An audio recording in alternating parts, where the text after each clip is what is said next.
That Hideous Strength, abridged by C.S. Lewis.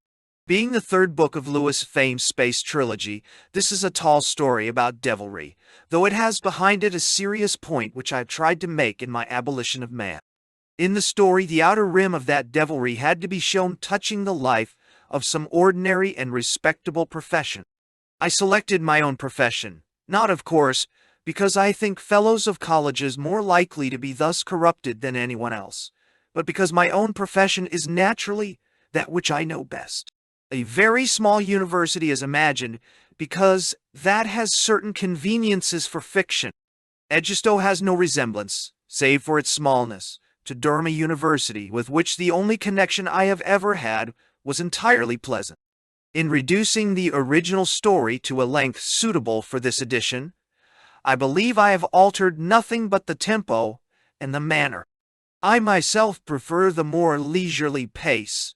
I would not wish even War and Peace, or the Fairy King any shorter, but some critics may well think this abridgment is also an improvement. Chapter 1. Sale of College Property. Matrimony was ordained. Thirdly, said Jane Studdock to herself, for the mutual society, help, hobbies, and comfort that the one ought to have of the other. She had not been to church since her school days until she went there 6 months ago to be married, and the words of the service had stuck in her mind. Through the open door, she could see the tiny kitchen of the flat, and knew how tidy it was. The beds were made and the rooms done. There was nothing that had to be done till 6 o'clock, even supposing that Mark was really coming home for dinner. But there was a college meeting today. Almost certainly, Mark would ring up about tea time to say that the meeting was taking longer than he had expected, and that he would have to dine in college. Mutual society, help, and comfort, said Jane bitterly. In reality, marriage had proved to be the door out of a world of work and comradeship and laughter and innumerable things to do into something like solitary confinement. Here I am, starting to waste another morning, mooning, said Jane to herself sharply. I must do some work. By work, she meant her doctorate thesis on Dawn. She still believed that if she got out all her notebooks and editions and really sat down to the job, she could force herself back into her lost enthusiasm for the subject. But before she did so, she turned over a newspaper which was lying on the table and glanced at a picture on the back page. The moment she saw the picture, she remembered her dream. Not only the dream, but the time after she had crept out of bed and sat waiting for the morning, afraid to put on the light for fear Mark should wake up and fuss. Yet, feeling offended by the sound of his regular breathing, he was an excellent sleeper. Only one thing ever seemed able to keep him awake after he had gone to bed, and even that did not keep him awake for long. She had begun by dreaming simply of a face. It was a foreign-looking face, bearded and rather yellow, with a hooked nose. It was frightened. The mouth sagged open, and the eyes stared as she had seen other men's eyes stare for a second or two when some sudden shock had occurred. But this face seemed to be meeting a shock that lasted for hours. Then, gradually, she became aware of more. The face belonged to a man who was sitting hunched up in one corner of a little square room with whitewashed walls. At last, the door was opened, and a rather good-looking man with a pointed gray beard came in. The prisoner seemed to recognize him as an old acquaintance, and they began to talk. In all the dreams which Jane had hitherto dreamed, one either understood what the dream people were saying, or else one did not hear it. But in this dream, and that helped to make its extraordinary realism, the conversation was in French, and Jane understood bits of it, but by no means all, just as she would have done in real life. The visitor was telling the prisoner something which he apparently intended him to regard as good news, and the prisoner at first looked up with a gleam of hope in his eye and said, "Tiens, ah, Marche," but then he wavered and changed his mind. The visitor continued in a low, fluent voice to press his point. He was a good-looking man in his rather cold way, but he wore pince-nez, and these kept on catching the light so as to make his eyes invisible. This, combined with the almost unnatural perfection of his teeth, gave Jane a disagreeable impression. She could not make out what it was that the visitor was proposing. At this point, the dream became nightmare. The visitor, still smiling his cold smile, seized the prisoner's head between his hands. He gave it a sharp turn, just as Jane had last summer seen men give a sharp turn to the helmet on a diver's head. The visitor unscrewed the prisoner's head and took it away. Then all became confused. The head was still the center of the dream, but it was a different head now, a head with a reddish-white beard all covered with earth. It belonged to an old man whom some people were digging up in a kind of churchyard, a sort of ancient British druidical kind of man, in a long mantle. This ancient thing was coming to life. "Look out!" she cried in her dream. "He's alive! Stop! Stop! You're waking him!" But they did not stop. The old buried man sat up and began talking in something that sounded vaguely like Spanish. And this frightened Jane so badly that she woke up. But it was not the mere memory of a nightmare that made the room swim before Jane's eyes. There, on the back page of the newspaper, was the head she had seen in the nightmare. The first head, if there had been two of them, the head of the prisoner. She took up the paper. "Execution of Alcazan" was the headline, and beneath it, "Scientist Bluebeard goes to guillotine." She remembered having vaguely followed the case. Alcazan was a distinguished radiologist in a neighboring country and Arab by descent, they said, who had cut short a brilliant career by poisoning his wife. So that was the origin of her dream. She must have looked at this photo in the paper before going to bed. But that couldn't be it. It was this morning's paper. But of course, there must have been some earlier picture which she had seen and forgotten weeks ago when the trial began. And now for dawn. "I must get back my power of concentrating," said Jane. And then, was there a previous picture of Alcazan, supposing? 5 minutes later, she swept all her books away, went to the mirror, put on her hat, and went out. She was not sure where she was going. Anywhere. To be out of that flat, that whole house. Mark, meanwhile, was walking down to Bracton College. Edgestowe is the smallest of universities. Apart from Bracton and from the new women's college beyond the railway, there are only two colleges. Northumberland, below Bracton on the River Wind, and Duke's opposite the Abbey. Bracton takes no undergraduates. It was founded in 1300 for the support of 10 learned men whose duties were to pray for the soul of Henry de Bracton and study the laws of England. The number of fellows has gradually increased to 40, of whom only 6 now study law, and of whom none perhaps prays for the soul of Bracton. Mark Studdock was a sociologist and had been elected 5 years ago. He was beginning to find his feet. If he had felt any doubt on that point, which he did not, it would have been laid to rest when he found himself meeting Curry just outside the post office, and seen how natural Curry found it that they should walk to college together and discuss the agenda for the meeting. Curry was the sub-warden of Bracton. "Yes," said Curry. "It will take the hell of a time. Probably go on after dinner. We shall have the obstructionists wasting time. Luckily, that's the worst they can do." You would never have guessed from the tone of Studdock's reply what intense pleasure he derived from Curry's use of the pronoun we don't. So very recently he had been an outsider, watching the proceedings of what he then called Curry and his gang with awe and with little understanding. Now he was inside, and the gang was we, or the progressive element, in college. It had happened quite suddenly and was still sweet in the mouth. "You think it'll go through, then?" said Studdock. "Sure to," said Curry. "We've got the warden, and the bursar, and all the chemical and biochemical people for a start. Bill the Blizzard will probably do something pretty devastating, but he's bound to side with us if it comes to a vote. Besides, I haven't yet told you. Dick's going to be there. He came up in time for dinner last night." Why? Studdock's mind darted hither and thither in search of some safe way to conceal the fact that he did not know who Dick was.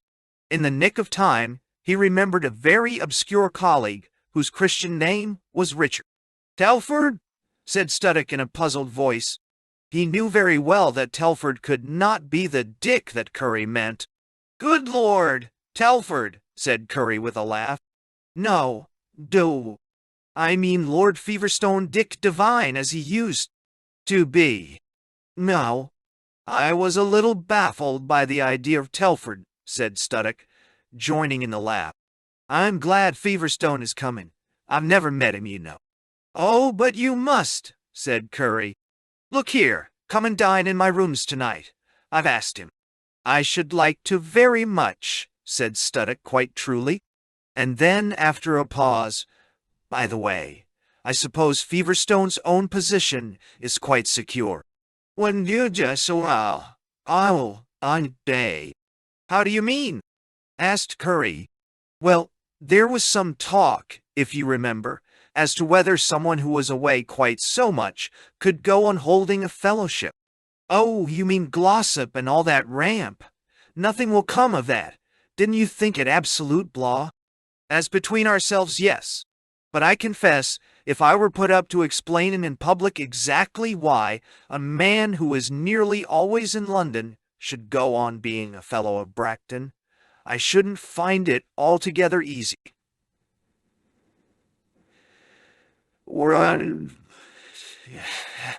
The real reasons are the sort that Watson would call imponderables. I don't agree. Isn't it important to have influential connections with the outer world? It's not in the least impossible that Dick will be in the next cabinet. Even already Dick in London has been a damn sight more use to the college than Glossop and half a dozen others of that sort have been by sitting here all their lives. Yes. Of course, that's the real point. It would be a little difficult to put in that form at a college meeting, though. There's one thing, said Curry in a slightly less intimate tone, that perhaps you ought to know about. Dick. What's that? He got you your fellowship. Mark was silent. He did not like things which reminded him that he had once been not only outside the progressive element, but even outside the college. He did not always like Curry either. His pleasure in being with him was not that sort of pleasure. Yes, said Curry. Denniston was your chief rival. Between ourselves, a good many people liked his papers better than yours. It was Dick who insisted all through that you were the sort of man we really wanted. And I must say he turned out to be right. Very kind of you, said Studdock with a little mock bow. He was surprised at the turn the conversation had taken. It was an old rule at Bracton that one never mentioned in the presence of a man the circumstances of his own election, and Studdock had not realized till now that this also was one of the traditions the progressive element was prepared to scrap. I'm glad you're going to meet Dick, said Curry. We haven't time now, but there's one thing about him I wanted to discuss with you. Studdock looked inquiringly at him. James and I and one or two others, said Curry in a somewhat lower voice, have been thinking he ought to be the new warden. But here we are. It's not yet 12, said Studdock. What about popping into the Bristol for a drink? Into the Bristol they accordingly went. It would not have been easy to preserve the atmosphere in which the progressive element operated without a good many of these little courtesies. This weighed harder on Studdock than on Curry, who was unmarried and had a sub-warden's stipend. The only time I was a guest at Bracton, I persuaded my host to let me into the wood and leave me there alone for an hour. Very few people were allowed into Bragton Wood.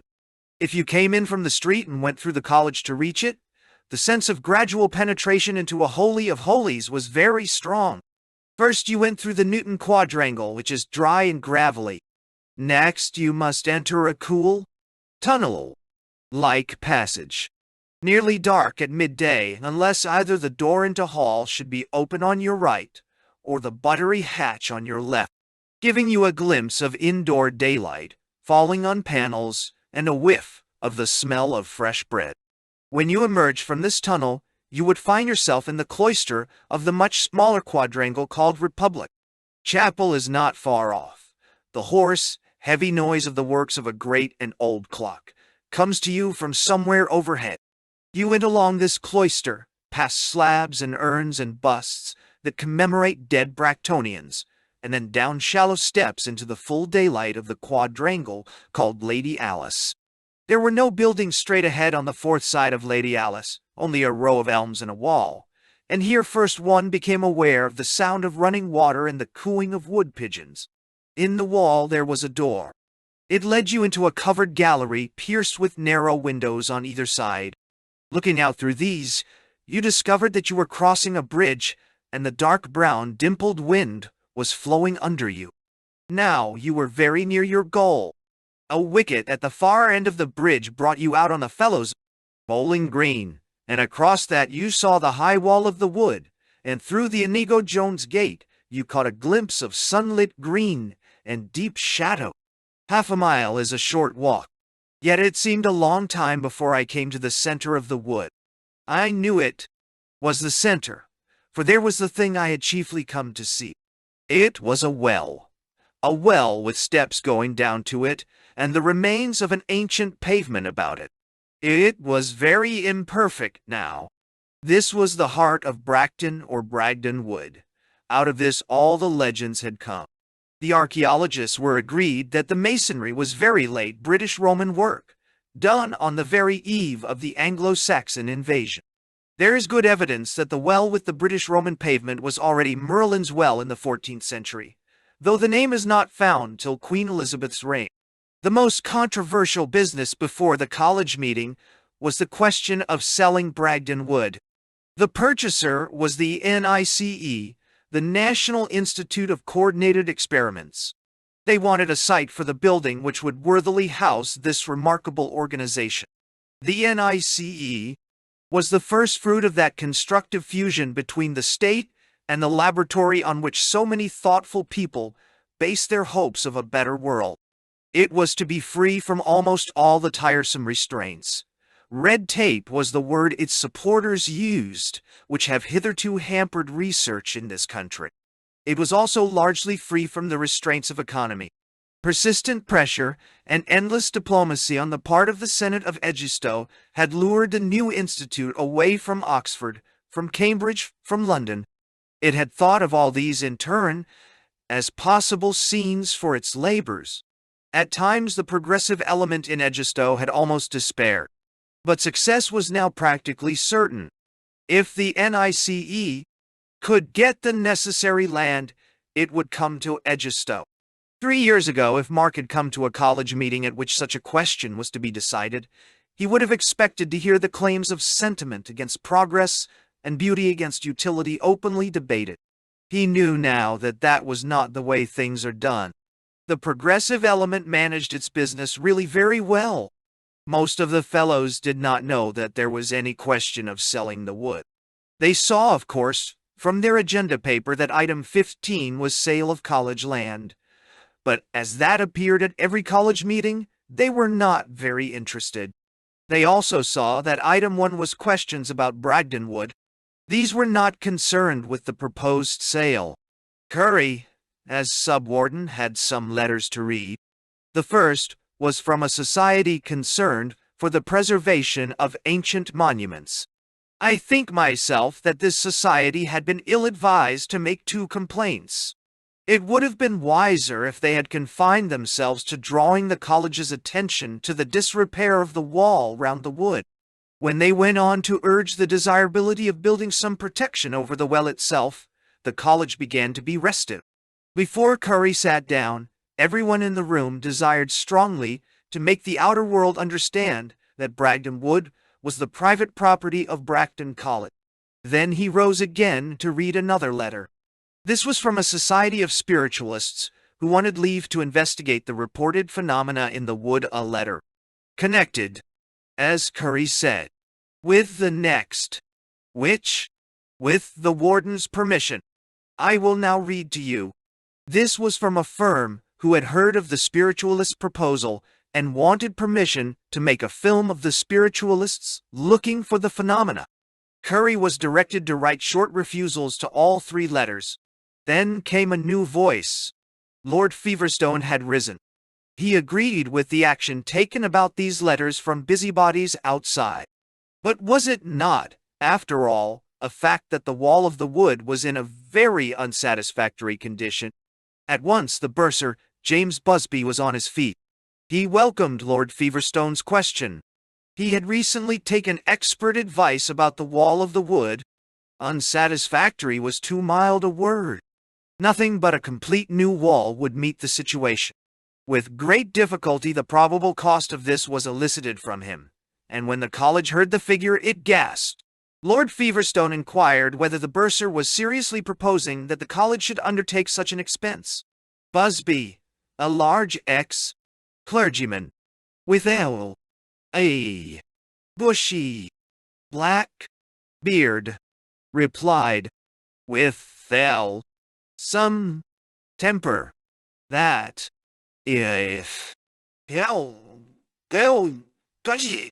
we're to make a suggestion, it would be that the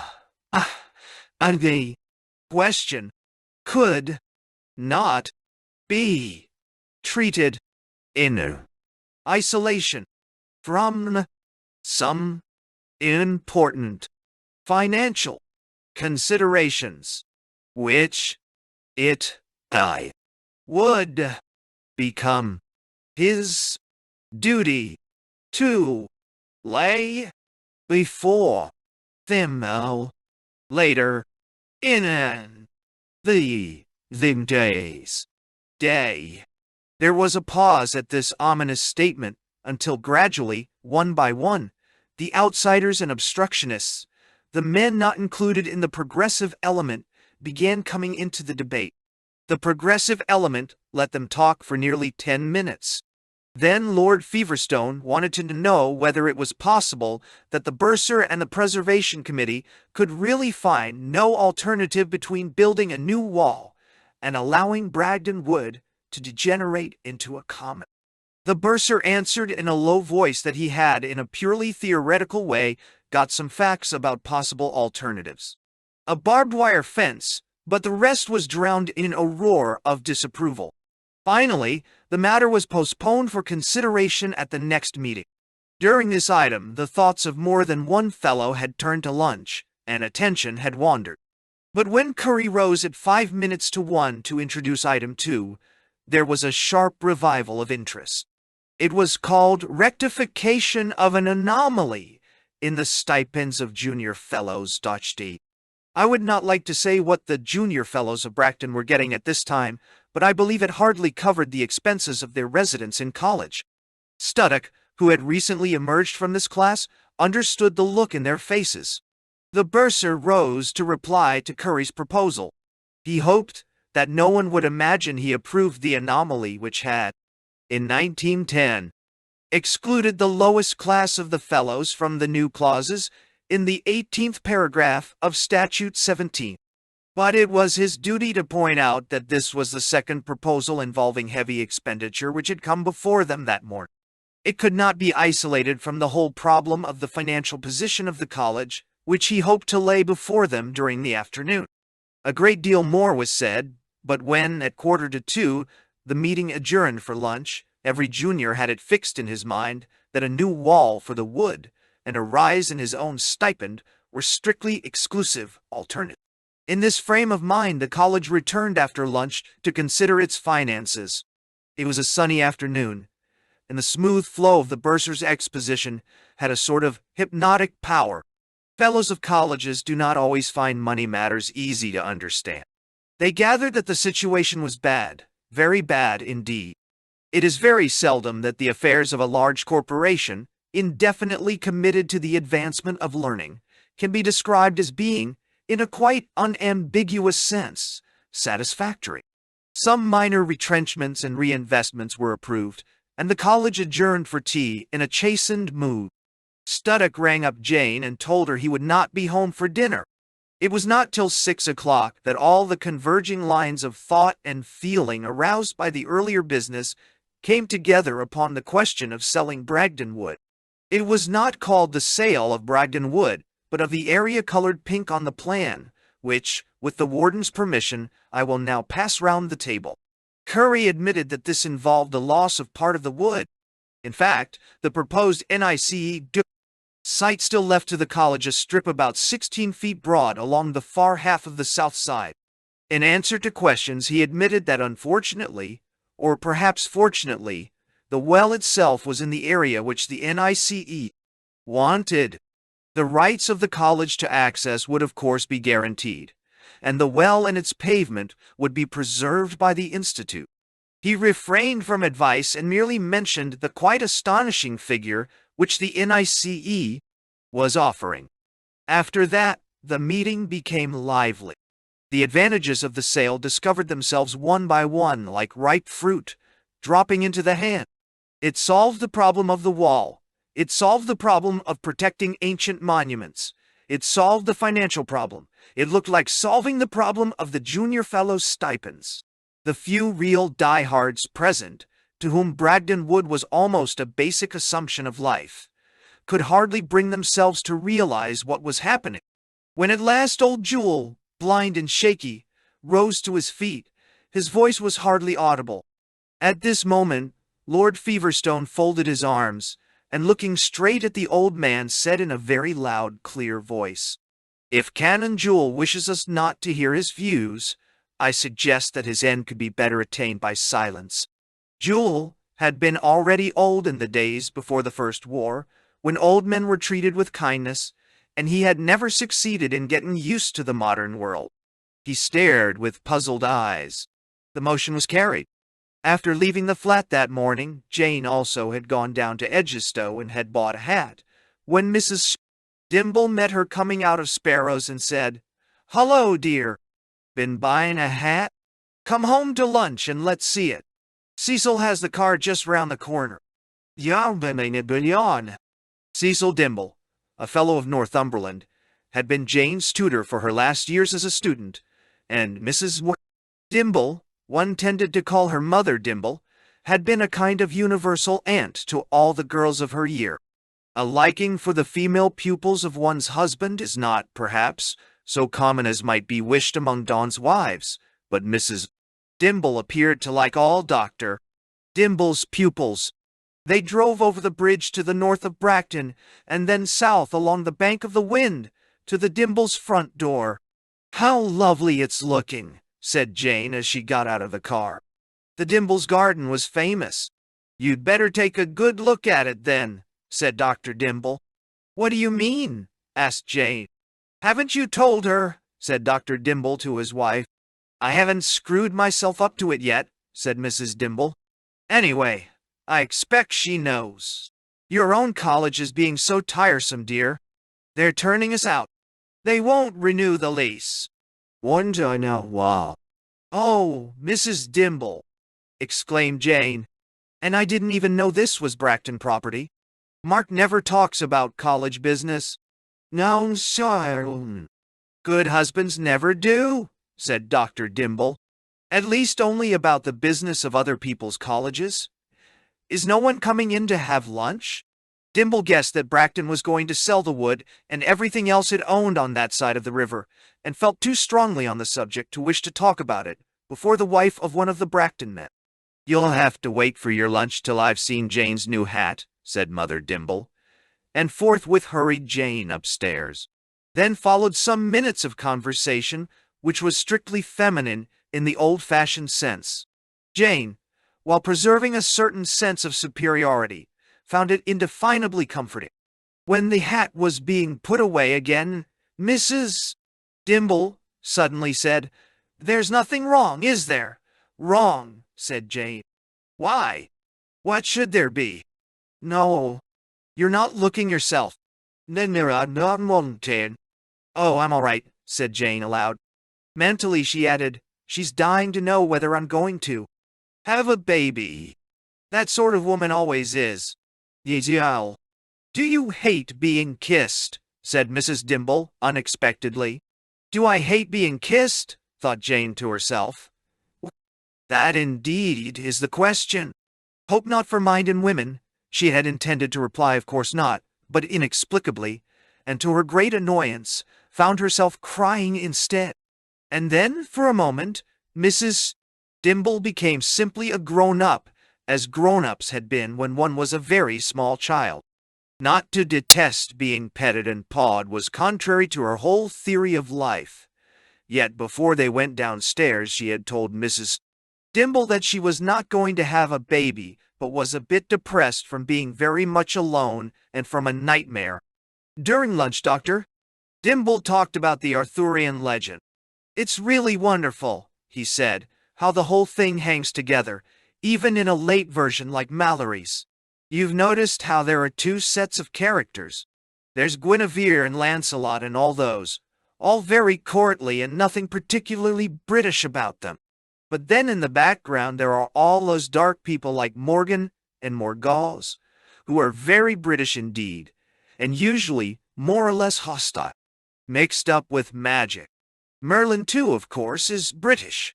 Doesn't it look very like a picture of Britain, as it must have been on the eve of the invasion?" "It does, War." "How do you mean, Doctor?" "Dimble?" said Jane. "Well, wouldn't there have been one section of society that was almost purely Roman? People talking a Celticized Latin, something that would sound to us rather like Spanish, and fully Christian. But farther up country, in the out of the she's way places, there would have been little courts ruled by real old British kings, talking something like Welsh, and practicing a certain amount of the Druidical religion. And which would Arthur himself have been?" said Jane. "One can imagine a man of the old British line, but a Christian and a fully trained general with Roman technique, trying to pull this whole society together. There'd be jealousy from his own British family, and always that undertow, that tug back to Druidism. And where would Merlin be? Yes, he's the really interesting figure. Did the whole thing fail because he died so soon? Has it ever struck you what an odd creation Merlin is? He's not evil, yet he's a magician. He is obviously a druid, yet he knows all about the Grail. It is rather puzzling. I hadn't thought of it before. I often wonder," said Dr. Dimble, "whether Merlin doesn't represent the last trace of something that became impossible, when the only people in touch with the supernatural were either white or black, either priests or sorcerers." "What a horrid idea," said Mrs. Dimble. "Anyway, Merlin happened a long time ago, if he happened at all, and he's safely dead and buried under Bragdon Wood, as we all know." "Buried but not dead, according to the story," corrected Dr. Dimble. Said Jane involuntarily. "I wonder what they will find if they start digging up that place for the foundations of their NICE, said Dr. Dimble. "First mud and then water," said Mrs. Dimble. "That's why they can't really build it there." "So you'd think," said her husband. "And if so, why should they want to come here at all? They're not likely to be influenced by any poetic fancy about Merlin's mantle having fallen on them?" "Now, Merlin's mantle indeed," said Mrs. Dimble. "Yes," said the doctor. "It's a rum idea. I dare say some of his set would like to recover the mantle well enough. I don't think they'd like it if the old man himself came back to life along with it." "Aye, that child's going to faint," said Mrs. Dimble suddenly. "Hullo, what's the matter?" said Dr. Dimble, looking with amazement at Jane's face. "Is the room too hot for you?" "Oh, it's too ridiculous," said Jane. "Let's come into the drawing room," said Dr. Dimble. "Nay, I won't draw. Here, Ian, on my arm. New how and Adelzy." In the drawing room, Jane attempted to excuse her behavior by telling the story of her dream. "I suppose I've given myself away dreadfully," she said. "You can both start psychoanalyzing me now." "And he's a sick guy." From Dr. Dimble's face, Jane might have indeed conjectured that her dream had shocked him. Exceedingly extraordinary thing, he kept muttering. 2 heads, and one of them Alcazan's. Now is that a false scent? Anjay. Don't sizzle, said Mrs. Dimble. Do you think I ought to be analyzed? Said Jane. Analyzed? Said Dr. Dimble, as if he had not quite understood. Oh, I see. You mean going to Brazaker or someone? Jane realized that her question had recalled him from some quite different train of thought. The telling of her dream had raised some other problem, though what this was she could not even imagine. Doctor, what? Dimble looked out of the window. There is my dullest pupil, just ringing the bell, he said. I must go to the study. He stood for a moment with his hand on Jane's shoulder. Look here, he said, I'm not going to give any advice. But if you do decide to go to anyone about that dream, I wish you would first consider going to someone whose address Marjorie, or I will give you. No, you don't believe in Mr. Brazaker. No, said Jane. I can't explain, said Dr. Dimble. Not now. Try not to bother about it, but if you do, just let us know first. Goodbye. Almost immediately after his departure, some other visitors arrived, so that there was no opportunity of further private conversation between Jane and her hostess. She left the Dimbles about half an hour later and walked home. Chapter 2. Dinner with the Sub-Warden. This is a blow, said Curry. Something from N.O., said Busby. He and Lord Feverstone and Mark were all drinking sherry before dining with Curry. N.O., which stood for Nonolette, was the nickname of Charles Place, the warden of Bracton. Yes, blast him, said Curry. Wishes to see me on a most important matter after dinner. That means, said the bursar, that Jewel and company have been getting at him and want to find some way of going back on the whole business. Jewel! Good God! Said Busby, burying his left hand in his beard. I was rather sorry for old Jewel, said Mark. Sorry for Jewel? Said Curry, wheeling round. You wouldn't say that if you knew what he was like in his prime. I agree with you, said Feverstone to Mark, but then I take the Clausewitz view. Total war is the most humane in the long run. I shut him up instantaneously.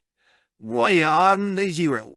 He'll be enjoying himself, because I've confirmed everything he's been saying about the younger generation for 40 years. What was the alternative? To let him drivel on until he'd worked himself into a coughing fit or a heart attack, and give him in addition the disappointment of finding that he was treated civilly. Nice show. That's a point of view, certainly, said Mark. Damn it all, continued Feverstone. No man likes to have his stock in trade taken away. What would poor Curry do if the diehards one day all refused to do any dieharding? Dinner is served, sir, said Curry's shooter, for that is what they call a college servant at Bracton. That's all rot, Dick, said Curry as they sat down. There's nothing I should like better than to see the end of all these diehards and be able to get on with the job. You don't suppose I like having to spend all my time merely getting the road clear? Mark noticed that his host was a little nettled at Lord Feverstone's banter. The latter had an extremely virile and infectious laugh. Mark was beginning to like him. The job being, said Feverstone. Well, some of us have got work of our own to do, replied Curry. I never knew you were that sort of person, said Feverstone. That's the worst of the whole system, said Curry. In a place like this, you've either got to be content to see everything go to pieces, or else to sacrifice your own career as a scholar to all these infernal college politics. One of these days I shall chuck that side of it and get down to my book. Oh, I see, said Feverstone. In order to keep the place going as a learned society, all the best brains in it have to give up doing anything about learning. Exactly, said Curry. That's just, and then stop, uncertain whether he was being taken quite seriously. All that's very well in theory, said Busby, but I think Curry's quite right. Supposing he resigned his office as sub-warden and retired into his cave, He might give us a thundering good book on economics. Economics? Said Feverstone, lifting his eyebrows. I happen to be a military historian, James, said Curry. He was often annoyed at the difficulty which his colleagues seemed to find in remembering what particular branch of learning he had been elected to pursue. Military history, of course, said Busby. As I say, he might give us a thundering good book on military history, but it would be superseded in 20 years, whereas the work he is actually doing for the college will benefit it for centuries. This whole business now of bringing the NICE to Edgestow. Think of the new life, the stirring of dormant impulses. What would any book on economics? Now, what was that? Military history, said Feverstone gently, but Busby did not hear. What would any book on economics be compared with a thing like that? He continued. I look upon it as the greatest triumph of practical idealism that this century has yet seen. The good wine was beginning to do its good office. We have all known the kind of clergyman who tends to forget his clerical collar after the third glass. But Busby's habit was the reverse. As wine loosened his tongue, the parson, still latent within him after 30 years' apostasy, began to wake into a strange galvanic light. I make no claim to orthodoxy, he said. But if religion is understood in the deepest sense, I say that Curry, by bringing the NICE to Edgestow, has done more for it in 1 year than Jewell has done in his whole life. Has anyone discovered, asked Feverstone, what precisely the NICE is or what it intends to do? That comes oddly from you, Dick, said Curry. I thought you were in on it yourself. Isn't it a little naive, said Feverstone, to suppose that being in on a thing involves any distinct knowledge of its official program? None, Reggie. Oh, well, if you mean details, said Curry, and then stop. Surely, Feverstone, said Busby, you're making a great mystery about nothing. I should have thought the objects of the NICE were pretty clear. It's the first attempt to take applied science seriously from the national point of view. Wall. Think how it is going to mobilize all the talent of the country. And not only scientific talent in the narrower sense. 15 departmental directors at $15,000 a year each. Its own legal staff. Its own police, I'm told. Yeah, well, on. I agree with James, said Curry. The NICE marks the beginning of a new era. The really scientific era. There are to be 40 interlocking committees sitting every day, and they've got a wonderful gadget by which the findings of each committee print themselves off in their own little compartment on the analytical notice board every half hour. Then that report slides itself into the right position where it's connected up by little arrows with all the relevant parts of the other reports. It's a marvelous gadget. The different kinds of business come out in different colored lights. They call it a pragmatometer. And there, said Busby, you see again what the Institute is already doing for the country? Pragmatometry is going to be a big thing. Hundreds of people are going in for it. And what do you think about it, Studdick? Said Feverstone. I think, said Mark, that James touched the important point when he said that it would have its own legal staff and its own police. I don't give a fig for pragmatometers. The real thing is that this time we're going to get science applied to social problems and backed by the whole force of the state, just as war has been backed by the whole force of the state in the past. Damn, said Curry, looking at his watch. I'll have to go and talk to N.O. now. If you people would like any brandy when you finish your wine, it's in that cupboard. You're not going, James, are you?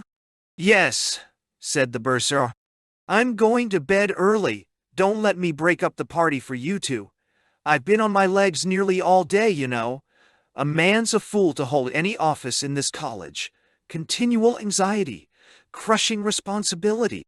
As soon as the two men had got out of the room, Lord Feverstone looked steadily at Mark for some seconds.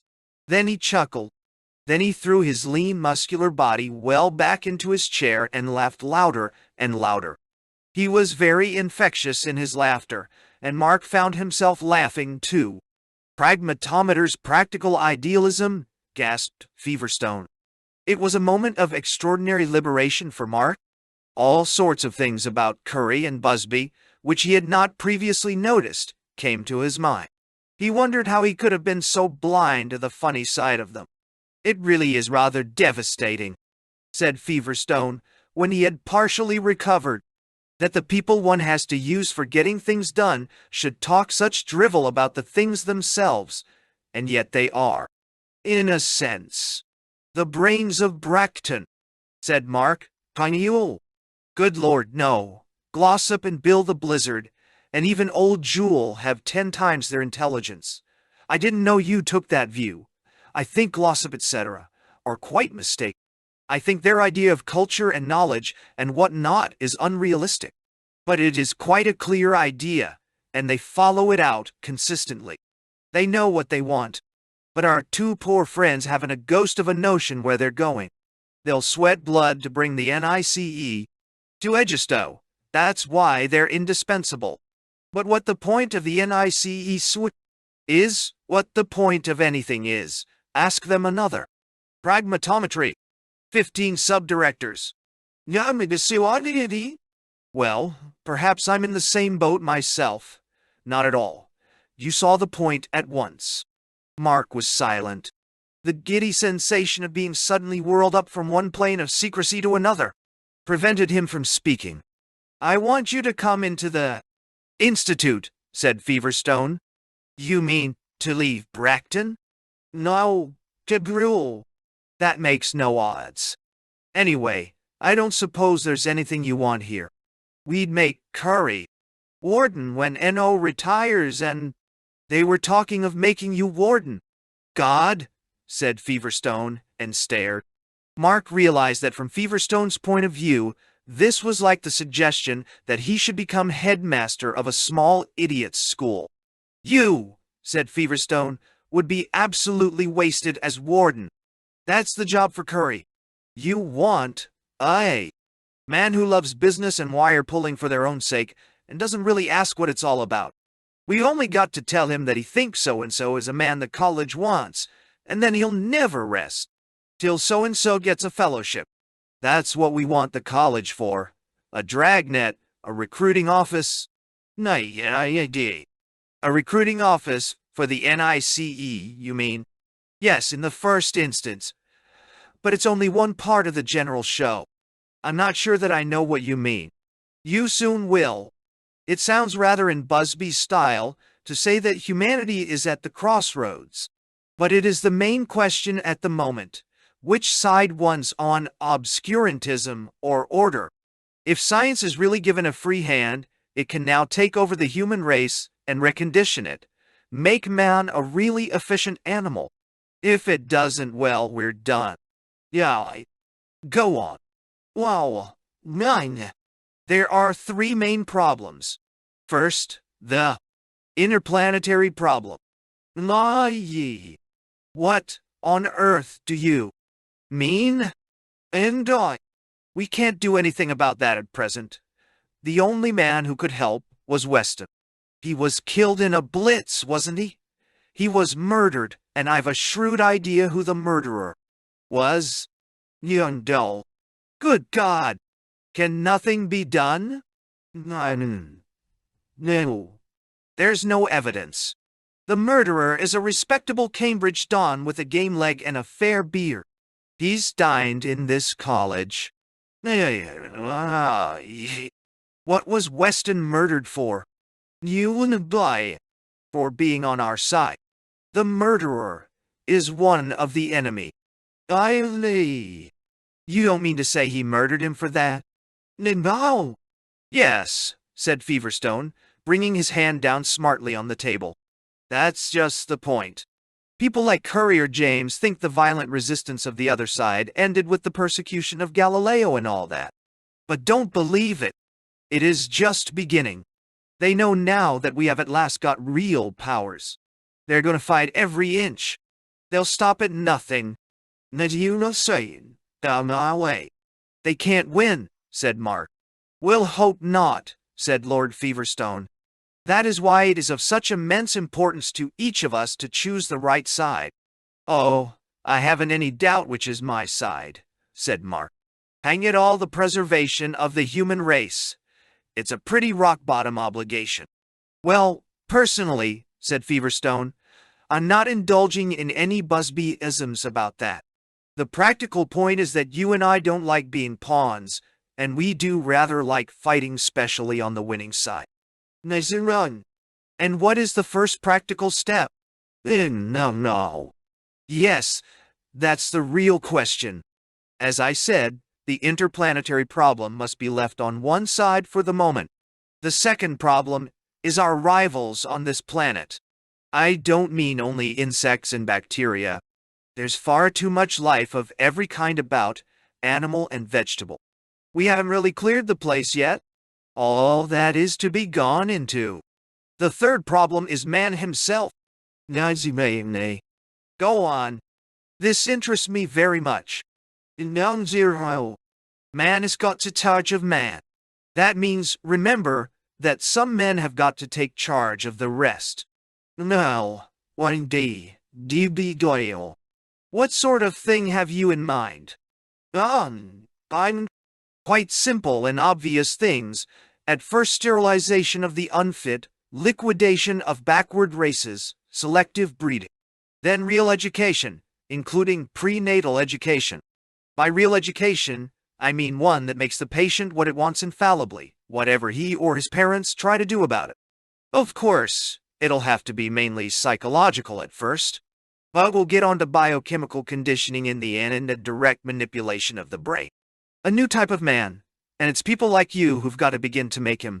Not a brain say. That's my trouble. Don't think it's false modesty, but I haven't yet seen how I can contribute. Jan? Us? And? How? No, but we have. You are what we need. A trained sociologist with a radically realistic outlook, not afraid of responsibility.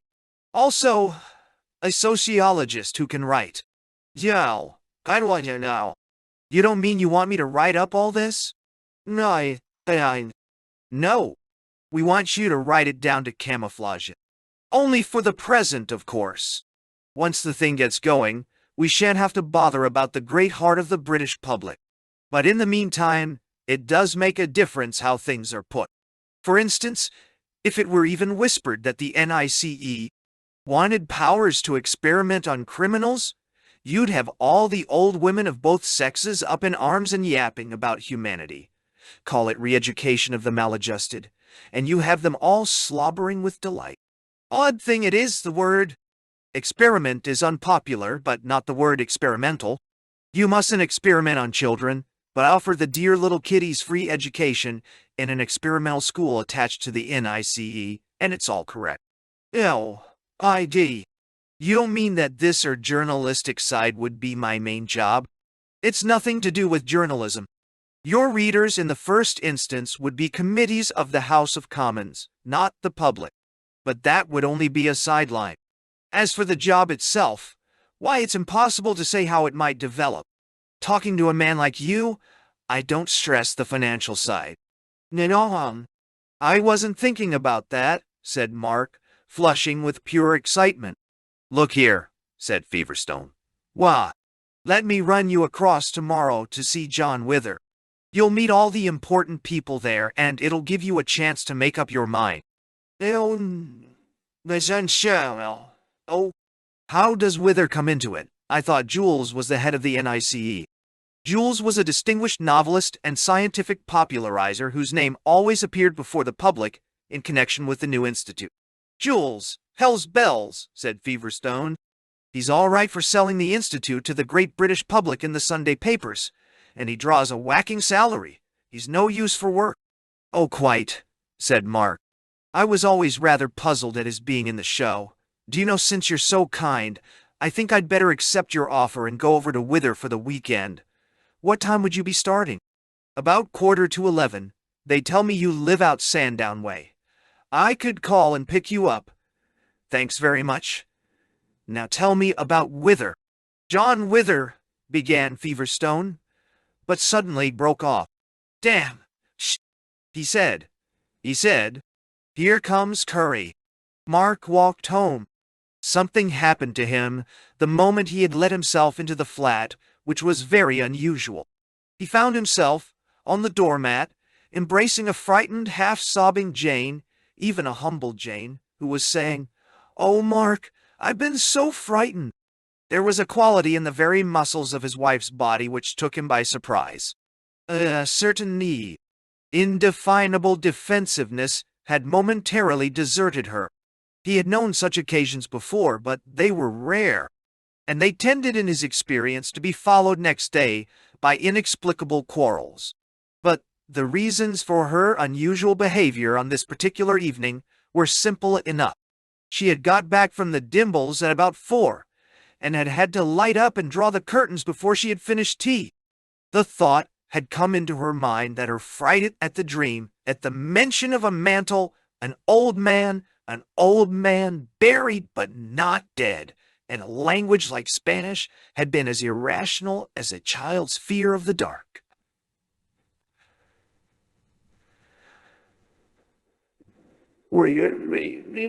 This had led her to remember moments when she had feared the dark.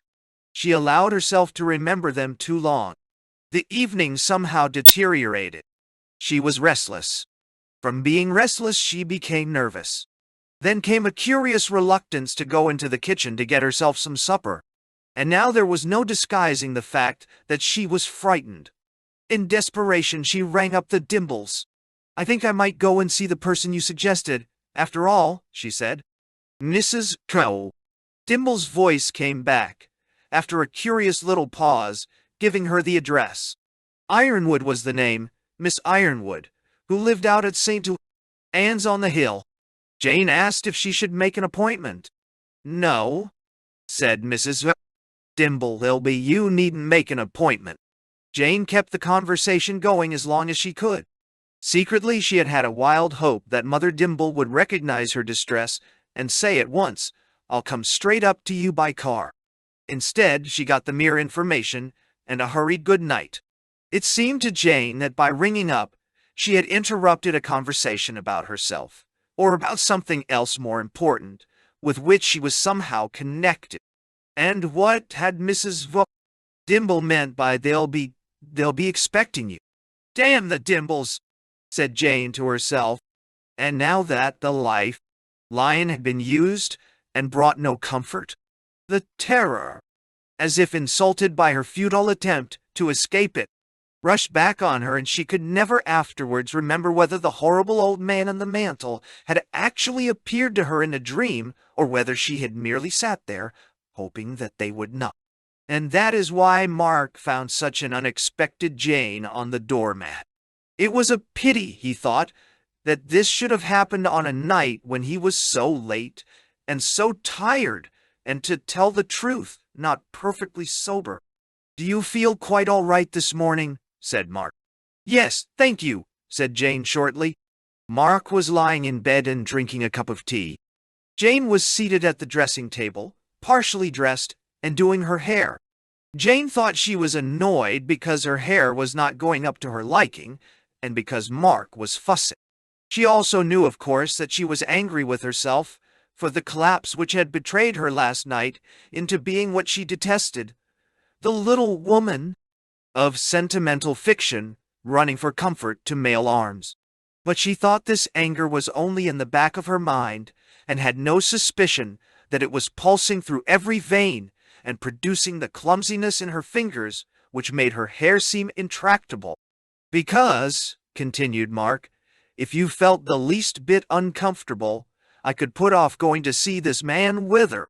Jane said nothing. "Supposing I did," said Mark, "you wouldn't think of asking Myrtle over to stay?" "No, thank you," said Jane emphatically, "and then I'm quite accustomed to being alone."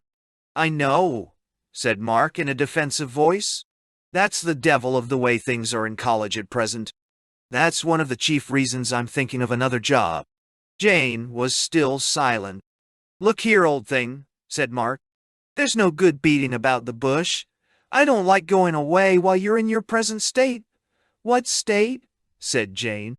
"Well, I mean just a bit nervy, as anyone may be temporarily, because I happened to be having a nightmare when you came home last night, or rather this morning. There's no need to talk as if I was a neurasthenic."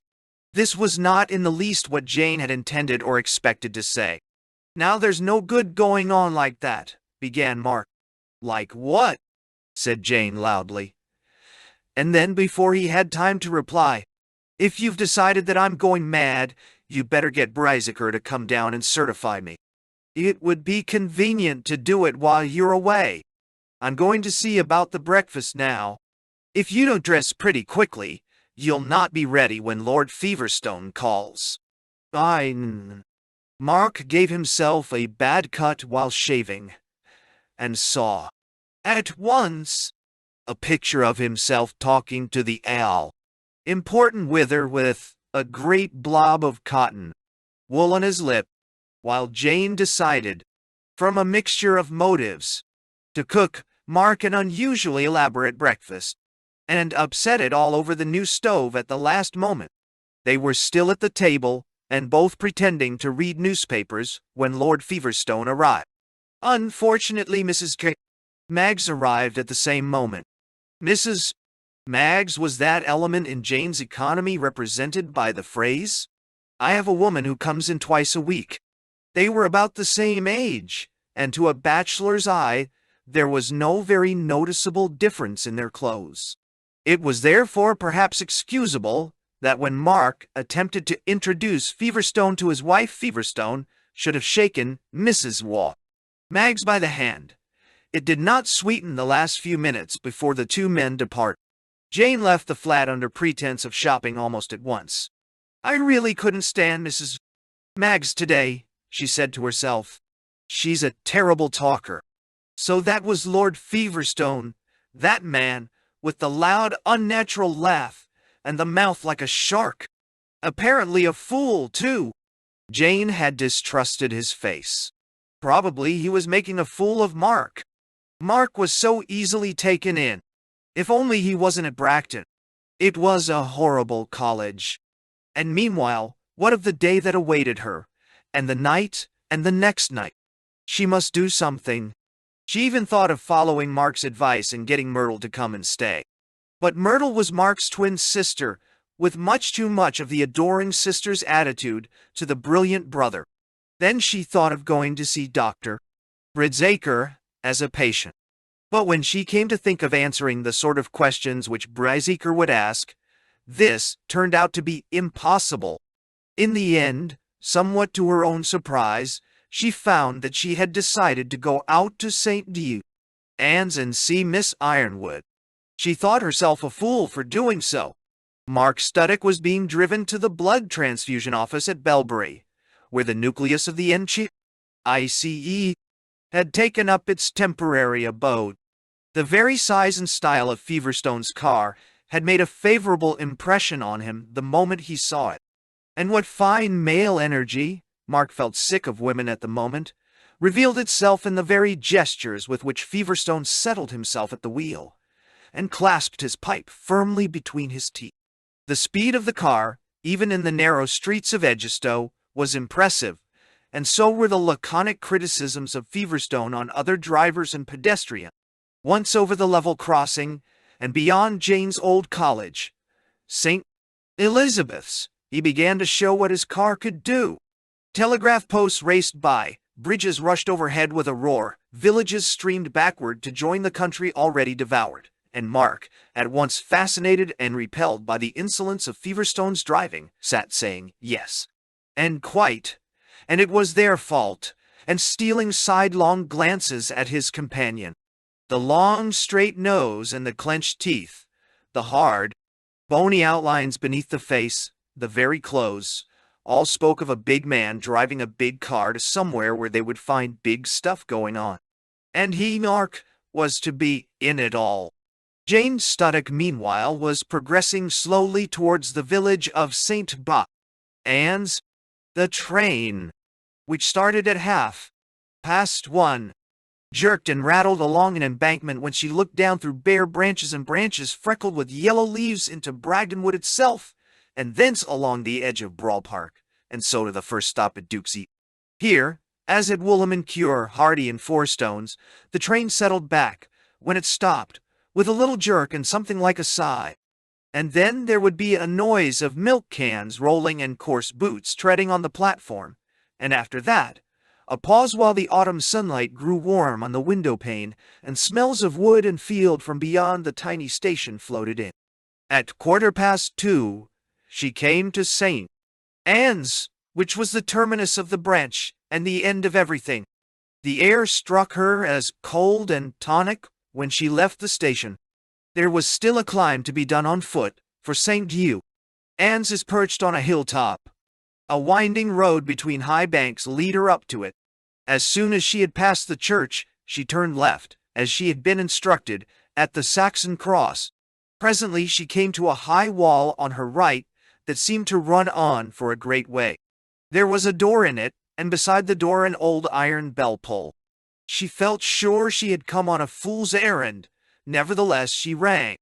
When the jangling noise had ceased, there followed a silence so long and so chilly that Jane began to wonder whether the house were inhabited.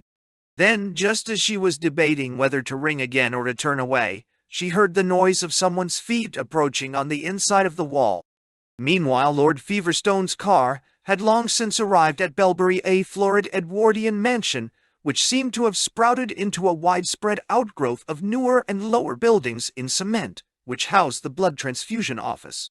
Chapter 3. Belbury and St. Anne's on the Hill. On his way up the wide staircase, Mark caught sight of himself in a mirror. The blob of cotton wool on his lip had been blown awry during the journey and revealed a patch of blackened blood beneath. A moment later, he found himself in a room with a blazing fire, being introduced to Mr. John Wither, Deputy Director of the NICE. Wither was a white-haired old man with a courtly manner. His face was clean-shaven and very large indeed, with watery blue eyes and something rather vague and chaotic about it. He did not appear to be giving them his whole attention, though his actual words and gestures were polite to the point of effusiveness. He said it was a very great pleasure to welcome Mr. Bell Studdock among them. It added to the deep obligations under which Lord Feverstone had already laid him. He hoped they had had an agreeable journey. Mr. Wither appeared to be under the impression that they had come by air, and, when this was corrected, that they had come from London by train. Then he began inquiring whether Mr. Studdock found his quarters perfectly comfortable, and had to be reminded that they had only that moment arrived. I suppose, thought Mark, the old chap is trying to put me at my ease. In fact, Mr. Wither's conversation was having precisely the opposite effect. Mark wished he would offer him a cigarette. His growing conviction that this man knew nothing about him, and that all the schemes and promises of Feverstone were dissolving into mist, was uncomfortable. At last, he endeavored to bring Mr. Wither to the point by saying that he was still not quite clear in what capacity he would be able to assist the Institute. I assure you, Mr. Studdock, said the Deputy Director, with an unusually far-away look in his eye, that you needn't anticipate the slightest. The slightest difficulty on that point. There was never any idea of circumscribing your activities and your general influence on policy, much less your relations with your colleagues and what I might call in general the terms of reference under which you would be collaborating with us, without the fullest possible consideration of your own views, and, indeed, your own advice. You will find us, Mr. Studdock, if I might express myself in that way, a very happy family. Oh, don't misunderstand me, sir, said Mark. I only meant that I felt I should like some sort of idea of what exactly I should be doing if I came to you. Well now, when you speak of coming to us, said the Deputy Director, that raises a point on which I hope there is no misunderstanding.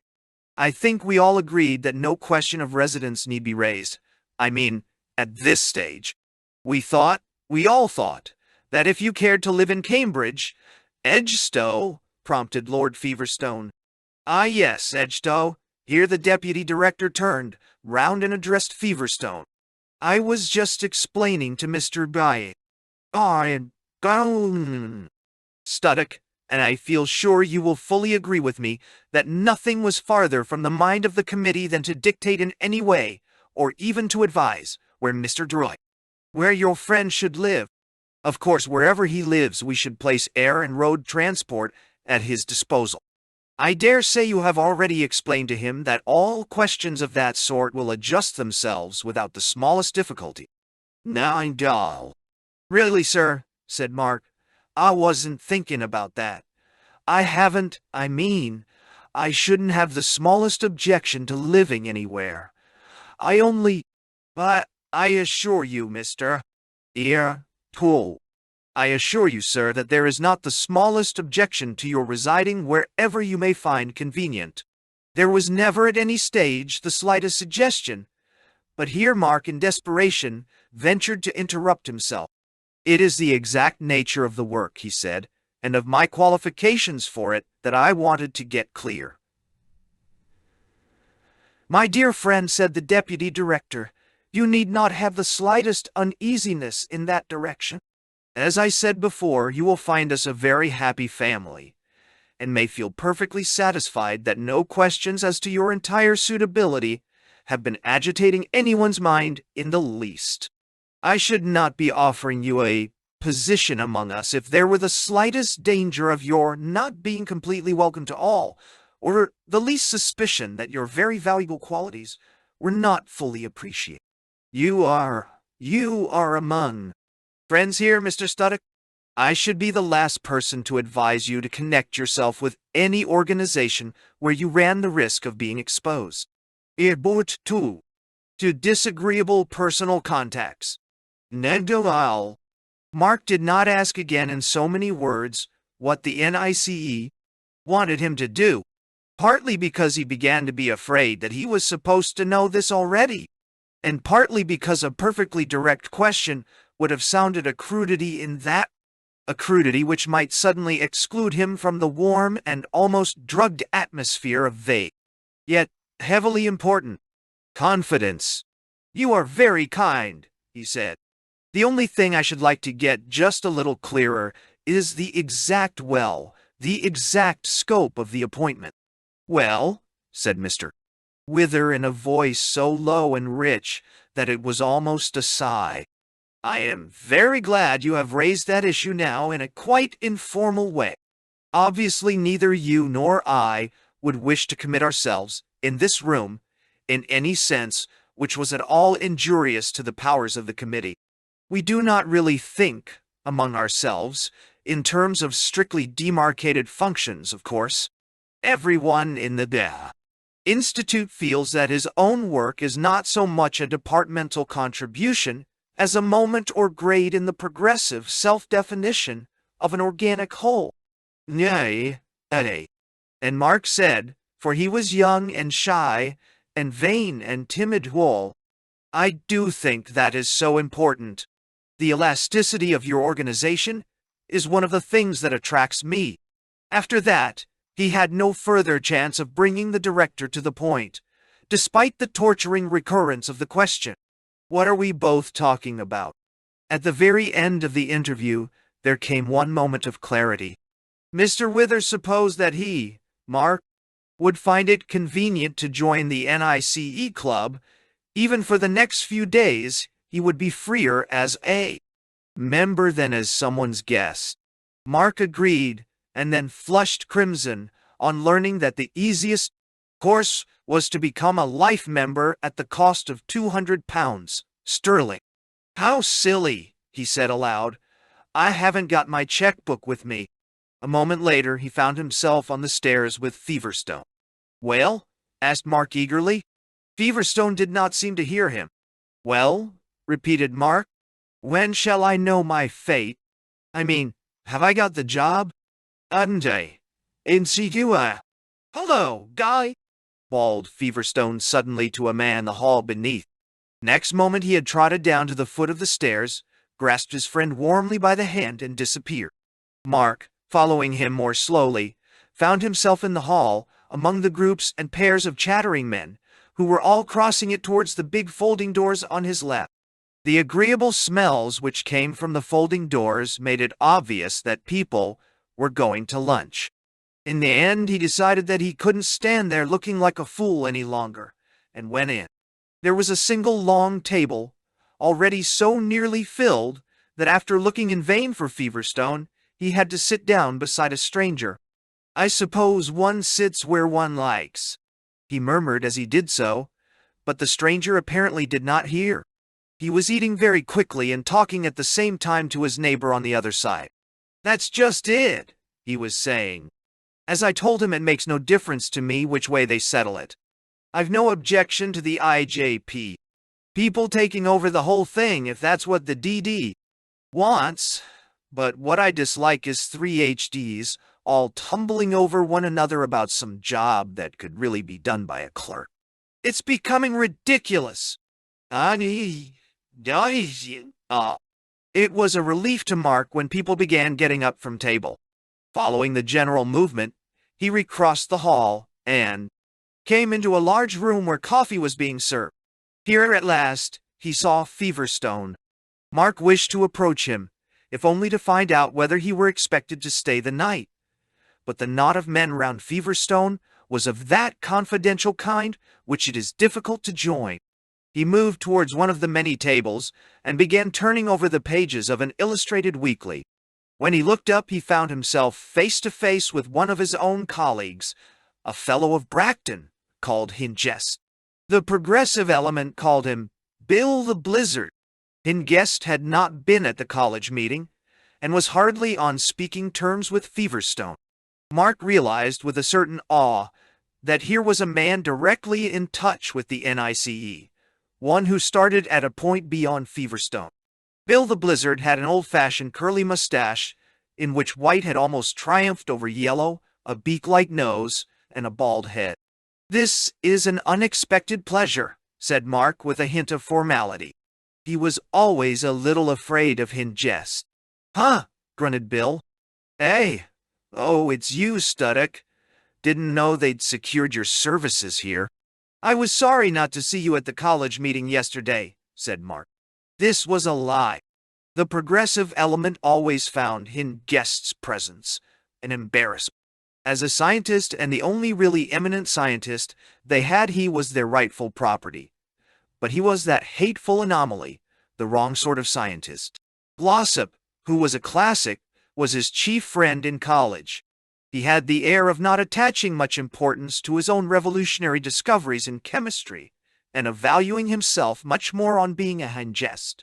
The family was of almost mythical antiquity. "Hey, what's that? College meeting?" said the Blizzard. "What were they talking about?" "No idea. About the sale of Bragdon Wood. Young idea where." "All nonsense," muttered the Blizzard. "I hope you would have agreed with the decision we came to." "It made no difference what decision they came to." "Oh, money," said Mark with some surprise. "It was all nonsense. The NICE would have had wood in any case. They had powers to compel a sale." "Day? What an extraordinary thing! I was given to understand they were going to Cambridge if we didn't sell." Not a word of truth in it. And there's nothing extraordinary in the fact that the NICE should wish to hand over to Bracton the odium of turning the heart of England into a cross between an abortive American hotel and a glorified gasworks. The only puzzle is why the NIC should want that bit of land digit. Nade, desi. I suppose we shall find out as things go on. You may, I shan't. "Oh," said Mark interrogatively. "I've had enough of it," said Hideous, lowering his voice. "I'm leaving tonight. I don't know what you were doing at Bracton, but if it was any good, I'd advise you to go back and stick to it." "Really," said Mark. "Why do you say that?" "Doesn't matter for an old fellow like me," said Hideous. but they could play the devil with you. As a matter of fact, said Mark, I haven't fully made up my mind. I don't even know yet what my job would be if I stayed. Neomazi. What's your subject? Sociology. Huh, said Hideous. In that case, I can soon point you out the man you'd be under. Perhaps you could introduce me. All right, said Hideous. No business of mine. Then he added in a louder voice, Steele! Steele turned round. He was a tall, unsmiling man with that kind of face which, though long and horse-like, has nevertheless rather thick and pouting lips. This is Studdock, said Hideous, the new man for your department. Then he turned away. Oh, said Steele. Then after a pause, did he say my department? That's what he said, replied Mark. I'm a sociologist if that throws any light on it. I'm H.D. for sociology, all right, said Steele. But this is the first I've heard about you. Who told you? You were to be there. Well, Well, said Mark, the thing is rather vague. I've had a talk with the deputy director, but we didn't go into details. Steele whistled. I say, Cosser, he called out to a freckle-faced man who was passing by. Listen to this. Feverstone has just unloaded this chap on our department without a word to me about it. What do you think of that? Well, I'm damned, said Cosser. I'm sorry, said Mark, a little stiffly. I seem to have been put in a false position. I only came over as an experiment. It is a matter of indifference to me whether I take a job in the NICE or not. No, anyway. You see, said Steele to Cosser, there isn't really any room for a man in our show specially for someone who doesn't know the work. Unless they put him on the UL, that's right, said Cosser. Mr. Wow. Studdock, I think, said a new voice at Mark's elbow, a treble voice which seemed disproportionate to the huge hill of a man whom he saw when he turned his head. He recognized the speaker. His dark, smooth face and black hair were unmistakable, and so was the accent. This was Professor Philostrato, the physiologist, whom Mark had sat next to at a dinner 2 years before. Mark was charmed that such a man remembered him. I am very glad you have come to join us, said Philostrato, taking hold of Mark's arm and gently piloting him away from Steele and Cosser. To tell you the truth, said Mark, I'm not sure that I have. I was brought over by Feverstone, but he has disappeared, and Steele. Ah, Steele, said the professor. That is all a bagatelle. He gets too big for his boots. He will be put in his place one of these days. It may be you who will put him. No. I have a strong objection to being put in a false position, began Mark. Listen, my friend, interrupted Philostrato. The first thing to realize is that the NICE is serious. It is nothing less than the existence of the human race that depends on our work. Our real work, you comprehend. You will find frictions and impertinences among this canaglia, this rabble. They are no more to be regarded than your dislike of a brother officer when the battle is at his crisis. Hey, as long as I'm given something to do that is worth doing, said Mark, I shouldn't allow anything of that sort to interfere with it. Yes, that is right. These Steeles and Feverstones, they are of no consequence. As long as you have the good will of the deputy director, you snap your fingers at them. You need listen to no one but him, you comprehend. Ah, and there is one other. Do not have a fairy for your enemy. The fairy? Yes. Her they call the fairy. Oh my God, a terrible Inglesachia. She is the head of our police, the institutional police. Echo, she come. I will present you. Miss Hardcastle, permit that I present to you Mr. Studdock. I. Mark found himself writhing from the stoker's or carter's hand grip of a big woman in a black, short-skirted uniform. Despite a bust that would have done credit to a Victorian barmaid, she was rather thickly built than fat, and her iron-gray hair was cropped short. Her face was square, stern, and pale, and her voice deep. A smudge of lipstick laid on with violent inattention to the real shape of her mouth was her only concession to fashion, and she rolled or chewed a long black cheroot, unlit between her teeth. As she talked, she had a habit of removing this, staring intently at the mixture of lipstick and saliva on its mangled end, and then replacing it more firmly than before. She sat down immediately in a chair close to where Mark was standing, flung her right leg over one of the arms, and fixed him with a gaze of cold intimacy.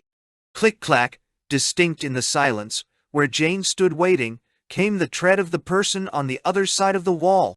Then the door opened, and Jane found herself facing a tall woman of about her own age. "Does a Miss Ironwood live here?" said Jane. "Yes," said the other girl, neither opening the door any farther nor standing aside. "I want to see her, please," said Jane. "Have you an appointment?" said the tall woman. "Well, not exactly," said Jane. "Dr. Dimble said I shouldn't need an appointment." "No, oh, if you're from Dr. Dimble," said the woman, "come in.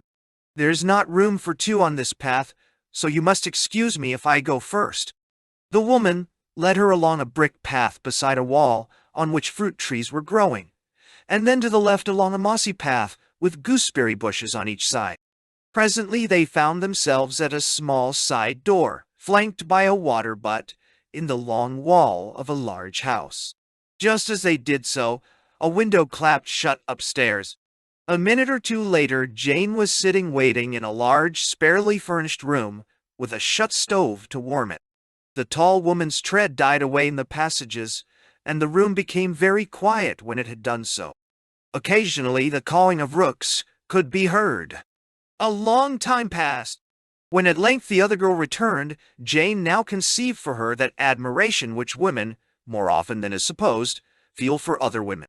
It would be nice, Jane thought, to be like that, so straight, so fit to be mounted on a horse, and so tall. Is Miss Ironwood in?" said Jane.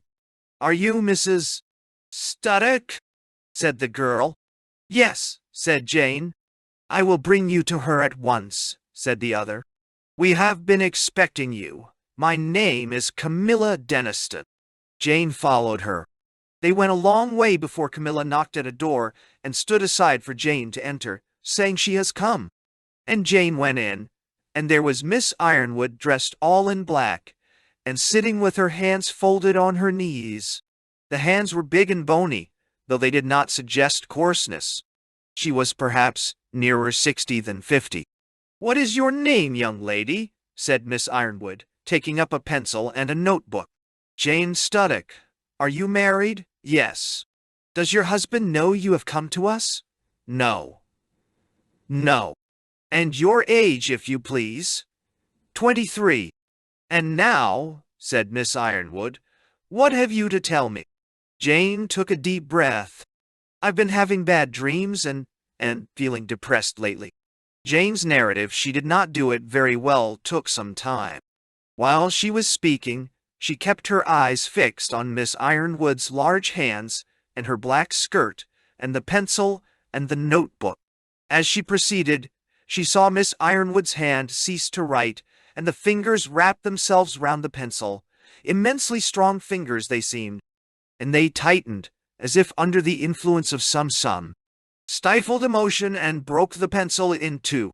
Jane stopped and looked up at Miss Ironwood's face. The gray eyes were still looking at her with no change of expression. "Pray continue, young lady," said Miss Ironwood. Jane resumed her story. When she had finished, Miss Ironwood put a number of questions. After that she became silent for so long that Jane said, "Is there, do you think, anything very serious wrong with me?" "Not me." "There is nothing wrong with you," said Miss Ironwood. "You mean it will go away?" "I should say probably not." "Is it something that can't be cured?" "The reason you cannot be cured is that you are not ill. But there must be something wrong. It's surely not natural to have dreams like that." There was a pause. "I think," said Miss Ironwood, "I had better tell you the whole truth." Yes, do, said Jane in a strained voice. And I will begin by saying this, continued Miss Ironwood. Meanwhile, and John advice. You are a more important person than you imagine. Ah, when you old. Jane said nothing, but thought inwardly, she's humoring me. She thinks I am mad. What was your maiden name? Asked Miss Ironwood. Tudor, said Jane. The Warwickshire branch of the family? No. Yes. Yeah, now you wait. Did you ever read a little book by an ancestor of yours about the Battle of Worcester? No. Father had a copy. The only copy, I think. There are at least two others. One is in this house. Your ancestor gave a full, and on the whole, correct account of the battle, which he says he completed on the same day on which it was fought. But he was not at it. Yeah, one say. Jane, who had not really been following this, looked at Miss Ironwood. If he was speaking the truth, said Miss Ironwood, and we believe that he was, he dreamed it. Do you understand? Dreamed about the battle. Yes, but dreamed it right. He saw the real battle in his dream. A doll. I don't see the guides. Connection. Oh. Vision, the power of dreaming realities, is sometimes hereditary, said Miss Ironwood. Something seemed to be interfering with Jane's breathing. She felt a sense of injury. This was just the sort of thing she hated. Can it be proved? She asked. I mean, we have only his word for it. We have your dreams. What do you mean? The underline is a mentue. My opinion is that you have seen real things in your dreams. You have seen Alcazan as he really sat in the condemned cell, and you have seen a visitor whom he really had. But, oh, this is ridiculous, said Jane. That part was a mere coincidence. The rest was just nightmare. It was all impossible. He screwed off his head, I tell you. And they dug up the horrible old man. They made him come to life. There are some confusions there, no doubt, but in my opinion there are realities behind even those episodes. I am afraid I don't believe in that sort of thing, said Jane coldly. Your upbringing makes it natural that you should not, replied Miss Ironwood. Can you then do nothing for me? I mean, can you not stop it, cure it? Vision is not a disease. But I don't want it, said Jane passionately. If you go to a psychotherapist, said Miss Ironwood, he will proceed on the assumption that the dreams reflect your own subconscious. He would try to treat you. It would certainly not remove the dream. But what is this all about? Said Jane. I want to lead an ordinary life. I want to do my own work. Why should I be selected for this horrible thing? There was a short silence. Jane made a vague movement and said, rather sulkily, well, perhaps I'd better be going. Then suddenly, but how can you know all this? We know your dreams to be partly true because they fit in with information we already possess. It was because he saw their importance that Dr. Dimble sent you to us. No. Do you mean he sent me here not to be cured, but to give information? Said Jane. Exactly. I wish I had known that a little earlier, said Jane coldly, getting up to go. I had imagined Dr. Dimble was trying to help me. He was. But he was also trying to do something more important at the same time. I suppose I should be grateful for being considered at all, said Jane dryly. Young lady, said Miss Ironwood, you do not at all realize the seriousness of this matter. The things you have seen concern something compared with which the happiness, or even the life, of you and me is of no importance. You cannot get rid of your gift. You can try to suppress it, but you will fail, and you will be badly frightened. On the other hand, you can put it at our disposal. If you do, you will be less frightened in the long run, and you will be helping to save the human race from a very great disaster. Or thirdly, you may tell someone else about it. If you do that, you will almost certainly fall into the hands of other people who are at least as anxious as we to make use of your faculty, and who will care no more about your life and happiness than about those of a fly. The people you have seen in your dreams are real people. It is not at all unlikely that they know you have, involuntarily, been spying on them. I would advise you, even for your own sake, to join our side. You keep on talking of we and us. Are you some kind of company? Yes, you may call it a company. Jane had been standing for the last few minutes, and she had almost been believing what she heard. Then suddenly all her repugnance came over her again, all her wounded vanity, and her general dislike of the mysterious and the unfamiliar. She's made me worse already, thought Jane, still regarding herself as a patient. Aloud she said, I must go. I don't know what you are talking about. I don't want to have anything to do with it. Why? Mark discovered in the end that he was expected to stay, at least for the night, and when he went up to dress for dinner, he was feeling more cheerful. This was partly due to a whiskey and soda taken with Fairy Hardcastle immediately before. The bedroom with its bright fire and its private bathroom attached had also something to do with it. Thank goodness he had allowed Jane to talk him into buying that new dress suit. But what had reassured him most of all was his conversation with the fairy. It would be misleading to say that he liked her. She had indeed excited in him all the distaste which a young man feels at the proximity of something rankly, even insolently, sexed, and at the same time wholly unattractive. And something in her cold eye had told him that she was well aware of this reaction, and found it amusing. She had drifted into police reminiscences. In spite of some initial skepticism, Mark was gradually horrified by her assumption that about 30% of our murder trials ended by the hanging of an innocent man. There were details, too, about the execution shed which had not occurred to him before. All this was disagreeable, but it was made up for by the deliciously esoteric character of the conversation. Several times that day he had been made to feel himself an outsider. That feeling completely disappeared while Miss Hardcastle was talking to him. She had apparently lived an exciting life.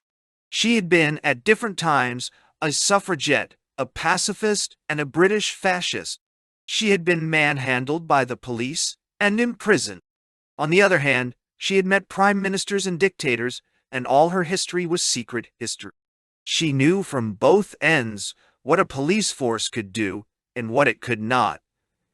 And there were, in her opinion, very few things it could not do. For the fairy, the police side of the Institute was the really important side. It existed to relieve the ordinary executive of what might be called all sanitary cases, a category which ranged from vaccination to charges of unnatural vice, from which it was only a step to bringing in all cases of blackmail. As regards crime in general, they had already popularized in the press the idea that the Institute should be allowed to experiment largely in the hope of discovering how far humane remedial treatment could be substituted for the old notion of retributive punishment. That was where legal red tape stood in their way. But there are only 2 papers we don't control, said the fairy, and we'll smash them. And then one would have carte blanche. Mark did not immediately follow this, but the fairy pointed out that what had hampered every English police force up to date was precisely the idea of deserved punishment. For deserved was finite. You could do so much to the criminal, and no more. Remedial treatment, on the other hand, need have no limit. It could go on till it had effected a cure, and those who were carrying it out would decide when that was. And if cure were humane and desirable, how much more prevention? Soon anyone who had ever been in the hands of the police at all would come under the control of the NICE. In the end, every citizen. And that's where you and I come in, added the fairy. This had brought Mark back to his doubts whether he were really being given a job and, if so, what it was. But she had laughed at his fears. You're in all right, Sonny, she said. Only don't be too particular about what exactly you've got to do. Wither doesn't like people who try to pin him down, and don't believe everything you're told. 9. At dinner, Mark found himself next in guest. Well, said Hideous. "Have they finally roped you in, eh? Because if you thought the better of it, I'm motoring back tonight, and I could give you a lift." "Sorens, you haven't yet told me why you are leaving us yourself," said Mark. "Oh, well, it all depends what a man likes. If you enjoy the society of that Italian eunuch, and the mad parson, and that Hardcastle girl her grandmother would have boxed her ears, if she were alive, of course there's nothing more to be said." "Well, I suppose it's hardly to be judged on purely social grounds. I mean, it's something more than a club, eh?" "Judged? Never judged anything in my life, except at a flower show. I came here because I thought it had something to do with science. Now that I find it's something more like a political conspiracy, I shall go home." "No, you mean I suppose that the social planning doesn't appeal to you? I can understand that it doesn't fit in with your work as it does with sciences like sociology, but there are no sciences like sociology. And if I found chemistry beginning to fit in with a secret police run by a middle-aged virago who doesn't wear corsets, and a scheme for taking away his farm and his shop and his children from every Englishman, I'd let chemistry go to the devil and take up gardening again." "Aye, Bill," said Fairy Hardcastle suddenly, from the far side of the table. Hengist fixed his eyes upon her, and his face grew a dark red. "Is it true," bawled the fairy, "that you're off by car after dinner?" "Yes, Miss Hardcastle, it is. I was wondering if you could give me a lift." "I should be happy to do so," said Hengist in a voice not intended to deceive, "if we are going in the same direction." "Will you be passing Brenstock?" "No, I go down Potter's Lane." "Oh, damn, no good to me. I may as well wait till the morning." After this, Mark found himself engaged by his left-hand neighbor, and did not see Bill the Blizzard again until he met him in the hall after dinner. He was in his overcoat and just ready to step into his car. He began talking as he opened the door, and Mark was drawn into accompanying him across the gravel sweep to his car. "Take my advice, Studdock," he said. "You'll do yourself no good by getting mixed up with the NICE, and by God, you'll do nobody else any good either. I suppose there are two views about everything," said Mark. "Hey, two views? There are a dozen views about everything until you know the answer. Good night." He started up the car and drove off. Jane came back from St. Anne's very little pleased with her interview, and had no sooner reached the flat than the telephone went. "Is that you, Jane?" came a voice. "It's me, Margaret Dimble. Such a dreadful thing's happened. I'll tell you when I come. I'm too angry to speak at the moment. Have you a spare bed by any chance?" "What? Mr. Ryan?" "Studdock's away." "Not a bit, if you don't mind. I've sent Cecil to sleep in college." "You're sure it won't be a nuisance?" "Thanks most awfully. I'll be round in half an hour." Oh. Chapter 4. The Liquidation of Anachronisms. Almost before Jane had finished putting clean sheets on Mark's bed, Mrs. Dimble arrived. "You're an angel to have me," she said. "We'd tried every hotel in Edgestowe, I believe.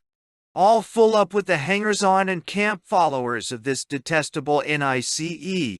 Secretaries here, typists there, commissioners of works. The thing's outrageous. If Cecil hadn't had a room in college, I really believe he'd have had to sleep in the waiting room at the station. I only hope that man in college has aired the bed."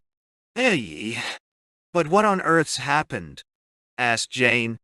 "Turned out, my dear." "No, but it isn't possible, Mrs. Dimble. I mean, it can't be legal. That's what Cecil said. Just think of it, Jane. The first thing we saw when we poked our heads out of the window this morning was a lorry on the drive and a small army of what looked like criminals with picks and spades. There was an odious little man in a peaked cap who said they'd have no objection to our remaining in possession of the house, mind you, not the garden, till 8 o'clock tomorrow morning. No objection. Nizel. But surely it must be some mistake. Nay. Of course Cecil rang up your bursar. And of course your bursar was out.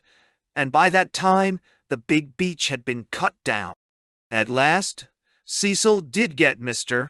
Busby, who said there must be some misunderstanding. But it was out of his hands now, and we'd better get on to the NICE. At Belbury. Of course it turned out to be quite impossible to get them.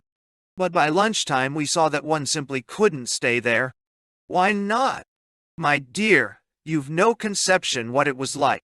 Great lorries and traction engines roaring past all the time.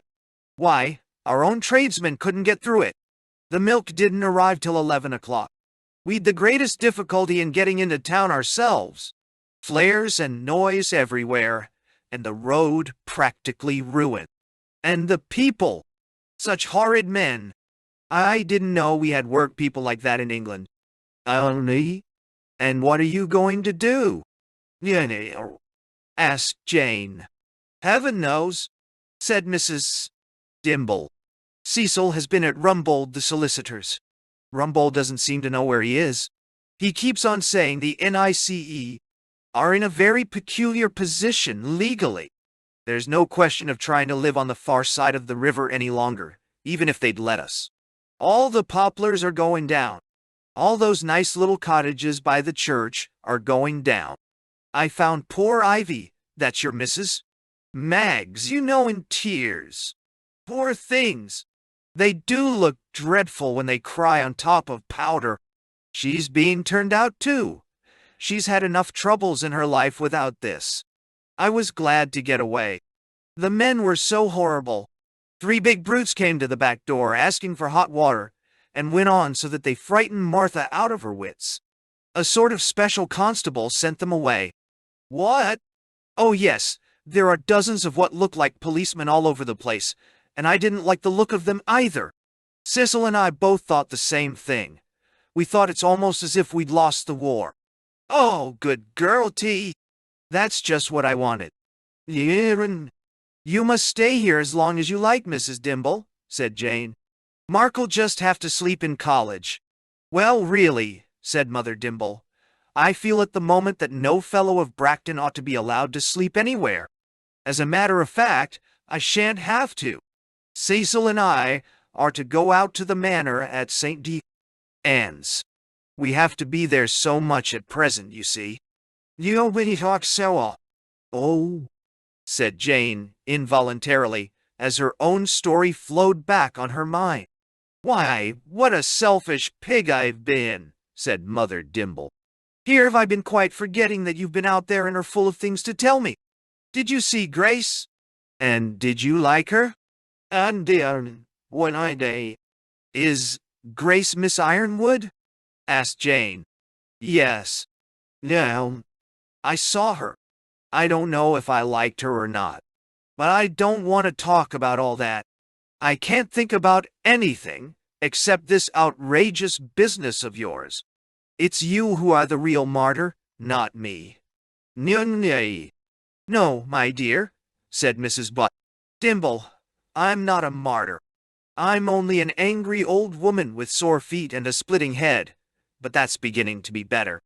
After all, Cecil and I haven't lost our livelihood as poor Ivy Maggs has.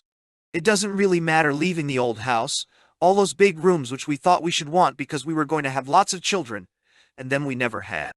Jane, that's the 3rd time you've yawned. You're dropping asleep and I've talked your head off.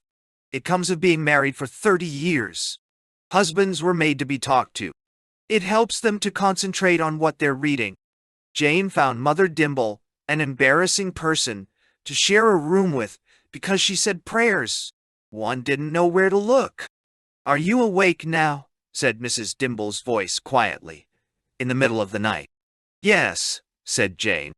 I'm so sorry. Did I wake you up? Was I shouting? Yes, you were shouting out about someone being hit on the head. I saw them killing a man. A man in a big car driving along a country road. Then he came to a crossroads, and there was someone standing in the middle of the road, waving a light to stop him. I couldn't hear what they said. I was too far away. They must have persuaded him to get out of the car somehow, and there he was talking to one of them. The light fell full on his face. He wasn't the same old man I saw in my other dream. He hadn't a beard, only a mustache. And he had a very quick kind of proud way. He didn't like what the man said to him, and presently he put up his fists and knocked him down. Another man behind him tried to hit him on the head with something, but the old man was too quick and turned round in time. Then it was rather horrible, but rather fine. There were 3 of them at him, and he was fighting them all. I've read about that kind of thing in books, but I never realized how one would feel about it. Of course, they got him in the end. Now they know. Without a doubt, thought Mark. This must be the mad parson that Bill the Blizzard was talking of. The committee at Belbury did not meet till 10:33, and ever since breakfast he had been walking with the Reverend Strake in the garden, despite the raw and misty weather of the morning. At the very moment when the man had first buttonholed him, the threadbare clothes and clumsy boots, the frayed clerical collar, the dark, lean, tragic face, gashed and ill-lit, shaved and seamed, and the bitter sincerity of his manner, had struck a discordant note. It was not a type Mark had expected to meet in the NICE. "Do not imagine," said Mr. Strake, "that I indulge in any dreams of carrying out our program without violence. There will be resistance. They will gnaw their tongues and not repent. We face these disorders with a firmness which will lead traducers to say that we have desired them. In a sense we have. It is no part of our witness to preserve that organization of ordered sin which is called society. None you all. Now that is what I meant," said Mark, "when I said that your point of view and mine must, in the long run, be incompatible. The preservation, which involves the thorough planning, of society is just precisely the end I have in view. I do not think there is or can be any other end. The problem is quite different for you because you look forward to something better than human society, in some other world. You minded, with every thought and vibration of my heart," said Mr. Strake, "I repudiate that damnable doctrine. The kingdom of God is to be realized here in this world, and it will be. At the name of Jesus, every knee shall bow." "Father," said Jane, and added, without much interest in the reply, "What is she doing, do you know?" "She's gone out to St. Anne's." "Has she got friends there?" "She's gone to the manor along with Cecil." "Do you mean she's got a job there?" "Well, yes. I suppose it is a job." Mrs. Chow Dimble left at about 11. She also, it appeared, was going to St.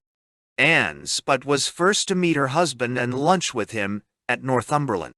Jane walked down to the town with her, and they parted at the bottom of Market Street. It was just after this that Jane met Mr. Troy. "Curry, do you... Have you heard the news, Mrs. Studdock?" said Curry. "No, what's wrong?" said Jane. She thought Mr. Curry a pompous fool, and Mark a fool for being impressed by him. But as soon as Curry began speaking, her face showed all the wonder and consternation he could have wished. The murder of Hideous had already become Curry's property. The matter was, in some indefinable sense, in his hands, and he was heavy with responsibility. At another time, Jane would have found this amusing. She escaped from him as soon as possible and went into Blackie's for a cup of coffee. She felt she must sit down. The death of Hideous in itself meant nothing to her. But the certainty that she herself in her dream had witnessed a real murder shattered the consoling pretenses with which she had begun the morning. It came over her with sickening clarity that the affair of her dreams, far from being ended, was only beginning. It would drive her mad, she thought, to face it alone. The other alternative was to go back to Miss Ironwood. But that seemed to be only a way of going deeper into all this darkness. She didn't want to get drawn in. It was unfair. It wasn't as if she had asked much of life. All she wanted was to be left alone. Cosser, the freckle-faced man with the little wisp of black mustache, approached Mark as he was coming away from the committee. "You and I have a job to do," he said. "Got to get out a report about Cure Hardy." Mark was very relieved to hear of a job, but he was a little on his dignity. "Does that mean I am to be in Steele's department after all?" "Why, that's right," said Cosser. "The reason I ask," said Mark, "is that neither he nor you seemed particularly keen on having me. I don't want to push myself in, you know. I don't need to stay at the NICE at all if it comes to that." "I'll say." "Well, don't start talking about it here," said Cosser. "Come upstairs." They were in the hall, and Mark noticed Wither pacing thoughtfully towards them. "Meow. Wouldn't it be as well to speak to him?" he suggested. But the deputy director, after coming within 10 feet of them, had turned in another direction. He was humming to himself under his breath, and seemed so deep in thought that Mark felt the moment unsuitable for an interview. Cosser apparently thought the same, and Mark followed him up to an office on the 3rd floor. "It's about the village of Cure Hardy," said Cosser when they were seated. "You see, all that land at Brogden Wood is going to be little better than a swamp once they get to work. Why the hell we wanted to go there, I don't know. Anyway, the latest plan is to divert the wind. Block up the old channel through Edgestow altogether. Look, it's to be diverted and brought down an artificial channel here to the east, where the blue line is, and rejoin the old bed down here." "When?" "The university will hardly agree to that," said Mark. "We've got the university by the short hairs," said Cosser. "The point is that the new wind must come right through Cure Hardy in this narrow little valley. The idea is to dam the valley at the southern end and make a big reservoir. Well, but what happens to Cure Hardy?" "No, again. Well, on me." "That's another advantage. We build a new model village 4 miles away. I say, there be the devil of a stink about this. Cure Hardy is famous. It's a beauty spot. That's where you and I come in. We've got to make a report on Cure Hardy. We'll run out and have a look round tomorrow, but we can write most of the report today. It ought to be pretty easy. If it's a beauty spot, you can bet it's insanitary. Then we've got to get out some facts about the population. I think you'll find it consists chiefly of undesirable elements, small rentiers and agricultural laborers." "That's easy enough," said Mark. "But before I get down to it, I'd like to be a bit clearer about my position. Oughtn't I to go and see Steele?" "No, I wouldn't do that," said Cosser. "Why not?" "Well, for one thing, Steele can't prevent you if the DD backs you up. For another, Steele is rather a dangerous man. There's another thing, too. I don't think things can go on in this department in the way they are at present." Mark understood. Cosser was hoping to get Steele out of the department altogether. "I got the impression," said Mark, "that you and Steele hit it off together rather well." "The great thing here," said Cosser, "is never to quarrel with anyone."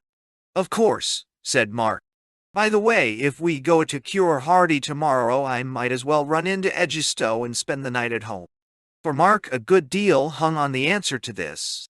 But Cosser merely said, "Oh," leaving Mark in doubt whether no one needed leave of absence, or whether Mark was not sufficiently established as a member of the Institute for his absence to be of any consequence. Then they went to work on their report. Next day they drove to Cure Hardy, and walked about the village for 2 hours, and saw all the abuses and anachronisms they came to destroy. They saw the backward laborer, and heard his views on the weather. They met the wastefully supported pauper shuffling across the courtyard of the almshouses to fill a kettle, and the elderly rentier in conversation with the postman. It did not quite escape Mark that the face of the laborer was rather more interesting than Cosser's, and his voice a great deal more pleasing to the ear. But all this did not influence his sociological convictions, for his education had had the effect of making things that he read and wrote more real to him than things he saw. Statistics about agricultural laborers were the substance. Any real ditcher, plowman, or farmer's boy was the shadow. In his own way, he believed as firmly as any mystic in the superior reality of the things that are not seen. On their way back, Cossar dropped him near Edgestowe station, and as he walked home, Mark began to think of what he would say to Jane about Belbury. You will misunderstand him if you think he was consciously inventing a lie. His misgiving and uneasiness quickened his desire to cut a good figure in the eyes of his wife. Almost without noticing it, he decided not to mention Cure Hardy. Jane cared for old buildings and all that sort of thing. When Jane heard the door opening and looked round and saw Mark, she saw a rather breezy Mark. Yes, he was almost sure he'd got the job. The salary wasn't fixed, but he'd be going into that tomorrow. But he had already got on to the real people there. Jane decided to tell him nothing about the dreams or St. Anne's. Men hated women who had things wrong with them, especially queer, unusual things. Her resolution was easily kept, for Mark, full of his own story, asked her no questions. She was not, perhaps, entirely convinced by what he said. Very early in the conversation, she said in a sharp, frightened voice. She had no idea how he disliked that voice. Mark, you haven't given up your fellowship at Bracton? He said, of course not, and went on. That evening, the fellows of Bracton sat in common room, over their wine and dessert. Feverstone and Curry were sitting together.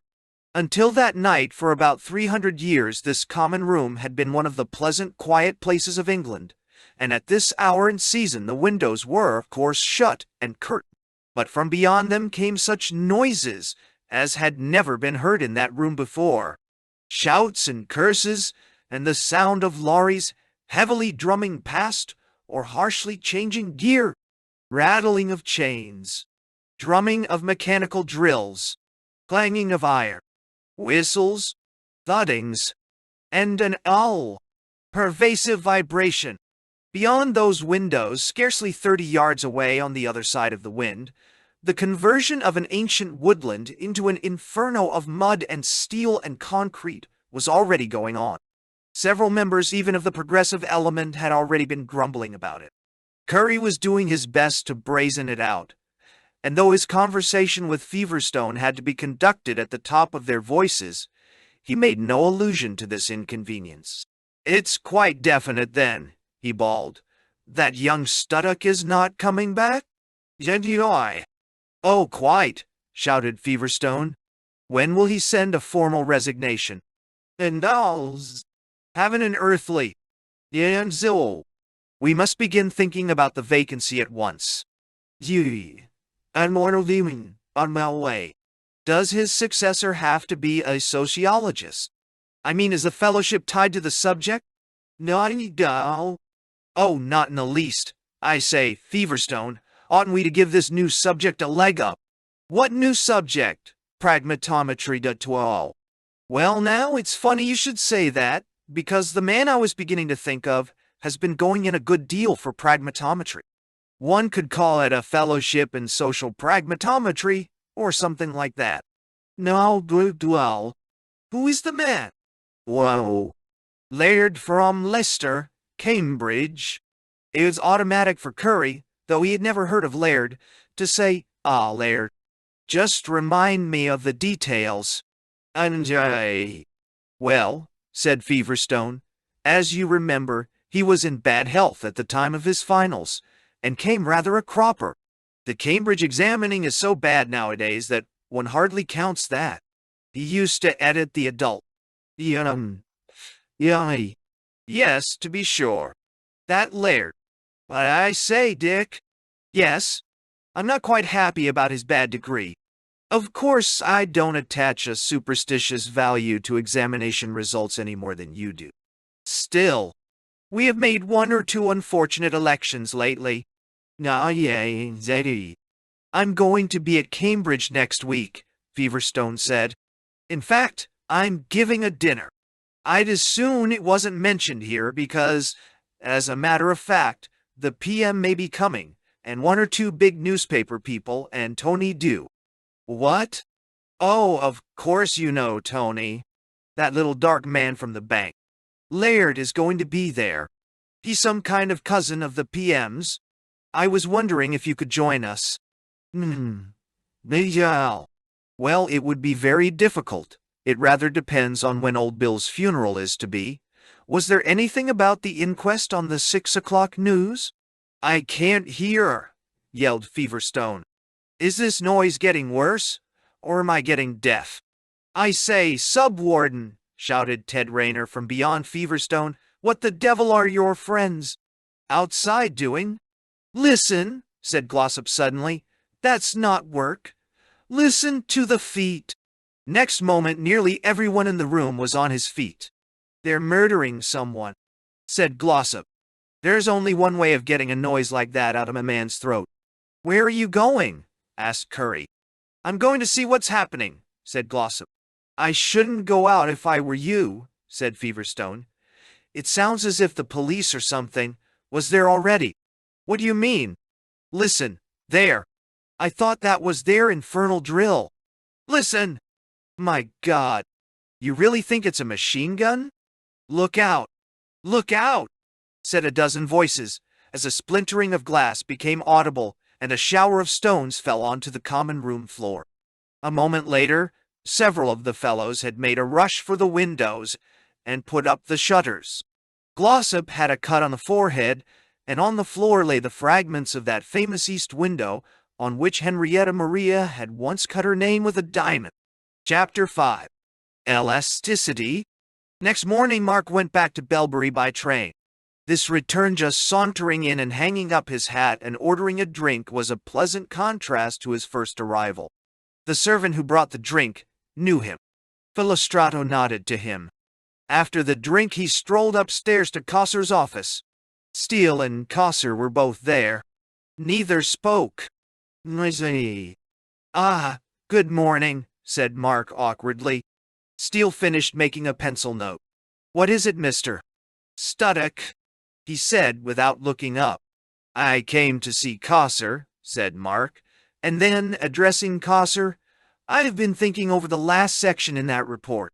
What report's this? Said Steele to Cosser. Oh, I thought, replied Cosser with a little twisty smile at one corner of his mouth, that it would be a good thing to put together a report on Cure Hardy. Mr. Studdock helped me. Well, never mind about that now, said Steele. You can talk to Mr. Cosser about it some other line. Mr. Studdock. Look here, said Mark. I think we'd better understand one another. Am I to take it that this report was simply a private hobby of Cosser's? And whose orders am I under? Steele, playing with his pencil, looked at Cosser. I asked you a question about my position, Mr. Steele, said Mark. I haven't time for this sort of thing, said Steele. I know nothing about your position. Mark turned on his heel and left the room, slamming the door behind him. He was going to see the deputy director. At the door of Wither's room he hesitated for a moment because he heard voices from within, but he was too angry to wait. He knocked and entered without noticing whether the knock had been answered. My dear boy, said the deputy director, looking up, but not quite fixing his eyes on Mark's face, I am delighted to see you. Mark noticed that there was a third person in the room, a man called Stone, whom he had met the day before yesterday. Stone was standing in front of Wither's table, rolling and unrolling a piece of blotting paper with his fingers. Delighted to see you, repeated Wither. All the more so because you interrupted me in what I am afraid I must call a rather painful interview. As I was just saying to poor Mr. Guy, Stone, when you came in, nothing is nearer to my heart than the wish that this great institute should all work together like one family. The greatest unity of will and purpose, Mr. Nick. Stone, the freest mutual confidence. That is what I expect of my colleagues. But then, as you may remind me, Mr. Studdock, even in family life there are occasionally strains and misunderstandings. And that is why, my dear boy, I am not at the moment quite at leisure. Don't go, Mr. Stone, I have a great deal more to say to you. Oh, well, perhaps I'd better come back later, said Mark. Well, perhaps in all the circumstances. It is your feelings that I am considering, Mr. Stone. Perhaps. The usual method of seeing me, Mr. Studdock, is to apply to my secretary and make an appointment. Not, you will understand that I have the least wish to insist on any formalities. It is the waste of your time that I am anxious to avoid. No, I say. Thank you, sir, said Mark. I'll go and see your secretary. The secretary's office was next door. Mark made an appointment for 10 o'clock tomorrow, the earliest hour they could offer him. As he came out, he ran into Fairy Hardcastle. "Hello, Studdock," said the fairy. "Hanging round the DD's office? That won't do, you know. I have decided," said Mark, "that I must either get my position definitely fixed or else leave the Wall Institute." "No, I know." She looked at him with an ambiguous expression and suddenly slipped her arm through his. "Look, Sonny," she said, "you drop all that, see? Come and have a talk." "There's really nothing to talk about, Miss Hardcastle," said Mark. "Either I get a real job here or I go back to Bracton." To this the fairy made no answer, and the steady pressure of her arm compelled Mark to go with her along the passage. She brought him to her own offices on the second floor. The outer office was full of what he had already learned to call waifs, the girls of the Women's Auxiliary Institutional Police. The men of the force, though more numerous, were not often met with indoors, but waifs were constantly seen wherever Miss Hardcastle appeared. Far from sharing the masculine characteristics of their chief, they were small and fluffy, and full of giggles. Miss Hardcastle behaved to them as if she were a man, and addressed them in tones of half-breezy, half-ferocious gallantry. When they reached the inner office, she made Mark sit down, but remained standing herself. "Cut it all out, Studdock," said Miss Hardcastle. "And whatever you do, don't go bothering the DD. "That might be very good advice, Miss Hardcastle," said Mark. "If I were committed to staying here, I very nearly made up my mind to go home. Only I thought I'd just have a talk with him first, to make everything clear."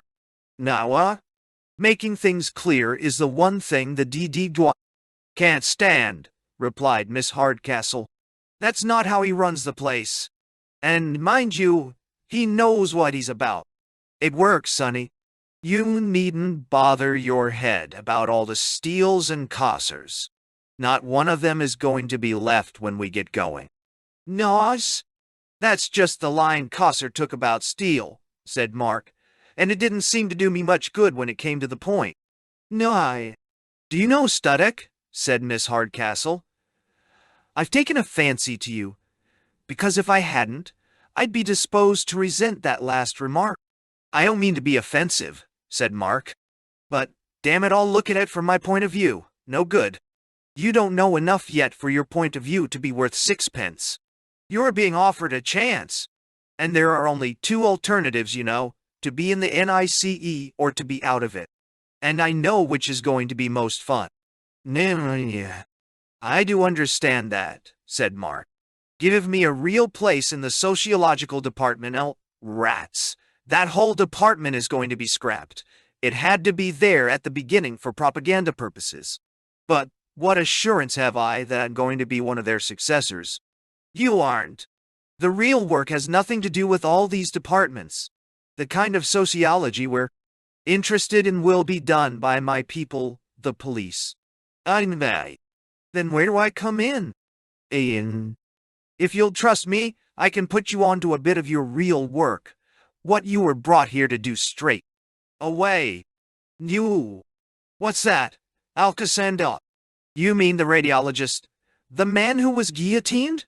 asked Mark, who was completely bewildered. The fairy nodded. "He's to be rehabilitated," she said. "Gradually. You begin with a quiet little article not questioning his guilt, but just hinting that, of course, he was a member of their Quisling government, and there was a prejudice against him. Then you follow it up in a day or two with an article of quite a different kind. Popular account of the value of his work. You can mug up the facts enough for that kind of article in an afternoon. By that time, what on earth is the point of all this? No. I'm telling you, Studdock. Alcazan is to be rehabilitated, made into a martyr. But what for? There you go again. You grumble about being given nothing to do, and as soon as I suggest a bit of real work, you expect to have the whole plan of campaign told you before you do it. That's not the way to get on here. The great thing is to do what you're told. You don't seem to realize what we are. We're an army. Anyway, said Mark, I didn't come here to write newspaper articles. And if I had, I'd want to know a good deal more about the politics of the NICE before I went in for that sort of thing. Nay, haven't you been told that it's strictly non-political? Nay, sire. One way. I've been told so many things that I don't know whether I'm on my head or my heels, said Mark. But I don't see how one's going to start a newspaper stunt without being political. Is it left or right papers that are going to print all this rot about Alcazan? Both, honey, both, said Miss Hardcastle. Don't you understand anything? Isn't it absolutely essential to keep a fierce left and a fierce right both on their toes and each terrified of the other? That's how we get things done. Of course, we're non-political. The real power always is. Oh. Well, said Mark, this is all very interesting, but it has nothing to do with me. I don't want to become a journalist at all, and if I did, I should like to be an honest journalist. Very well, said Miss Hardcastle. All you'll do is to help to ruin this country and perhaps the human race, besides dishing your own career. The confidential tone in which she had been speaking up till now had disappeared, and there was a threatening finality in her voice.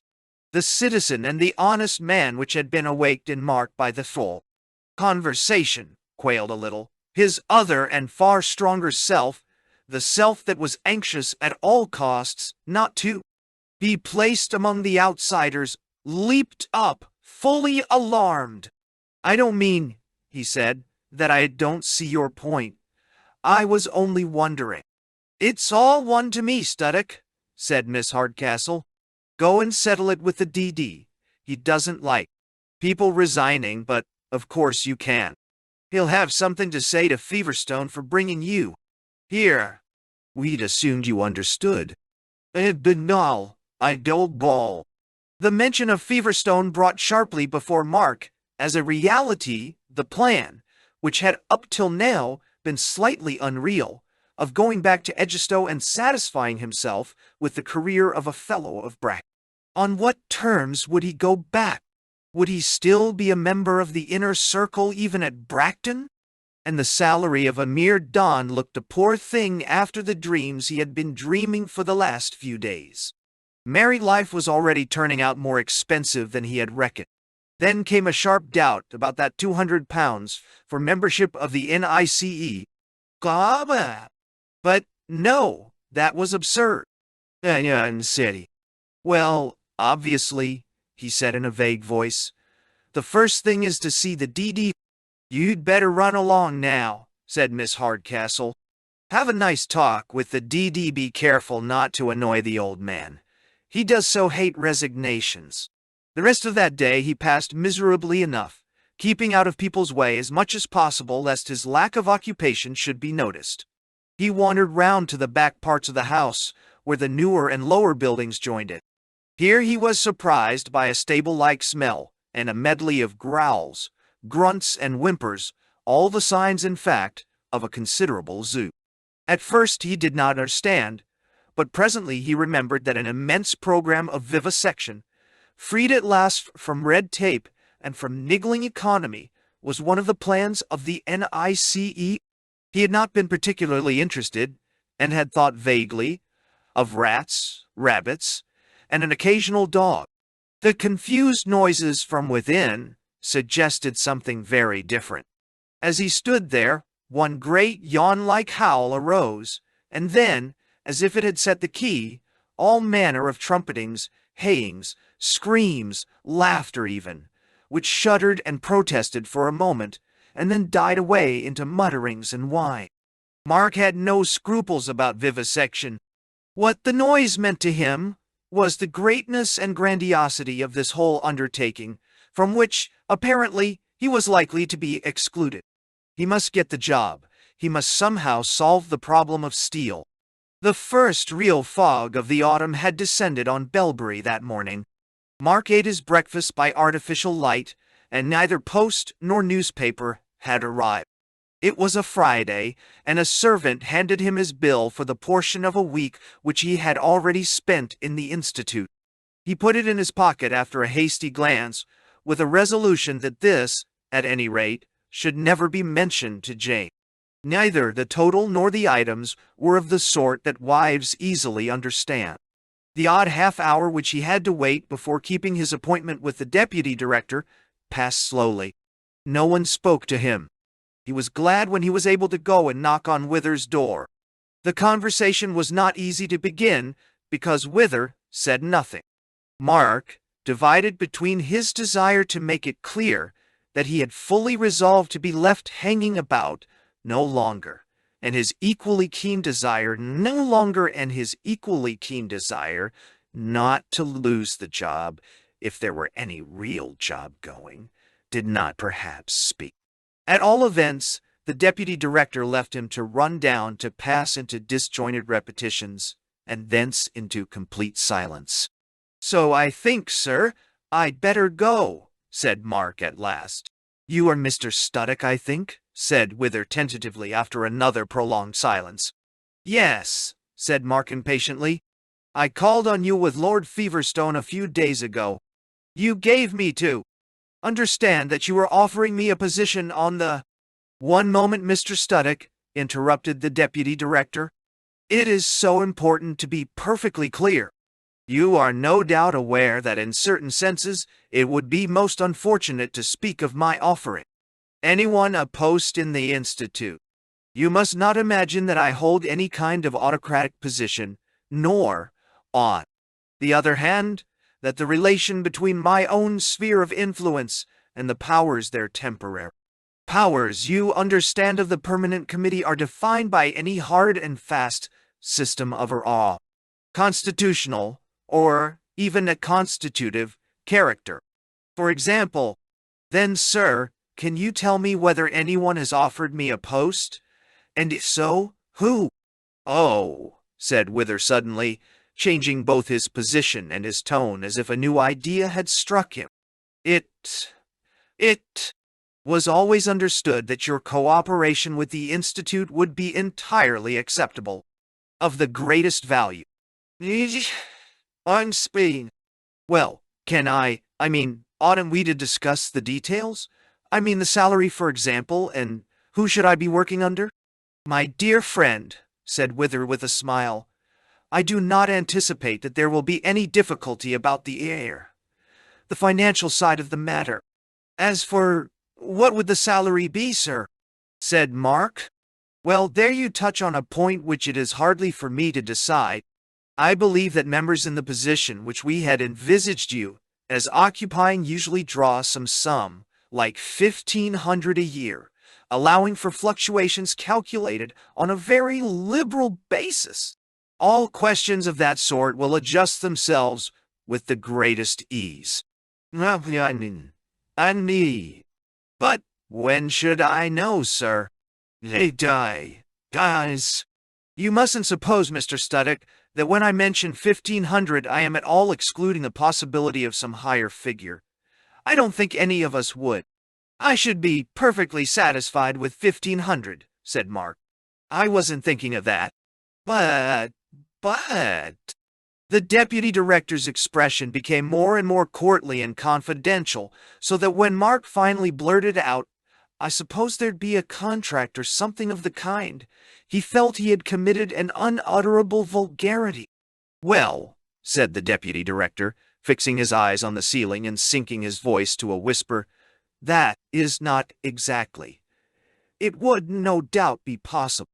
"And that isn't the main point, sir," said Mark, reddening.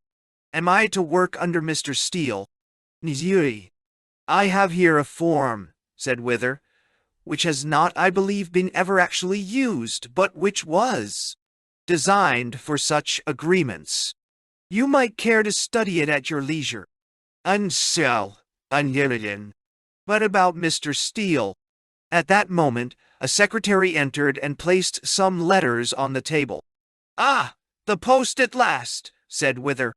"Perhaps, Mr. Studdock, you will have letters of your own to attend to. You are, I believe, married?"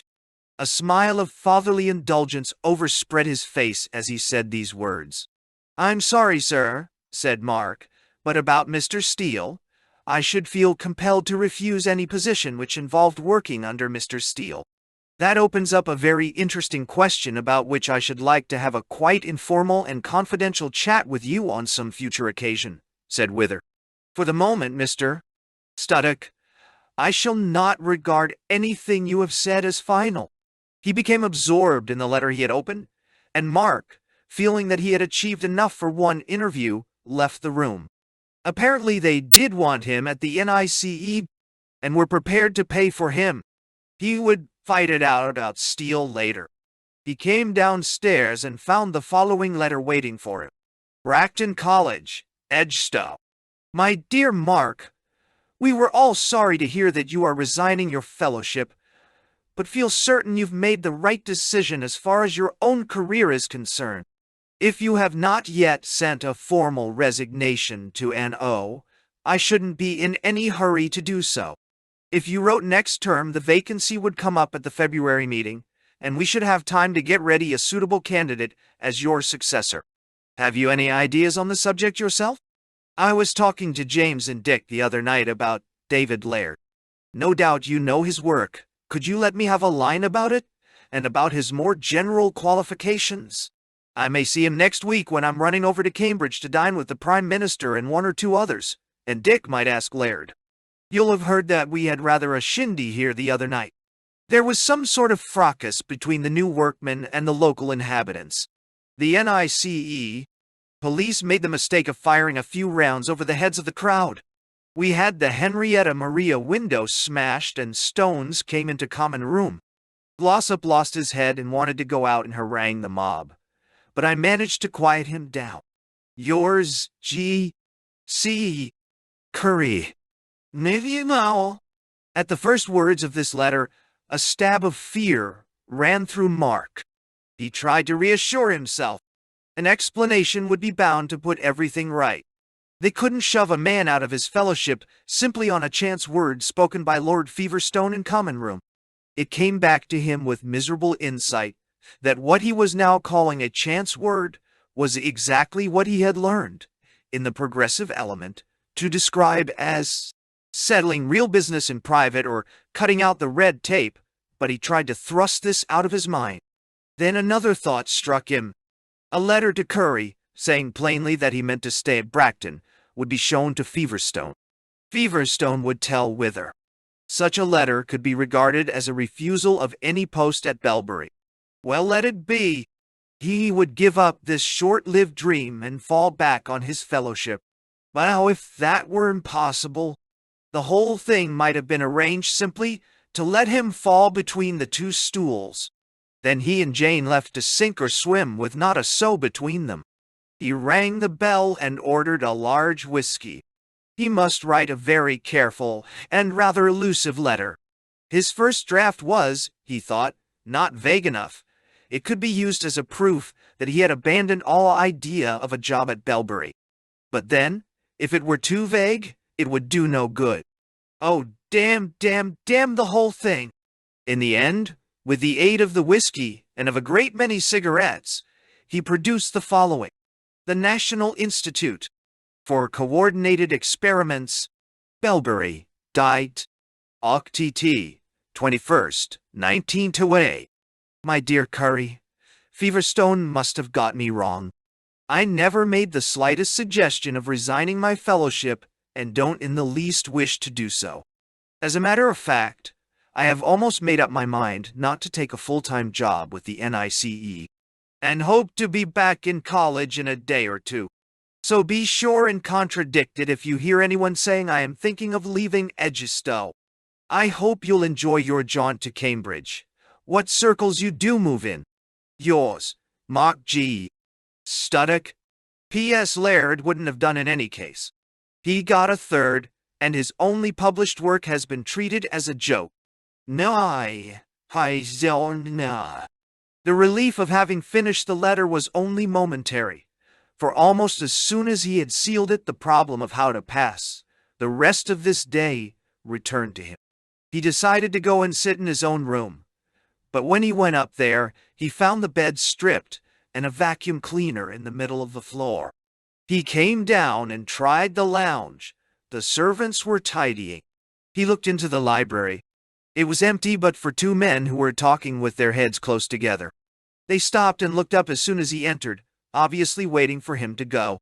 In the hall he saw Steele himself standing by the notice board and talking to a man with a pointed beard. Neither looked at Mark, but as he passed them, they became silent. He opened the front door and looked out. The fog was thick, wet, and cold. This day was so long to Mark that a faithful account of it would be unreadable. Some time after lunch he met Stone. He knew by experience how dangerous it is to be friends with a sinking man, or even to be seen with him. You cannot keep him afloat, and he may pull you under. But his craving for companionship was now acute. Against his better judgment, he said, "Hello." Stone gave a start as if to be spoken to were almost a frightening experience. "Good afternoon," he said nervously, and made to pass on. And Mark did not answer because at that moment he saw the deputy director approaching. He was too. Discovered during the next few weeks that no passage and no room at Belbury was safe from the prolonged indoor walks of the deputy director. They could not be regarded as a form of espionage, for the creak of Wither's boots and the dreary little tune which he was nearly always humming would have defeated any such purpose. One heard him quite a long way off. Often one saw him a long way off as well, staring vaguely towards one. Very slowly he came towards them, looked in their direction, though it was not plain from his face whether he recognized them or not, and passed on. Neither of the young men attempted to resume their conversation. At tea Mark saw Feverstone and went at once to sit beside him. He knew that the worst thing a man in his position could do was to try to force himself on anyone, but he was now feeling desperate. "I say, Feverstone," he began gaily, "I haven't had exactly what you'd call a glowing reception from Steele. But the DD won't hear of my leaving, and the fairy seems to want me to write newspaper articles. What the hell am I supposed to be doing?" Feverstone laughed long and loud. "Because," concluded Mark, "I'm damned if I can find out. I tried to tackle the old boy direct." "God," said Feverstone, laughing even louder. "Well, how the devil is one to find out what's wanted if nobody offers any information?" "No, quite." "Oh, and how on earth did Curry get the idea that I'm resigning my fellowship?" "Aren't you?" "I never had the faintest notion of resigning it." Feverstone's smile brightened and widened. "It doesn't make any odds, you know," he said. "If the NICE want you to have a nominal job somewhere outside Belbury, you'll have one, and if they don't, you won't. Just like that. I'm merely trying to retain the fellowship I already had. One doesn't want to fall between two stools. One doesn't want to. You mean, take my advice and get into Wither's good books again as soon as you can. I gave you a good start, but you seem to have rubbed him up the wrong way. And just between ourselves, I wouldn't be too thick with the fairy. It won't do you any good higher up." "I gotta say, it don't know." "In the meantime," said Mark, "I've written to Curry to explain that it's all rot about my resignation. No harm if it amuses you," said Feverstone, still smiling. "Well, I don't suppose college wants to kick me out simply because Curry misunderstood something by you. You can't be deprived of a fellowship under any statute I know, except for gross immorality." "Of course not. I didn't mean that. I meant not being re-elected when I come up for re-election next term. Oh, I see. And that's why I must rely on you to get that idea out of Curry's head. Yeah, now M. E. No, no, no, Potting one roll. U. E. S. Ah. Honey. Why me? Well, damn it all, Feverstone. You know perfectly well that there was no doubt about my re-election until you spoke a word in Curry's ear. Feverstone eyed the muffin critically. You make me rather tired, he said, and I would advise you in talking to people here to adopt a more agreeable manner. Otherwise your life may be nasty, poor, brutish, and short. Short? Said Mark. Is that a threat? Do you mean my life at Bracton or at the NICE? I shouldn't stress the distinction too much if I were you, said Feverstone. And so Mark knew that if he lost the Belbury job, he would lose his fellowship at Bracton as well. During these days, Jane kept on going into Edgestowe to find another woman instead of Mrs. Maggs. On one of these occasions, she was delighted to find herself suddenly addressed by Camilla Denniston. Camilla had just stepped out of a car, and next moment she introduced a tall, dark man as her husband. Jane saw that both the Dennistons were the sort of people she liked. She knew that Mr. Denniston had once been a friend of Mark's, and her first thought was to wonder why Mark's present friends were so inferior to those he once had. We were just coming to see you, said Camilla. Look here, we have lunch with us. Let's drive you up to the woods beyond Sandown and all feed together in the car. Jane thought this foggy day an odd choice for a picnic, but agreed. They left the unfenced road beyond Sandown and went across grass, and finally came to rest in a sort of little grassy bay with a fir thicket on one side and a group of beeches on the other. Then there was some unstrapping of baskets, and then sandwiches and sherry and hot coffee and cigarettes. Now, said Denniston at last, I must tell you. Our little household, or whatever you like to call it, is run by Mr. Fisher King. At least that is the name he has recently taken. He had a sister in India, Mrs. Fisher King. She has died and left him a large fortune on condition that he took the name. She was a friend of the great native Christian mystic whom you may have heard of, the Surah. And that's the point. The Surah had reason to believe that a great danger was hanging over the human race. And just before the end, he became convinced that it would actually come to a head in this island. Mrs. Fisher King handed over the problem to her brother. He was to collect a company to watch for this danger and strike when it came. Jane waited. The Surah said that when the time came we should find a seer, a person with second sight. Not that we'd get a seer, Arthur, said Camilla, that a seer would turn up. Either we, or the other side, would get her. Oh, no. And it looks, said Denniston to Jane, as if you were the seer. But please, said Jane, smiling, I don't want to be anything so exciting. Camilla turned to Jane and said, I gathered from Grace Ironwood that you weren't quite convinced you were a seer. I mean, you thought it might be ordinary dreams. Do you still think that? Now, dear, it's all so strange and beastly, said Jane. Her habitual inner prompter was whispering, Take care. Don't get drawn in. Don't commit yourself to anything. Then an impulse of honesty forced her to add, As a matter of fact, I've had another dream since then, and it turns out to have been true. I saw the murder, Mr. Hingest's murder. Yeah, there you are, said Camilla. Oh, you must come in. You must, you must. We've been wondering all this time exactly where the trouble is going to begin, and now you've seen something within a few miles of Edgestowe. In fact, we are apparently in the thick of it already, whatever it is. No, Cam, don't, said Denniston. The Pendragon wouldn't like that. Mrs. Dunn. Studdock must come in freely.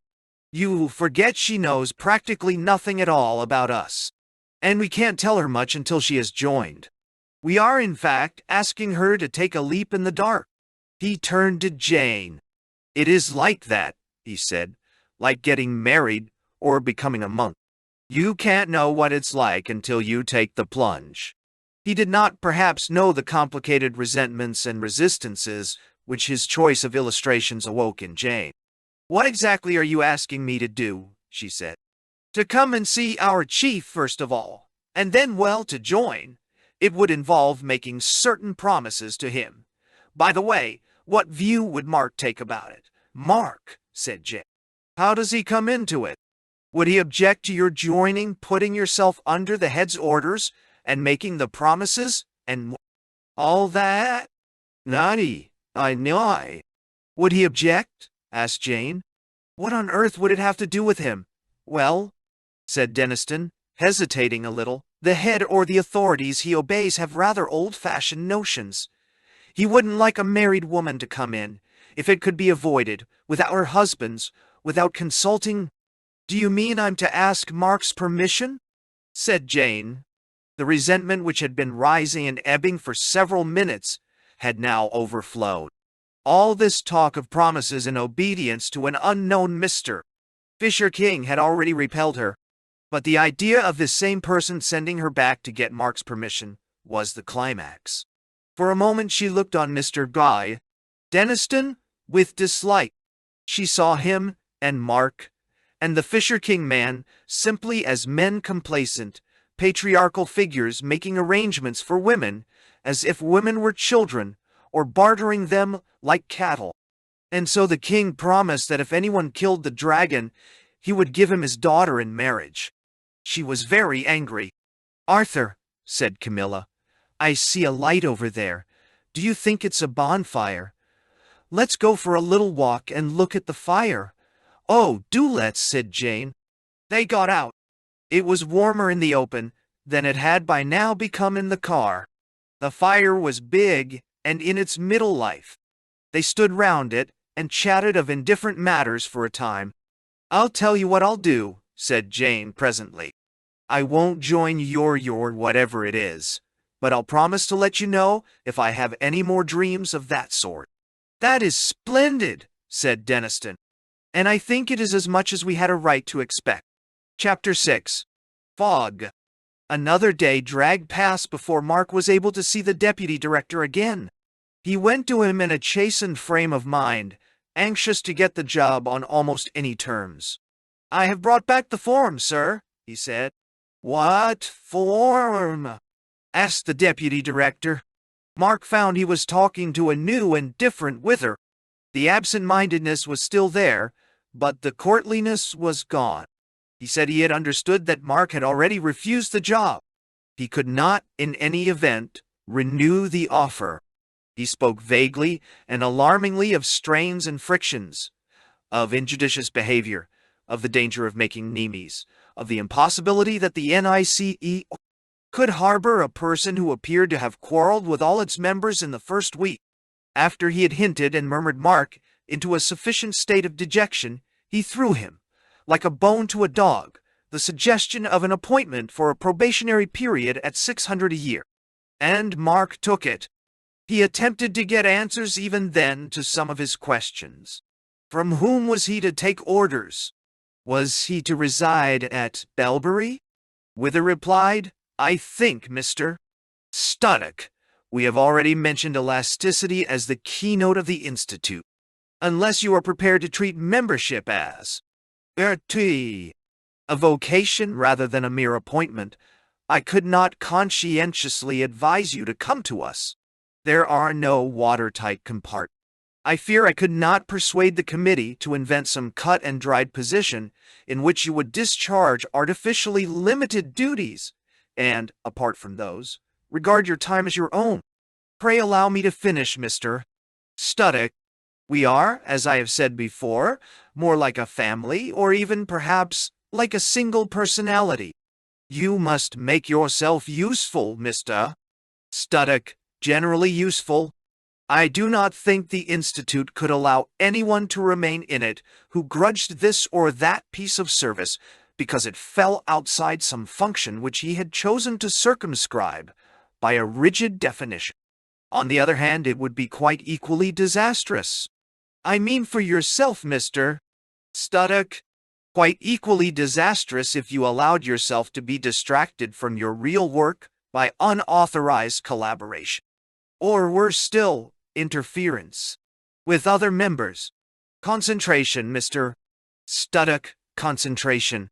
If you avoid both the errors I have mentioned.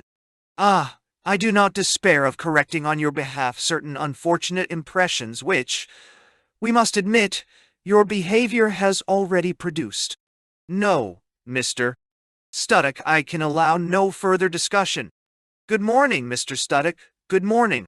Nine. Mark reimbursed himself for the humiliation of this interview by reflecting that if he were not a married man, he would not have borne it for a moment. When he went to tea, he found that the reward for his submission had already begun. The fairy signed to him to come and sit beside her. "You haven't done anything about Alcazan yet?" she asked. "No," said Mark. "I could come up and look at your materials this afternoon. At least as far as I know, for I haven't yet really found out what I'm supposed to be doing." "Elasticity, Sonny. Elasticity," said Miss Hardcastle. During the next few days, the fog, which covered Edgestowe as well as Belbury, continued, and the grip of the NICE on Edgestowe was tightening. The disturbance in which the Bracton windows had been broken was taken little notice of in the London papers or even in the Edgestowe Telegraph, but it was followed by other episodes. There was an indecent assault in one of the mean streets down by the station. There were 2 beatings up in a public house. There were increasing complaints of threatening and disorderly behavior on the part of the NICE workmen. Wherever one went, one was jostled by crowds of strangers. To a little market town like Edgestowe, even visitors from the next county ranked as aliens. The day-long clamor of Northern Jew, Welsh, and even Irish voices, the shouts, the catcalls, the songs, the wild faces passing in the fog, were utterly detestable. "There's going to be trouble here," was the comment of many a citizen, "and in a few days you'd think they wanted trouble." It is not recorded who first said, "We need more police." And then at last the Edgestowe Telegraph took notice. A shy little article appeared suggesting that the local police were incapable of dealing with the new population. Of all these things Jane took little notice. The dreams continued. There was one recurrent dream in which nothing exactly happened. She seemed indeed to be lying in her own bed, but there was someone who had drawn a chair up to the bedside and sat down to watch. He had a notebook in which he occasionally made an entry. Otherwise he sat still and attentive like a doctor. She came to know his face infinitely well, the pince nez, the well-chiseled, rather white features, and the pointed beard. And he must by now know hers equally well. It was certainly herself whom he appeared to be studying. Jane did not write about this to the Denistons the first time it occurred. Even after the second, she delayed until it was too late to post the letter that day. She wanted comfort, but she wanted it, if possible, without going out to St. Anne's and getting drawn into its orbit. Mark, meanwhile, was working at the rehabilitation of Alcazan. "I'll put you on to the captain," said the fairy. "He'll show you the ropes." That was how Mark came to spend most of his working hours with her second-in-command, Captain O'Hara, a big white-haired man with a handsome face, talking in a Dublin accent. He claimed to be of ancient family and had a seat at Castlemortal. Mark did not really understand his explanations of the dossier, the queue register, the sliding file system, and what the captain called weeding Deutsche. The whole selection of facts really remained in O'Hara's hands, and Mark found himself working merely as a writer. His journalism was a success.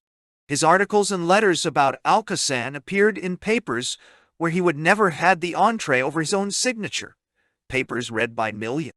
He could not help feeling a little thrill of pleasurable excitement. The pleasantest reward which fell to Mark for his obedience was admission to the library.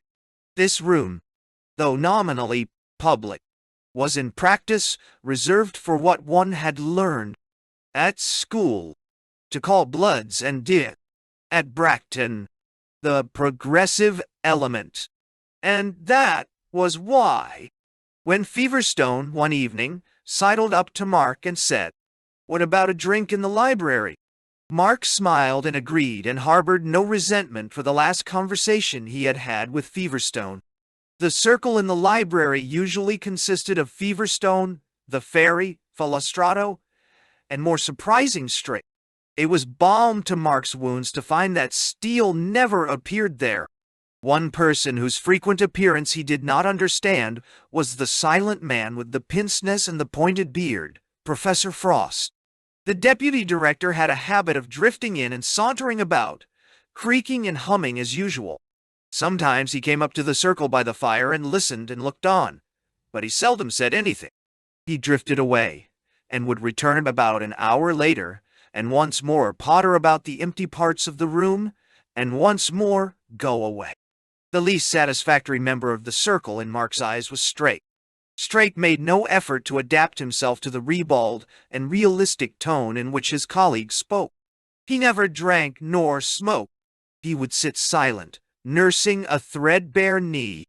Then, perhaps, once in the whole evening, something said would start him off. He would burst into loud and prolonged speech, threatening, denouncing, prophesying, talking to Mark's great discomfort and bewilderment about resurrection. Neither an historical fact nor a fable, but a prophecy. All the miracles. Shadows of things to come. After a few evenings, Mark ventured to walk into the library on his own, a little uncertain of his reception, yet afraid that if he did not soon assert his right to the entree, this modesty might damage. He knew that the error in either direction is equally fatal. It was a success. Before he had closed the door behind him, all had turned with welcoming faces, and Philostrato had said, "Echo and the fairy? Here's the very man." A glow of pleasure passed over Mark's whole body. "How quick can you write 2 leading articles, Mark?" said Feverstone. "Can you work all night?" asked Miss Hardcastle. "I have done," said Mark. "What's it all about?" "All are satisfied?" asked Philostrato. "The disturbance go forward at once, yes?" "That's the joke of it," said Feverstone. "She's done her work too well. We cannot delay it if we wished," said Strike. "What are we talking about?" said Mark. "Nothing. Then, disturbances at Edgystow," answered Feverstone. "Oh, are they becoming serious?" "They're going to become serious, Sonny," said the fairy, "and that's the point. The real riot was timed for next week. All this little stuff was only meant to prepare the ground. But it's been going on too well, damn it. The balloon will have to go up tomorrow, or the day after at latest." "You mean you've engineered the disturbances?" said Mark. "That's a crude way of putting it," said Feverstone. "It makes no difference," said Philostrato. "This is how things have to be managed." "Quite," said Miss Hardcastle. "It's always done. Anyone who knows police work will tell you. And as I say, the real thing, the big riot must take place within the next 48 hours. In the meantime, you and I have to get busy about the account of the riot." "But what's it all for?" "Emergency regulations," said Feverstone. "You'll never get the powers we want at Edgystow until the government declares that a state of emergency exists there." "Exactly," said Philostrato. "It is folly to talk of peaceful revolutions. Not that the Canaglia would always resist. Often they have to be prodded into it, but until there is the disturbance, the firing, the barricades, no one gets powers to act effectively. And the stuff must be all ready to appear in the papers the very day after the riot," said Miss Hardcastle. "That means it must be handed in to the DD by 6 tomorrow morning." "But how are we to write it tonight if the thing doesn't happen till tomorrow?" Everyone burst out laughing. "You'll never manage publicity that way, Mark," said Feverstone. "No good, Sonny," said Miss Hardcastle. We've got to get on with it at once. Time for one more drink, and you and I'd better go upstairs and begin. We'll get them to give us devilled bones and coffee at 2. This was the first thing Mark had been asked to do, which he himself, before he did it, clearly knew to be criminal. But the moment of his consent almost escaped his notice. Certainly, there was no struggle, no sense of turning a corner. A few moments later, he was trotting upstairs with the fairy. They passed Kosser on the way. To think that he had once been afraid of Kosser! At 4 o'clock, Mark sat in the fairy's office rereading the last 2 articles he had written, one for the most respectable of our papers, the other for a more popular organ. The first was as follows. While it would be premature to make any final comment on last night's riot at Hideous, 2 conclusions seem to emerge from the first accounts, with a clarity not likely to be shaken by subsequent developments. In the first place, the whole episode will administer a rude shock to any complacency which may still lurk among us as to the enlightenment of our own civilization. It must, of course, be admitted that the transformation of a university town into a center of national research cannot be carried out without some friction and some cases of hardship. But the Englishman has always had his own quiet and humorous way of dealing with frictions, and has never showed himself unwilling, when the issue is properly put before him, to make sacrifices much greater than those small alterations of habit and sentiment which progress demands of the people of Hideous. There is no suggestion that the NICE has in any way exceeded its powers or failed in consideration and courtesy, and there is little doubt that the starting point of the disturbances was some quarrel, probably in a public house, between one of the NICE workmen and some local Sir Oracle, and that this petty fracas was inflamed, if not exploited, by sectional interests or widespread prejudice. It is disquieting to be forced to suspect that the old distrust of planned efficiency and the old jealousy of what is called bureaucracy can be so easily revived. But the will of the nation is behind this magnificent peace effort, as Mr. Jules so happily described the Institute, and any ill-informed opposition which ventures to try conclusions with it will be, we hope gently, but certainly firmly, resisted.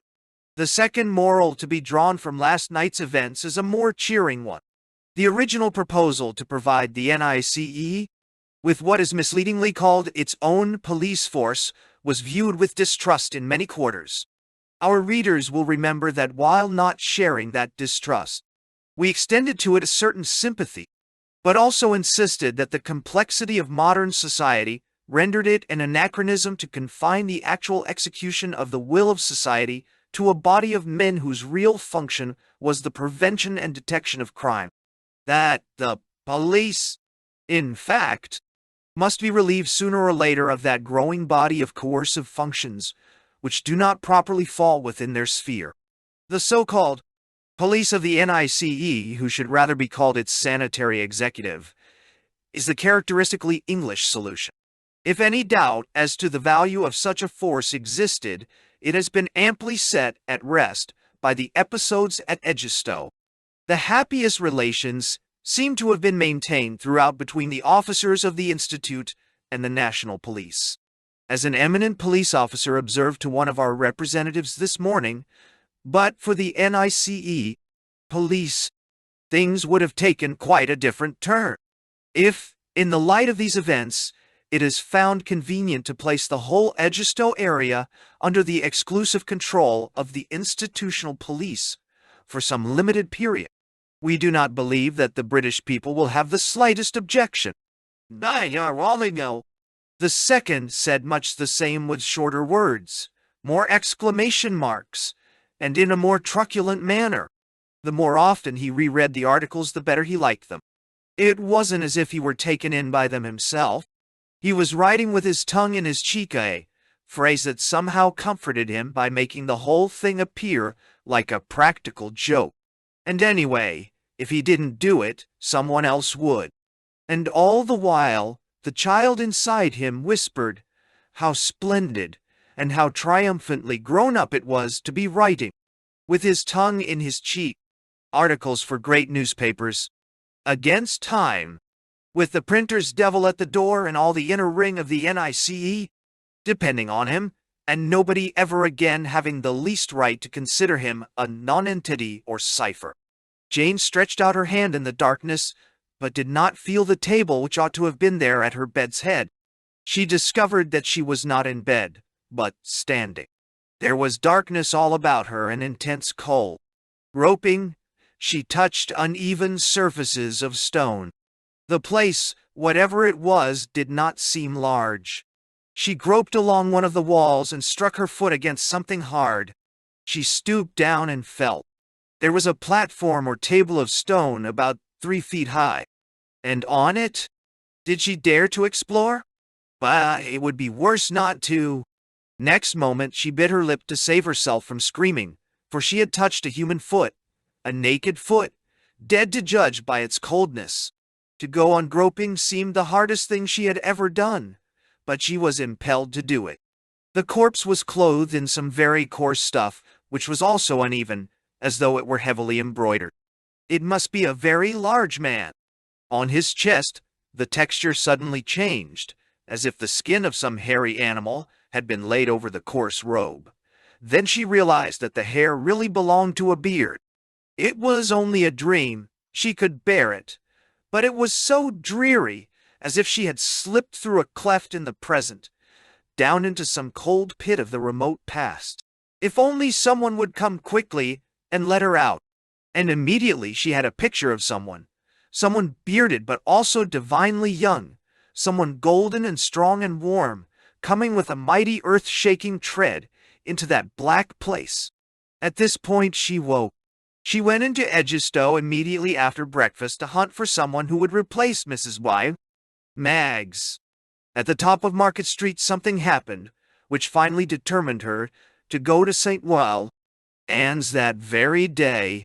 She came to a place where a big car was standing beside the pavement, an NICE car. Just as she reached it, a man came out of a shop, cut across her path to the car, and got in. He was so close to her that despite the fog she saw him very clearly. She would have known him anywhere. Not Mark's face, not her own face in a mirror, was by now more familiar. She saw the pointed beard, the pince-nez, the face which somehow reminded her of a waxwork's face.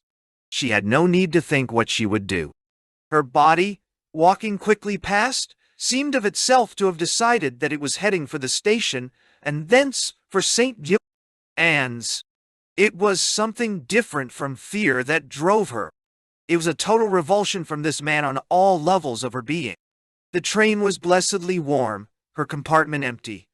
The fact of sitting down delightful. The slow journey through the fog almost sent her to sleep.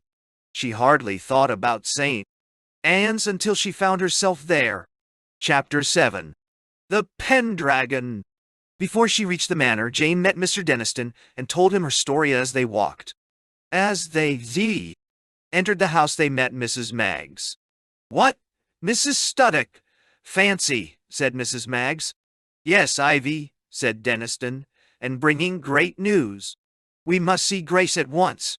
A few minutes later, Jane found herself once more in Grace Ironwood's room. Miss Ironwood and the Dennistons sat facing her, and when Ivy Maggs brought in some tea, she did not go away again, but sat down too. "You need not mind Ivy, young lady," said Miss Ironwood. "She is one of our company." There was a pause. "We have your letter of the 10th, continued Miss Ironwood, "describing your dream of the man with the pointed beard, sitting making notes in your bedroom. Perhaps I ought to tell you that he wasn't really there. At least, the director does not think it possible. But he was really studying you. He was getting information about you from some other source which, unfortunately, was not visible to you in the dream. Will you tell us, if you don't mind," said Mr. Denniston, "what you were telling me as we came along?" Jane told them about the dream of the corpse, if it was a corpse, in the dark place, and how she had met the bearded man that morning in Market Street, and at once she was aware of having created intense interest. Miss Ironwood opened a drawer and handed a photograph across to Jane, and asked, "Do you recognize that?" "Yes," said Jane in a low voice. "That is the man I dreamed of, and the man I saw this morning in Egesta. It was a good photograph, and beneath it was the name Augustus Frost. In the second place," continued Miss Ironwood, "are you prepared to see the director?" Jeez. Now? Well, yes, if you like." "No, I knew you." "In that case, Camilla," said Miss Ironwood to Mrs. Denniston, "you had better go and tell him what we have just heard and find out if he is well enough to meet Mrs. Studdock." The others rose and left the room. "I have very little doubt," said Miss Ironwood, "that the director will see you." Jane said nothing. "And at that interview," continued the other, "you will, I presume, be called upon to make a final decision." Jane gave a little cough, which had no other purpose than to dispel a certain air of unwelcome solemnity. "And secondly," said Miss Ironwood, "I must ask you to remember that he is often in great pain. If Mr. Fisher King is not well enough to see visitors," said Jane vaguely. "You must excuse me," said Miss Ironwood, "for impressing these points upon you. I am the only doctor in our company, and am responsible for protecting him as far as I can. If you will now come with me, I will show you to the blue room." She rose and held the door open for Jane. They passed out into the plain, narrow passage and thence up shallow steps into a large entrance hall, whence a fine Georgian staircase led to the upper floors. On the first floor, they found a little square place with white pillars where Camilla sat waiting for them. There was a door behind her. "He will see her," she said to Miss Ironwood, getting up. As Miss Ironwood raised her hand to knock on the door, Jane thought to herself, "Be careful. Don't get let in for anything. All these long passages and low voices will make a fool of you if you don't look out." Next moment she found herself going in. It was light. It seemed all windows, and it was warm. A fire blazed on the hearth, and blue was the prevailing color. She was annoyed, and in a way ashamed, to see that Miss Ironwood was curtsying. "I won't," contended in Jane's mind with "I can't," for she couldn't. "This is the young lady, sir," said Miss Ironwood. Jane looked, and instantly her world was unmade. On a sofa before her, with one foot bandaged as if he had a wound, lay what appeared to be a boy, 20 years old. On one of the long window-sills a tame jackdaw was walking up and down. Winter's sunlight poured through the glass. Apparently one was above the fog here. All the light in the room seemed to run towards the gold hair and the gold beard of the wounded man. Of course, he was not a boy. How could she have thought so? The fresh skin on his cheeks and hands had suggested the idea. But no boy could have so full a beard. And no boy could be so strong. It was manifest that the grip of those hands would be inescapable, and imagination suggested that those arms and shoulders could support the whole house. Miss Ironwood at her side struck her as a little old woman, shriveled and pale, a thing you could have blown away. Pain came and went in his face, sudden jabs of sickening pain. But as lightning goes through the darkness, and the darkness closes up again, and shows no trace, so the tranquility of his countenance swallowed up each shock of torture. How could she have thought him young, or old either? It came over her that this face was of no age at all. She had, or so she had believed, disliked bearded faces except for old men. But was because she had long since forgotten the imagined Arthur of her childhood, and the imagined Solomon too. Solomon. Charles. For the first time in many years, the bright solar blend of king and lover and magician, which hangs about that name, stole back upon her mind. For the first time in all those years she tasted the word king itself with all its linked associations of battle, marriage, priesthood, mercy, and power. Next moment she was once more the ordinary social Jane, flushed and confused to find that she had been staring rudely. At least she hoped that rudeness would be the main impression at a total stranger. But her world was unmade. Anything might happen now. "Thank you, Grace," the man was saying, and the voice also seemed to be like sunlight and gold. "You must forgive me for not getting up, Mrs. Studdock," it said. "My foot is hurt." "Oh, unda." And Jane heard her own voice saying, "Yes, sir," soft and chastened like Miss Ironwood's. She had meant to say, "Good morning, Mr. Fisher King," in an easy tone, but her world was unmade. Anything might happen now. "Do you wish me to remain, sir?" said Miss Ironwood. "No, Grace," said the director. "I don't think you need stay. Thank you." For a few minutes after Grace Ironwood had left them, Jane hardly took in what the director was saying. It was not that her attention wandered. On the contrary, her attention was so fixed on him that it defeated itself. I beg your pardon," she said, wishing that she did not keep on turning red like a schoolgirl. "I was saying," he answered, "that you have already done us the greatest service. We knew that one of the most dangerous attacks ever made upon the human race was coming very soon, and in this island. We had an idea that Belbury might be connected with it, but we were not certain. That is why your information is so valuable. But in another way, it presents us with a difficulty. We had hoped you would be able to join us." "You are honest." "Can I not, sir?" said Jane. "It is difficult," said the director. "You see, your husband is in Belbury." Jane glanced up. It had been on the tip of her tongue to say, "Do you mean that Mark is in any danger?" But she had realized that anxiety about Mark did not, in fact, make any part of the emotions she was feeling, and that to reply thus would be hypocrisy. It was a sort of scruple she had not often felt. "What do you mean?" she said. "Why," said the director, "it would be hard for the same person to be the wife of an official in the NICE and also a member of my company." "You mean you couldn't trust me?" "I mean that, in the circumstances, you and I and your husband could not all be trusting one another." Jane bit her lip in anger. Why should Mark and his affairs intrude themselves at such a moment? "I must do what I think right, mustn't I?" she said softly. "I mean, if my husband is on the wrong side, I can't let that make any difference to what I do. Can I?" "You are thinking about what is right," said the director. Jane started and flushed.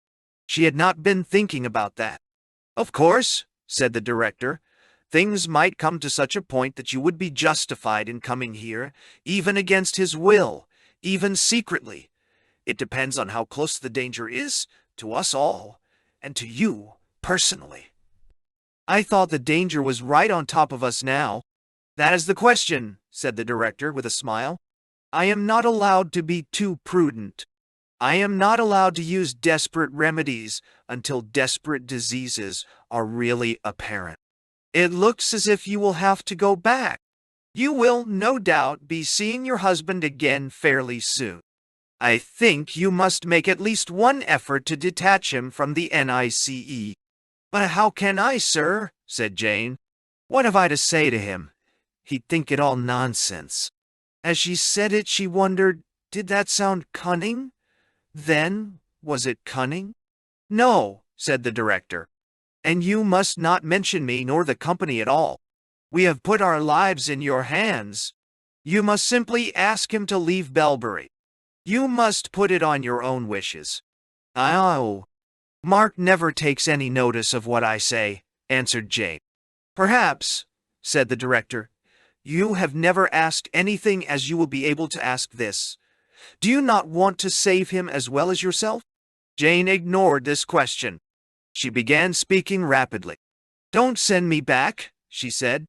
"I'm all alone at home, with terrible dreams. It isn't as if Mark and I saw much of one another at the best of times. I am so unhappy.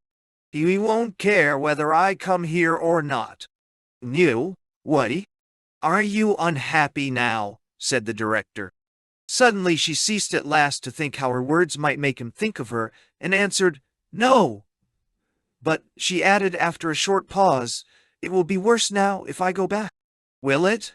Will it? But is it really necessary? She began. I don't think I look on marriage quite as you do. Nein, sehr. Child, said the director, it is not a question of how you or I look on marriage, but how my masters look on it.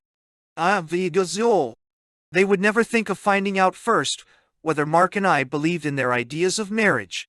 Oh, untidy. Well, no, said the director with a curious smile.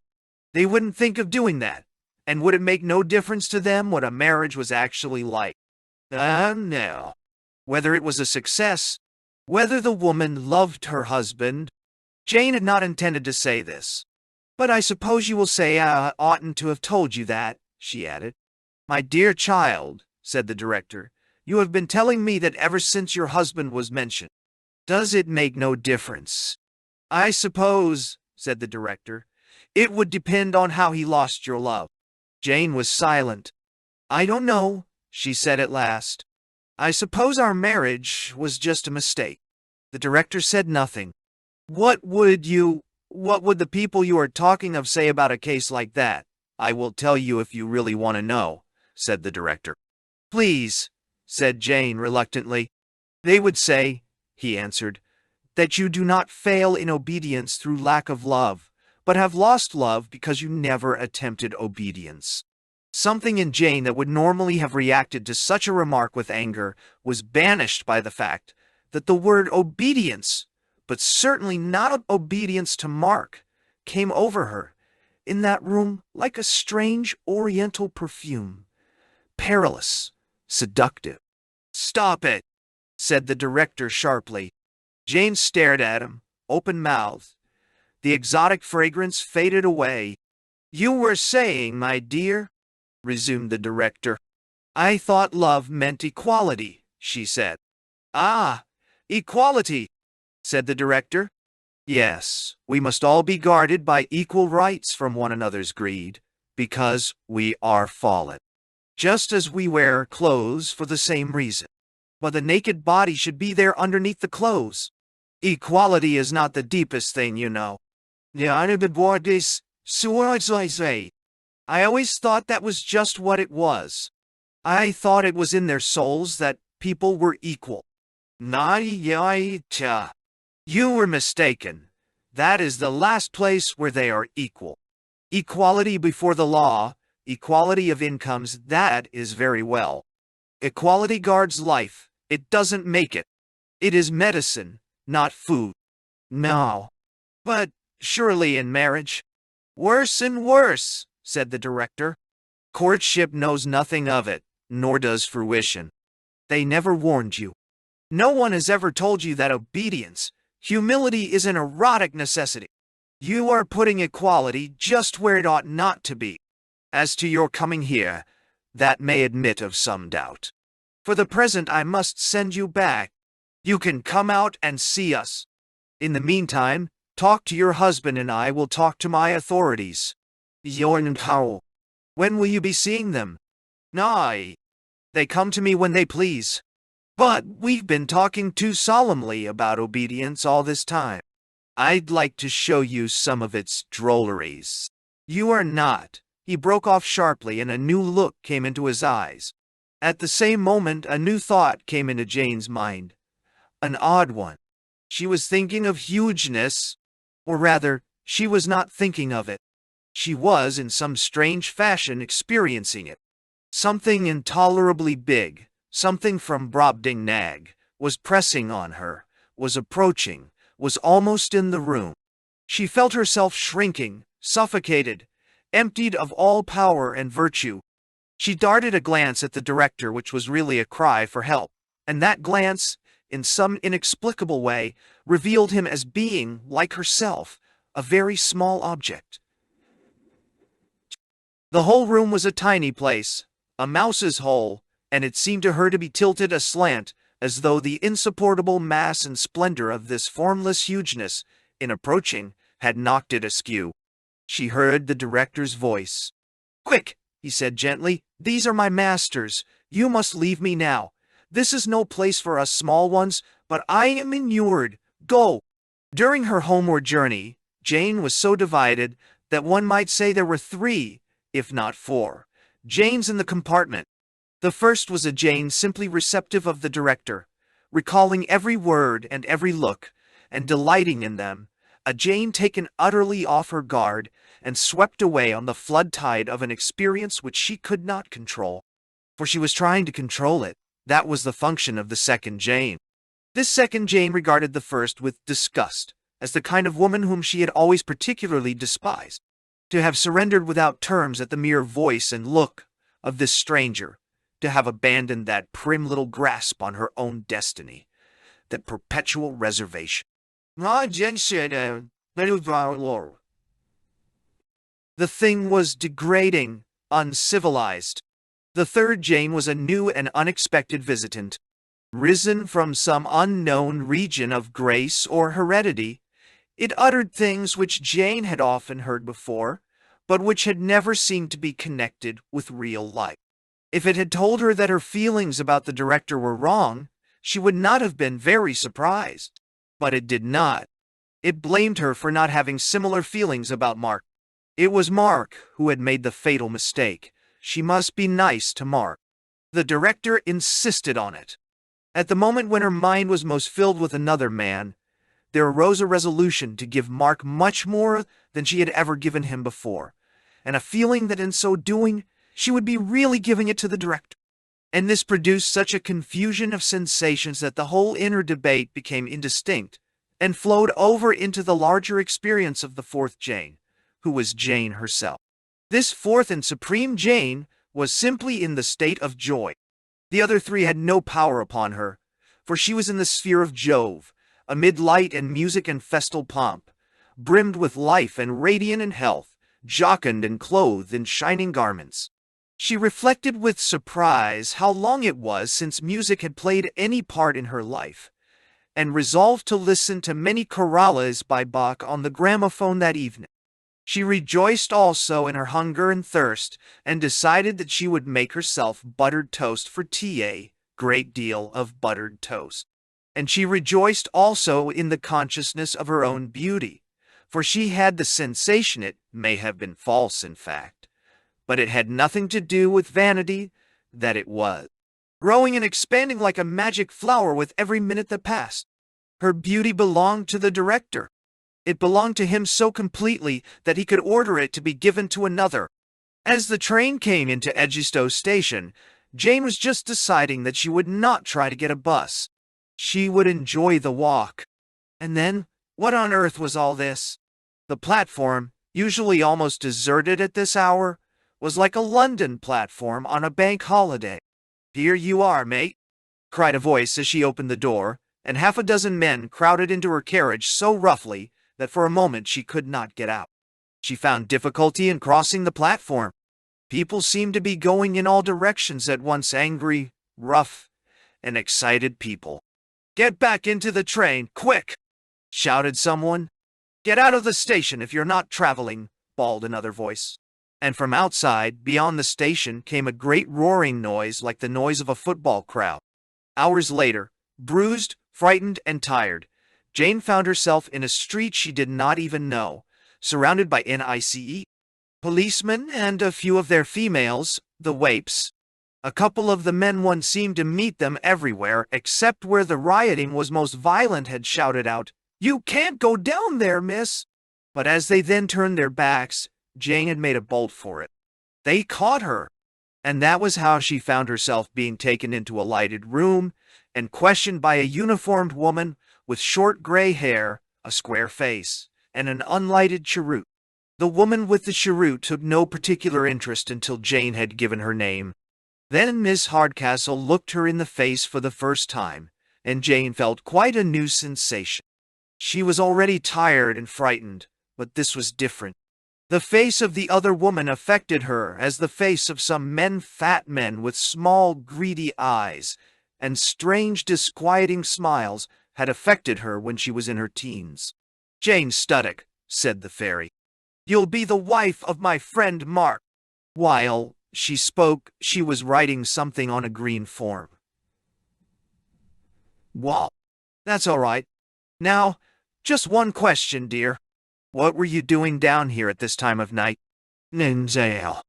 I had just come off a train. And where had you been, honey? Jane said nothing. You hadn't been getting up to mischief while hubby was away, had you? Will you please let me go? Said Jane. I want to get home. I am very tired and it's very late. But you're not going home, said Miss Hardcastle. You're coming out to Belbury. My husband has said nothing about my joining him there. Miss Hardcastle nodded. That was one of his mistakes, but you're coming with us. What do you mean? It's an arrest, honey, said Miss Hardcastle, holding out the piece of green paper on which she had been writing. 0-0! Screamed Jane suddenly, overcome with a sensation of nightmare, and made a dash for the door. A moment later she came to her senses and found herself held by the two policewomen. What a naughty temper, said Miss Hardcastle playfully. But we'll put the nasty men outside, shall we? She said something, and the policemen removed themselves. Jane felt that a protection had been withdrawn from her. Well, said Miss Hardcastle, addressing the two uniformed girls, let's see, 1:45, and all going nicely. I think, Daisy, we can afford a little stand easy. Be careful, Kitty. Make your grip under her shoulder a little tighter. While she was speaking, Miss Hardcastle was undoing her belt. She removed the cheroot from her mouth, lit it, blew a cloud of smoke in Jane's direction, and addressed her.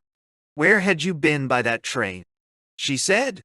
And Jane said nothing, partly because she could not speak, and partly because she now knew beyond all doubt that these were the enemies whom the director was fighting against, and one must tell them.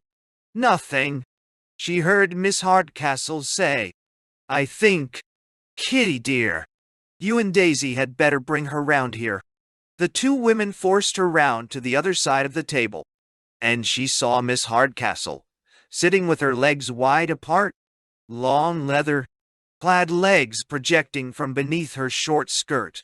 The women forced her on, with a skilled, quiet increase of pressure, until she stood between Miss Hardcastle's feet, whereupon Miss Hardcastle brought her feet together so that she had Jane's ankles pinioned between her own, and Miss Hardcastle stared at her, smiling and blowing smoke in her face. Do you know, said Miss Hardcastle at last, you're rather a pretty little thing in your way. There was another silence. Where had you been by that train? Said Miss Hardcastle. Suddenly she leant forward and, after very carefully turning down the edge of Jane's dress, thrust the lighted end of the cheroot against her shoulder. After that there was another pause and another silence. Where had you been by that train? Said Miss Hardcastle. How many times this happened Jane could never remember. But there came a time when Miss Hardcastle was talking not to her, but to one of the women. What are you fussing about, Daisy? She was saying. I was only saying, ma'am, it was 1:05. How time flies, doesn't it? Daisy, aren't you comfortable, Daisy? You're not getting tired holding a little bit of a thing like her? No, ma'am, thank you. But you did say, ma'am, you'd meet Captain O'Hara at 1 sharp. Captain O'Hara, said Miss Hardcastle dreamily at first, and then louder, like one waking from a dream. Next moment she had jumped up and was putting on her belt. Bless the girl, she said. Why didn't you remind me before? You don't like us to interrupt, ma'am, sometimes when you're examining, said the girl sulkily. Don't argue, shouted Miss Hardcastle, wheeling round and hitting her cheek a resounding blow with it. The palm other hand. Get the prisoner into the car. A few seconds later, there seemed to be room for 5 in the car. Jane found herself gliding through the dark. Better go through the town as little as possible, Joe, said Miss Hardcastle's voice. It'll be pretty lively by now. There seem to be all sorts of strange noises and lights about. At places, too, there seemed to be a great many people. Then there came a moment when Jane found that the car had drawn up. What the hell are you stopping for? Said Miss Hardcastle. For a second or two there was no answer from the driver except grunts, and the noise of unsuccessful attempts to start up the engine. The street was empty, but, to judge by the noise, It was near some other street which was very full and very angry. The man got out, swearing under his breath, and opened the bonnet of the car. Miss Hardcastle continued pouring abuse on him. The noise grew louder. Suddenly, the driver straightened himself and turned his face towards Miss Hardcastle. "Look here, miss," he said. "That's about enough, see?" Don't you try taking that line with me, Joe," said Miss Hardcastle, "or you'll find me saying a little word about you to the ordinary police." "For the Lord's sake, speak to him nicely, ma'am," wailed Kitty. "They're coming. We'll catch it proper." And in fact, men running, by twos and threes, had begun to trickle into the street. "Foot it, girls," said Miss Hardcastle. "Sharp's the word. This way." "Nay." Jane found herself hustled out of the car and hurried along between Daisy and Kitty. Miss Hardcastle walked in front. The party darted across the street and up an alley on the far side. The alley turned out to be a dead end. Miss Hardcastle stood still for a moment. Unlike her subordinates, she did not seem to be frightened, but only pleasantly excited. The shouting in the street they had left had grown louder. Suddenly it became much louder still and angrier. "They've caught Joe," said Miss Hardcastle. "If he can make himself heard, he'll send them up here. Blast! This means losing the prisoner. Quick! Hi! Ha! We must go down into the crowd separately. Keep your heads. Try to get to Billingham at the crossroads. Ta-ta, Babs! The quieter you keep, the less likely we are to meet again." "Oh." Miss Hardcastle set off at once.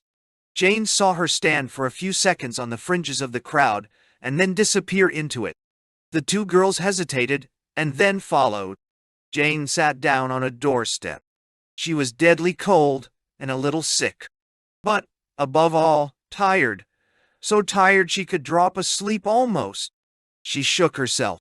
There was complete silence all about her. She was colder than she had ever been before, and her limbs ached. "I believe I have been asleep," she thought. She put her hand in the pocket of the coat which Daisy and Kitty had flung round her and found a slab of chocolate. She was ravenous and began munching. Just as she finished, a car drew up. "Are you all right?" said a man, poking his head out. "Were you hurt in the riot?" said a woman's voice from within. The man stared at her and then got out. "I say," he said, "you don't look too good." Then he turned and spoke to the woman inside. The unknown couple made her sit in the car and gave her brandy. Where was her home?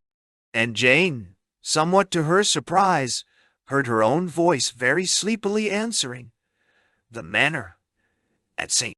Anne's." "Yeah, that's fine," said the man. "We have to pass it."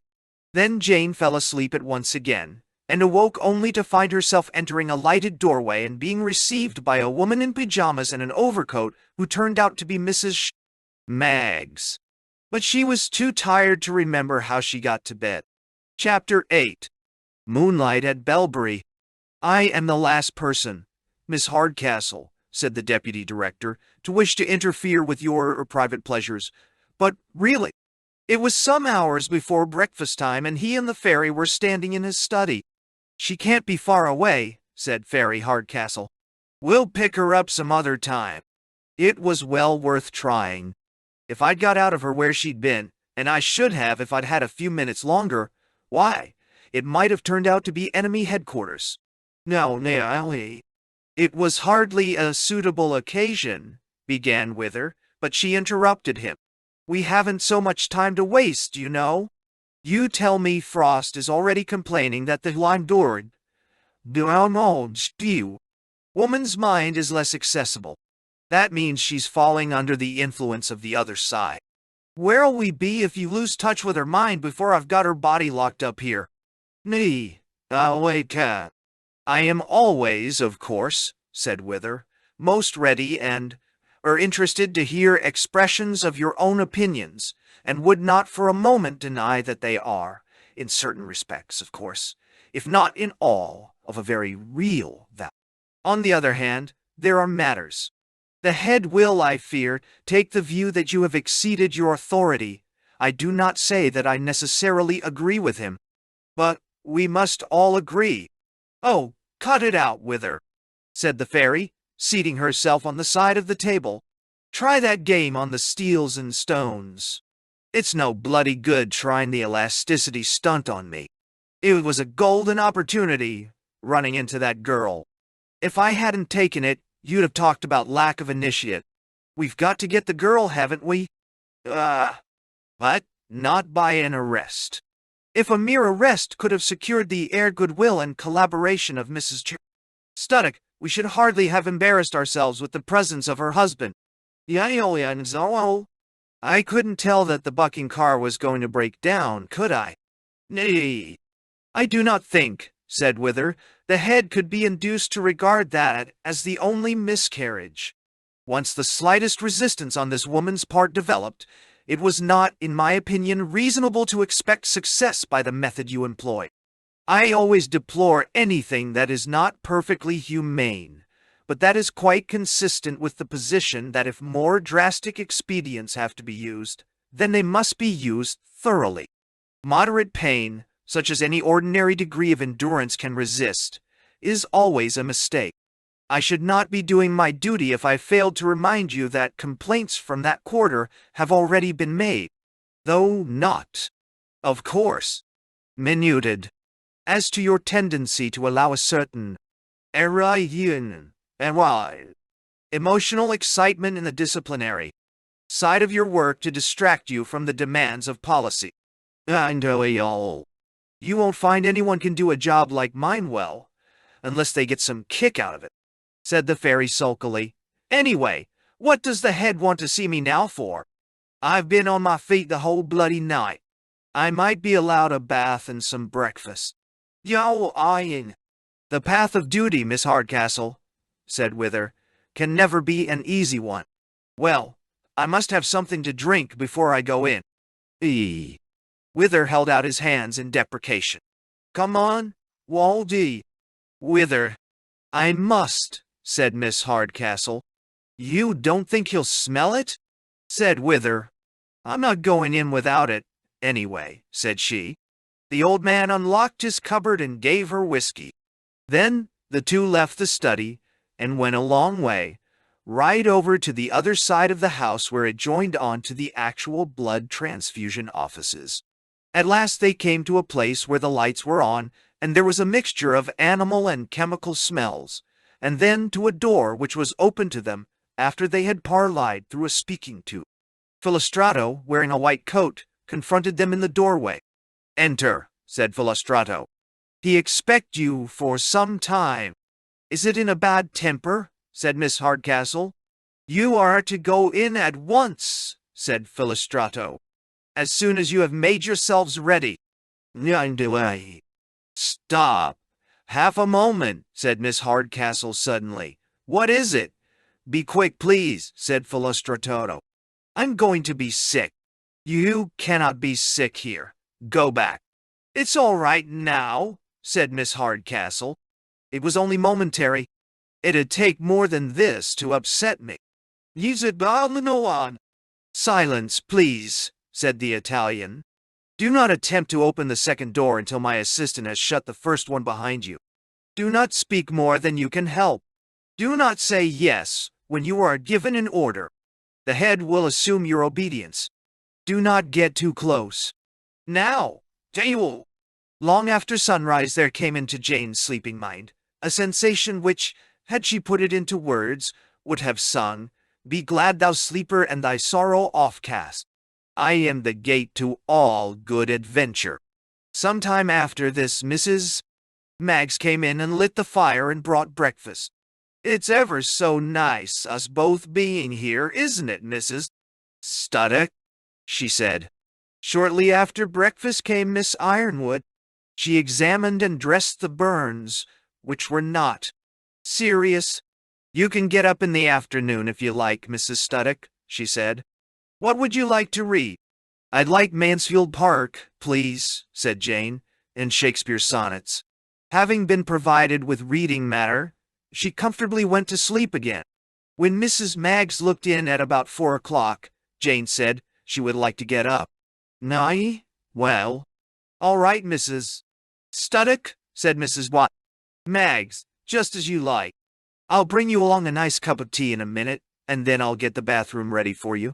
There's a bathroom next door almost, only I'll have to get that Mr. Bultitude out of it. He's that lazy, and he will sit there all day when it's cold. And I'll—" As soon as Mrs. Maggs had gone, however, Jane decided to get up. She felt that her social abilities were quite equal to dealing with the eccentric Mr. Bultitude. Accordingly, she put on her coat, took her towel, and proceeded to explore, and that was why Mrs. Maggs, coming upstairs with the tea a moment later, saw Jane emerge from the bathroom with a white face and slam the door behind her. "Oh, dear," said Mrs. Maggs, bursting into laughter. "I ought to have told you. Never mind. I'll soon have him out of that." She set the tea tray down on the passage floor and turned to the bathroom. "Is it safe?" asked Jane. "Oh, yes, he's safe all right," said Mrs. Maggs. With that, she opened the bathroom door.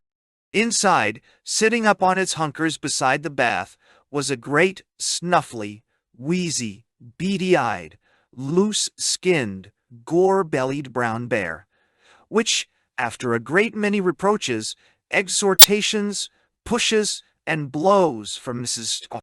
Maggs, heaved up its enormous bulk and came slowly out into the passage. "Why don't you go out and take some exercise this lovely afternoon, you great lazy thing?" said Mrs. Maggs. "Don't be frightened, Mrs. Studdock. He'll let you stroke him." "No, Jane extended a hesitant and unconvincing hand to touch the animal's back, but Mr. Bultitude was sulking, and without a glance at Jane continued his slow walk along the passage to a point about 10 yards away, where he quite suddenly sat down. Everyone on the floor below must have known that Mr. Bultitude had sat down. "Is it really safe to have a creature like that loose about the house?" said Jane. "Mrs. Studdock," said Ivy Maggs with solemnity, "if the director wanted to have a tiger about the house, it would be safe. There isn't a creature in the place that would go for another or for us once he's had his little talk with them. Just the same as he does with us. You'll see." "If you would put the tea in my room," said Jane rather coldly, and went towards the bathroom. "Well," said Mrs. Maggs, "you'll find us in the kitchen, I expect, Mother Dimble and me and the rest." "Is Mrs. Dimble staying in the house?" asked Jane with a slight emphasis on the Mrs. Bide. "Mother Dimble, we all call her here," said Mrs. Maggs. "And I'm sure she won't mind you doing the same." When Jane had washed and dressed herself, she set out to look for the inhabited rooms. When she reached the hall, she saw at once where the back premises of the house must lie. Down 2 steps and along a paved passage, and then, guided by voices and other sounds, to the kitchen itself. A wide-open hearth glowing with burning wood lit up the comfortable form of Mrs. Dimble, who was seated at one side of it, apparently engaged in preparing vegetables.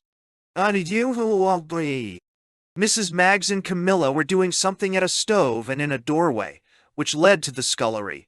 A tall, grizzly-headed man, who wore gumboots and seemed to have just come from the garden, was drying his hands. "Come in, Jane," said Mother Dimble. "We're not expecting you to do any work today.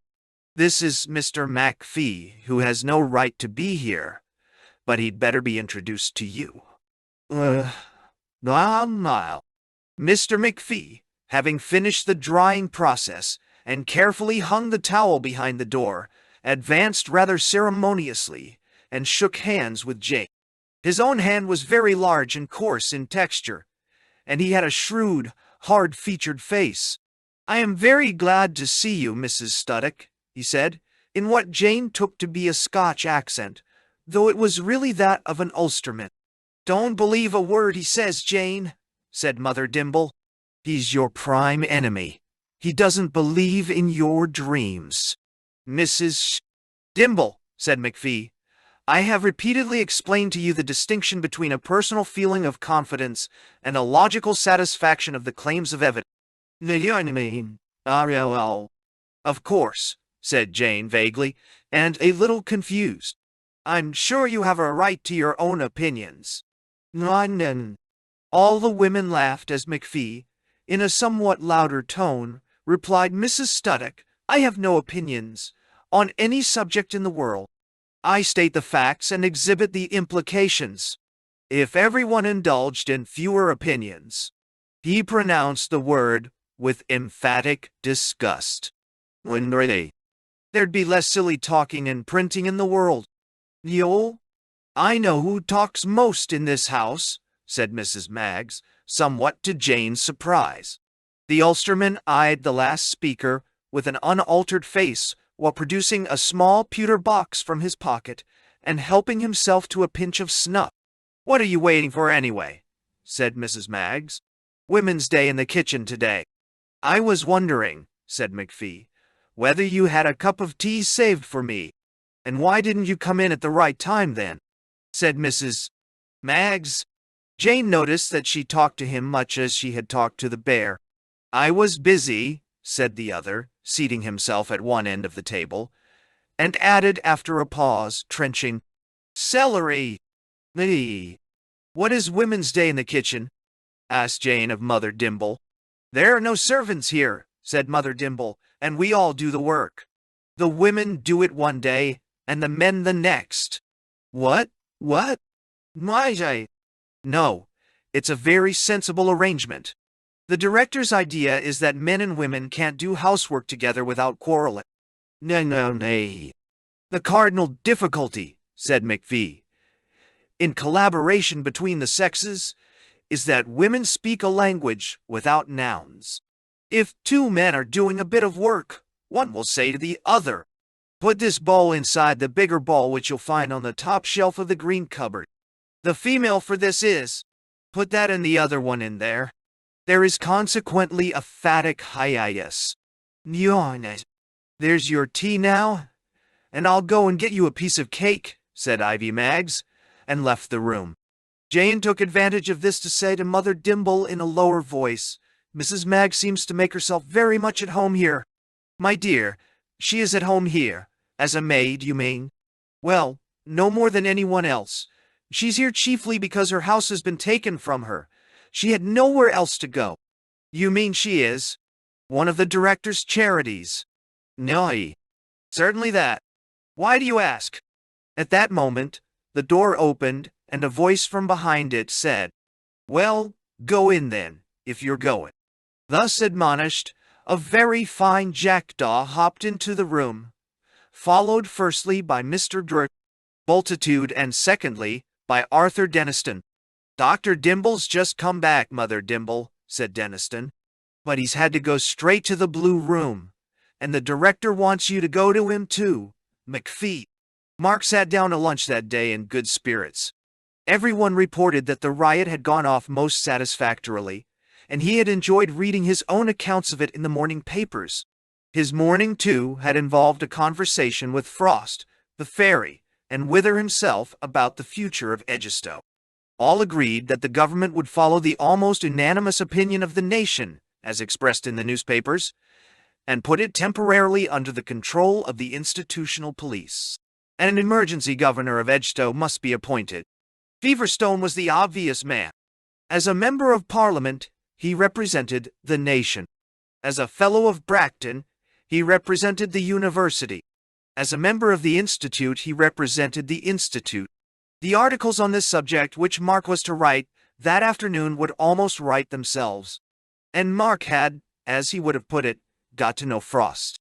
He knew that there is in almost every organization some quiet, inconspicuous person whom the small fry suppose to be of no importance, but who is really one of the mainspring. Even to recognize such people shows that one has made progress. There was, to be sure, a cold, fish-like quality about Frost which Mark did not like, and something even repulsive about the regularity of his features. But the pleasures of conversation were coming, for Mark, to have less and less connection with his spontaneous liking of the people he talked to. He was aware of this change and welcomed it as a sign of maturity. Wither had thawed in a most encouraging manner. At the end of the conversation, he had taken Mark aside, spoken vaguely, but paternally of the great work he was doing, and finally asked after his wife. The DD hoped there was no truth in the rumor which had reached him that she was suffering from, or some nervous disorder. Who the devil has been telling him that? Thought Mark. Because, said Wither, it had occurred to me, in view of the great pressure of work which rests on you at present, and the difficulty, therefore, of your being at home as much as we should all, for your sake, wish, that in your case the Institute might be induced. I am speaking in a quite informal way, that we should all be delighted to welcome Mrs. Studdock here. No, until the DD Cyril said this. Mark had not realized that there was nothing he would dislike so much as having Jane at Belbury. Her mere presence would have made all the laughter of the inner ring sound metallic, unreal, and what he now regarded as common prudence would seem to her, and through her to himself, mere flattery, backbiting, and toad-eating. His mind sickened at the thought of trying to teach Jane that she must help to keep Wither in a good temper. He excused himself vaguely to the DD, with profuse thanks, and got away as quickly as he could. That afternoon, while he was having tea, Fairy Hardcastle came and leaned over the back of his chair and said, "You've torn it, Studdock." "What's the matter now, Fairy?" said he. "I can't make out what's the matter with Job. Have you made up your mind to annoy the old man? Because it's a dangerous game, you know." "What on earth are you talking about?" "You. Well, here we've all been working on your behalf, and this morning we thought we'd succeeded." He was talking about giving you the appointment originally intended for you and waiving the probationary period. Not a cloud in the sky, and then you have 5 minutes chat with him, and in that time you've managed to undo it all. What the devil's wrong with him this time? Well, you ought to know. Didn't he say something about bringing your wife here? Yes, he did. What about it? And what did you say? I didn't say die. I said not to bother about it. And of course, thanked him very much and all that. The fairy whistled. "Don't you see, honey," she said, gently rapping Mark's scalp with her knuckles, "that you could hardly have made a worse bloomer? It was a most terrific concession for him to make. He's never done it to anyone else. He's burbling away now about lack of confidence. Says he's hurt. Takes your refusal as a sign that you are not really settled here." Well, wonderful. So great. But that is sheer madness. I mean, why the blazes couldn't you tell him you'd have your wife here? Isn't that my own business? Don't you want to have her? You're not very polite to little Wi-Fi, Studdock, and they tell me she's a damn pretty girl. At that moment, the form of Wither, slowly sauntering in their direction, became apparent to both, and the conversation ended. At dinner he sat next to Philostrato, and as they rose from the table, he whispered in Mark's ear, "I would not advise the library for you tonight. You understand? Come and have a little conversation in my room." Mark followed him, glad that in this new crisis with the DD card, Philostrato was apparently still his friend. They went up to the Italian sitting room on the first floor. There Mark sat down before the fire, but his host continued to walk up and down the room. "I am very sorry, my young friend," said Philostrato, "to hear of this new trouble between you and the deputy director. It must be stopped, you understand. If he invites you to bring your wife here, why do you not bring her?" "Well, really," said Mark, "I never knew he attached so much importance to it." His objection to having Jane at Belbury had been temporarily deadened by the wine he had drunk at dinner and the pang he had felt at the threat of expulsion from the library circle. "It is of no importance in itself," said Philostrato, "but have reason to believe it came not from Wither, but from the head himself." "The head? You mean Jules?" Jules, said Philostrato. Why do you speak of him? As for your wife, I attach no importance to it. What have I to do with men's wives? The whole subject disgusts me. But if they make a point of it... Look, my friend, the real question is whether you mean to be truly at one with us or no. One say. I don't quite follow, said Mark. Do you want to be a mere hireling? But you have already come too far in for that. If you try to go back, you will be as unfortunate as the fool in jest. If you come really in the world... Bah, what do I say? The universe is at your feet. But of course I want to come in, said Mark. A certain excitement was stealing over him. The head will have all of you, and all that is yours, or else nothing. You must bring the woman in too. She also must be one of us. Yo, 90. This remark was a shock, yet at that moment, fixed with the little bright eyes of the professor, he could hardly make the thought of Jane real to himself. You shall hear it from the lips of the head himself, said Philostrato suddenly. Is Jules here? Said Mark. Philostrato turned sharply from him and flung back the window curtains. The full moon stared down upon them. There is a world for you, no? Said Philostrato. There is cleanness, purity. Thousands of square miles of polished rock, with not one blade of grass, not one fiber of lichen, not one grain of dust. Not even air. Yes. A dead world, said Mark, gazing at the moon. No, said Philostrato. No. There is life there. No. Do we know that? Asked Mark. Oh, yes. Intelligent life. Under the surface. A great race, further advanced than we. A pure race. They have cleaned their world, broken free, almost, from the organic. But how? They do not need to be born and breed and die. Only their common people, their canaglia, do that. The masters live on. They retain their intelligence. They can keep it artificially alive after the organic body has been dispensed with a miracle of applied biochemistry. They do not need organic food. They are almost free of nature, attached to her only by the thinnest, finest cord. Well, Kenglia. Do you mean that all that, Mark pointed to the mottled white globe of the moon, is their own doing? Why not? If you remove all the vegetation, presently you have no atmosphere, no water. But what was the purpose? Hygiene. Why should they have their world all crawling with organisms? But how do we know all this? The head has many sources of information. I speak that you may know what can be done. What shall be done here?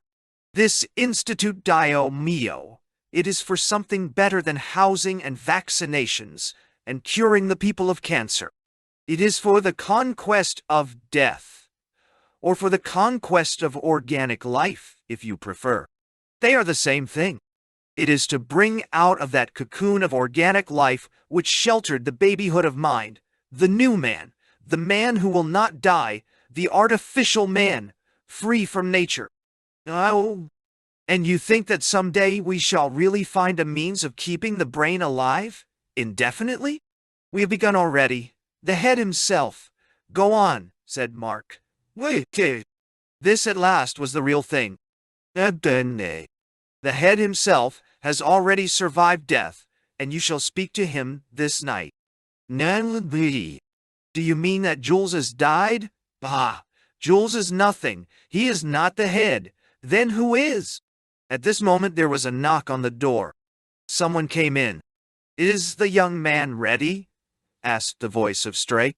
Oh yes, you are ready, are you not, Mr. Studdock? Do you mean really to join us, young man? Said Strake. The head has sent for you. Do you understand? The head.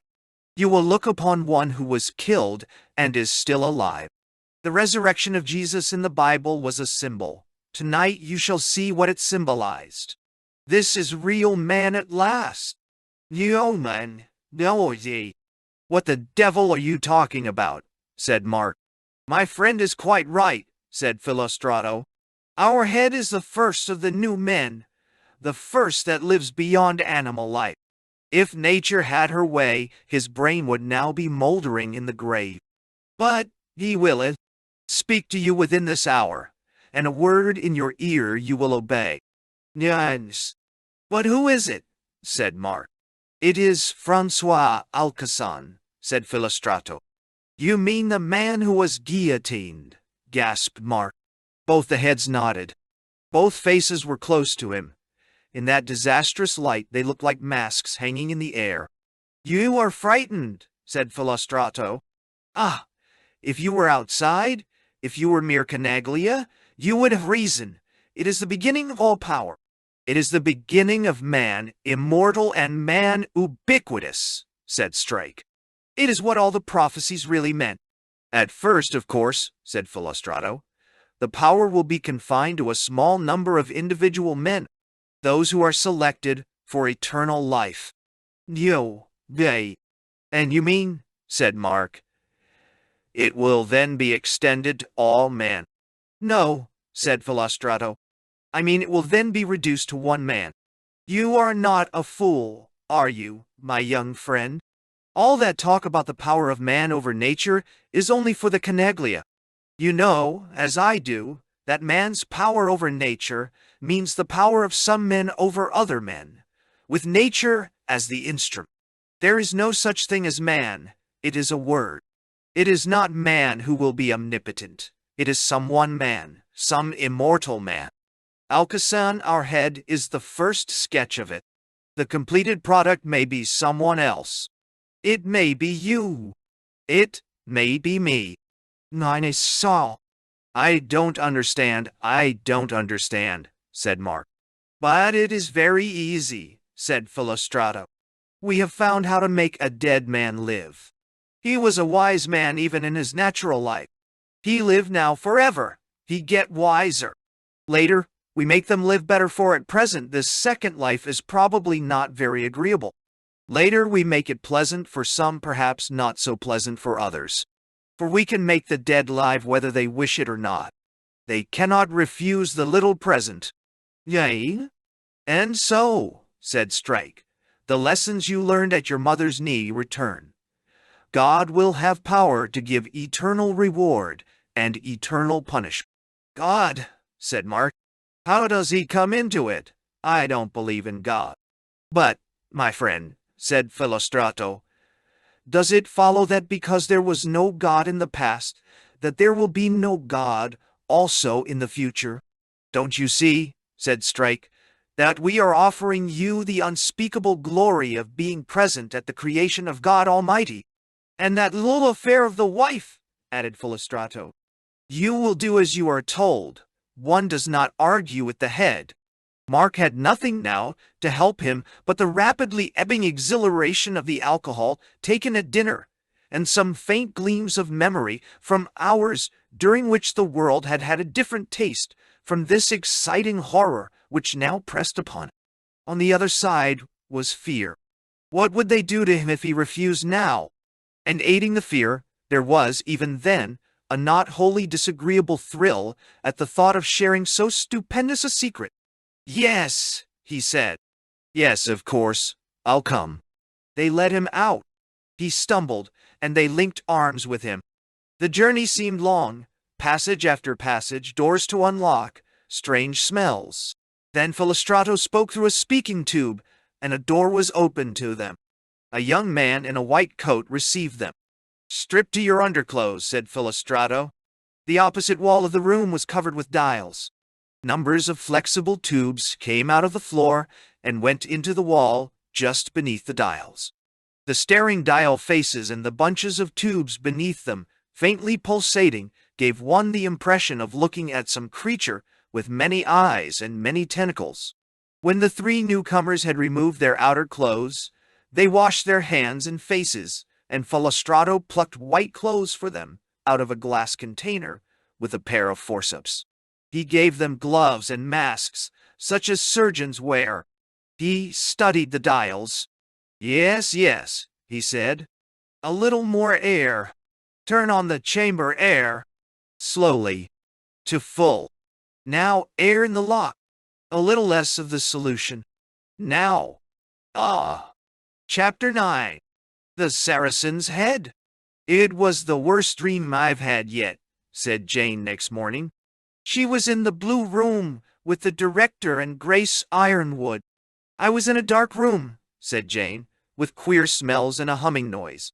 Then the light came on, and for a long time I didn't realize what I was looking at. I thought I saw a face floating in front of me." A face, not a head, if you understand. That is, there was a beard and nose and colored glasses, but there didn't seem to be anything above the eyes. Not at first. But as I got used to the light, I thought the face was a mask tied onto a kind of balloon. But it wasn't, exactly. I'm telling this badly. What it really was a head, the rest of a head, which had had the top part of the skull taken off, and then, as if something inside had boiled over. A great big mass which bulged out from inside what was left of the skull, wrapped in some kind of composition stuff, but very thin stuff. You could see it twitch. I remember thinking, "Oh, kill it. Put it out of its pain." But only for a second, because I thought the thing was dead, really. It was green-looking, and the mouth was wide open and quite dry. And soon I saw that it wasn't floating. It was fixed up on some kind of bracket, and there were things hanging from it. From the neck, I mean. Yes, it had a neck, but nothing below. No shoulders or body. Only these hanging things. Little rubber tubes and bulbs and metal things. "You're all right, Jane, are you?" said Miss Ironwood. "Oh, yes," said Jane, "as far as that goes. Only one somehow doesn't want to tell it." Well, quite suddenly, like when an engine is started, there came a puff of air out of its mouth, with a hard, dry, rasping sound. And then there came another, and it settled down into a sort of rhythm, huff, huff, huff, like an imitation of breathing. Then came a most horrible thing. The mouth began to dribble. Then it began working its mouth about and even licking its lips. It was like someone getting a machine into working order. Then 3 people came into the room, all dressed up in white, with masks on. One was a great fat man, and another was lanky and bony. The third was Mark. I knew his walk. "No, I am sorry," said the director. "And then," said Jane, "all 3 of them stood in front of the head. They bowed to it. You couldn't tell if it was looking at them because of its dark glasses. Then it spoke. "Nah." "In English?" said Grace Ironwood. "No, in French." "What did it say?" "Well, my French wasn't quite good enough to follow it. It spoke in a queer way, with no proper expression. No." "Did you understand any of what was said?" "Yeah, not much. The fat man seemed to be introducing Mark to it. It said something to him. Then Mark tried to answer. I could follow him all right. His French isn't much better than mine." "What did he say?" "He said something about doing it in a few days if possible." "Was that all?" "Very nearly. You see, Mark couldn't stand it. I knew he wouldn't be able to. I saw he was going to fall. He was sick, too. Then they got him out of the room. All 3 were silent for a few seconds." "Was that all?" said Miss Ironwood. "Yes," said Jane. "That's all I remember. I think I woke up then." "Anidi." The director took a deep breath. "Well," he said, glancing at Miss Ironwood, "it becomes plainer and plainer. We must hold a council this evening. Make all arrangements." He paused and turned to Jane. "I'm afraid this is very bad for you, my dear," he said, "and worse for him." "You mean for Mark, sir?" "Yes. Don't think hardly of him. He is suffering. If we are defeated, we shall all go down with him. If we win, we will rescue him. He cannot be far gone yet. We are quite used to trouble about husbands here, you know. Poor Ives is in jail." "In jail?" "Oh, yes, for ordinary theft. But quite a good fellow. He'll be all right again. Mark woke next morning to the consciousness that his head ached all over. And then, as one of the poets says, he discovered in his mind an inflammation swollen and deformed his memory. Oh, but it had been a nightmare. It must be shoved away. It would vanish away now that he was fully awake. It was an absurdity. A head without any body underneath. A head that could speak when they turned on the air and the artificial saliva with taps in the next room. But he knew it was true. And he could not, as they say, take it. He was very ashamed of this, for he wished to be considered one of the tough ones. Meantime, he must get up. He must do something about Jane. Apparently, he would have to bring her to Belbury. His mind had made this decision for him at some moment he did not remember. He must get her to save his life. They would kill him if he annoyed them, perhaps behead him. It must be remembered that in Mark's mind hardly one rag of noble thought, either Christian or pagan, had a secure logic. His education had been neither scientific nor classical, merely modern. The severities both of abstraction and of high human tradition had passed him by, and he had neither peasant shrewdness nor aristocratic honor to help him. He was a man of straw, a glib examinee in subjects that required no exact knowledge. He had always done well on essays and general papers, and the first hint of a real threat to his bodily life knocked him sprawling. He was late for breakfast, but that made little difference, for he could not eat. He drank several cups of black coffee and then went into the writing room. Here he sat for a long time, drawing things on the blotting paper. This letter to Jane proved almost impossible now that it came to the point. "Hullo, Studdock," said the voice of Miss Hardcastle. "Writing to little Wi-Fi, eh?" "Damn," said Mark. "You've made me drop my pen." Not since he had been bullied at school had he known what it was to hate and dread anyone as he now hated and dreaded this woman. "I've got bad news for you, Sonny," she said presently. "What is it?" She did not answer quite at once, and he knew she was studying him. "I'm worried about little Wi-Fi, and that's a fact," she said at last. "What do you mean?" "I looked her up," said Miss Hardcastle, "all on your account, too. I thought Edgestow wasn't too healthy a place for her to be at present. Can't you tell me what's wrong?" "Don't shout, honey. It's only, well, I thought she was behaving pretty oddly when I saw her." Mark well remembered his conversation with his wife on the morning he left for Belbury. A new stab of fear pierced him. Might not this detestable woman be speaking the truth? "What did she say?" he asked. "If there is anything wrong with her in that way," said the fairy, "take my advice, Studdock, and have her over here at once.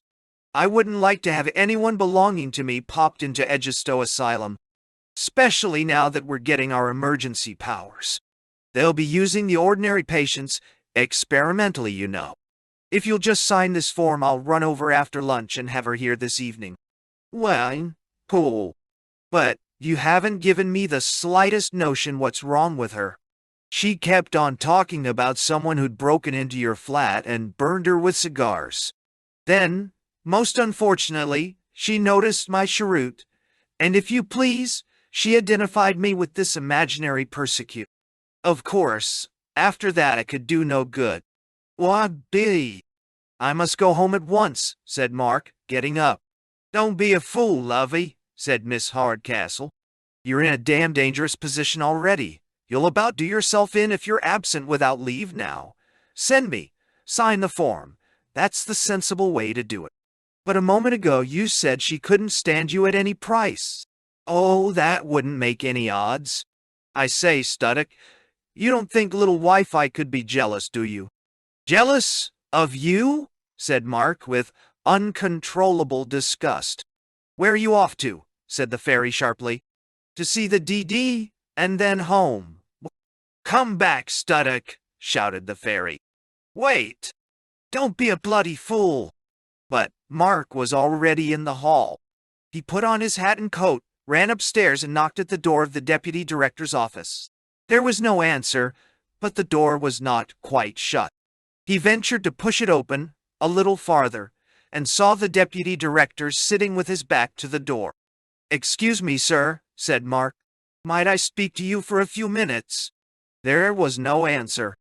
"Excuse me, sir," said Mark in a louder voice, but the figure neither spoke nor moved.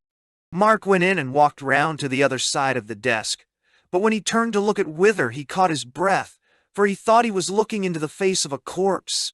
A moment later, he recognized his mistake. In the stillness of the room, he could hear the man breathing. He was not even asleep, for his eyes were open. He was not unconscious, for his eyes rested momentarily on Mark and then looked away. "I beg your pardon, sir," began Mark, and then stopped. The deputy director was not listening. What looked out of those pale, watery eyes was, in a sense, infinity, the shapeless and the interminable. The room was still and cold. It was impossible to speak to a face like that. When at last Mr. Wither spoke, his eyes were fixed on some remote point beyond the window.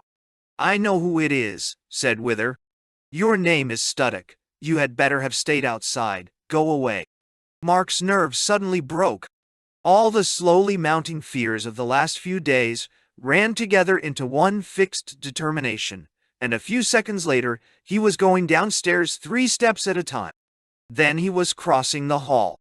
Then he was out and walking down the drive. He was out of the grounds now. He was crossing the road. He stopped suddenly. Something impossible was happening. There was a figure before him, a tall, very tall, slightly stooping figure, sauntering and humming a little dreary tune, the deputy director himself. And in one moment all that brittle hardihood was gone from Mark's mood. He turned back. He stood in the road. This seemed to him the worst pain that he had ever felt. Then, tired, so tired that he felt his legs would hardly carry him, he walked very slowly back into Belbury. Mr. White McPhee had a little room at the manor which he called his office, and in this tidy but dusty apartment he sat with Jane Studdock before dinner that evening, having invited her there to give her what he called a brief, objective outline of the situation. "I should premise at the outset, Mrs. Studdock," he said, "that I have known the director for a great many years, and that for most of his life he was a philologist. His original name was Ransom." "Not Ransom's dialect and semantics?" said Jane. "Aye, that's the man," said McPhee. "You know, Dane. Well, about 6 years ago, I have all the dates in a wee book there, came his first disappearance. He was clean gone, not a trace of him for about 9 months. And then one day, what does he do but turn up again in Cambridge and go sick? And he wouldn't say where he'd been except to a few friends." "Well, well?" said Jane eagerly. "He said," answered McPhee, producing his snuff-box and laying great emphasis on the word said. "He said he'd been to the planet Mars." "You mean he said this while he was ill?" No. He says so still. Make what you can of it. That's his story." "I believe it," said Jane. McPhee selected a pinch of snuff. "I'm giving you the facts," he said. "He told us he'd been to Mars, kidnapped by Professor Weston and Mr. Devine, Lord Feverstone as he now is. And by his own account, he'd escaped from them on Mars, you'll understand, and been wandering about there alone." "Minisawa. It's uninhabited, I suppose?" "Neither. We have no evidence except his own story. You are aware, Mrs. Studdock, that a man in complete solitude, even on this earth, an explorer, for example, gets into remarkable states of consciousness." "No, you mean he might have imagined things that weren't there?" "I'm making no comments," said McPhee. "I'm recording. By his accounts, there are all kinds of creatures walking about there. That's maybe why he has turned this house into a sort of menagerie, but no matter for that. But he also says he met one kind of creature there which specially concerns us. He called them Eldals. Names. Were these things, well, intelligent? Could they talk?" "Aye, they could talk. They were intelligent, which is not always the same thing. In fact, these were the Martians. That's just what they weren't, according to him. They were on Mars, but they didn't rightly belong there. He says they are creatures that live in an empty space, but there's no air. I'm telling you his story. He says they don't breathe. He said also that they don't reproduce their species and don't die. What on earth are they like? I'm telling you how he described them. Are they huge? Said Jane almost involuntarily. The point, Mrs. Studdock, is this. Dr. Ransom claims that he has received continual visits from these creatures since he returned to Earth. So much for his first disappearance. Then came the second. That time he said he'd been in the planet Venus, taken there by these Eldals. Aye. Venus is inhabited by them too? Yungai. You'll forgive me observing that this remark shows you have not grasped what I'm telling you. These creatures are not planetary creatures at all, though they may alight on a planet here and there, like a bird alighting on a tree. There's some of them, he says, are more or less permanently attached to particular planets, but they're not native there. Well, kind of all. They are, I gather, more or less friendly. That is the director's idea about them, with one exception. What's that? The Eldals that have for centuries concentrated on our own planet. We seem to have had no luck in our particular complement of parasites. And that, Mrs. Studdock, brings me to the point. Jane waited. McPhee's manner almost neutralized the strangeness of what he was telling her. The long and the short of it is, said he, that this house is dominated either by the creatures I'm talking about or by a sheer delusion. It is by advices he thinks he has received from Eldals that the director has discovered the conspiracy against the human race. And it's on instructions from Eldals that he's conducting the campaign, if you call it conduct. It may have occurred to you to wonder how any man thinks we're going to defeat a conspiracy by growing winter vegetables and training performing bears. It is a question I have propounded on more than one occasion. The answer is always the same. We're waiting for orders. Yizilgai. From the Eldals. It was them he meant when he spoke of his masters? It would be. But, Mr. McPhee, I thought you said the ones on our planet were hostile. That's a good question, said McPhee. But it's not our own ones that the director claims to be in communication with. It's his friends from outer space. Our own crew, the terrestrial Eldals, are at the back of the whole conspiracy. You mean that the other Eldals, out of space, come here to this house? That is what the director thinks, but you must know whether it's true or not. How? Have you seen them? That's not a question to be answered aye or no. I've seen a good many things in my time that weren't there or weren't what they pretended to be. Rainbows and reflections and sunsets, not to mention dreams. You have seen something, then? Aye, but we must keep an open mind. It might be an hallucination. It might be a conjuring trick. By the director? Asked Jane angrily. Do you really expect me to believe that the director is a charlatan? I wish, ma'am, said McPhee, you could consider the matter without constantly using such terms as belief. Obviously, conjuring is one of the hypotheses that any impartial investigator must take into account. The fact that it is a hypothesis specially uncongenial to the emotions of this investigator or that is neither here nor there.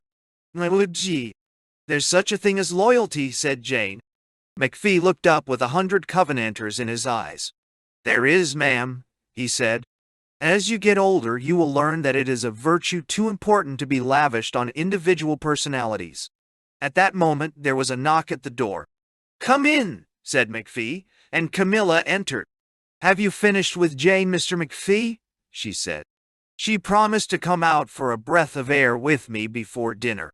Oh, breath of air, your grandmother, said McPhee with a gesture of despair. Very well, ladies, very well. Away out to the garden. I doubt they're doing something more to the purpose on the enemy's side. He's been telling you? Said Camilla, as the two girls went together down the passage. Moved by a kind of impulse, which was rare to her experience, Jane seized her friend's hand as she answered, Yes. Both were filled with some passion, but what passion they did not know. They came to the front door, and as they opened it, a sight met their eyes which, though natural, seemed at the moment apocalyptic. All day the wind had been rising, and they found themselves looking out on a sky swept almost clean. The air was intensely cold, the stars severe and bright. High above the last rags of scurrying cloud hung the moon in all her wildness, the huntress, the untamable virgin, the spearhead of madness. The wildness crept into Jane's blood. "That Mr. McPhee," said Jane, as they walked uphill to the summit of the garden. "How does he explain the director's age?" "I Yes, that is what people are like who come back from the stars, or at least from Perilandra. He will never grow a year or a month older again. Will he die? He will be taken away, I believe, back into deep heaven. It has happened to 1 or 2 people, perhaps about 6, since the world began. What is he? He's a man, my dear, and he is the Pendragon of Logres. This house, all of us here are all that's left of Logres. All the rest has become merely Britain. Let's go right to the top. How it's blowing. They might come to him tonight." That evening the director held council in the Blue Room. "Well," said Ransom, as Grace Ironwood concluded reading from her notes, "that is the dream, and everything in it seems to be objective." "Objective?" said Dimble. "I don't understand, sir. You don't mean they could really have a thing like that?" "No, dearo." "What do you think, McPhee?" asked Ransom. "Oh, it's possible," said McPhee. "They do it often in laboratories. You cut off a cat's head, maybe, and throw the body away. You can keep the head going for a bit if you supply it with blood at the right pressure." "No. Do you mean keep it alive?" said Dimble. "Alive is ambiguous. It's what would be popularly called alive. But a human head and consciousness, I don't know what would happen if you tried that." "It has been tried," said Miss Ironwood. "A German tried it before the First War, with the head of a criminal. It failed. The head decayed in the ordinary way." "Then this abomination," said Dr. Dimble, "is real, not only a dream." "We have no evidence of that," said McPhee. "I'm only stating the facts. What the girl has dreamed is possible." "And what about this turban business?" said Denniston. "This sort of swelling on top of the head?" "Yeah. Supposing the dream to be veridical," said McPhee. "You can guess what it would be. Once they'd got it kept alive, the first thing that would occur to boys like them would be to increase its brain. They'd try all sorts of stimulants. And then maybe they'd ease open the skull cap and just let it boil over, as you might say." "No. Is it at all probable," said the director, "that a hypertrophy like that would increase thinking power?" "No. That seems to me the weak point," said Miss Ironwood. "I should have thought it just as likely to produce lunacy. But it might have the opposite effect." "No. Then what we are up against," said Dimble, "is a criminal's brain swollen to superhuman proportions and experiencing a mode of consciousness which we can't imagine, but which is presumably a consciousness of agony and hatred." "It's not certain," said Miss Ironwood, "that there would be very much actual pain." "It tells us one thing straight away," said Denniston. "What's that?" asked McPhee. "That the enemy movement is international. To get that head they must have been hand in glove with at least one foreign police force." "It tells us," said the director, "that if this technique is really successful, the Belbury people have, for all practical purposes, discovered a way of making themselves immortal. It is the beginning of what is really a new species, the chosen heads who never die. They will call it the next step in evolution. And henceforward all the creatures that you and I call human are mere candidates for admission to the new species, or else its slaves, perhaps its food." "Nah, Mr. Yole."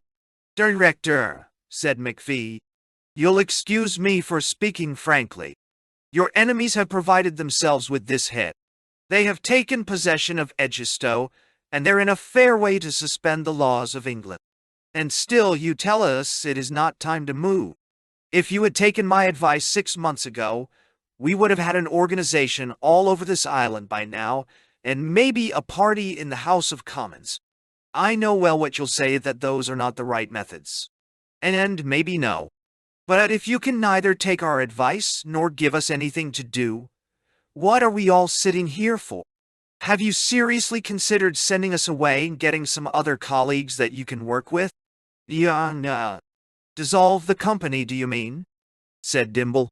I do, said McPhee. The director looked up with a smile. But, he said, I have no power to dissolve it. In that case, said McPhee, I must ask what authority you had to bring it together. I never brought it together, said the director. Then, after glancing round the company, he added, There is some strange misunderstanding here. Were you all under the impression I had selected you? Were you? He repeated, when no one answered. McPhee's stern features relaxed into a broad grin. I see what you're driving at, he said. We've all been playing blind man's buff, I doubt. But I'll take leave to observe, Doctor Ransom, that you carry things a wee bit high. I don't just remember how you came to be called director. No. I am the director, said Ransom, smiling. Do you think I would claim the authority I do if the relation between us depended either on your choice or mine? You never chose me. Cow. I never chose you. Even the great Oyoresu, whom I serve, never chose me. I came into their worlds by what seemed, at first, a chance, as you came to me, as the very animals in this house first came to it. You and I have not started or devised this. It has descended on us. It is no doubt an organization, but we are not the organizers. And that is why I have no authority to give any one of you permission to leave my household. McPhee resumed his chair, and the director continued. We have learned tonight, he said, if not what the real power behind our enemies is doing, at least the form in which it is embodied at Belbury. We therefore know something about one of the two attacks which are about to be made on our race. But I'm thinking of the other. I'll be. Meaning by that? Asked McPhee. Meaning, said Ransom, whatever is under Bragdon Wood. And I think that what is under it is that old man in a mantle whom Jane found in a dark hole in her dream. You're still thinking about that? Said the Ulster man. I am thinking of almost nothing else, said the director. It may be the greater danger of the two. But what is certain is that the greatest danger of all is the junction of the enemy's forces. When the new power from Belbury joins up with the old power under Bragdon Wood, Logers indeed man will be almost surrounded. For us everything turns on preventing that junction. That is the point at which we must be ready both to kill and die. But we cannot get into Bragdon and start excavating ourselves. There must be a moment when they find him. I have no doubt we shall be told in one way or another. Till then we must wait. And you. I don't believe a word of all that other story, said McPhee. I thought, said Miss Ironwood, we weren't to use words like believe. I thought we were only to state facts and exhibit implications. If you two quarrel much more, said the director, I think I'll make you marry one another. At the beginning, the grand mystery for the company had been why the enemy wanted Bragdon Wood. The land was unsuitable, and Edgestow itself was not an obviously convenient place. By intense study and collaboration with Dr. Dimble, the director had at last come to a certain conclusion. They knew that Edgestow lay in what had been the very heart of ancient loggers, and that an historical Merlin had once worked in Bragdon Wood. What exactly he had done there they did not know, but they had all, by various routes, come too far either to consider his art mere legend and imposture, or to equate it exactly with what the Renaissance called magic. They thought that Merlin's art was the last survival of something older and different.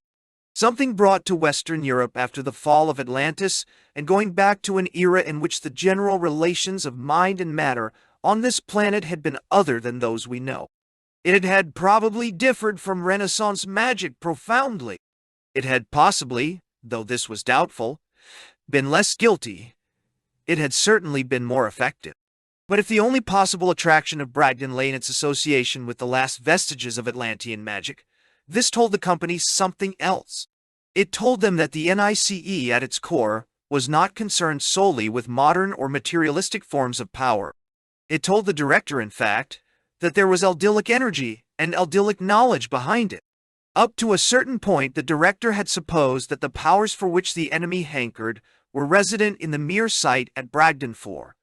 There is an old belief that locality itself is of importance in such matters. But from Jane's dream of the cold sleeper he had learned better. There was something under the soil of Bragdon, something to be discovered by digging. It was, in fact, the body of Merlin. What the Eldils had told him about the possibility of such discovery was no wonder to them. In their eyes, the normal Tellurian modes of engendering and birth and death and decay were no less wonderful than the countless other patterns of being which were continually present to their unsleeping minds. That a body should lie uncorrupted for 1,500 years did not seem strange to them. They knew worlds where there was no corruption at all. That its life should remain latent in it all that time was to them no more strange. They had seen innumerable different modes in which soul and matter could be combined and separated. Separated without loss of reciprocal influence, combined without true incarnation, or brought together in a union as short and as momentous as the nuptial embrace. It was not as a marvel in natural philosophy, but as an information in time of war that they brought the director their tidings. Merlin had not died. His life had been sidetracked, moved out of our one-dimension time for 15 centuries. But under certain conditions, it would return to his body. It was this that kept the director wakeful in the cold hours when the others had left him. There was no doubt now that the enemy had brought Bragdon to find Merlin, and if they found him, they would reawake him. The old druid would inevitably cast in his lot with the new planners.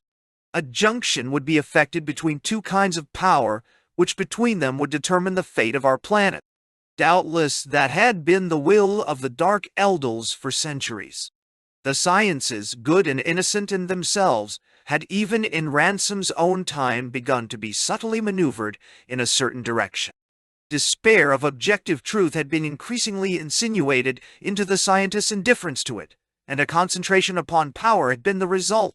Babble about the Ellen Vital and flirtations with panpsychism were bidding fair to restore the anima mundi of the magicians.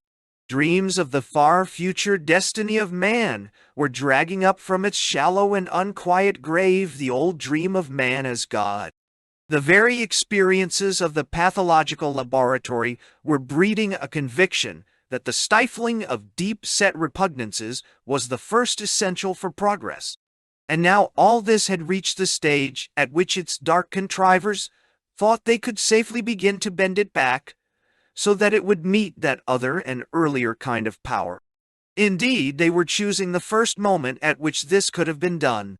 You could not have done it with 19th century scientists. Their firm objective materialism would have excluded it from their minds, and their inherited morality would have kept them from touching dirt. McPhee was a survivor from that tradition. It was different now. Perhaps few or none at Belbury knew what was happening, but once it happened, they would be like straw in fire. What should they find incredible, since they believed no longer in a rational universe? What should they regard as too obscene, since they held that all morality was a mere subjective byproduct of the physical and economic situations of men? From the point of view which is accepted in hell, the whole history of our earth had led to this moment. There was now at last a real chance for fallen man to shake off that limitation of his powers, which mercy had imposed upon him as a protection from the full results of his fall. If this succeeded, hell would be at last incarnate. Chapter 10. The Conquered City. Mark was called earlier than usual, and with his tea came a note. The deputy director sent his compliments, and must ask Mr. Studdock to call on him instantly about a most urgent and distressing matter. Mark dressed and obeyed. In Wither's room he found Wither and Miss Hardcastle. To Mark's surprise and relief, Wither showed no recollection of their last meeting. Indeed, his manner was genial, even deferential, though extremely grave. Good morning, Mr. Studdock, he said. It is with the greatest regret that in short. I would not have kept you from your breakfast unless I had felt that in your own interests you should be placed in possession of the facts at the earliest moment. I feel sure that as the conversation proceeds, pray be seated, Mr. Studdock, you will realize how very wise we have been in securing from the outset a police force to give it that rather unfortunate name of our own. Mark licked his lips and sat down.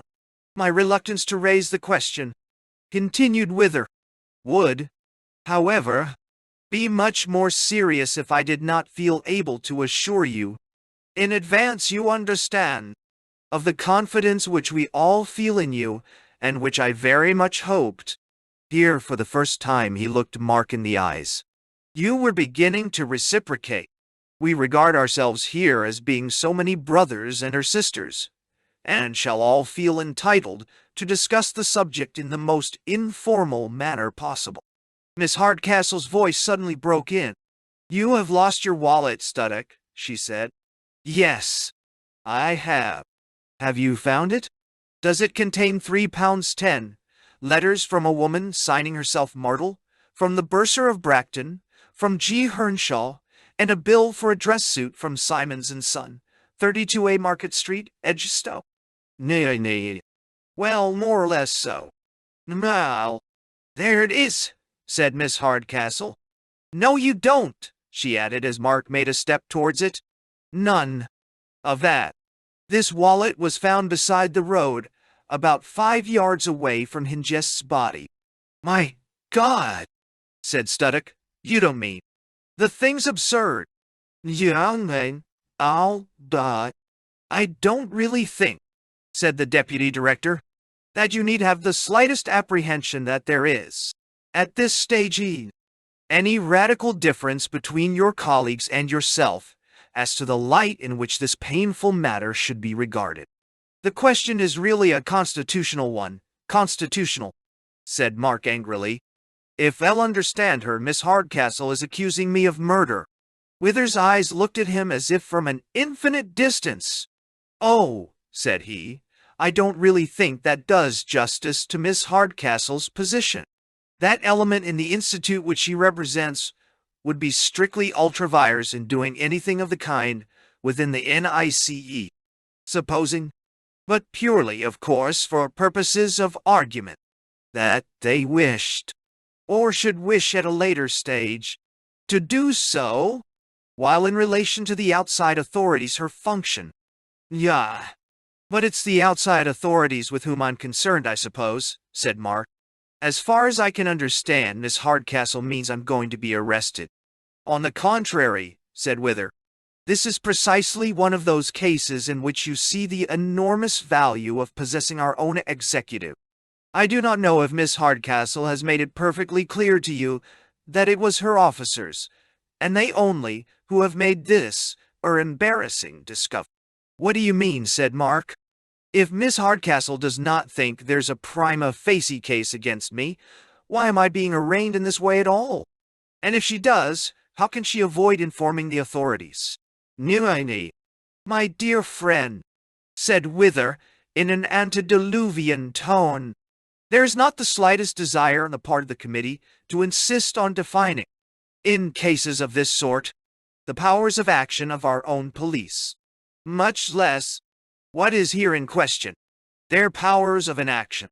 I do not think anyone had suggested that Miss Hardcastle should be obliged, in any sense that limited her own initiative, to communicate to outside authorities any facts acquired by her staff in the course of their internal functioning within the NICE. Do I understand? Said Mark. That Miss Hardcastle thinks she has facts justifying my arrest for the murder of Mr. hidden guest, but is kindly offering to suppress them. Yes, you got it now, Studdock, said the fairy. But that's not what I want, said Mark. This was not quite true. I don't want that, he said, speaking rather too loud. I'm innocent. I think I'd better go to the police, the real police, I mean at once. If you want to be tried for your life, said the fairy, that's another matter. I want to be vindicated, said Mark. The charge would fall to pieces at once. There was no conceivable motive, and I have an alibi. Everyone knows I slept here that night. MD, I'll be, RJ. There's always a motive, you know, said she, for anyone murdering anyone. The police are only human. Kyle. When the machinery started, they naturally want a conviction. Mark assured himself he was not frightened. There's a letter you wrote, said the fairy. What letter? A letter to a Mr. Pelham of your own college, dated 6 weeks ago, in which you say, I wish Bill the Blizzard could be moved to a better world. Like a sharp physical pain, the memory of that scribbled note came back to Mark. It was the sort of silly jocularity one used in the progressive element, the kind of thing that might be said a dozen times a day in Bracton, about an opponent or even about a bore. You don't suppose, said Mark, that anyone could take that letter to be meant seriously? Ever tried to make a policeman understand anything? Said the fairy. I mean what you call a real policeman. Mark said nothing. And I don't think the alibi is specially good, said the fairy. You were seen talking to Bill at dinner. You were seen going out of the front door with him when he left. You were not seen coming back. Nothing is known of your movements till breakfast time next morning. If you had gone with him by car to the scene of the murder, you would have had ample time to walk back and go to bed by about 2:15. Frosty night, you know. No reason why your shoes should have been muddy. Now, if I might pick up a point made by Miss Hardcastle, said Wither, this is a very good illustration of the immense importance of the institutional police. There are so many fine shades involved which, so long as they remain in our own family circle, I look upon the NICE, Mr. Studdock, as one great family, need develop no tendency to lead to any miscarriage of justice. You really advise me, sir, said Mark, not to go to the police? To the police? Said Wither, as if this idea were completely new. I don't think, Mr. Studdock, that anyone had quite contemplated your taking any irrevocable action of that sort. It might even be argued that by such an action you would be guilty, unintentionally guilty, I hasten to add, of some degree of disloyalty. You would, of course, be placing yourself outside our protection. Aye, that's the point, Studdock, said the fairy. Once you are in the hands of the police, you are in the hands of the police. The moment of Mark's decision passed by him, without his noticing it. Then there's nothing to be done at present, said Mark. No, said Wither. No, Joe Dwell. No immediate action of any official character. It is, of course, very advisable that you should act, as I am sure you will, with the greatest prudence and caution for the next few months. As long as you are with us, Scotland Yard would, I feel, see the inconvenience of trying to act unless they had a very clear case indeed. Well, but, look here, damn it, said Mark. Aren't you hoping to catch the thief in a day or two? Aye. Well, aren't you going to do anything? See. The thief, said Wither. There has been no suggestion so far that the body was rifled. I mean the thief who stole my wallet. Oh, your wallet, said the other, very gently stroking his refined, handsome face. I see. I understand, do I, that you are advancing a charge of theft against some person or persons unknown? But, good God, shouted Mark, were you not assuming that someone stole it? Do you think I was there myself? Do you both think I am a murderer? Well, please, said the deputy director, please, Mr. Studdock, You really must not shout. Quite apart from the indiscretion of it, I must remind you that you are in the presence of a lady. As far as I can remember, nothing has been said on our side about murder, and no charge of any sort has been made. My only anxiety is to make perfectly clear what we are all doing. I am sure Miss Hardcastle agrees with me. Nah, Anyanche. It's all one to me, said the fairy. Ugh. Why Studdock should start bellowing at us? Because we are trying to keep him out of the dock, I don't know. But that's for him to decide. I've got a busy day and don't want to hang about here all morning. No, really, said Mark. I should have thought it was excusable to— Pray compose yourself, Mr. Studdock, said Wither. As I said before, we look upon ourselves as one family, and nothing like a formal apology is required. We all understand one another and all dislike our scenes. Oh, nice, yo. I'm sorry if I was rude, said Mark. What do you advise me to do? Don't put your nose outside Bellbury, Studdock, said the fairy. I do not think Miss Hardcastle could have given you better advice, said Wither. And now that Mrs. Studdock is going to join you here, this will not be a serious hardship. You must look upon this as your home, Mr. Studdock. Oh, that reminds me, sir, said Mark. I'm not quite sure about having my wife here. As a matter of fact, she's not in very good health. But surely, in that case, you must be all the more anxious to have her here? Needy. I don't believe it would suit her, sir. The DD's eyes wandered and his voice became lower. I had almost forgotten, Mr. Studdock, he said, to congratulate you on your introduction to our head. We all now feel that you are really one of us in a deeper sense. He is anxious to welcome Mrs. Studdock among us at the earliest opportunity. Why? Said Mark suddenly. Wither looked at Mark with an indescribable smile. My dear boy, he said. Unity, you know. The family circle. She'd be company for Miss Hardcastle. Before Mark had recovered from this staggeringly new conception, Wither rose and shuffled towards the door. You must be hungry for your breakfast, he said. Don't let me delay you. Behave with the greatest caution. And Here's face suddenly changed. The widely open mouth looked all at once like the mouth of some animal. And bring the girl. Do you understand? Get your wife, he added.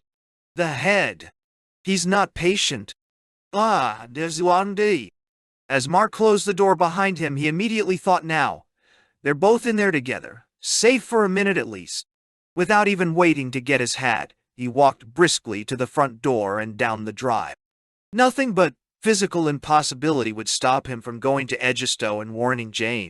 After that, he had no plans. Now he was past the road. He was in the belt of trees. Scarcely a minute had passed since he had left the DD's office, and no one had overtaken him.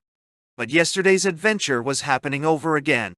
A tall, stooped, shuffling, creaking figure, humming a tune, barred his way. Mark had never fought. Ancestral impulses lodged in his body directed the blow which he aimed at this senile obstructor. But there was no impact. The shape had suddenly vanished. Those who know best were never fully agreed as to the explanation of this episode. It may have been that Mark, both then and on the previous day, being overwrought, saw an hallucination. It may be that the appearance of Wither, which haunted so many rooms and corridors of Bellbury, was, in one sense of the word, a ghost. One of those sensory impressions which a strong personality in its last decay can imprint it, most commonly after death, but sometimes before it, on the very structure of a building. Or it may, after all, be that souls who have lost the intellectual good do indeed receive in return, and for a short period, the vain privilege of thus reproducing themselves in many places as wraiths. At any rate, the thing, whatever it was, vanished. The path ran diagonally across a field of grass, now powdered with frost, and the sky was hazy blue. Then he went across a road, across a stream by a footbridge, and so into the frozen ruts of the lane that led him into Corthampton. The first thing he saw as he came into the village street was a farm cart. A woman and 3 children sat beside the man who was driving, and in the cart were piled chests of drawers, mattresses, and a canary in a cage. Immediately after it came a man and woman and child on foot, wheeling a perambulator. It also was piled with small household property. After that came a family pushing a handcart, and then a heavily loaded trap, and then an old car. A steady stream of such traffic was passing through the village. Mark had never seen war. If he had, he would have recognized at once the signs of flight, the message enemy behind. It took him a long time to get to the crossroads by the pub, where he could find a glazed and framed timetable of buses. There would not be one to Edgestowe till 12:15. He hung about, understanding nothing of what he saw. At 11:30 the pub opened. He went in and ordered a pint and some bread and cheese. The bar was at first empty. During the next half hour, men dropped in one by one till about 4 were present. For some time, they did not talk at all. Then a very little man with a face like an old potato observed to no one in particular, "I seen old Rumbold the other night." No one replied for 5 minutes, and then a very young man in leggings said, "I reckon he's sorry he ever tried it." It was only when the subject of Rumbold was thoroughly exhausted that the talk, very indirectly and by gradual stages, began to throw some light on the stream of refugees. "Still coming out," said one man. "Ah," said another. "Can't be many left there by now. Don't know where they'll all get in, I'm sure." Little by little the whole thing came out. These were the refugees from Edgestowe. Some had been turned out of their houses, some scared by the riots, and still more by the restoration of order. Something like a terror appeared to have been established in the town. "They tell me there were 200 arrests yesterday," said the landlord. "Ah," said the young man. "They're hard cases, those NICE police, every one of them. They put the wind up my old dad proper, I tell 'ee." He ended with a laugh. "'Tain't the police so much as the workmen, by what I hear," said another. "They never ought to have brought those Welsh and Irish." When the time came, he had no difficulty in getting on to the bus, for all the traffic was going in the opposite direction. It put him down at the top of Market Street, and he set out to walk up to the flat. The town wore a new expression. 1 house out of 3 was empty. About half the shops had their windows boarded up. As he gained height and came into the region of large villas with gardens, he noticed that many of these had been requisitioned and bore white placards with the NICE symbol, a muscular male nude grasping a thunderbolt. At every corner lounged or sauntered the NICE police, helmeted, swinging their clubs, with revolvers in holsters on their black shiny belts. Would Jane be in? He felt he could not bear it if Jane should not be in. It seemed cold and damp on the staircase, cold and damp and dark on the landing. "Ja, Jane," he shouted as he unlocked the door of the flat, but he had already lost hope. As soon as he was inside the door, he knew the place was uninhabited. A pile of unopened letters lay on the inside doormat. There was not a tick of a clock. The bread in the cupboard was stale. There was a jug half full of milk, but the milk had thickened and would not pour. A splutter of unreasonable anger arose. Why the hell hadn't Jane told him she was going away? Or had someone taken her away? Perhaps there was a note for him. He took a pile of letters off the mantelpiece, but they were only letters he had put there himself to be answered. Then on the table, he noticed an envelope addressed to Mrs. Waugh. Dimble at her own house over beyond the wind. So that damned woman had been here. Those Dimbles had always, he felt, disliked him. They'd probably asked Jane to stay with them. Been interfering somehow, no doubt. He must go down to Northumberland and see Dimble. The idea of being annoyed with the Dimbles occurred to Mark almost as an inspiration. To bluster a little, as an injured husband in search of his wife, would be a pleasant change from the attitudes he had recently been compelled to adopt. "Come in," said Dimble, in his rooms at Northumberland. "Oh, it's you, Studdock," he added as the door opened. "Come in." I've come to ask about Jane, said Mark. Do you know where she is? I can't give you her address, I'm afraid, said Dimble. Do you mean you don't know it? I can't give it, said Dimble. According to Mark's program, this was the point at which he should have begun to take a strong line. But he did not feel the same now that he was in the room. Dimble had always treated him with scrupulous politeness, and Mark had always felt that Dimble disliked him. This had not made him dislike Dimble. It had only made him uneasily talkative in Dimble's presence and anxious to please. Vindictiveness was by no means one of Mark's vices, for Mark liked to be liked. There was a good deal of the spaniel in him. What do you mean? He asked. I don't understand. If you have any regard for your wife's safety, you will not ask me to tell you where she has gone, said Dimble. Safety from what? Don't you know what has happened? What's happened? On the night of the riot, the institutional police attempted to arrest her. She escaped, but not before they had tortured her. Tortured her? What do you mean? Burned her with cigars. That's what I've come about, said Mark. Jane, I'm afraid she is on the verge of a nervous breakdown. That didn't really happen, you know. The doctor who dressed the burns thinks otherwise. Great Scott, said Mark. So they really did. But, look here. Under the quiet stare of Dimble, he found it difficult to speak. Why have I not been told about this outrage? He shouted. By your colleagues? Asked Dimble dryly.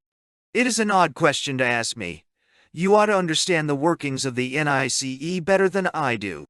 Why didn't you tell me? Why has nothing been done about it? Have you been to the police? The institutional police?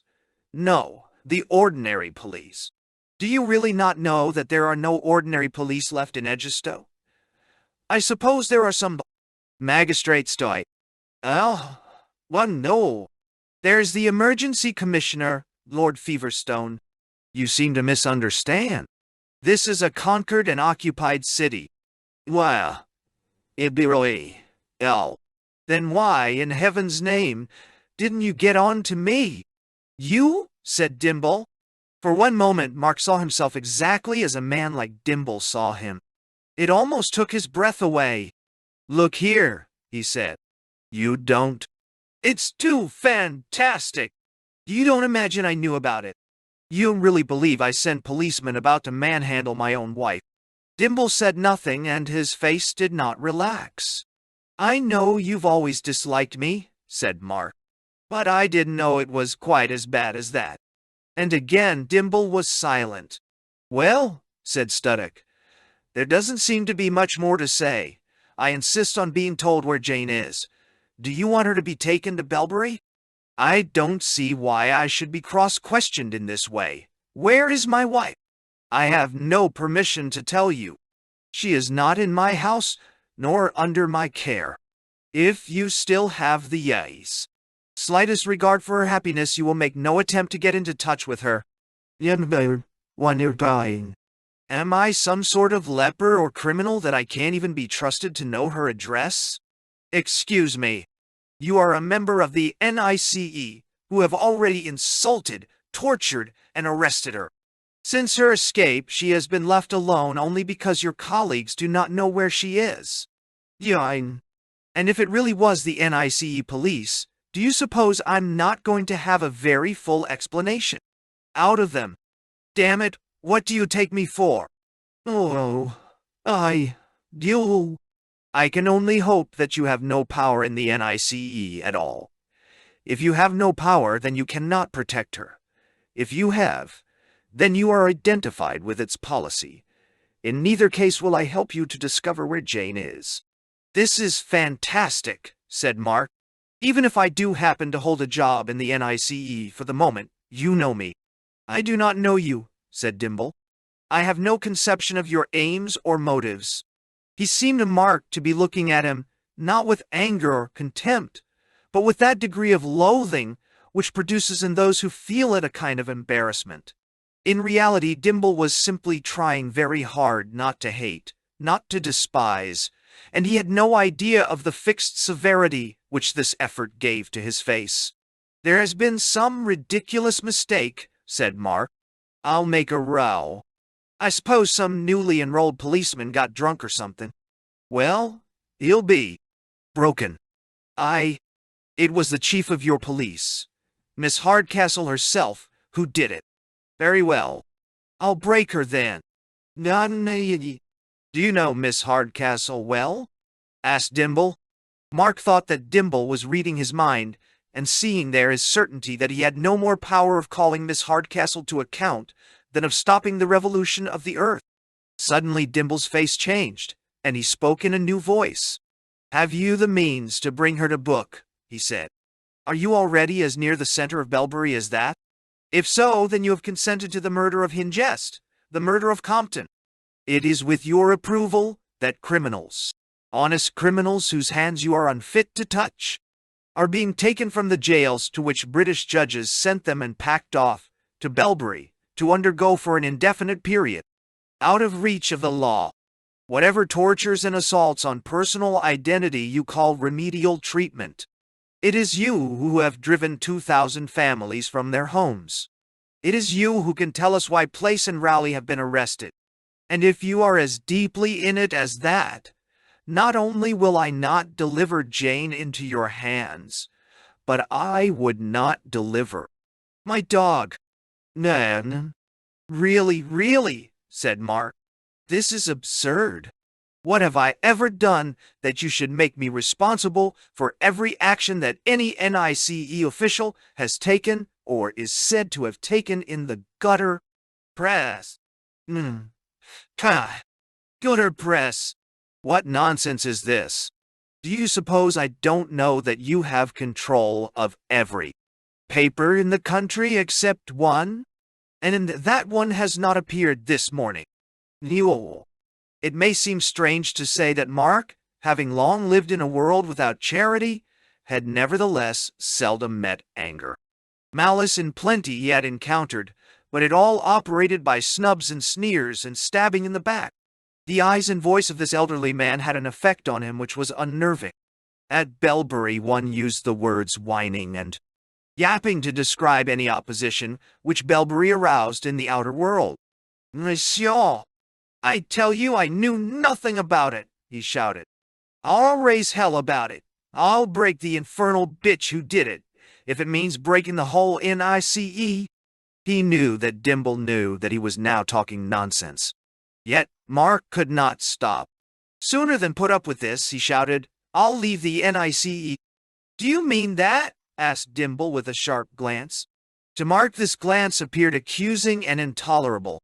In reality, it had been a glance of awakened hope. I see you don't trust me, said Mark. Dimble was a truthful man. No, he said after a longish pause. Zeus? I don't quite. Mark shrugged his shoulders and turned away. Studdock, said Dimble, this is not a time for foolery or compliments. It may be that both of us are within a few minutes of death. You have probably been shadowed into the college. And I, at any rate, don't propose to die with polite insincerities in my mouth. I don't trust you. Why should I? You are, at least in some degree, the accomplice of the worst men in the world. Your very coming to me this afternoon may be a trap. Don't you know me better than that? Said Mark. Stop talking nonsense, said Dimble. Stop posturing and acting, if only for a minute. They have corrupted better men than you or me before now. Strake was a good man once. Philostrato was at least a genius. Even Alcazan, yes, I know who your head is, was a plain murderer. Something better than they have now made of him. Who are you to be exempt? Mark gaped. Nevertheless, continued Dimble, knowing this, knowing that you may be only bait in the trap, I will take a risk. I will risk things compared with which both our lives are a triviality. If you seriously wish to leave the NICE, I will help you. One moment it was like the gates of paradise opening. Then, at once, caution and the incurable wish to temporize rushed back. The chink had closed. I'd need to think that over, he mumbled. It's a question affecting my whole future career. Your career? Said Dimple. It's a question of damnation or a last chance. But you must come at once. No. I don't think I understand, said Mark. You keep on suggesting some kind of danger. What is it? And what powers have you to protect me or Jane if I do bolt? You know well. I can offer you no security. There's no security for anyone now. I'm offering you a place on the right side. I don't know which will win. As a matter of fact, said Mark, I had been thinking of leaving.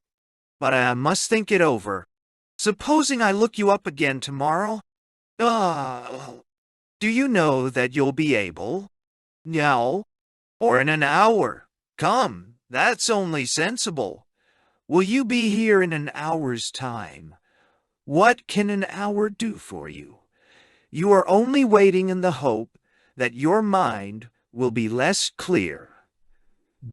But will you be here, if you insist, but no good can come of it? I want to think, said Mark, and left the room without waiting for a reply. Mark had said he wanted to think. In reality, he wanted alcohol and tobacco. And he wanted Jane, and he wanted to punish Jane for being a friend of Dimple, and he wanted never to see Wither again, and he wanted to creep back and patch things up with Wither somehow. He wanted to be admired for manly honesty among the Dimbles, and also for realism and knowingness at Belbury. Damn the whole thing! Why had he such a rotten heredity? Why has his education been so ineffective? Why was the system of society so irrational? Why was his luck so bad? It was raining as he reached the college lodge. Some sort of van seemed to be standing in the street. Outside, and there were 3 or 4 uniformed men in capes. "Excuse me, sir," said one of the men. "I must ask for your name." "Studdock," said Mark. "Mark Gainsby Studdock," said the man. "It is my duty to arrest you for the murder of William Hideous." Dr. Dimble drove out to St. Anne's dissatisfied with himself, haunted with the suspicion that if he had been wiser, or more perfectly in charity with this very miserable young man, he might have done something for him. "Here he is! Here's Dr. Dimble!" shouted Ivy Maggs as he drove up to the front door of the manor. "Don't put the car away, Dimble," said Denniston. "Oh, Cecil," said his wife, and he saw fear in her face. A few moments later, blinking in the lighted kitchen, he saw that this was not to be a normal evening. The director himself was there, seated by the fire. There were signs that everyone else had had an early supper, and Dimble found himself almost at once seated at the end of the table, and being rather excitedly urged to eat and drink by his wife and Mrs. Maggs. "Don't stop to ask questions, dear," said Mrs. Dimble. "Go on eating while they tell you. Make a good meal."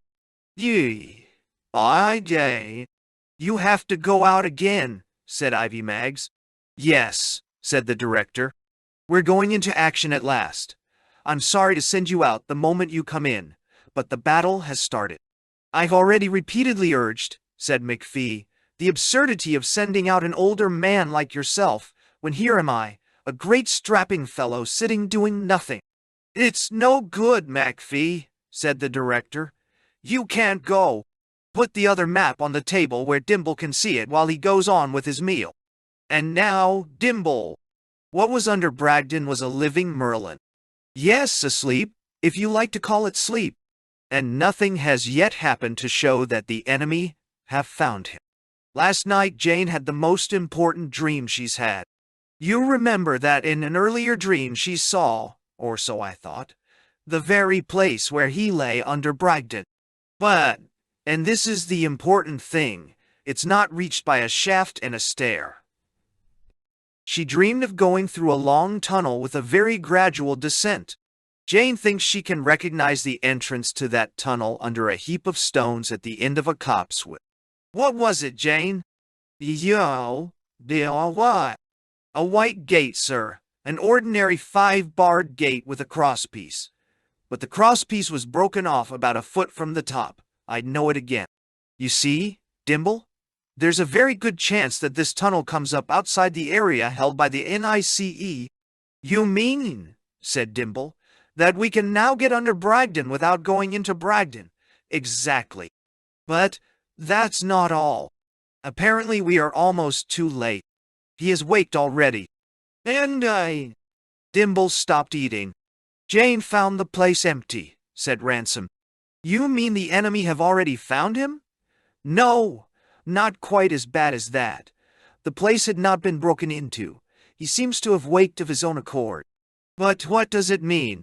I think it means that the thing has been planned long ago, said the director. That he went into the parachronic state for the very purpose of returning at this moment. Is he out? Asked Dimble. He probably is by now, said the director. Tell him what it was like, Jane. It was the same place, said Jane. The slab of stone was there, but no one lying on it. This time it wasn't quite cold. Then I dreamed about this tunnel, sloping up from the souterrain, and there was a man in the tunnel. A big man, breathing heavily. At first I thought it was an animal. It got colder as we went up the tunnel. It seemed to end in a pile of loose stones. He was pulling them about just before the dream changed.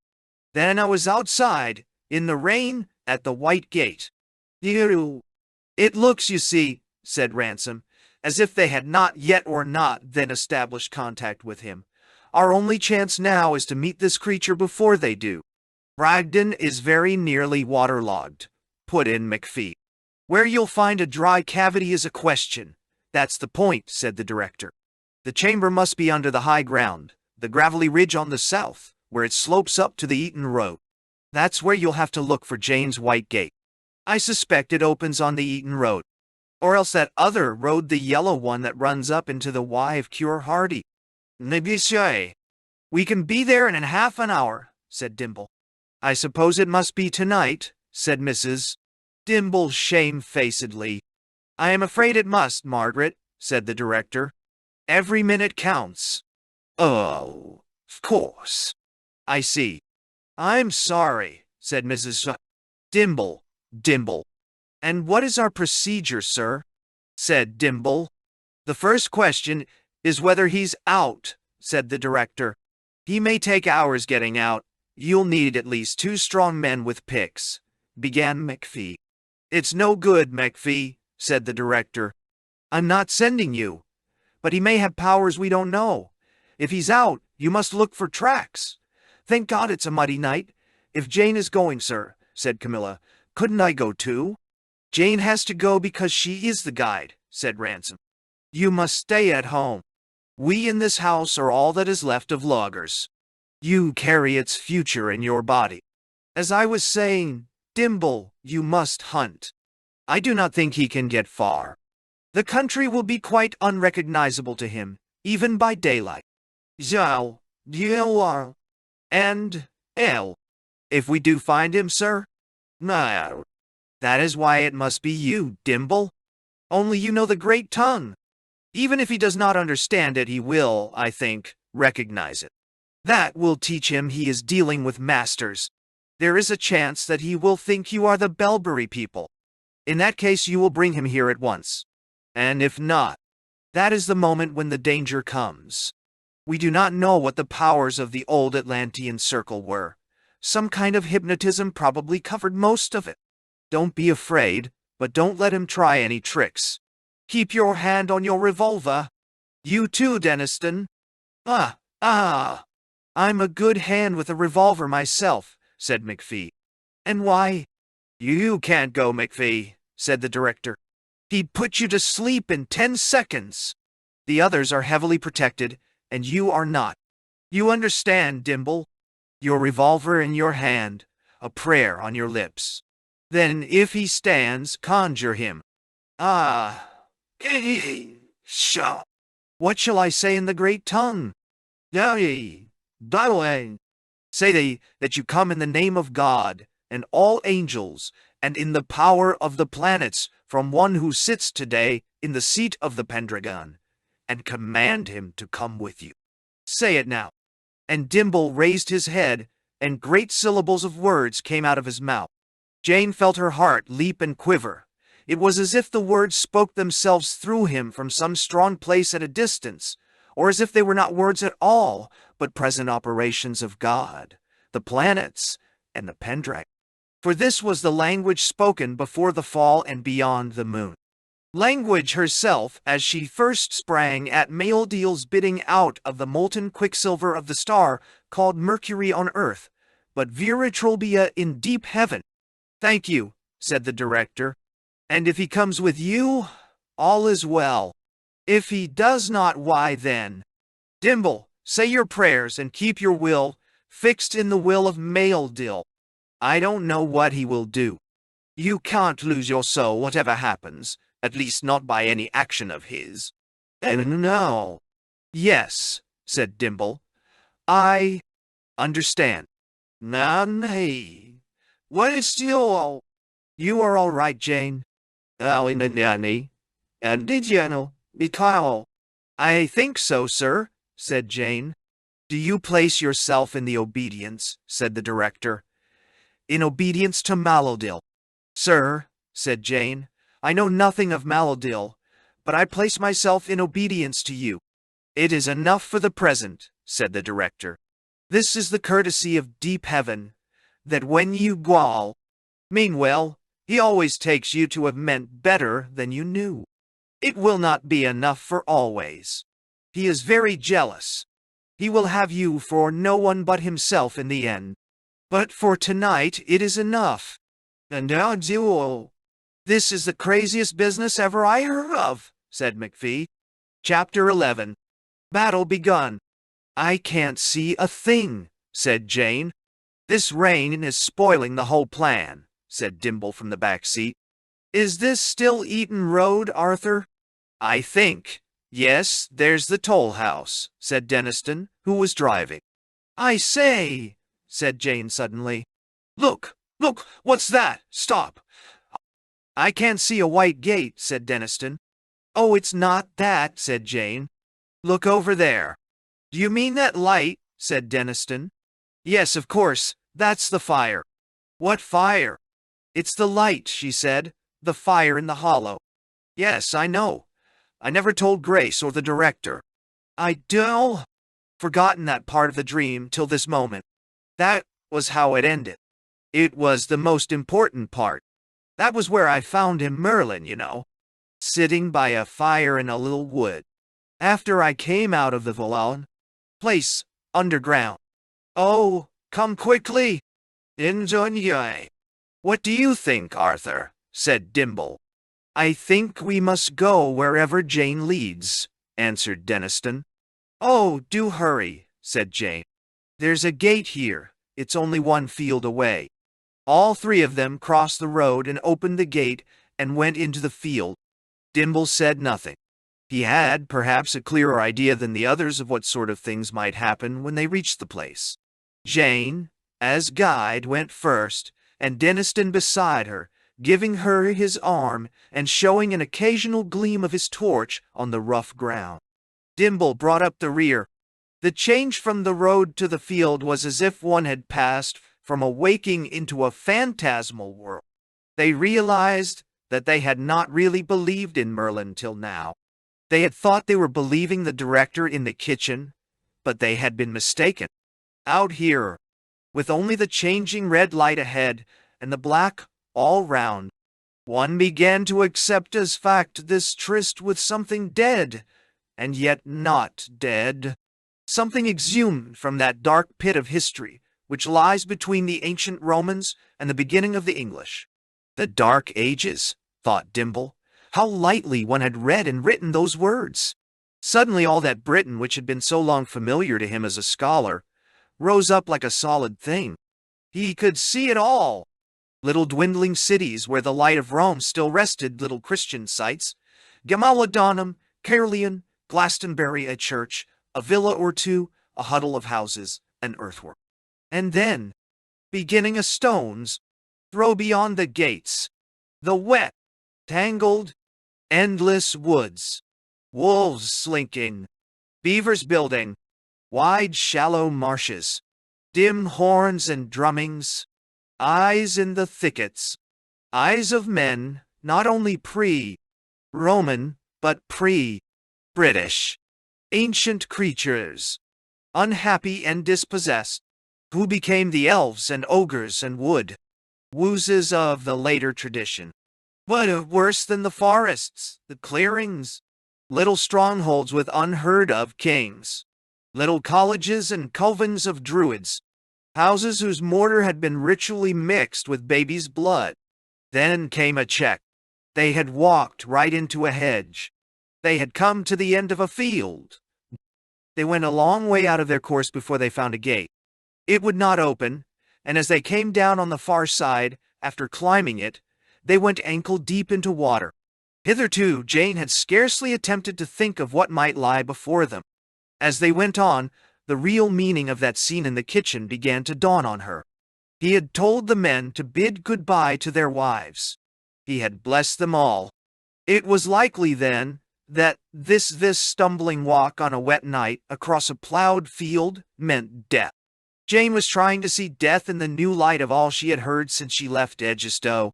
She had long ceased to feel any resentment at the director's tendency, as it were, to dispose other to give her, at one time or in one sense to Mark, and in another to Maeldill, never in any sense to keep her for himself. But Maeldill, up to now, she had not thought of Maeldill either. She did not doubt that the Eldils existed, nor did she doubt the existence of this stronger and more obscure being whom they obeyed, whom the director obeyed, and through him the whole household, even McPhee. If it had ever occurred to her to question whether all these things might be the reality behind what she had been taught at school as religion, she had put the thought aside. But this time, if it was really to be death, the thought would not be put aside, because it now appeared that almost anything might be true. One might be in for anything. Maeldill might be, quite simply and crudely, God. Vaudil. There might be a life after death, a heaven, a hell. But this is unbearable, she thought. I should have been told. Yandra. Look out, Jane, said Denniston. That's a tree. I think it's a cow, said Jane. No, it's a tree. Look, there's another. Hush, said Dimble. This is Jane's little wood. We are very close now. Neil Z. The ground rose in front of them for about 20 yards, and there made an edge against the firelight. They walked slowly and quietly up to the edge and stopped. Below them a big fire of wood was burning at the bottom of a little dingle. There were bushes all about, whose changing shadows as the flames rose and fell made it difficult to see clearly. Beyond the fire there seemed to be some rude kind of tent made out of sacking and upturned cart. In the foreground there was a kettle. "Is there anyone here?" whispered Dimble to Denniston. "Look," said Jane suddenly. "There, when the flame blew aside." "What?" said Dimble. "Didn't you see him?" "I thought I saw a man," said Denniston. "I saw an ordinary tramp," said Dimble. "A man in modern clothes." "What did he look like?" "I don't know." "We must go down," said Dimble. "Can one get down?" said Denniston. "Not this side," said Dimble. "It looks as if a sort of path came into it over there to the right." Cautiously they began to skirt the lip of the hollow, stealing from tree to tree. "Andy! Stop!" whispered Jane suddenly. "What is it?" "There's something moving." "Where?" "In there, quite close." "Wait a moment," said Denniston. "It's just there. Look, damn it, it's only an old donkey." "That's what I said," said Dimble. "The man's a gypsy, a tinker or something. This is his donkey. Still, we must go down." And in less than a minute, all three walked down into the dingle and past the fire. And there was the tent, and a few miserable attempts at bedding inside it, and a tin plate, and some matches on the ground, and the dottle of a pipe, but they could see no man. "What I can't understand, Wither," said Fairy Hardcastle, "is why you don't let me try my hand on the young pup. All these ideas of yours are so half-hearted, keeping him on his toes about the murder, arresting him, leaving him all night in the cells to think it over. 20 minutes of my treatment would turn his mind inside out. I know the type. No, why? Miss Hardcastle was talking, at about 10 o'clock that same wet night, to the deputy director in his study. There was a third person present, Professor Frost. I assure you, Miss Hardcastle, said Wither, fixing his eyes not on her but on Frost's forehead, you need not doubt that your views on this, or any other matter, will always receive the fullest consideration. But you must excuse me for reminding you not, of course, that I assume you are neglecting the point that we need the woman, I mean, that it would be of the greatest value to welcome Mrs. Studdock among us, chiefly on account of the remarkable psychical faculty she is said to possess. In using the word psychical, I am not, you understand, committing myself to any particular theory. What do you mean? You mean these dreams? It is very doubtful, said Wither, what effect it might have on her if she were brought here under compulsion, and then found her husband. In the markedly, though no doubt temporarily, abnormal condition which we should have to anticipate as a result of your scientific methods of examination. 1. Would run the risk of a profound emotional disturbance on her part. We have not yet had Major Hardcastle's report, said Professor Frost quietly. No good, said the fairy. He was shadowed into Northumberland. Only 3 possible people left the college after him, Lancaster, Lily, and Dimble. I put them in that order of probability. Lancaster is a Christian and a very influential man. He's in the lower house of convocation.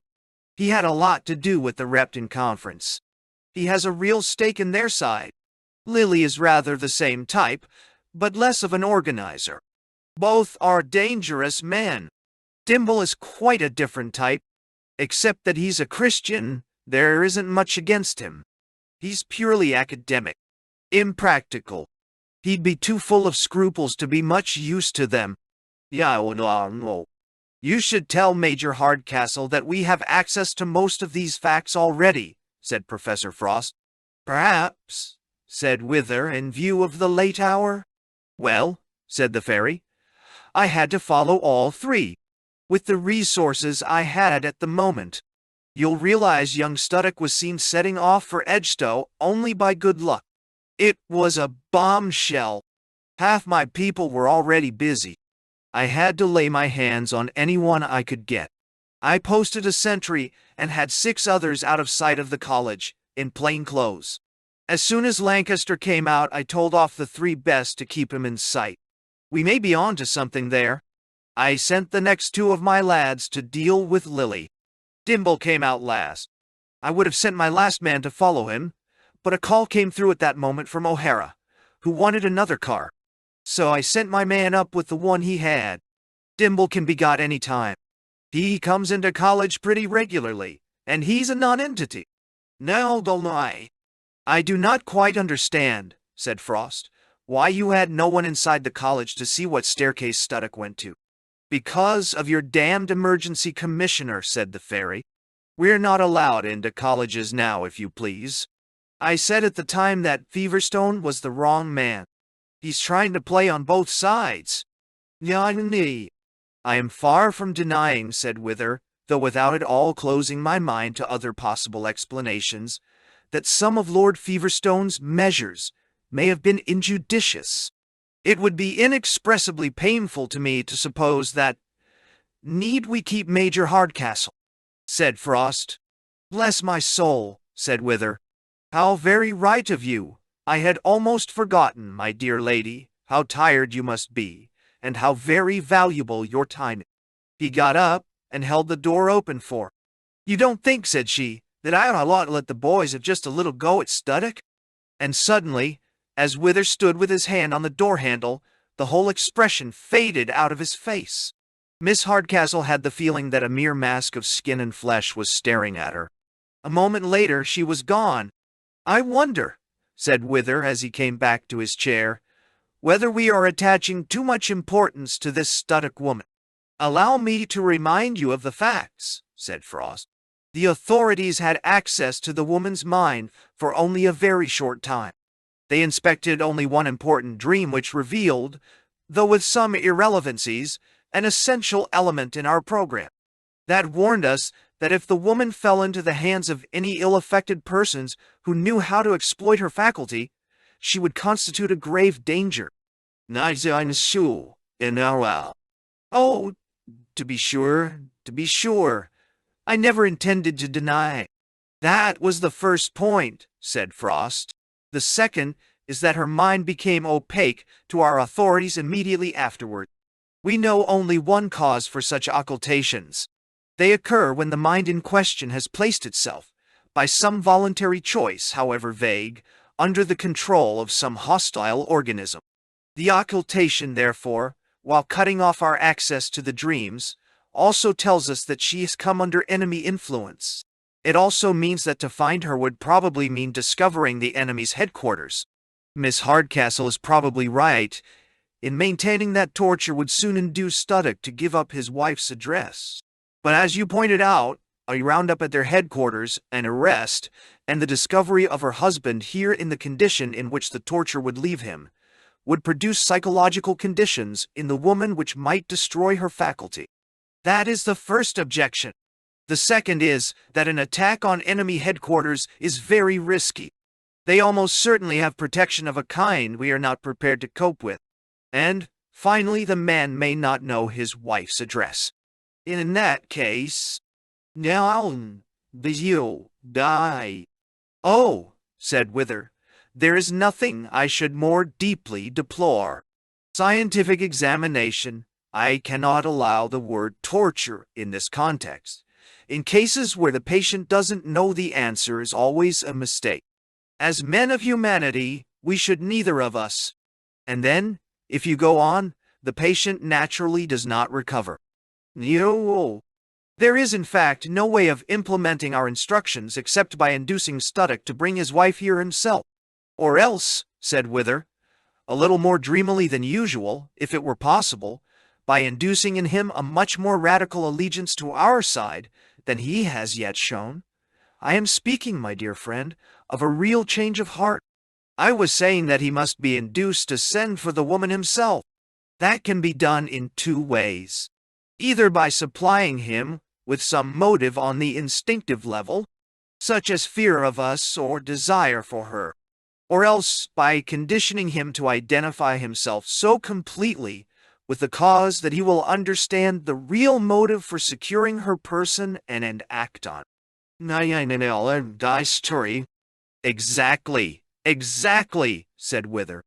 Where is Studdock at present? Said Frost. In one of the cells, under the impression he has been arrested by the ordinary police. I presume he would be. And how are you proposing to act? We had proposed to allow the psychological results of the arrest to mature. I have ventured, of course, with every regard for humanity, to reckon on the value of some slight discomforts. He will not have dined, you understand. They have instructions to empty his pockets. One would not wish the young man to relieve any nervous tension by smoking. Of course. And what next? Well, I suppose some sort of examination. I am inclined to think that the appearance of examination by the ordinary police should be maintained a little longer. Then at a later stage will come the discovery that he is still in our hands. It would be well to let him realize only gradually that this by no means frees him from the ear embarrassments arising out of Hingest's death. I take it that some fuller realization of his inevitable solidarity with the Institute would then follow. The weakness is that you are relying wholly on fear. Fear, repeated Wither as if he had not heard the word before. I do not quite follow the connection of thought. I can hardly suppose you are following the opposite suggestion, once made, if I remember, by Miss Hardcastle.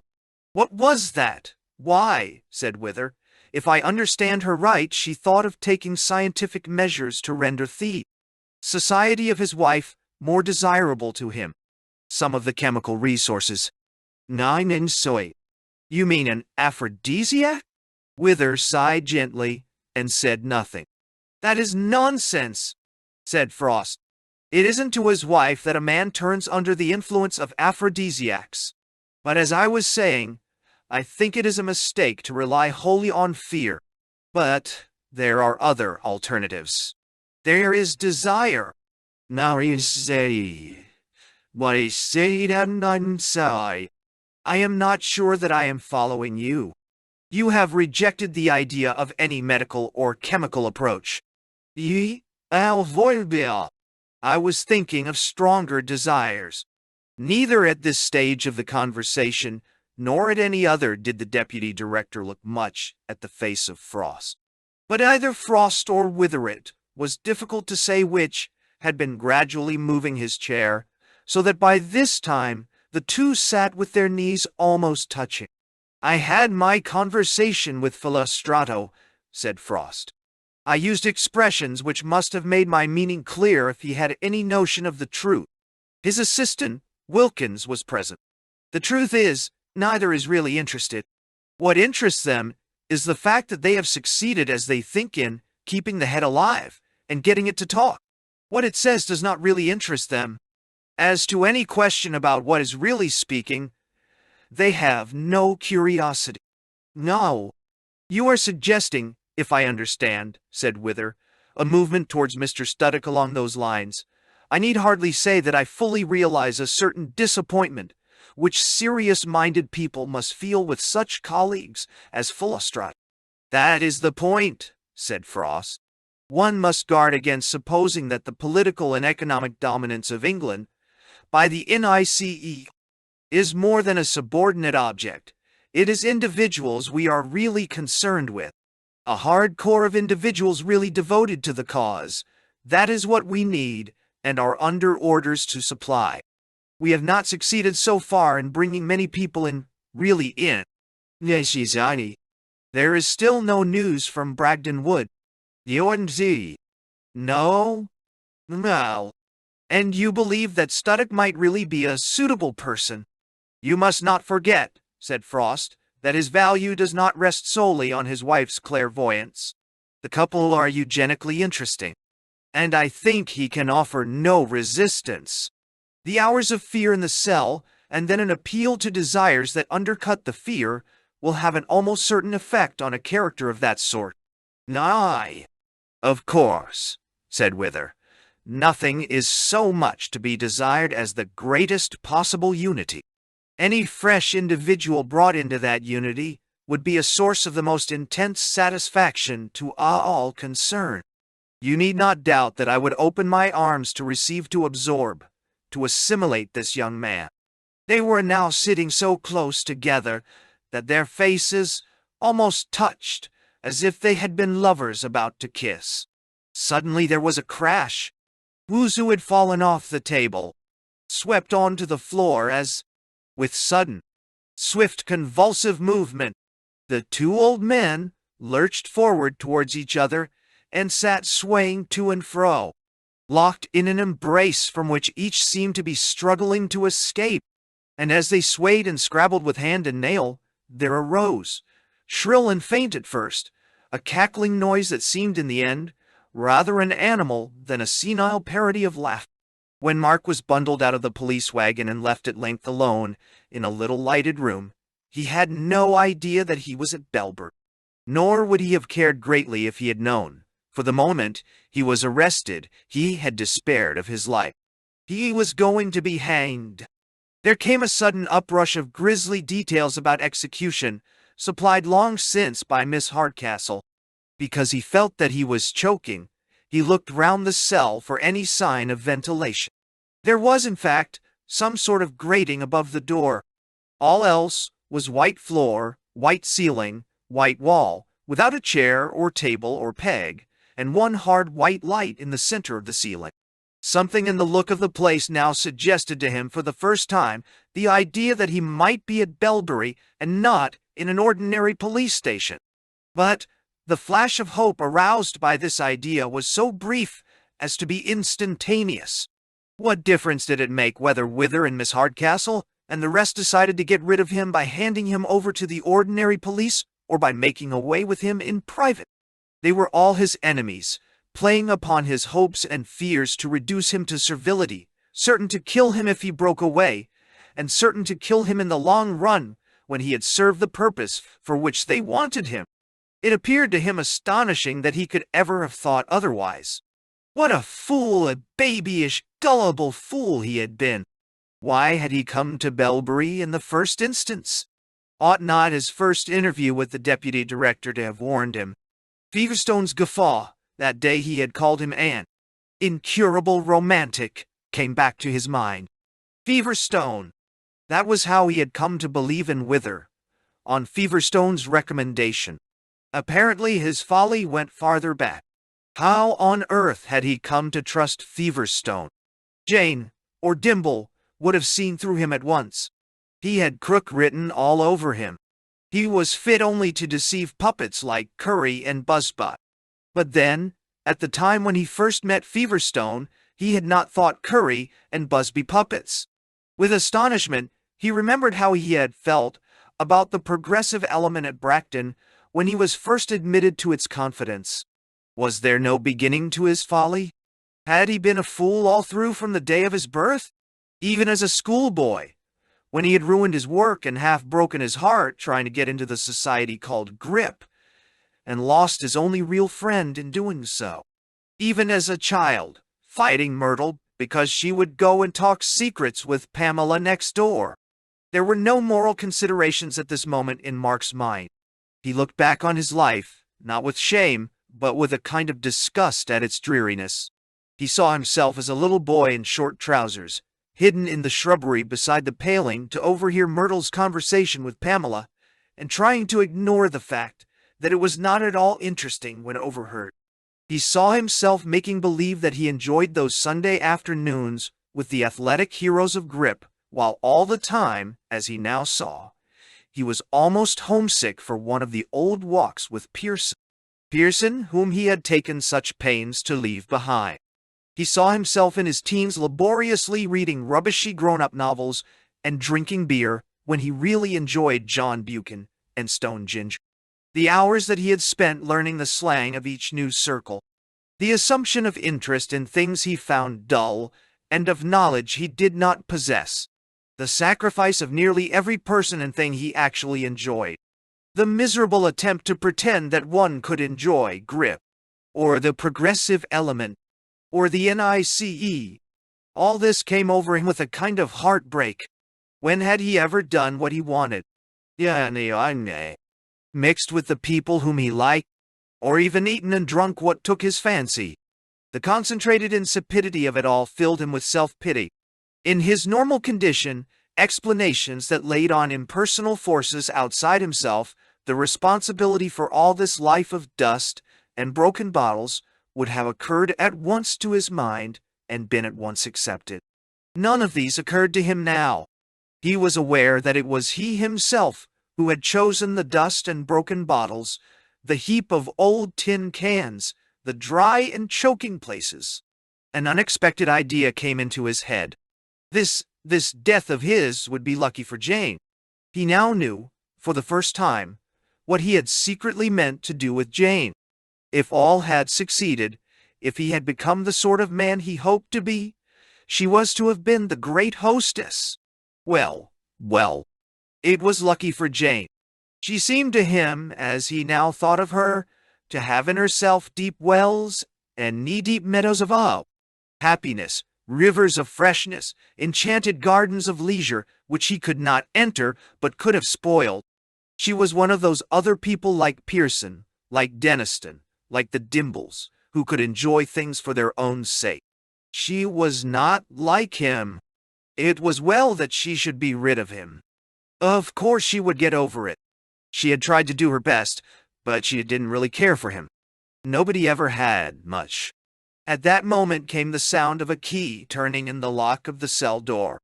Instantly, physical terror rushed back upon him. It was not a policeman who came in.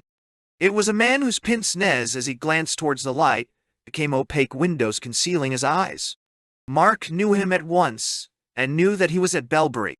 It was not this that made him open his own eyes even wider, and almost forget his terror in his astonishment. It was the change in the man's appearance, or rather the change in the eyes with which Mark saw him. In one sense, everything about Professor Frost was as it had always been: the pointed beard, the extreme whiteness of forehead, and the bright Arctic smile. But Mark could not understand how he had ever managed to overlook something about the man so obvious that any child would have shrunk away from him, and any dog would have backed into the corner with raised hackles and bared teeth. Death itself did not seem more frightening than the fact that only 6 hours ago he would in some measure have trusted this man, and made believe that his society was not disagreeable. Chapter 12. Wet and Windy Night. "Well," said Dimble, "there's no one here." "He was here a moment ago," said Deniston. "You're sure you did see someone?" said Dimble. "Hush! Listen," said Jane. "That's only the old donkey," said Dimble presently, moving about at the top. There was another silence. "He seems to have been pretty extravagant with his matches," said Deniston, glancing at the trodden earth in the firelight. "One would expect a tramp." "On the other hand," said Dimble, "one would not expect Merlin to have brought a box of matches with him from the 5th century. "I'm looking at this mud," said Deniston, who had been stooping and using his torch. Now he suddenly straightened himself. "Look," he said, "there have been several people here. Look, can't you see, sir?" "Aren't they our own footprints?" said Dimble. "Some of them are pointing the wrong way. Look at that and that." "Might they be the tramp himself?" said Dimble. "If it was a tramp, he couldn't have walked up that path without our seeing him," said Jane. "Come," said Dimble, "let's follow them up to the top." As they reached the lip of the hollow, mud changed into grass underfoot, and the footprints disappeared. It had turned into a fine night. Orion dominated the whole sky. The deputy director hardly ever slept. When it became necessary for him to do so, he took a drug. But the necessity was rare, for the mode of consciousness he experienced at most hours of day or night had long ceased to be exactly like what other men call wake. The manner and outward attitude which he had adopted half a century ago were now an organization which functioned almost independently, like a gramophone. While the brain and lips carried on his work, and built up day by day for those around him the vague and formidable personality which they knew so well, his inmost self was free to pursue its own life. A detachment of the spirit not only from the senses but even from the reason was now his. Hence he was still, in a sense, awake an hour after Frost had left him. His eyes were not shut. The face had no expression. The real man was far away, suffering, enjoying, or inflicting whatever such souls do suffer, enjoy, or inflict when the cord that binds them to the natural order is stretched out to its utmost. When the telephone rang at his elbow, he took up the receiver without a start. "This is Stone, sir," came a voice. "We have found the chamber." "Yes." "It was empty, sir." "Are you sure, my dear Mr. Stone, that you have found the right place?" "It is possible." "Oh, yes, sir. Stonework and some Roman brick, and a kind of slab in the middle, like an altar or a bed." "And am I to understand there was no one there, no sign of occupation?" "Well, sir, it seemed to us to have been recently disturbed." "Pray be as explicit as possible, Mr. Stone." "Well, sir, there was an exit, I mean a tunnel, leading out of it to the south. We went up this tunnel at once. It comes out about 800 yards away, outside the area of the wood. We got out to the open air. But something had been smashed up there quite recently. It looked as if it had been done by explosives, as if the end of the tunnel had been walled up and had some depth of earth on top of it, and as if someone had recently blasted his way out." "No, by Dell." "Continue, Mr. Stone. What did you do next?" "I used the order you had given me, sir, to collect all the police available, and have sent off search parties for the man you described." "I see. And how did you describe him to them?" "Just as you did, sir. An old man with a long beard, probably in unusual clothes. It occurred to me at the last moment to add that he might have no clothes at all." "Why did you add that, Mr. Stone? No. Well, sir, I didn't know how long he'd been there, and I'd heard about clothes preserved in a place like that, and falling to pieces as soon as the air was admitted. I hope you won't imagine for a moment that I'm trying to find out anything you don't choose to tell me. What? You were right, Mr. Stone, said Wither, in thinking that anything remotely resembling inquisitiveness on your part might have the most disastrous consequences. And what did you instruct your search parties to do on finding any such a person? Well, sir, I sent my assistant, Father Doyle, with one party, because he knows Latin, and I gave Inspector Wrench the ring you gave me and put him in charge of the second. The best I could do for the third party was to see that it contained someone who knew Welsh. Well, Mr. Stone, I am, on the whole, and with certain inevitable reservations, moderately satisfied with your conduct of this affair. I believe that I may be able to present it in a favorable light to my colleagues. If only I could persuade, say, Miss Hardcastle and Mr. Studdock to share my appreciation of your very real qualities, you would need to have no apprehensions about your career, or, your security. No. But, what do you want me to do, sir? My dear young friend, there are only two errors which would be fatal to one placed in the peculiar situation which certain parts of your previous conduct have unfortunately created for you. On the one hand, anything like a lack of initiative or enterprise would be disastrous. On the other, the slightest approach to unauthorized action might have consequences from which even I could not protect you. But as long as you keep quite clear of these two extremes, there is no reason, speaking unofficially, why you should not be safe. Without waiting for a reply, he hung up the receiver. Oughtn't we to be nearly at the gate we climbed over? Said Dimble. It was lighter now that the rain had stopped, but the wind had risen and was roaring about them. The branches of the hedge swayed and dipped and rose again as if they were lashing the bright stars. It's a good deal longer than I remembered, said Denniston. Hello, said Jane sharply. What's this? All listened. Because of the wind, the unidentified noise which they were straining to hear seemed quite distant at one moment, and then, next moment, with shouts of "Look out! Go away, you great brute!" and the like, all were shrinking back into the hedge as the plosh-plosh of a horse cantering on soft ground passed close beside them. A cold gobbet of mud struck Denniston in the face. "Oh, look! Look!" cried Jane. "Stop him! Quick! Stop him!" said Denniston, who was trying to clean his face. "What on earth for?"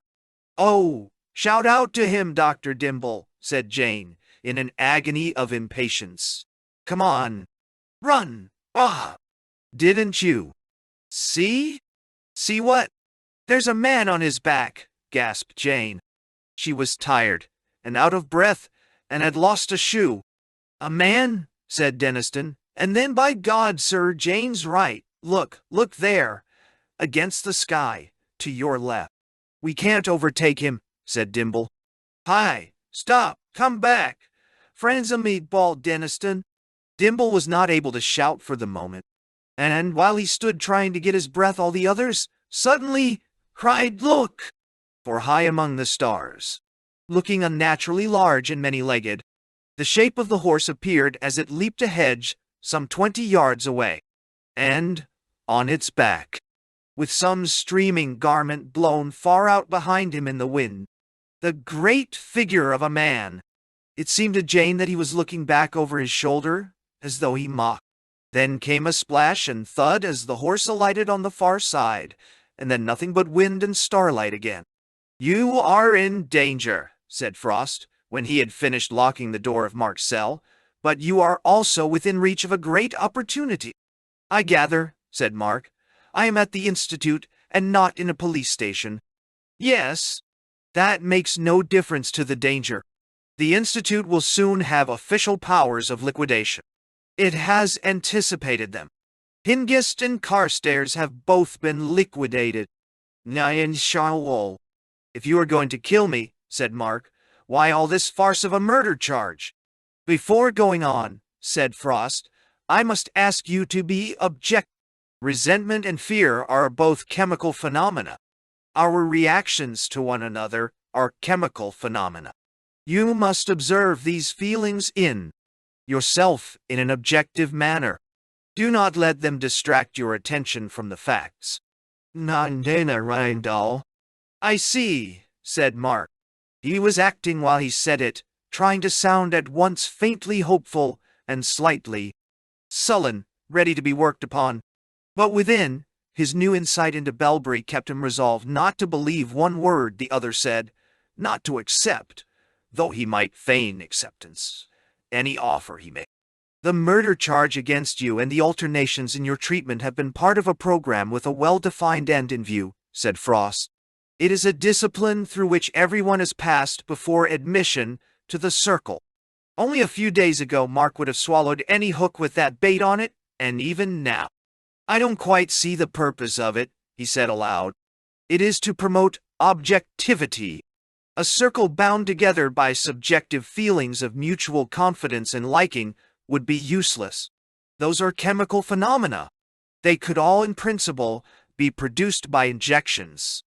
Insofar as there must be social feelings between members of the circle, it is, perhaps, better that they should be feelings of dislike. There is less risk of their being confused with the real nexus. The circle, said Studdock, acting a tremulous eagerness, but it was perilously easy for him to act it. Yes, said Frost. You have been selected as a possible candidate for admission. If you do not gain admission, or if you reject it, it will be necessary to destroy you. It seems rather a formidable decision, said Mark. That is merely a proposition about the state of your own body at the moment. If you please, I will go on to give you the necessary information. I must begin by telling you that neither the deputy director nor I are responsible for shaping the policy of the Institute. The head? Said Mark. No. Philostrato and Wilkins are quite deceived about the head. They have indeed carried out a remarkable experiment, but Alcosan's mind is not the mind we are in contact with when the head speaks. Do you mean Alcosan is really dead? In the present state of our knowledge, said Frost, that question has no meaning, but the cortex and vocal organs in Alcosan's head are used by a different mind. And now, attend carefully. You have probably not heard of microbes. Microbes? Said Mark in bewilderment. But of course. I did not say microbes, I said macrobes. The formation of the word explains itself. Below the level of animal life, we have long known that there are microscopic organisms. Their actual results on human life have, of course, made up a large part of history. One would be. Go on, said Mark. Ravenous curiosity was moving beneath his conscious determination to stand on guard. I have now to inform you that there are similar organisms above the level of animal life. When I say above, I am not speaking biologic. I mean that they are more permanent, dispose of more energy, and have greater intelligence. Nisyarin. They must be pretty nearly human then. Ah, hein. You have misunderstood me. When I said they transcended the animals, I was including the most efficient animal, man. The macrobe is more intelligent than man. But how is it in that case that we have had no communication with them? It is not certain that we have not. But in primitive times, it was opposed by prejudice. But though there has been little intercourse, there has been profound influence. Their effect on human history has been greater than that of the microbes, though equally unrecognized. The real causes of all the principal events are quite unknown to the historians. Yoi! I think I'll sit down if you don't mind, said Mark, resuming his seat on the floor.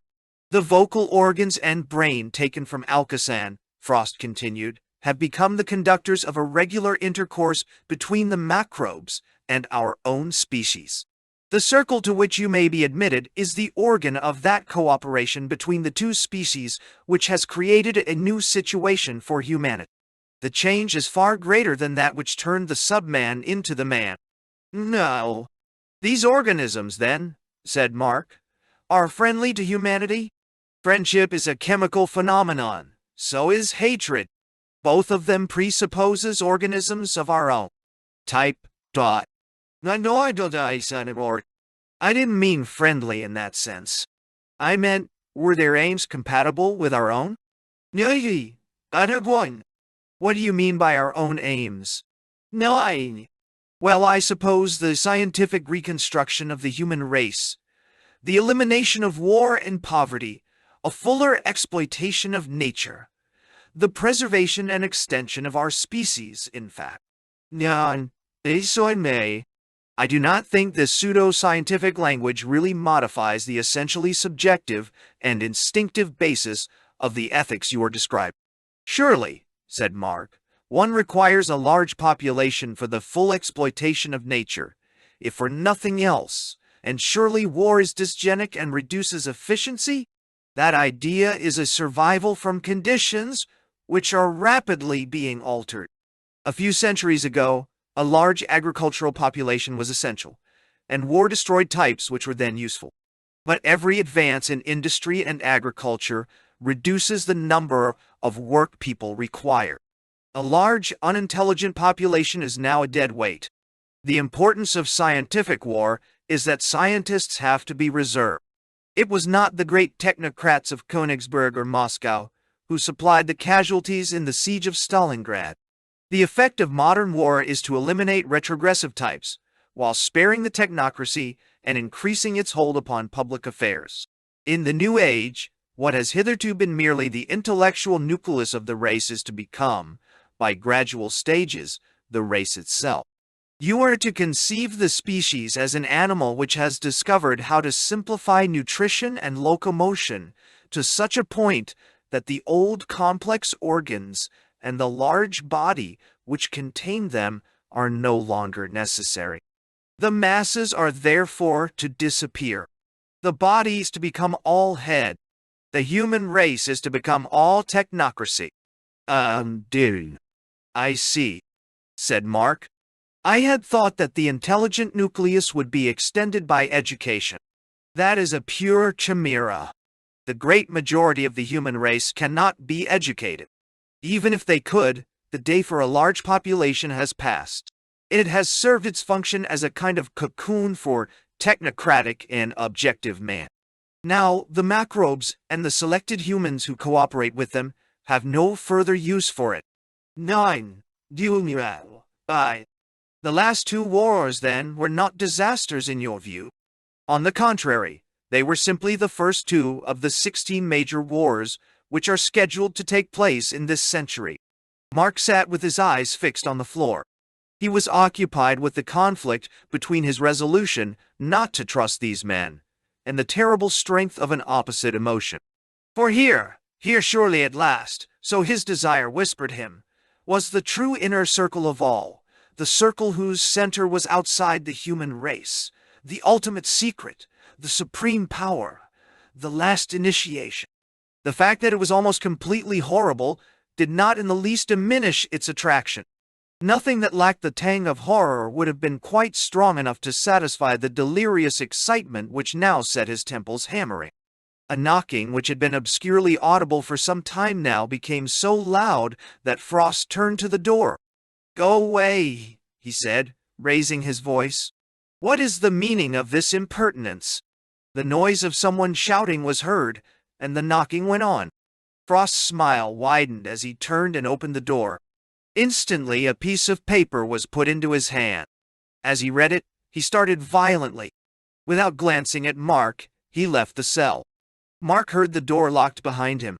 "What friends those two are," said Ivy Maggs. She was referring to Pinch the cat and Mr. Doyle. Bultitude the bear. The latter was sitting up with his back against the warm wall by the kitchen fire. The cat, after walking to and fro with erected tail and rubbing herself against his belly, had finally curled up and gone to sleep between his legs. Mrs. Dimble, who sat farther back in the kitchen, darning as if for dear life, pursed her lips a little as Ivy Maggs spoke. She could not go to bed. She wished they would all keep quiet. When we use the word friends of those two creatures, said McPhee, I doubt we are being merely anthropomorphic. There's no evidence for it. What's she go making up to him for, then? Asked Ivy. Well, said McPhee, maybe there'd be a desire for warmth she's away in out of the draft there. And likely enough some obscure transferred sexual impulses. Really, Mr. McPhee, said Ivy with great indignation, to say those things about two dumb animals. I'm sure I never did see Pinch. I said transferred, interrupted McPhee dryly. And anyway, they like the friction as a means of rectifying irritations set up by parasites. Now, you'll observe. If you mean they have fleas, said Ivy, you know as well as anyone they have no such thing. What do you think, sir? Added Ivy, looking at the director. Me? Oh, said Ransom. I think McPhee is introducing into animal life a distinction that doesn't exist there, and then trying to determine on which side of that distinction the feelings of pinch and boltitude fall. You've got to become human before physical cravings are distinguishable from affections, as you have to become spiritual before affections are distinguishable from charity. What is going on in them isn't one or other of these things. It is one of Barfield's ancient unities. No. Mrs. Dimble leaned her head towards Camilla and said in a whisper, I do wish Mr. McPhee could be persuaded to go to bed. It's perfectly unbearable at a time like this. I'll wait all. Was that only the wind? Said Grace Ironwood. It sounded to me like a horse, said Mrs. Dimble. Here, said McPhee, jumping up. Get out of the way, Mr. Boltitude, till I get my gumboots. It'll be those two horses of Broad's again, tramping all over my celery. Why the man can't keep them shut up. He was bundling himself into his mackintosh as he spoke. My crutch, please, Camilla, said Ransom. Come back, McPhee. We will go to the door together, you and I. Ladies, stay where you are. There was a look on his face which some of those present had not seen before. A moment later, Ransom and McPhee stood alone in the scullery. The back door was so shaking with the wind that they did not know whether someone were knocking or not. Now, said Ransom, open it. For a second, McPhee worked with the bolts. Then the storm flung the door against the wall, and he was momentarily pinned behind it. Ransom, leaning forward on his crutch, saw in the light from the scullery, outlined against the blackness, a huge horse, all in a lather of sweat and foam, its yellow teeth laid bare, its ears flattened against its skull, and its eyes flamed. It had neither saddle, stirrup, nor bridle, but at that very moment a man leapt off its back. He seemed both very tall and very fat, almost a giant. His reddish gray hair and beard were blown all about his face so that it was hardly visible, and it was only after he had taken a step forward that Ransom noticed his clothes. The ragged, ill-fitting khaki coat, baggy trousers, and boots that had lost the toes.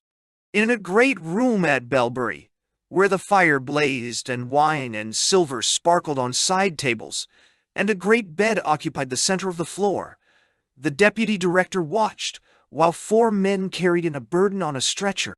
As they removed the blankets and transferred the occupant of the stretcher to the bed, Wither's interest became intense. What he saw was a naked human body, alive, but apparently unconscious. He ordered the attendants to place hot water bottles at its feet and raise the head with pillows. When they had withdrawn, he drew a chair to the foot of the bed and sat down to study the face of the sleeper.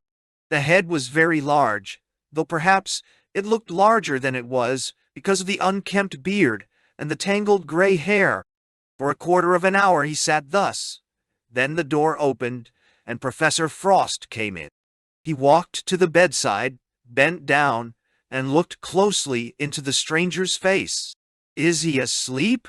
whispered Wither. "I think not. It is more like some kind of trance. You have no doubts, I trust?"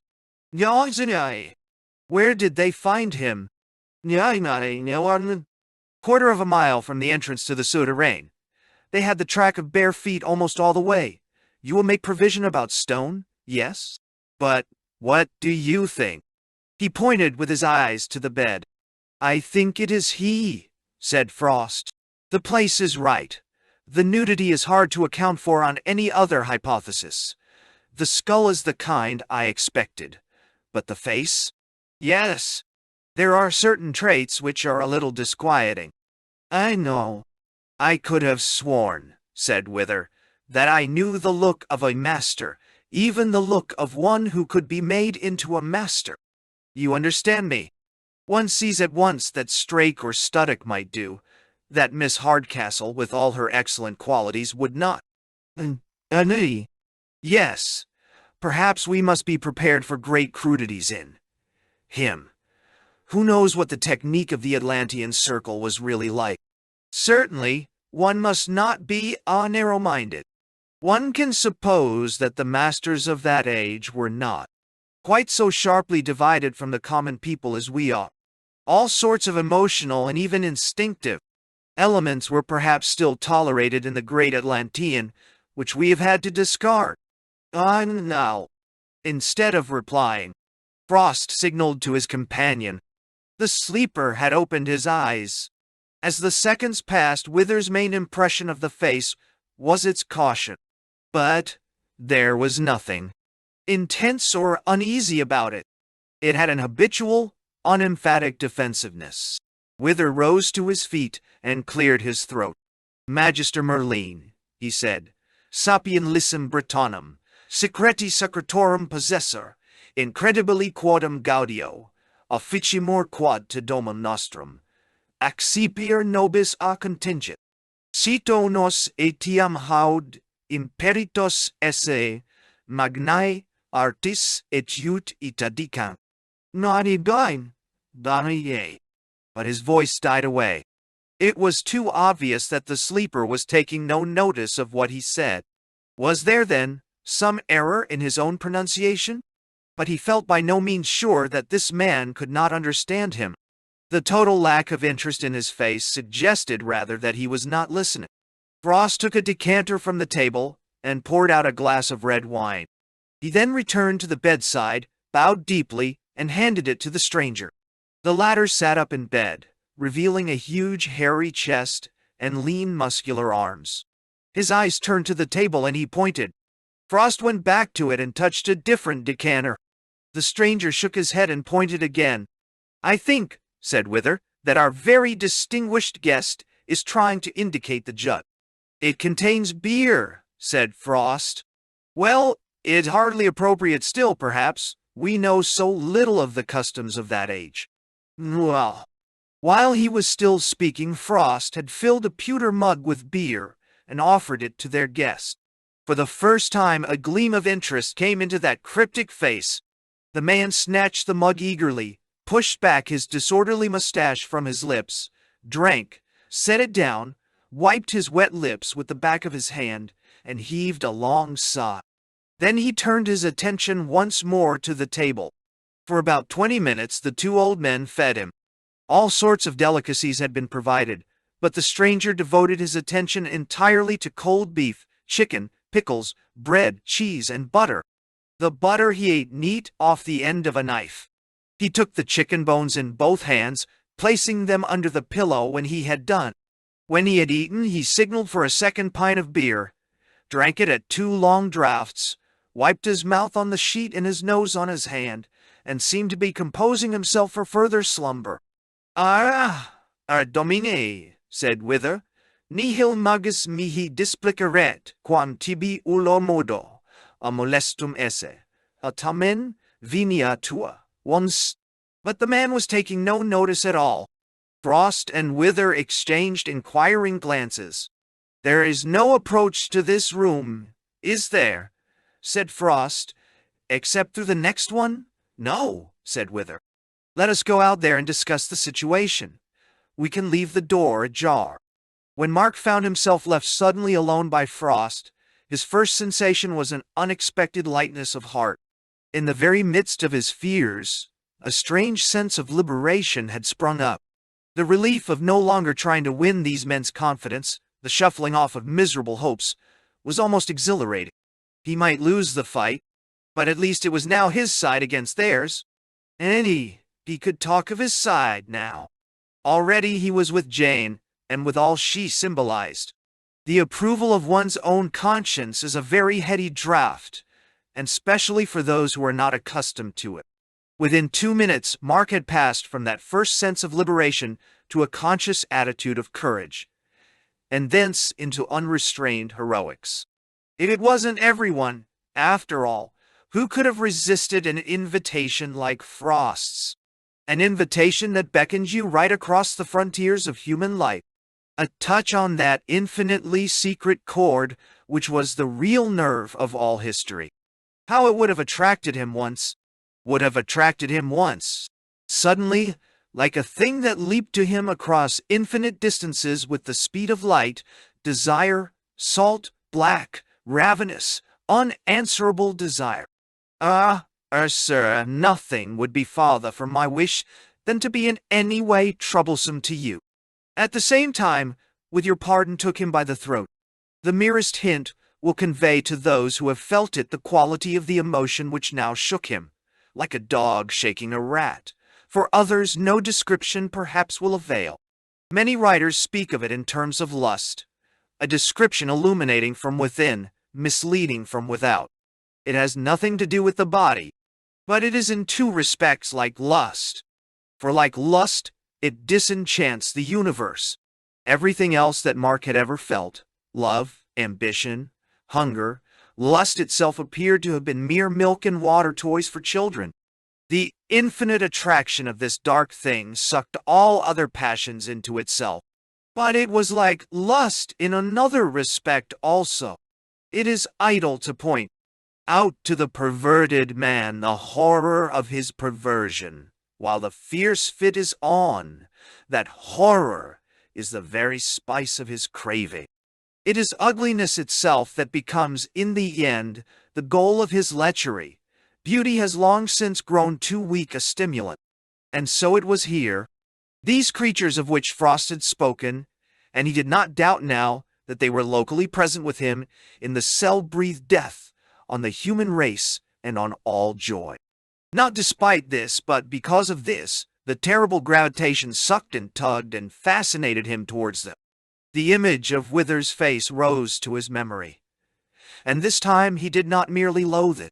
He noted with shuddering satisfaction the signs it bore of a shared experience between them. At the same moment it came back to him that he would probably be killed. As soon as he thought of that, he became once more aware of the cell. He blinked his eyes. What had he been thinking and feeling while he forgot death? Gradually he realized that he had sustained some sort of attack, and that he had put up no resistance. And with that realization, a new kind of dread entered his mind. Though he was theoretically a materialist, he had all his life believed quite inconsistently and even carelessly in the freedom of his own will. When he had resolved some hours ago to trust the Belbury crew no farther, he had taken it for granted that he would be able to do what he resolved. It had never occurred to him that his mind could thus be changed for him in an instant of time, beyond recognition. If that sort of thing could happen, it was unfair. Here was a man trying to do what was obviously the right thing, the thing that Jane and the Dimbles would have approved of. You might have expected that when a man behaved in that way, the universe would back him up. Yet the very moment you tried to be good, the universe let you down. That was what you got for your pains. The cynics, then, were right. But at this thought, he stopped sharply. Some flavor that came with it had given him pause. Was this the other mood beginning again? Oh, not that at any price. He clenched his hands. No, no, no. He could not stand this much longer. Oh, don't let me go back into it, he said, and then louder. Don't! All that could be called himself went into that cry, and the dreadful consciousness of having played his last card began to turn slowly into a sort of peace. There was nothing more to be done. Unconsciously, he allowed his muscles to relax. His young body was very tired by this time, and even the hard floor was grateful to it. The cell also seemed to be somehow emptied and purged, as if it too were tired after the conflicts it had witnessed, emptied like a sky after rain, tired like a child after weeping. He fell asleep. Chapter 13. They have pulled down deep heaven on their heads. Stand. Stand where you are, and tell me your name and business, said Ransom. The ragged figure on the threshold tilted its head a little sideways, like one who cannot quite hear. The inner door, between the scullery and the kitchen, clapped to with a loud bang, isolating the three men from the women. The stranger took a pace farther into the room. "Sta," said Ransom in a great voice. "In nomen Patris, et Filii et Spiritus Sancti, dimihi qui sis, et qua hoc causam sprite." The stranger raised his hand and flung back the dripping hair from his forehead. The light fell full on his face, from which Ransom had the impression of an immense quietness. His eyes rested on Ransom for a second with no particular interest. Then he turned his head to his left, to where the door was flung back almost against the wall. McPhee was concealed behind it. "Come out," said the stranger in Latin. What surprised Ransom was the fact that McPhee immediately obeyed. He did not look at Ransom but at the stranger. Then, unexpectedly, he gave an enormous yawn. The stranger turned to the director. "Fellow," he said in Latin, "tell the lord of this house that I am come. I am the master here," said Ransom in the same language. "To be sure," answered the stranger, "and yonder whipper-snapper, Mavtija, is without doubt your bishop." He did not exactly smile, but a look of disquieting amusement came into his keen eyes. "Tell your master that I am come," he repeated. Ransom looked at him without the flicker of an eyelid. "Do you really wish," he said at last, "that I call upon my masters? A daw that lives in a hermit's cell has learned before now to chatter book Latin," said the other. "Let us hear your calling, mannequin homuncio." "Yunbei." "I must use another language for it," said Ransom. "A daw could have Greek also in its bill." "It is not Greek." "Let us hear your Hebrew then." "It is not Hebrew, gauge." "Nay," answered the other, "if you come to the gabble of barbarians it will go hard, but I shall out-chatter you. Here is excellent sport." "It may happen to seem to you the speech of barbarians," said Ransom, "for it is long since it has been heard. Not even in Numenor was it heard in the streets." The stranger gave no start, and his face remained as quiet as before, if it did not become quieter. But he spoke with a new interest. "Your masters let you play with dangerous toys," he said. "Tell me, slave, what is Numenor?" "The true West," said Ransom. "Well," said the other. Then, after a pause, he added, "You see, I have already crossed the threshold. I value that at a straw," said Ransom. "Shut the door, McPhee," he added in English. But McPhee had sat down and was fast asleep. "What is the meaning of this foolery?" said Ransom, looking sharply at the stranger. "If you are indeed the master of this house, you have no need to be told. Do not fear, your horseboy will be none the worse." "And this shall be seen to shortly," said Ransom. "In the meantime, I do not fear your entering the house. I have more cause to fear your escaping. Shut the door if you will, for you see my foot is hurt." The stranger swept back his left hand and slammed the door to. "Now," he said, "what of these masters of yours?" "My masters are the Oriresu." "Where did you hear that name?" asked the stranger. "Or, if you are truly of the college, why do they dress you like a slave?" "Your own garments," said Ransom, "are not those of a druid." "That stroke was well put by," answered the other. "Since you have knowledge, answer me 3 questions, if you dare." "I will answer them if I can, but as for daring, we shall see." The stranger mused for a few seconds. Then, speaking in a slightly sing-song voice, he asked the following question. "Who is called Sulva? What road does she walk? Why is the womb barren on one side? Where are the cold marriages? Nothing. Ransom replied, Salva is she whom mortals call the moon. She walks in the lowest sphere. Half of her orb is turned towards us and shares our curse. On this side the womb is barren and the marriage is cold. There dwell an accursed people, full of pride and lust. There, when a man takes a maiden in marriage, they do not lie together, but each lies with a cunningly fashioned image of the other, made to move and to be warm by devilish arts. For real flesh will not please them. They are so dainty, delicate, in their dreams of lust. Their real children they fabricate by vile arts in a secret place. Howdy. You have answered well, said the stranger. I thought there were but 3 men in the world that knew this question. But my second may be harder. Where is the ring of Arthur the king?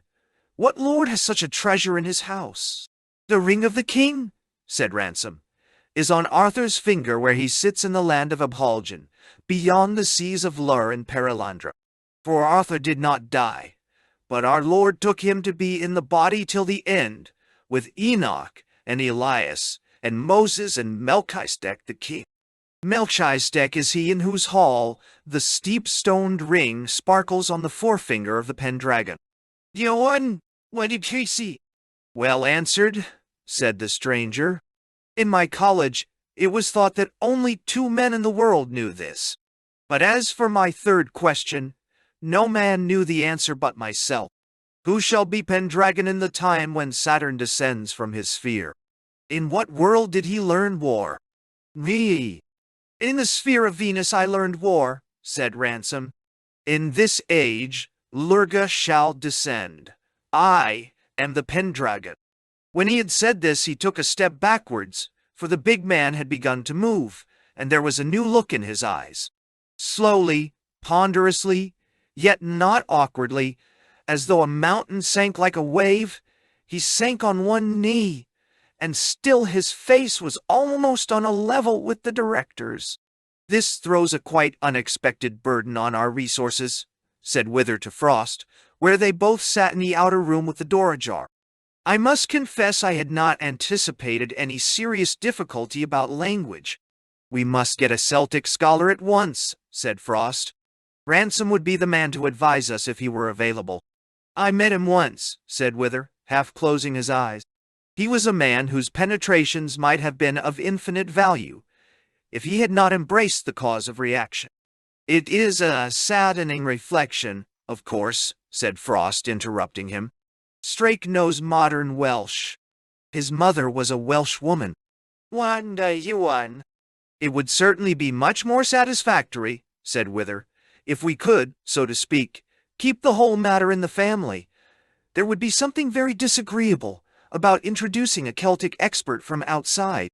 The expert would, of course, be provided for as soon as we could dispense with his services, replied Frost. It is the waste of time that is the trouble. What progress have you made with Strike? I need? Oh, really excellent, said the deputy director. Indeed, I am almost a little disappointed. I had been thinking that it would be specially fitting and, gratifying if your pupil and mine could be initiated together. We should both, I am sure, have felt. But of course, if Strake is ready some time before Studdock, I should not feel myself entitled to stand in his way. I was thinking, said Frost, that there must be someone on duty here. He may wake at any moment. Our pupils Strake and Studdock could take it in turns. There is no reason why they should not be useful even before their full initiation. Me. You think, Mr. Studdock is far enough on? No. It doesn't matter, said Frost. What harm can he do? He can't get out. We only want someone to watch. McPhee found himself violently waked by someone shaking his shoulder. He suddenly perceived that he was cold, and his left foot was numb. Then he saw Deniston's face looking into his own. The scullery seemed full of people, Deniston and Dimble and Jane. They appeared extremely bedraggled, torn, and muddy and wet. Are you all right? Deniston was saying. "I've been trying to wake you for several minutes." "All right," said McPhee, swallowing once or twice and licking his lips. I'm all right." Then he sat upright. "There's been a man here," he said. "What sort of a man?" asked Dimble. "Well," said McPhee, "as to that, it's not just so easy." The others exchanged glances. Next moment, McPhee jumped to his feet. "Lord save us!" he exclaimed. "He had the director here. Quick! It was some kind of imposter or spy. I know now what's wrong with me. I've been hypnotized. There was a horse, too." Now, well, this last detail had an immediate effect on his hearers. Deniston flung open the kitchen door, and the whole party surged in after him. The four women sat fast asleep. Mr. May Bultitude, stretched out on his side across the hearth, slept also. "They're all right," said McPhee from behind. "It's just the same as he did to me. We've no time to wake them. Get on." They passed from the kitchen into the nagged passage.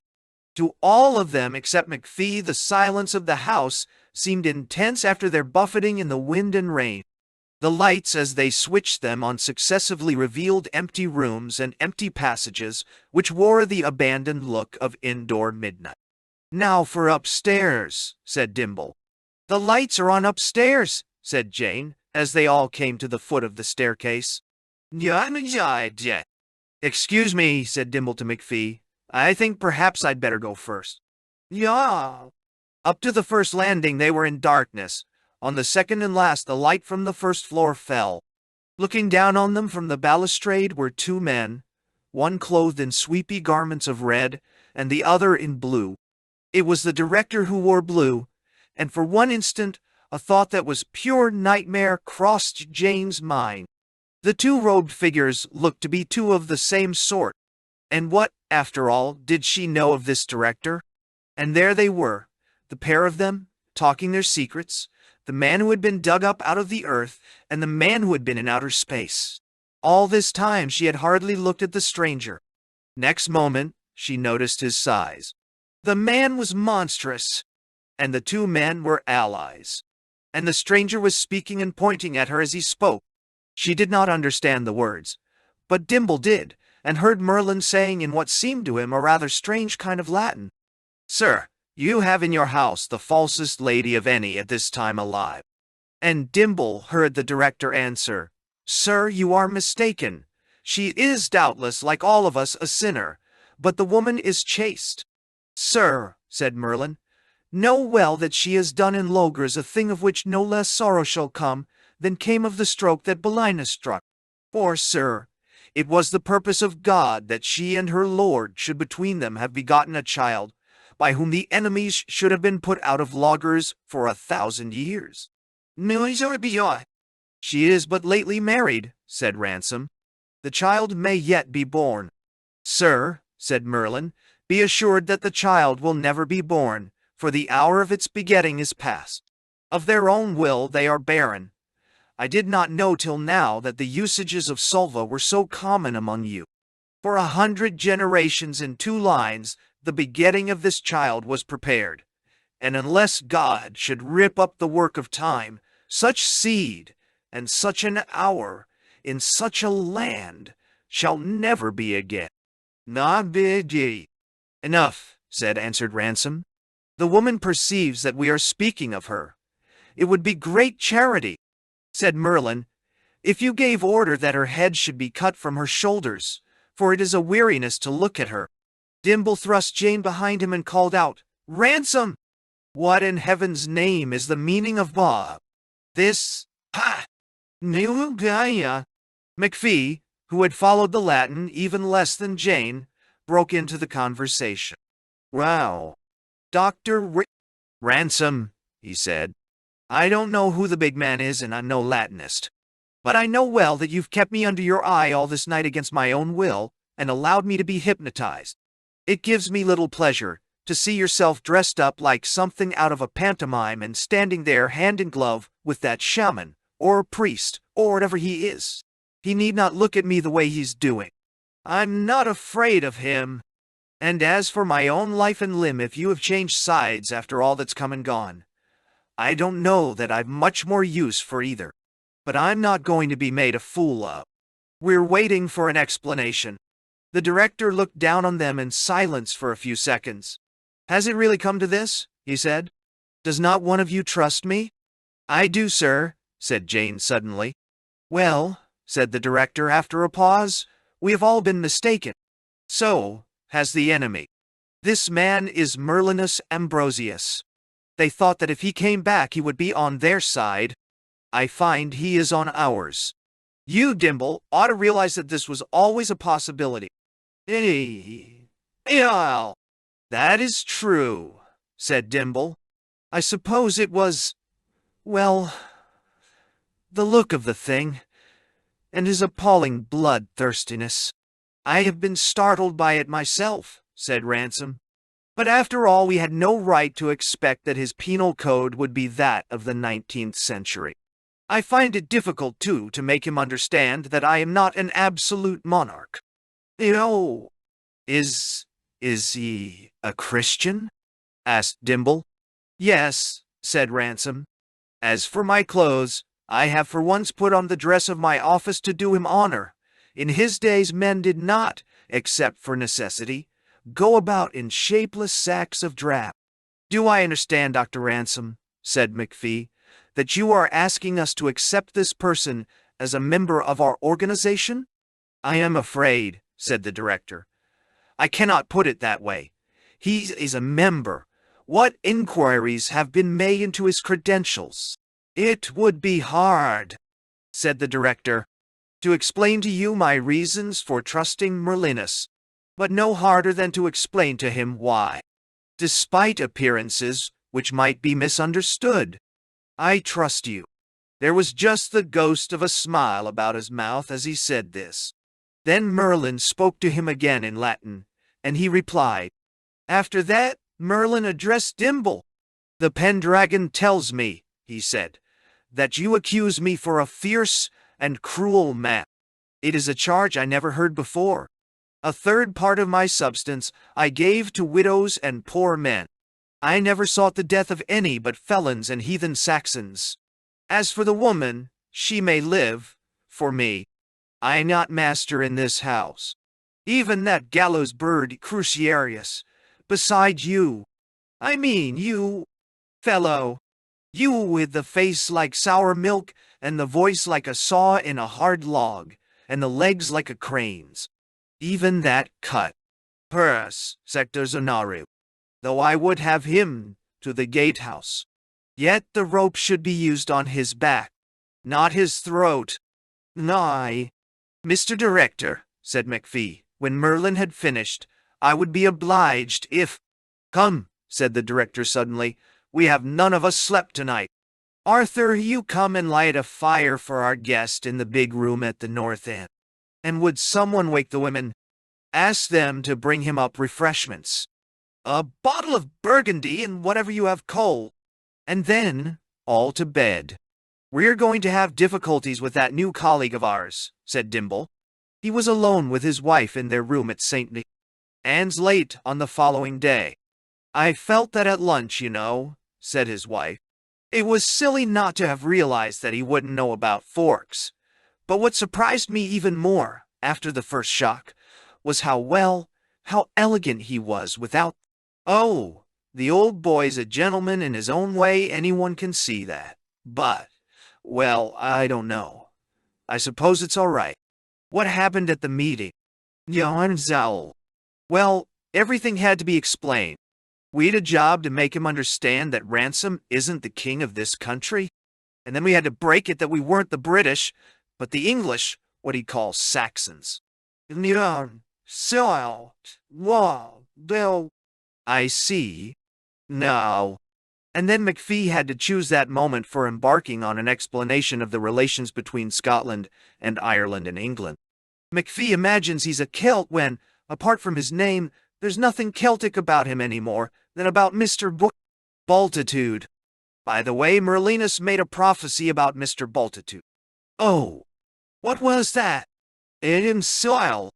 He said that before Christmas, This bear would do the best deed that any bear had done in Britain, except some other bear that none of us had heard of. He keeps on saying things like that, as if something like a camera shutter opened at the back of his mind and closed again immediately. No, he and McPhee didn't quarrel again? Well, not exactly. I think Merlinus has concluded that he is the director's fool. Did you get down to actual business? Well, in a way, said Dimble. We were all at cross purposes, you see. The business about Ivy's husband being in prison came up, and he seemed to imagine us just riding off and taking the county jail by storm. That's the sort of thing one was up against. Cecil, said Mrs. Dimble suddenly, is he going to be any use? He's going to be able to do things, if that's what you mean. What sort of things? Asked his wife. The universe is so very complicated, said Dr. Dimble. His wife waited as those wait who know by long experience the mental processes of the person who is talking to them. I mean, said Dimble, in answer to the question she had not asked, if you dip into any college, or school, or parish, anything you like, at a given point in its history, you always find that there was a time before that point when there was more elbow room and contrast weren't so sharp, and that there's going to be a time after that point when there is even less room for indecision and choices are more momentous.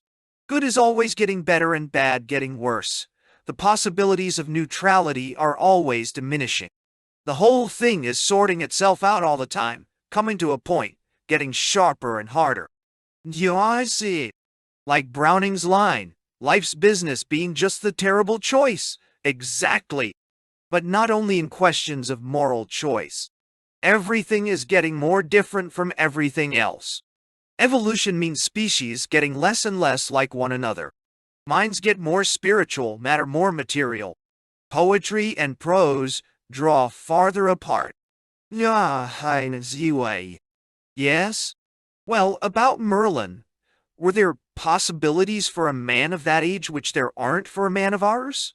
The earth itself was more like an animal? Mental processes were more like physical actions. And there were, well, neutrals knocking about. Neutrals? I don't mean, of course, that anything can be a real neutral. There might be things neutral in relation to us. You mean Eldil's angels? Well, the word angel rather begs the question. Even the Oiresu aren't exactly angels in the same sense as our guardian angels. There used to be things on this earth pursuing their own business. They weren't ministering spirits sent to help humanity, but neither were they enemies preying upon us. All the gods, elves, dwarfs, water people, yea, Longavi. Yeah. You think there are things like that? I think there were. I think there was room for them then, but the universe has come more to a point. Not all rational things, perhaps.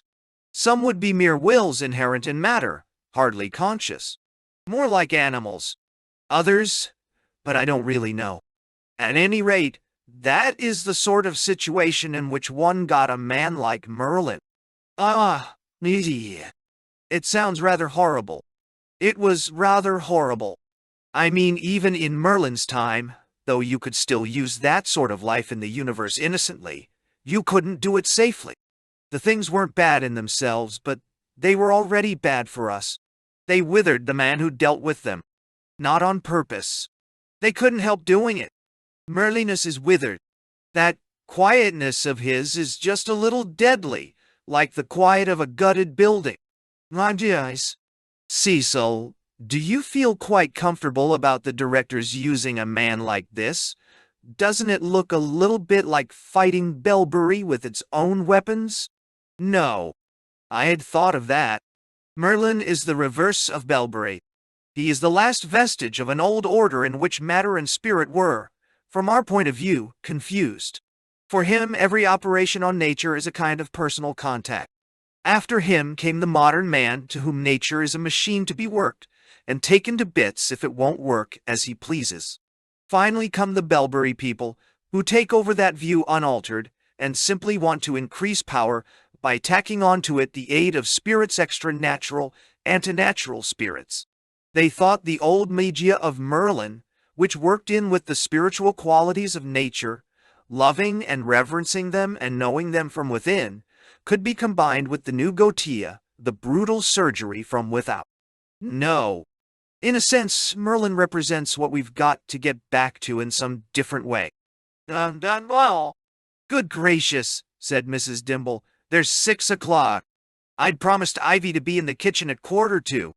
There's no need for you to move, Cecil. None. Merlin and the director were meanwhile talking in the blue room. The druid was still robed, and beneath the robe had surprisingly little clothing, for the warmth of the house was to him excessive, and he found trousers uncomfortable. His loud demands for oil after his bath had involved some shopping in the village, which had produced, by Deniston's exertions, a tin of brilliantine. Merlinus had used it freely so that the sweet, sticky smell filled the room. That was why Mr. Bultitude had pawed so insistently at the door that he was finally admitted, and now sat as near the magician as he could get. He had never smelled such an interesting man before. "Sir," said Merlin, in answer to the question which the director had just asked him, "I give you great thanks. I cannot indeed understand the way you live, and your house is strange. You give me a bath, such as the emperor himself might envy, but no one attends me to it, a bed softer than sleep. But when I rise from it, I find I must put on my own clothes as if I were a peasant. I lie in a room with windows of pure crystal, but I lie in it alone, with no more honor than a prisoner in a dungeon. In all the house there is warmth and softness and silence that might put a man in mind of paradise terrestrial. But no musicians, no perfumes, no high seats, not a hawk, not a hound. You live neither like a lord nor a hermit. Sir, I tell you these things because you have asked me. They are of no importance. Now that none hears us save the last of the 7 bears of Logres, it is time we open councils." He glanced at the director's face as he spoke. "Does your wound pain you?" he asked. Ransom shook his head.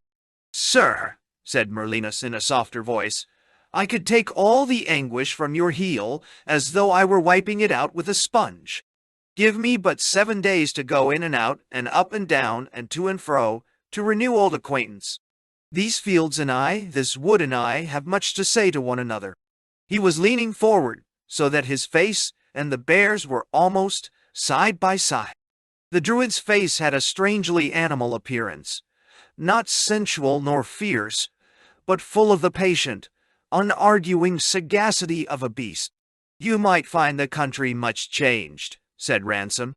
"No," said Merlin, "not much changed. Merlin was like something that ought not to be indoors. Bathed and anointed though he was, a sense of mold, gravel, wet leaves, weedy water hung about him. One might have believed that he listened continually to a murmur of evasive sounds, rustling of mice and stoats, the small shock of falling nuts, creaking of branches, the very growing of grass. The bear had closed its eyes. The room was heavy with a sort of floating anesthesia. "Through me," said Merlin, "you can suck up from the earth oblivion of all pains." "Silence," said the director sharply. The magician started and straightened himself. Even the bear opened its eyes again. "No," said the director. "God's glory, do you think you were dug out of the earth to give me a plaster for my heel? We have drugs that could cheat the pain as well as your magic, if it were not my business to bear it to the end. I will hear no more of that." "No, I hear and obey," said the magician. "But I meant no harm. If not to heal your wound, yet for the healing of Logres, you will need my commerce with field and water." Again that sweet heaviness, like the smell of hawthorn.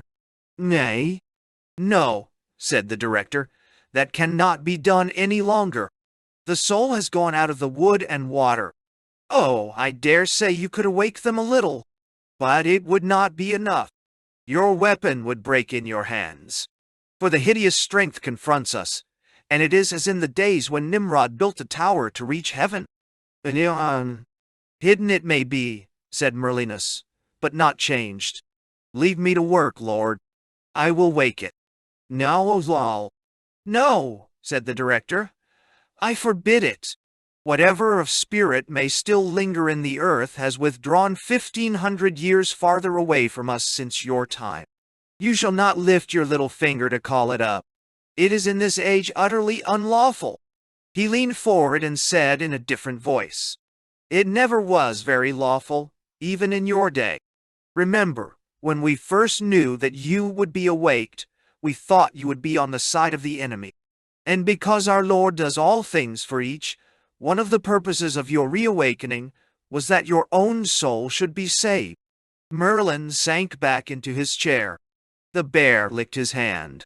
Sir, he said, if I am not to work in that fashion, then you have taken into your house a silly bulk of flesh, for I am no longer much of a man of war.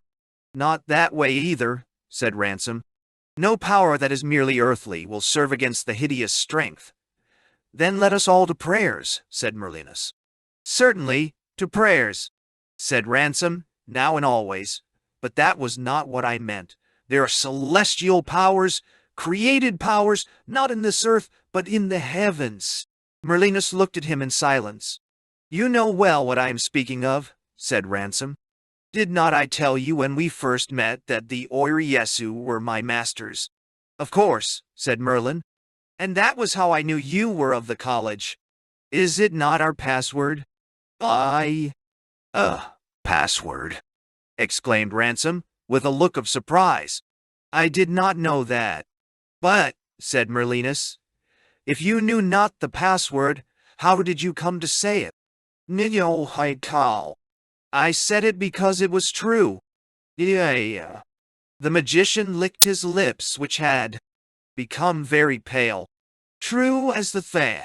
Plain as things are true, repeated Ransom, true as it is true that you sit here with my bear beside you. Merlin spread out his hands. Suffer me to speak, he said at last, for I am in the hollow of your hand. I had heard of it in my own days, that some had spoken with the gods. Blaze, my master, knew a few words of that speech. Yet these were, after all, powers of earth. For I need not teach you, you know more than I, it is not the very Oirisu, the true powers of heaven, whom the greatest of our craft meet, but only their earthly wraiths. Only the earth Venus, the earth Mercurius, not Paralandra herself, not Viratrolbia. I am not speaking of the wraiths, said Ransom. I have stood before Mars himself in the sphere of Mars, and before Venus herself in the sphere of Venus. But Lord, said Merlin, how can this be? Is it not against the seventh law? What law is that? Asked Ransom. Has not our fair Lord made it a law for himself, that he will not send down the powers to mend or mar in this earth, until the end of all things? Or is this the end? No. None. It may be the beginning of the end, said Ransom. I know nothing of that. Madeldil may have made it a law not to send down the powers. But if men by injury and natural philosophy learn to fly into the heavens and come in the flesh among the heavenly powers and trouble them, he has not forbidden the powers to react. For all this is within the natural order. A wicked man came flying, by a subtle engine, to where Mars dwells in heaven and to where Venus dwells, and took me with him captive. And there I spoke with the true Oirisu face to face. Merlin inclined his head. And so the wicked man brought about the thing he least intended. For now there was one man in the world, even myself, who was known to the Oirisu, and spoke their tongue, neither by God's miracle nor by magic from Numenor, but naturally, as when two men meet in a road. Our enemies had taken away from themselves the protection of the seventh law. That is why powers have come down, and in this chamber where we are now discoursing, Malacandra and Paralandra have spoken to me. Merlin's face became paler. Now I have become a bridge, said Ransom. Sir, said Merlin, if they put forth their power, they will unmake Middle-earth. Now, their naked power, yes, said Ransom. That is why they will work only through a man. The magician drew one large hand across his forehead. Through a man whose mind is open to be so invaded, said Ransom. One who by his own will once opened it. I take our fair lord to witness that if it were my task, I would not refuse it. But he will not suffer a mind that still has its virginity to be so violated. And through a black magician's mind their purity neither can nor will operate. One who has dabbled in the days when dabbling had not begun to be evil, or was only just beginning. Also a Christian and a penitent. A tool, I must speak plainly, good enough to be so used and not too good. In all these western parts of the world, there was only one man who had lived in those days and could still be recalled. You. He stopped, shocked at what was happening. The huge man had risen from his chair. From his horribly open mouth, there came a yell that seemed to Ransom utterly bestial, though it was only the yell of Celtic lamentation. All the Roman surface in Merlinus had been scraped off. Silence, shouted Ransom. Sit down. You put us both to shame. Oh, now. I'm sakes true. As suddenly as it had begun, the frenzy ended. Merlin resumed his chair. To a modern it seems strange that having recovered his self-control, he did not show the slightest embarrassment at his temporary loss of. Do not think, said Ransom, that for me either it is child's play to meet those who will come down for your empowering. Sir, faltered Merlin, you have been in heaven. You have looked upon their faces before. No, not on all of them, said Ransom. Greater spirits will descend this time. We are in God's hands. It may unmake us both. There is no promise that either you or I will save our lives or our reason. Suddenly the magician smote his hand upon his knee. Hercule, he cried, are we not going too fast? If the powers must tear me in pieces to break our enemies, God's will be done. But is it yet come to that? This Saxon king of yours who sits at Windsor.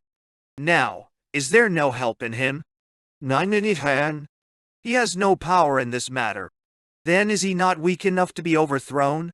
I have no wish to overthrow him. In the order of logs I may be Pendragon, but in the order of Britain I am the king's man.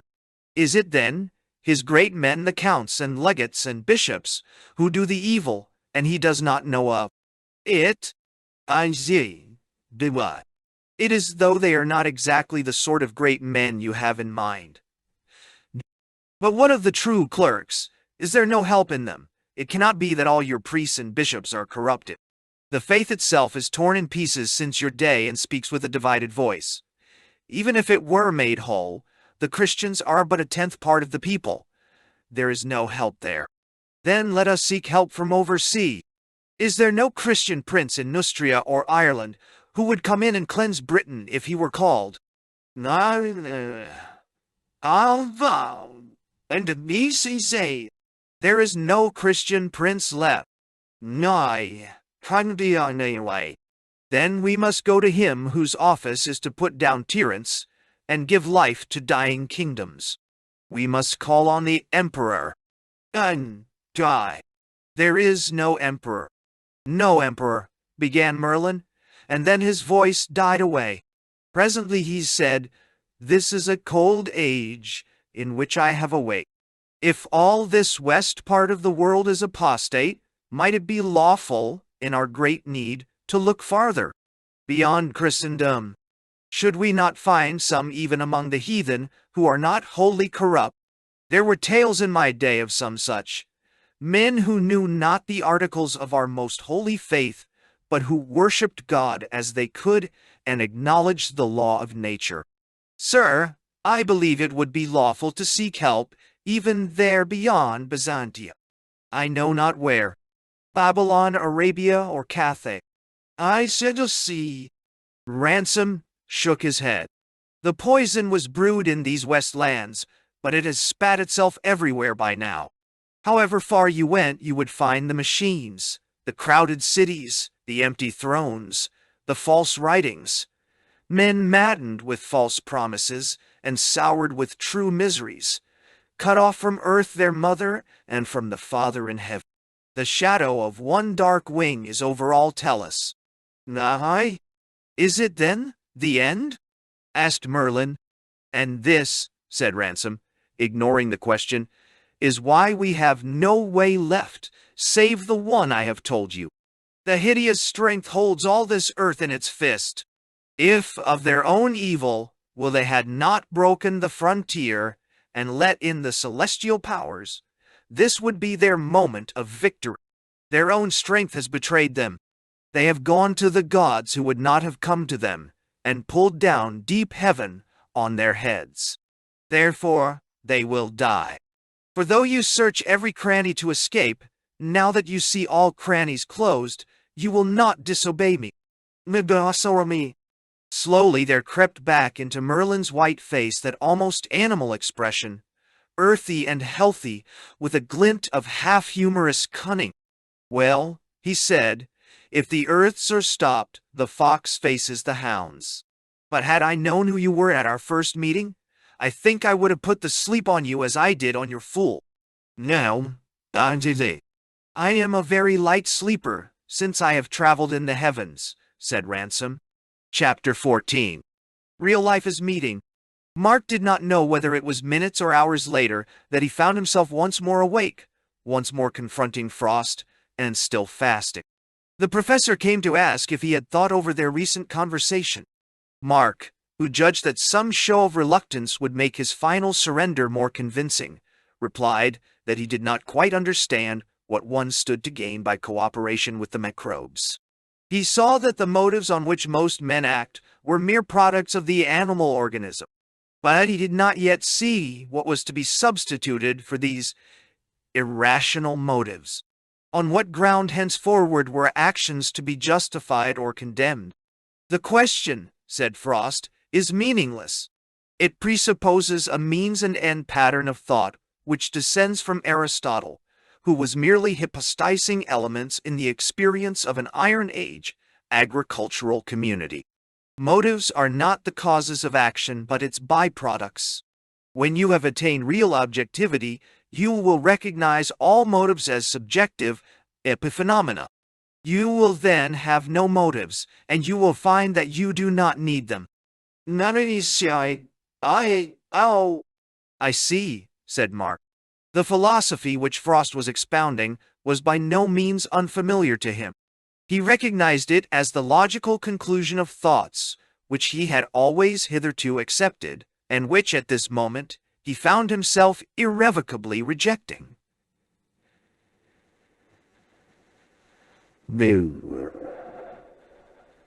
Hi.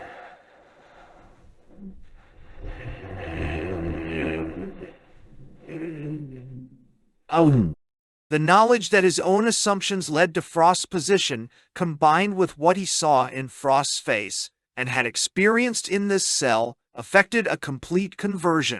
All the philosophers and evangelists in the world might not have done the job so neat. And that, continued Frost, is why a systematic training in objectivity must be given to you. It is like killing a nerve. That whole system of instinctive preferences, whatever ethical, aesthetic, or logical disguise they wear, is to be simply destroyed. No. After that, Frost took Mark from the cell and gave him a meal in some neighboring room. When the meal was over, Frost led him to the ante-room of the head, and he was stripped and reclothed in surgeon's overalls and a mask. Then he was brought into the presence of the gaping and dribbling head. Frost took not the slightest notice of it. He led him across the room to an arched door in the far wall. Here he paused and said, "Go in. You will speak to no one of what you find here. I will return presently." Now don't. The room, at first, was an anticlimax. It appeared to be an empty committee room with a long table, 8 or 9 chairs, some pictures, and, oddly enough, a large stepladder in one corner. There were no windows. It was lit by an electric light which produced, better than Mark had ever seen it produced before, the illusion of a cold gray place out of doors.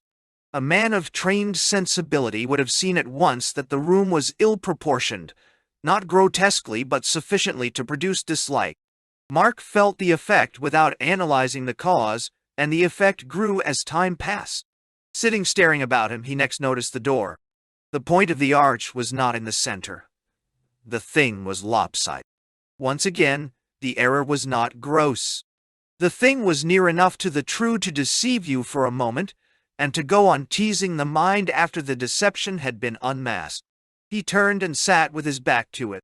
One mustn't let it become an obsession. Then he noticed the spots on the ceiling, little round black spots at irregular intervals on the pale mustard-colored surface. He determined that he would not fall into the trap of trying to count them. They would be hard to count. They were so irregularly placed. Or weren't they? They suggested some kind of pattern. Their peculiar ugliness consisted in the fact that they kept on suggesting it, and then frustrating expectation. He realized that this was another trap. He fixed his eyes on the table. He got up and began to walk about. He had a look at the pictures. Some belonged to a school with which he was familiar.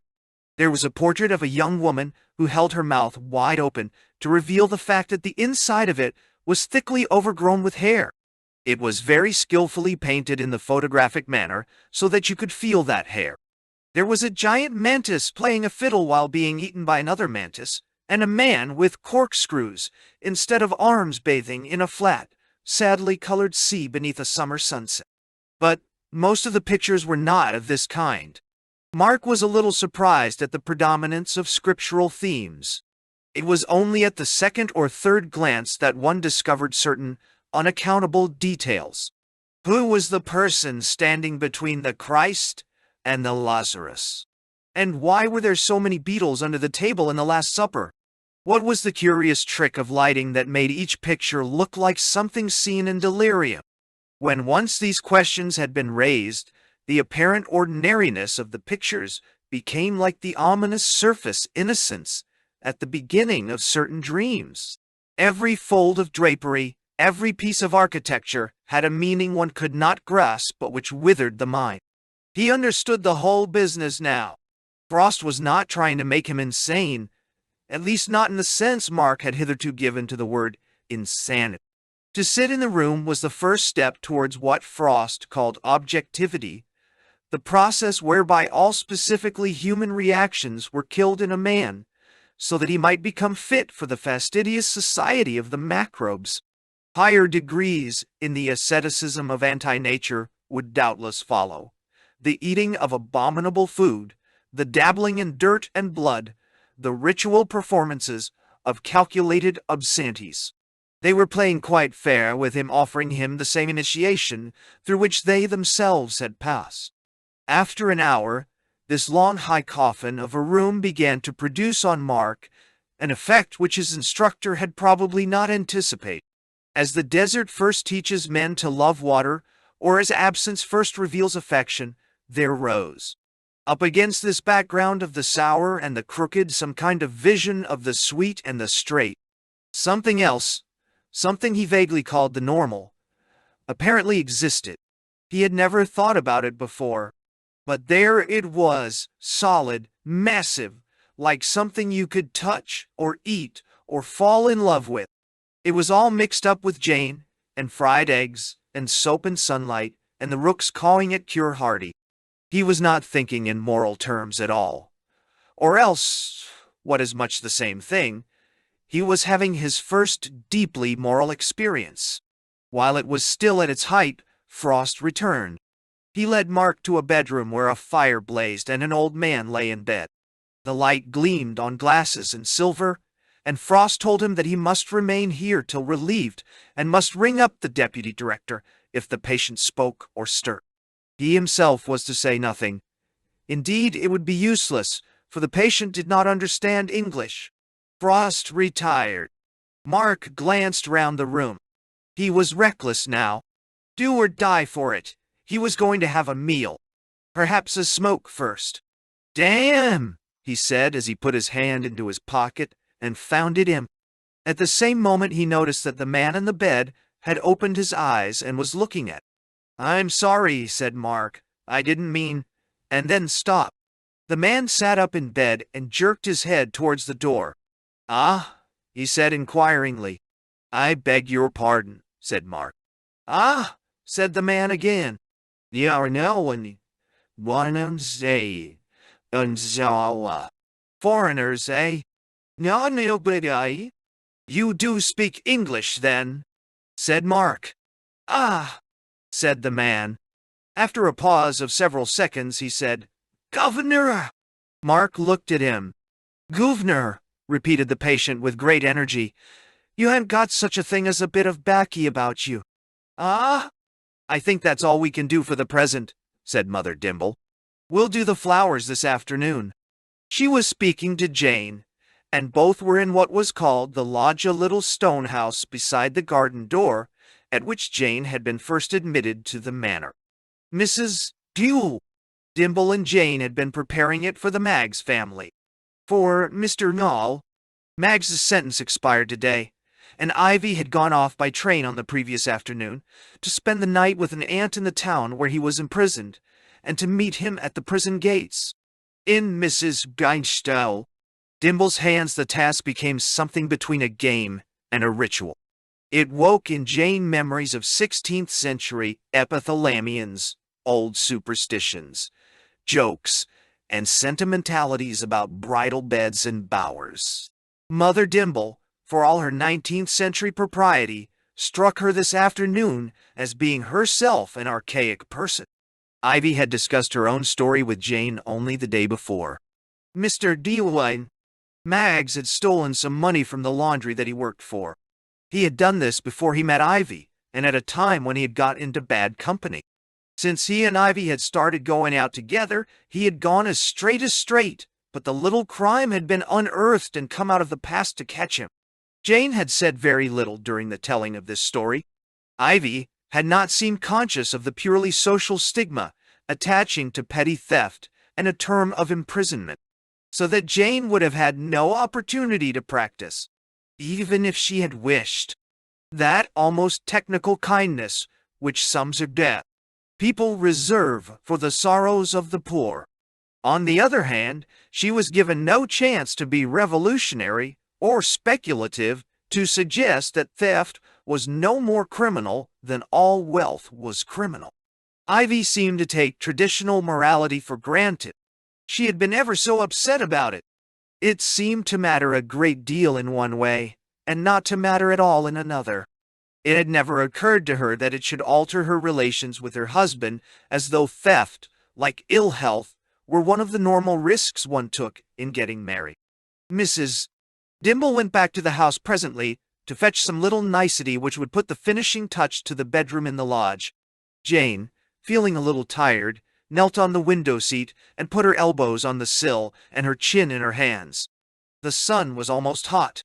The thought of going back to Mark, if Mark were ever rescued from Belbury, was one which her mind had long accepted. It was not horrifying, but flat and insipid. She must, of course, be very different with him when they met again. But it was that again which so took the savor out of the good resolution, like going back to a sum one had already got wrong. If they met again, she felt guilty at her lack of anxiety. Almost at the same moment, she found that she was a little anxious. Hitherto, she had always somehow assumed that Mark would come back. The possibility of his death now presented itself. She had no direct emotions about herself living afterwards. She just saw the image of Mark dead. That face dead. In the middle of a pillow. That whole body rigid. Those hands and arms, for good and ill so different from all other hands and arms, stretched out straight and useless like a doll's. She felt very cold. Yet the sun was hotter than ever, almost impossibly hot for the time of year. It was very still, too, so still that she could hear the movements of a bird hopping along the path outside the window. This path, led to the door in the garden wall. The bird hopped onto the threshold of that door and onto someone's foot. For now, Jane saw that someone was sitting just inside the door. This person was only a few yards away, and she must have been very quiet for Jane not to have noticed her. A flame-colored robe, in which her hands were hidden, covered this person from the feet to where it rose behind, her neck in a kind of high, ruff-like collar, but in front it was so low or open that it exposed her large breasts.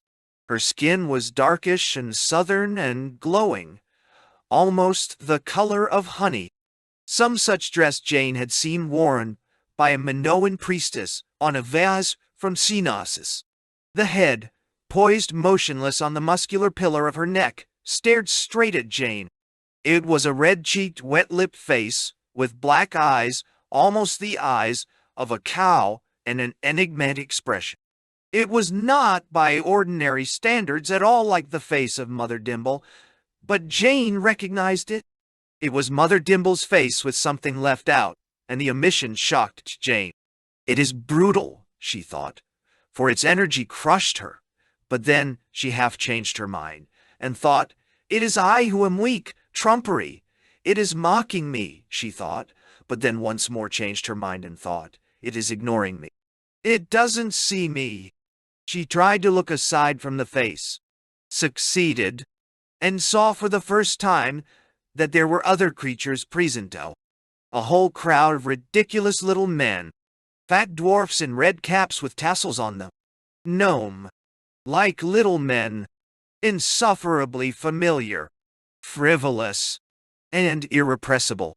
There was no doubt that they, at any rate, were mocking her, nodding, mimicking, standing on their heads, turning somersaults. Jane was not yet frightened, partly because the warmth of the air made her feel drowsy. Her main feeling was indignation. A suspicion which had crossed her mind before now returned with irresistible force. The suspicion that the real universe might be simply silly. It was closely mixed up with the memories of that grown-up laughter, loud, careless, masculine laughter on the lips of bachelor uncles, which had often infuriated her in childhood. The giantess rose. They were all coming at her. With a great glow and a noise like fire, the flame-robed woman and the dwarfs were in the room with her. The strange woman had a torch in her hand.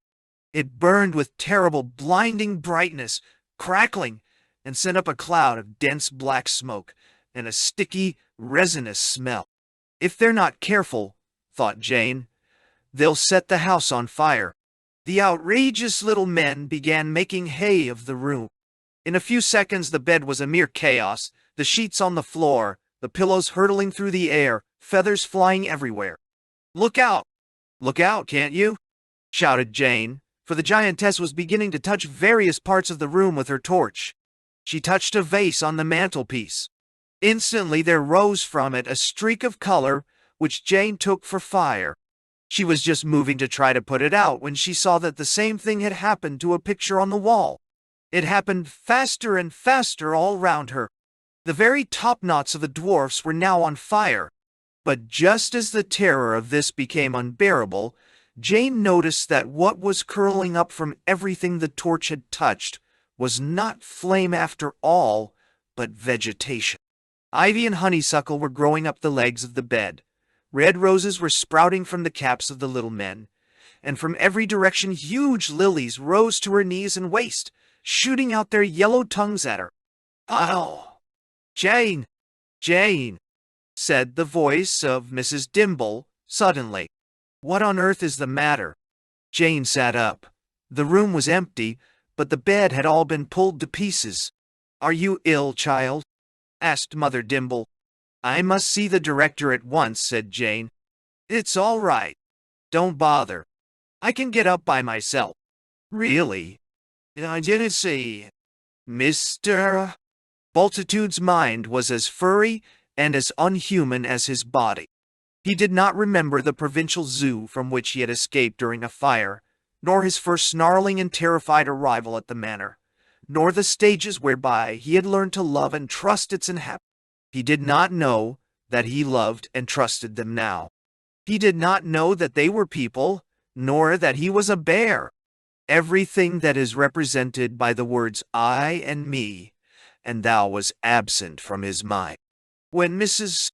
Maggs gave him a tin of golden syrup, he did not recognize either a giver or a recipient.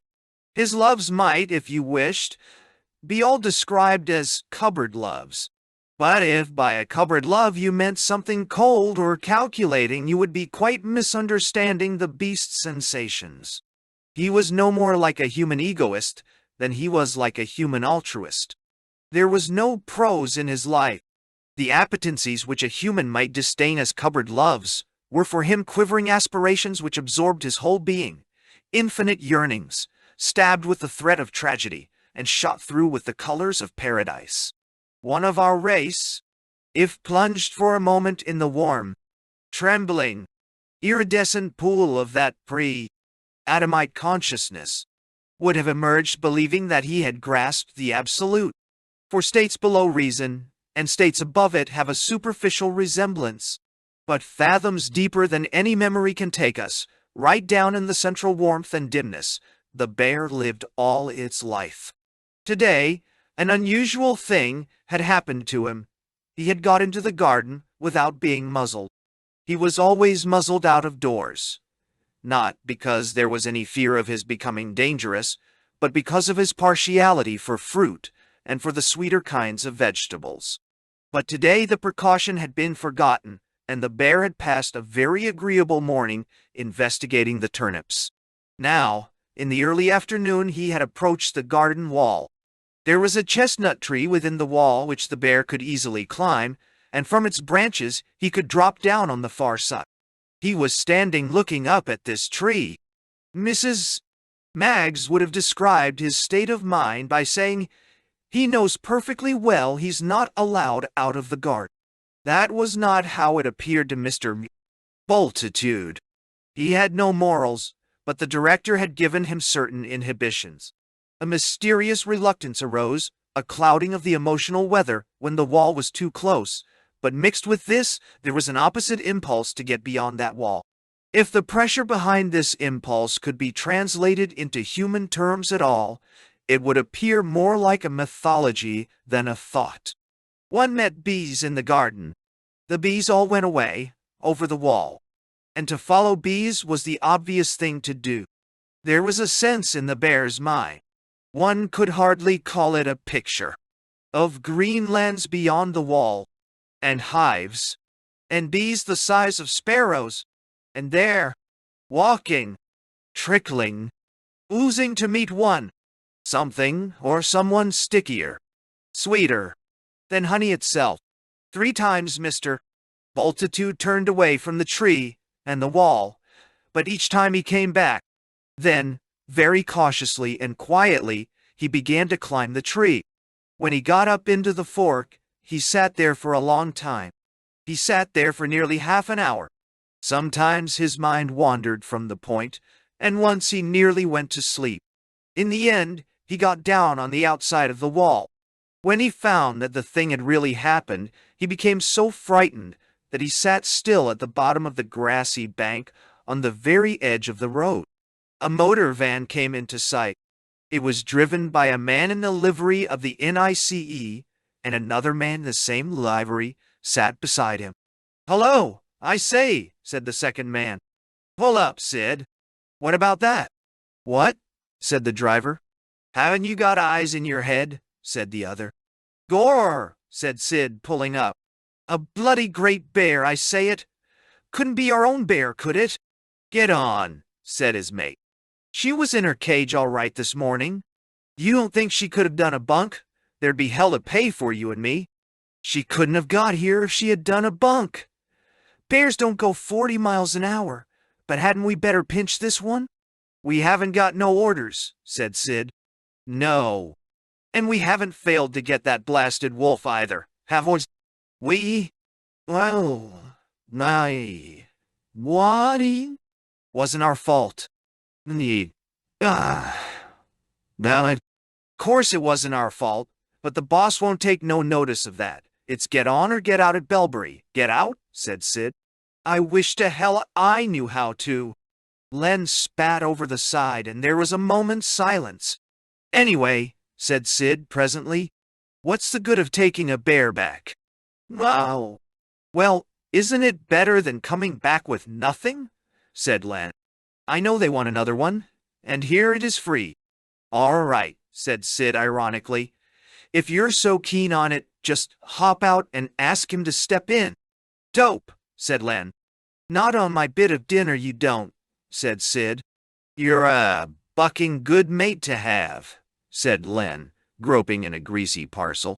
It's a good thing for you I'm not the sort of chap who'd split on you. You'd done it already, said the driver. I know all your little games. Len produced a sandwich and dabbed it with some strong-smelling liquid from a bottle. When it was saturated, he opened the door and went a pace forward about 6 yards from the bear. He threw the sandwich to it. Quarter of an hour later, Mr. Bultitude lay on his side, unconscious and breathing heavily. They had no difficulty in tying up his mouth and all 4 paws, but they had great difficulty in lifting him into the van. Mark's waking life was now divided between periods by the sleeper's bedside and periods in the room with the spotted ceiling. The training and objectivity which took place in the latter cannot be described. The details would be unprintable, and had indeed a kind of nursery fatuity about them which is best ignored. There indeed lay the horror to perform petty obscenities which a silly child might have thought funny under the unchangingly serious inspection of Frost, with a stopwatch and a notebook, and all the ritual of experiment. And day by day, as the process went on, that idea of the straight or the normal, which had occurred to him during his first visit to this room, grew stronger and more solid in his mind, till it became a kind of mountain. He had never before known what an idea meant. The other thing that helped to save him was the man in the bed. Mark's discovery that he really could speak English had led to a curious acquaintance with him. It can hardly be said that they conversed. The man was so very elusive and used gesture so extensively that Mark's less sophisticated modes of communication were almost useless. Thus, when Mark explained that he had no tobacco, the man had slapped an imaginary tobacco pouch on his knees at least 6 times and struck an imaginary match about as often, each time jerking his head sideways with a look of such relish as Mark had seldom seen on a human face. Then Mark went on to explain that though they were not foreigners, they were extremely dangerous people, and that probably the stranger's best plan would be to preserve his silence. Ah, said the stranger, jerking his head again. Don't get nothing out of me, I tell 'ee. Don't get nothing out of me. Eh? I tell 'ee. You and me knows. Ah! And his look embraced Mark in such an apparently gleeful conspiracy that it warmed the heart. Believing this matter to be now sufficiently clear, Mark began, but as regards the future, said the man. Foreigners, eh? No, no, said Mark. I told you they weren't. They seem to think you are, though. And that's why that's right, interrupted the man. Foreigners, I call them. I know. Yes, so. I've been trying to think out some sort of plan, said Mark. Ah, said the man approvingly. I got a plan. What is it? Ah, said the man, winking at Mark with infinite knowingness and rubbing his belly. Go on. What is it? Said Mark. How'd it be? Said the man. How'd it be if you and I made ourselves a nice bit of toasted cheese? I mean a plan for escape, said Mark. I know. Ah, replied the man. My old dad now. He never had a day's illness in his life. Now it is all. It's a remarkable record, said Mark. Ah, you may say so, replied the other. On the road all his life. Never had a stomach ache. And what did he attribute his health to? He pronounced the word attribute with great relish, laying the accent on the first syllable. Mark was about to reply when the man indicated by a gesture that the question was purely rhetorical. He attributed his health, continued the speaker, to eating toasted cheese. Keeps the water out of the stomach, That's what it does. Makes a lining. In several interviews, Mark endeavored to discover something of the stranger's own history, and particularly how he had been brought to Belbury. This was not easy, for though the tramp's conversation was very autobiographical, it was filled almost entirely with accounts of conversations, in which he had made stunning repartees whose points remained wholly obscure. But, by repeated and cautious questioning, he couldn't help getting the idea that the tramp had been made to give up his clothes to a total stranger and then put to sleep. He never got the story in so many words. As for the identity or appearance of the person who had taken his clothes, nothing whatever could be made out. The nearest Mark ever got to it, after hours of talk and deep potations, was some such statement as Dawi. He was a one, or he was a kind of, you know, ord. That was a customer, that was. Throughout the man's conversation, gusto was the most striking characteristic. He never passed any kind of moral judgment on the various things that had been done to him in the course of his career, nor did he ever try to explain them. Much that was unjust and more that was simply unintelligible seemed to be accepted not only without resentment, but with a certain satisfaction, provided only that it was striking. Even about his present situation, he showed very much less curiosity than Mark would have thought possible. It did not make sense, but then the man did not expect things to make sense. He deplored the absence of tobacco and regarded the foreigners as very dangerous people. But the main thing, obviously, was to eat and drink as much as possible while the present conditions lasted. Every now and then, their tete-a-tete was interrupted. Frost or Wither or both would come in introducing some stranger who addressed the tramp in an unknown language, failed completely to get any response, and was ushered out again. The tramp's habit of submission to the unintelligible, mixed with a kind of animal cunning, stood him in good stead during these interviews. It would never have occurred to him to undeceive his captors by replying in English. Undeceiving was an activity wholly foreign to his mind. For the rest, his expression of tranquil indifference varied occasionally by extremely sharp looks, but never by the least sign of anxiety or bewilderment left his interrogators mystified. And then one day, there came an interview that was different. "It sounds like a mythological picture by Titian come to life," said the director, when Jane had described her experience in the lodge.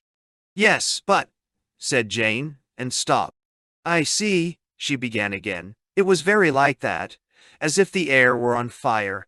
But I always thought I liked Titian.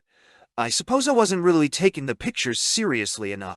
"You didn't like it when it came out into real life?" Jane shook her head. "Was it real, sir?" she asked presently. "Are there such things?"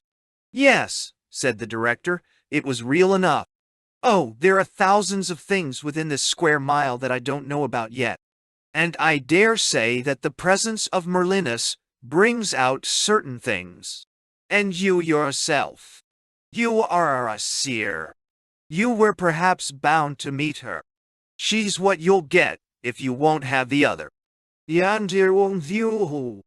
"How do you mean, sir?" said Jane.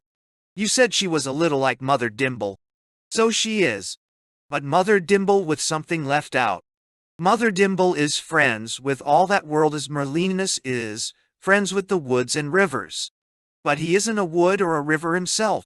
She has not rejected it, but she has baptized it. You are not a Christian wife, neither are you a virgin.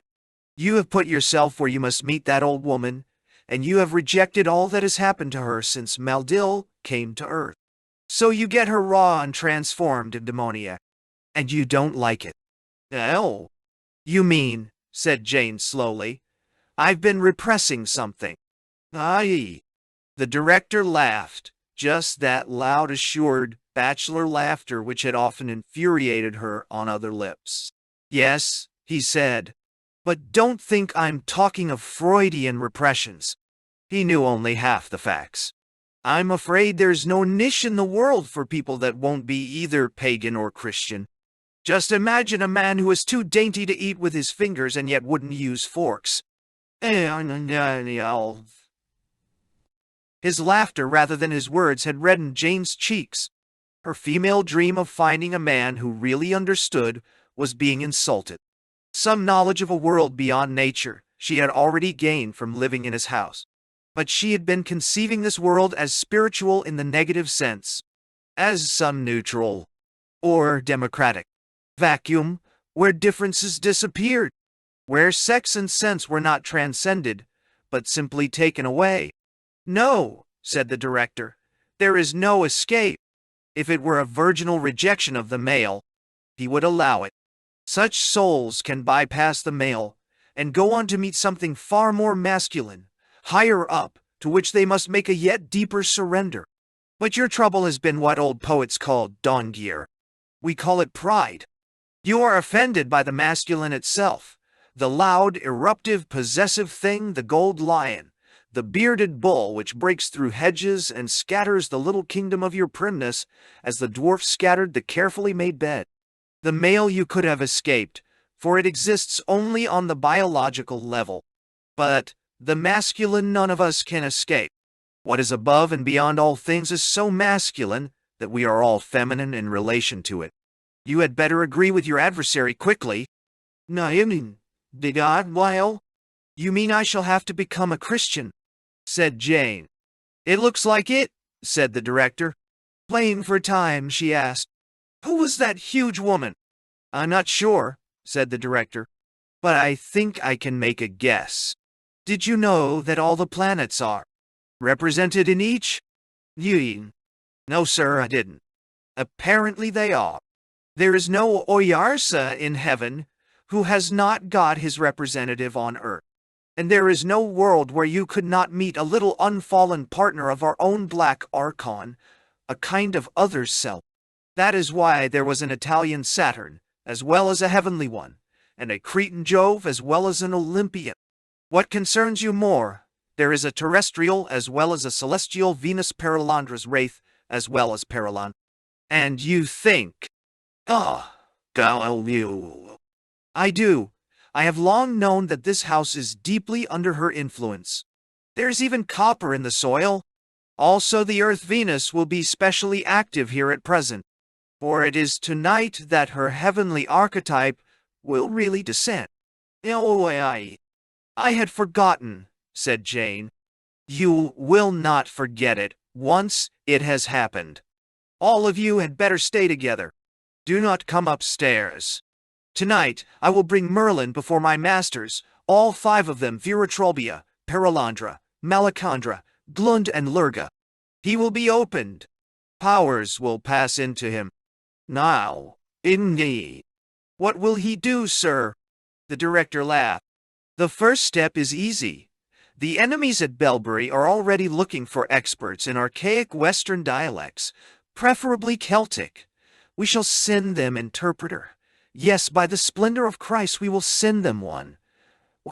There was a sudden knock on the door, and Grace Ironwood entered. Ivy is back, sir, she said. I think you'd better see her. She never saw her husband. The sentence is over, but they haven't released him. He's been sent on to Belbury for remedial treatment. Apparently, it does not require a sentence from a court. She is in great distress. Yay. Jane had gone into the garden to think. She accepted what the director had said, yet it seemed to her nonsensical.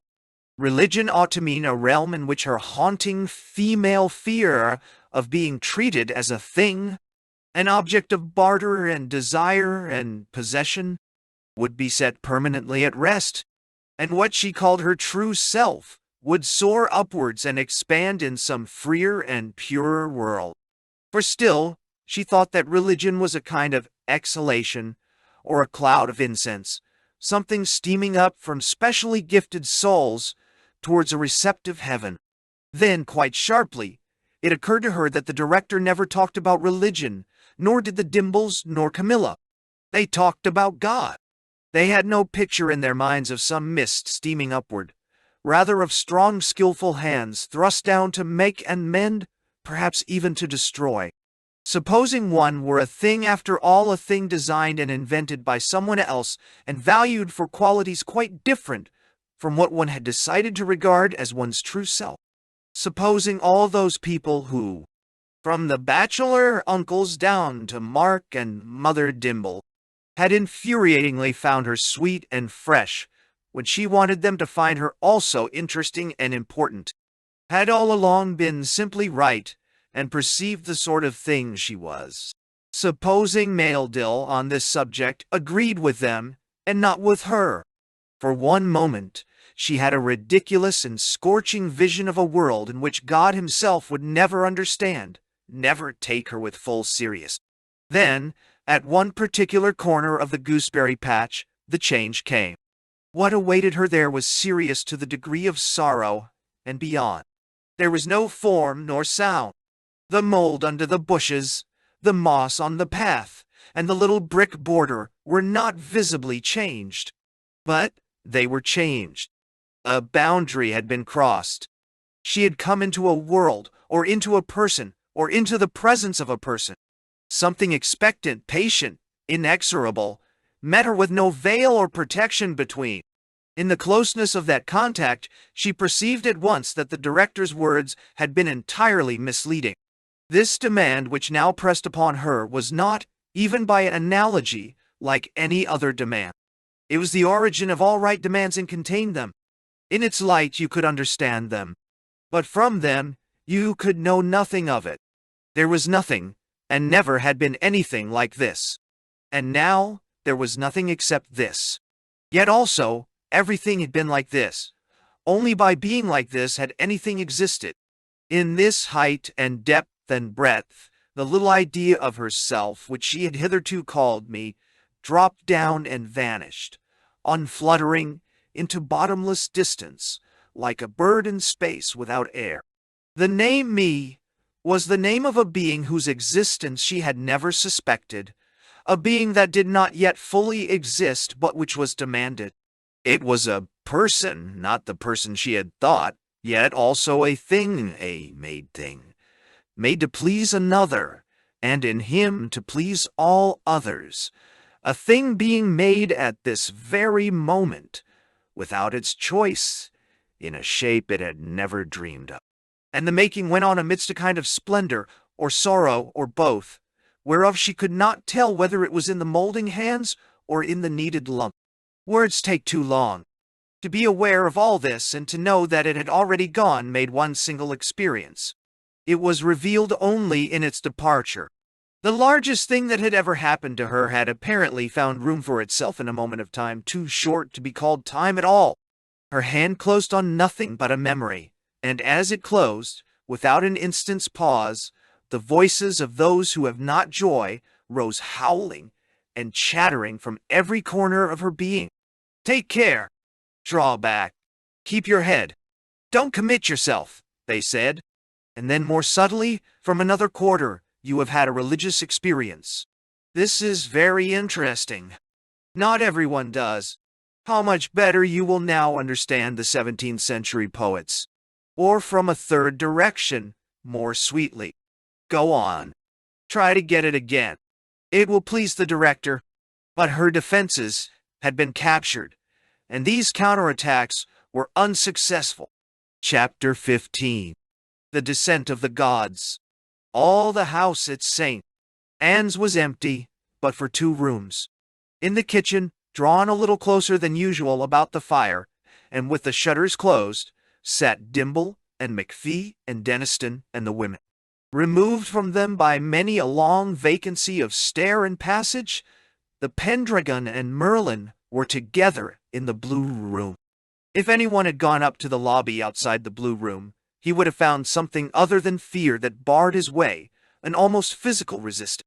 If he had succeeded in forcing his way forward against it, he would have come into a region of tingling sounds that were clearly not voices, though they had articulation. And if the passage were quite dark, he would probably have seen a faint light, not like fire or moon, under the director's door. I do not think he could have reached the door itself unbidden. Already the whole house would have seemed to him to be tilting and plunging like a ship in a Bay of Biscay gale. He would have been horribly compelled to feel this earth, not as the base of the universe, but as a ball spinning and rolling onwards, both at delirious speed, and not through emptiness but through some densely inhabited and intricately structured medium.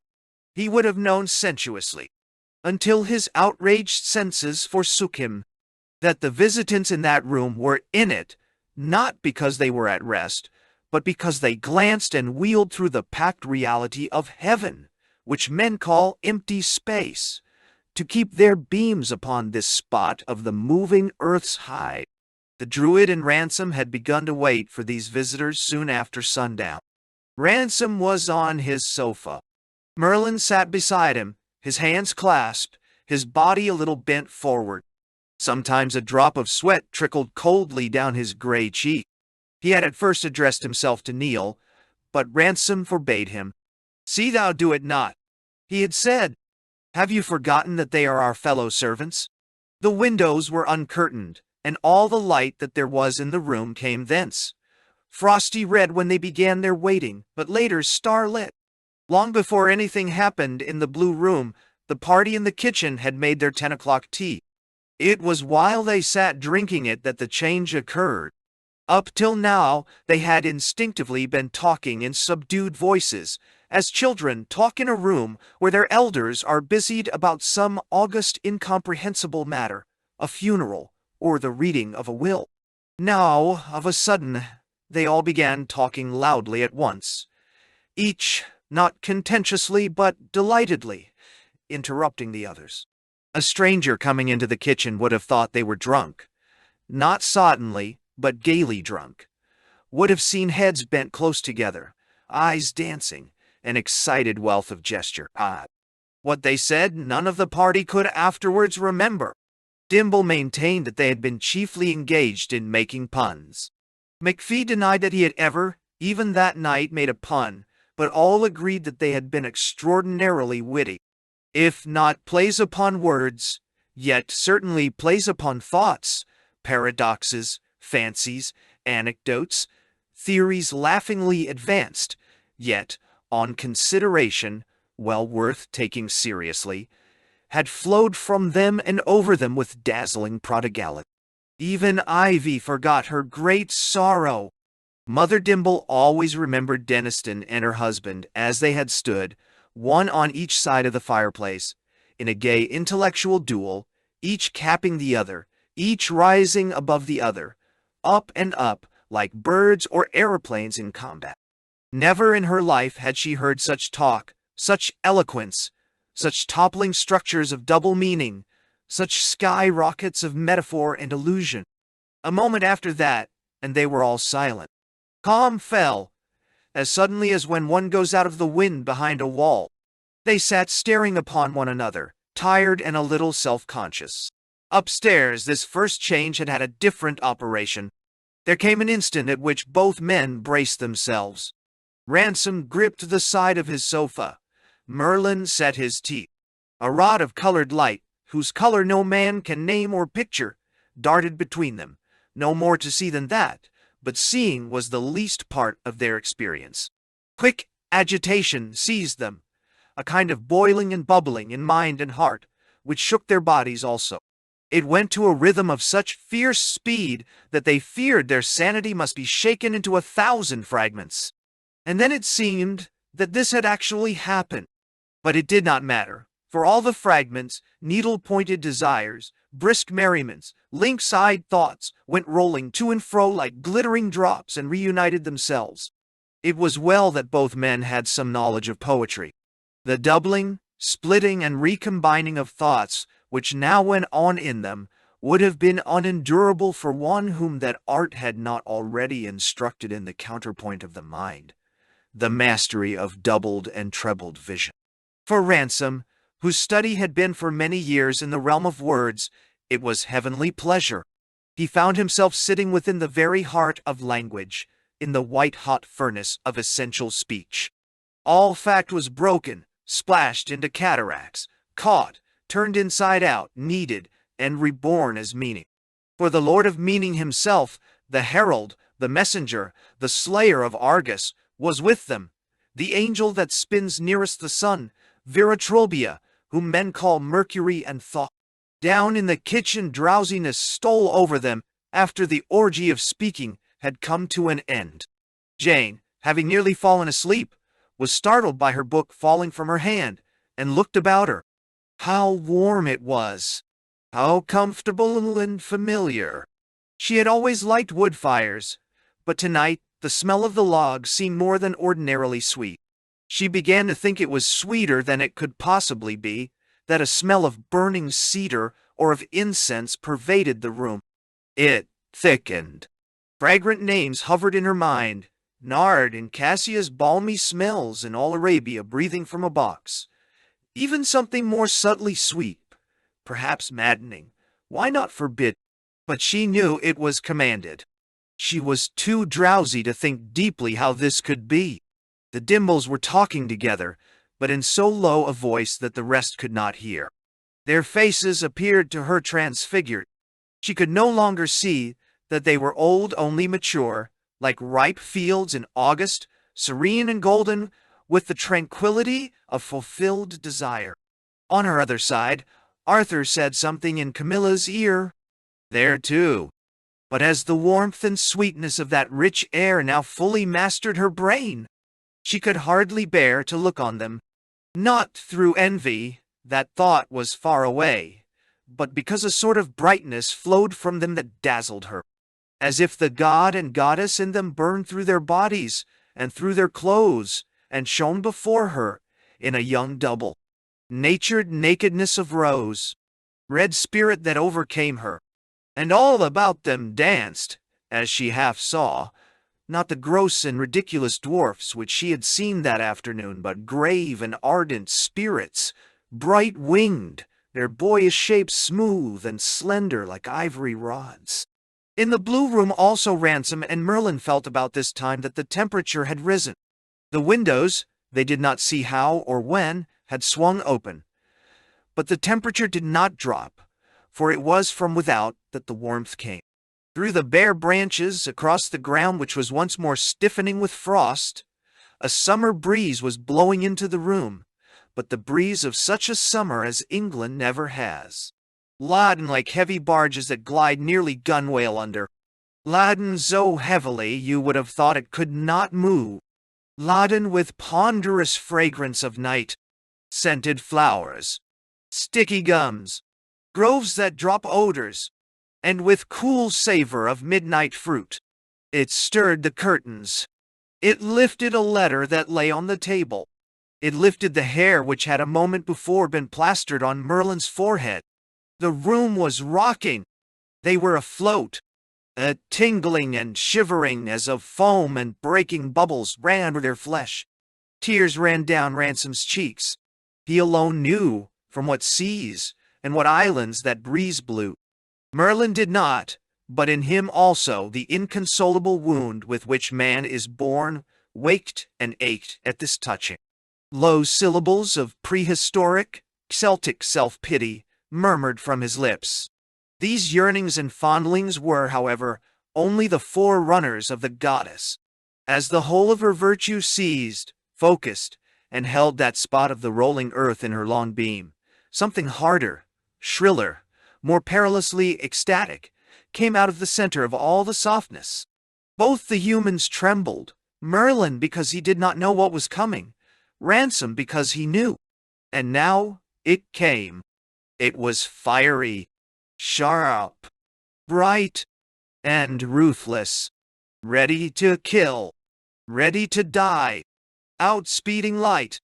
It was charity, not as mortals imagine it, not even as it has been humanized for them since the incarnation of the Word, but the trans-lunary virtue, fallen upon them direct from the third heaven, unmitigated.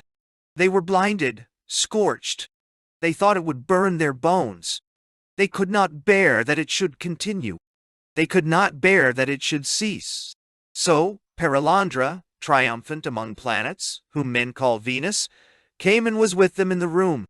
Down in the kitchen McPhee sharply drew back his chair, so that it grated on the tiled floor like a pencil squeaking on a slate. "Man," he exclaimed, "it's a shame for us to be sitting here looking at the fire. If the director hadn't got a game leg himself, I'll bet you he'd have found some other way for us to go to work.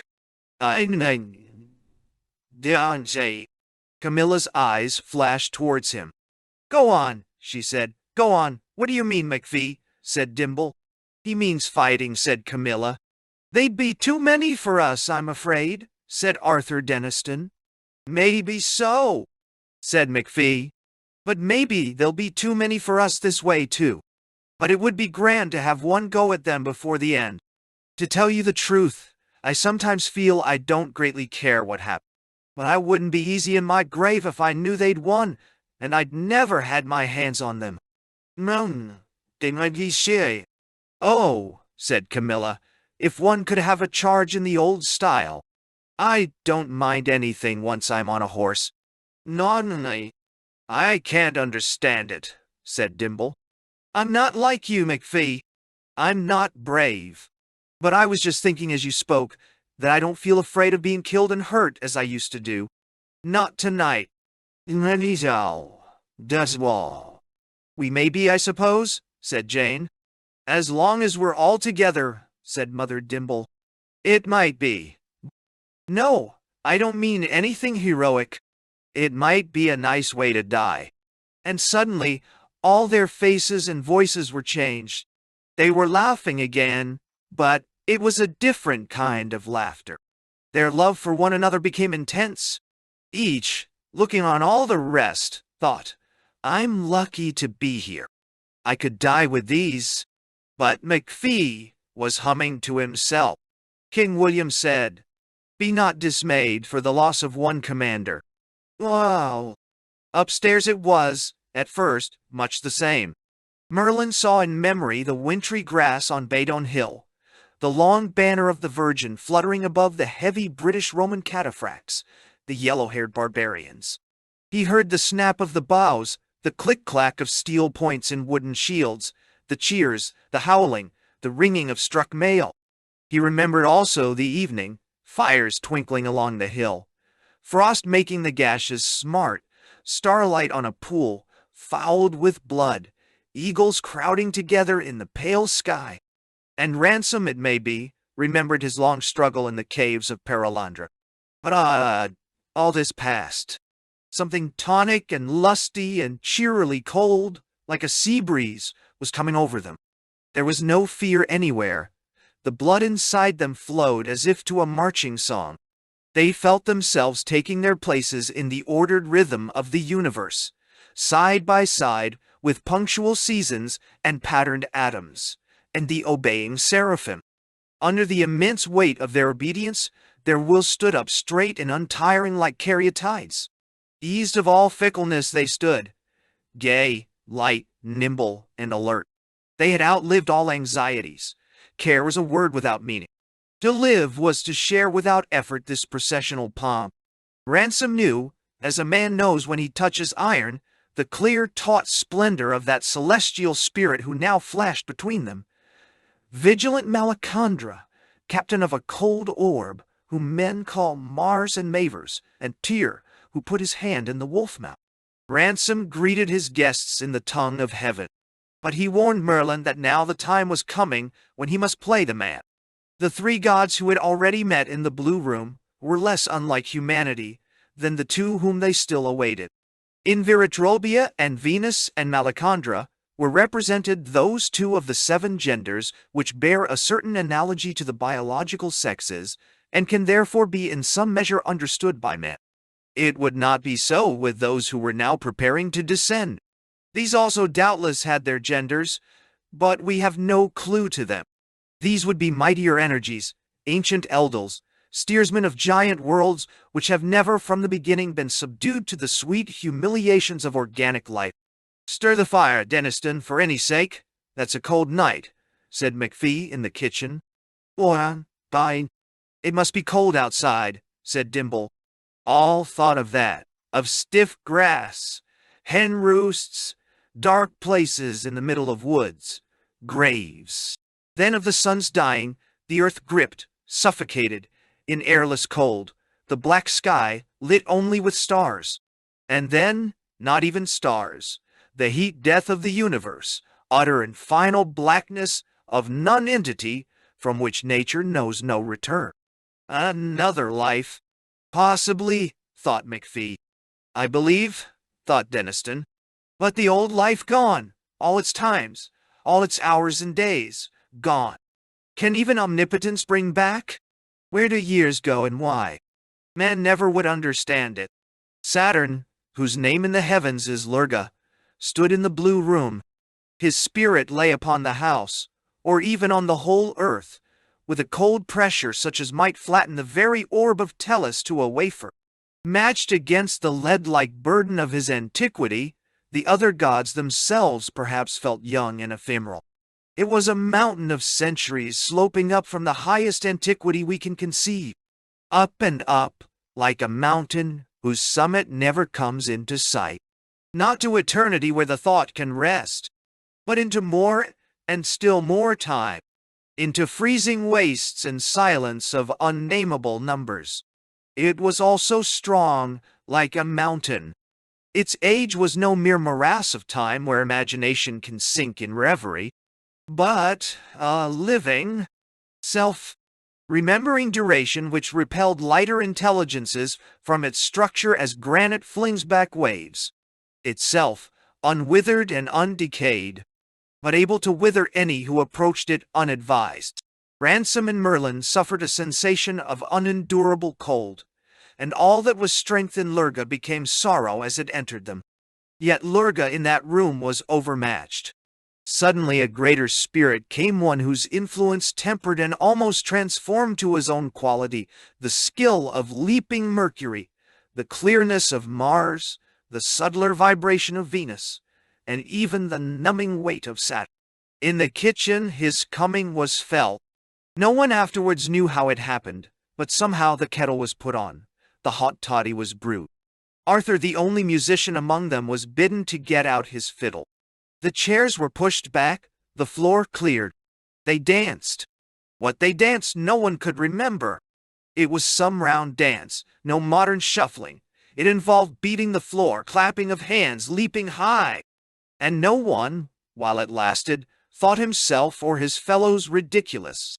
It may, in fact, have been some village measure, not ill-suited to the tiled kitchen. The spirit in which they danced it was not so.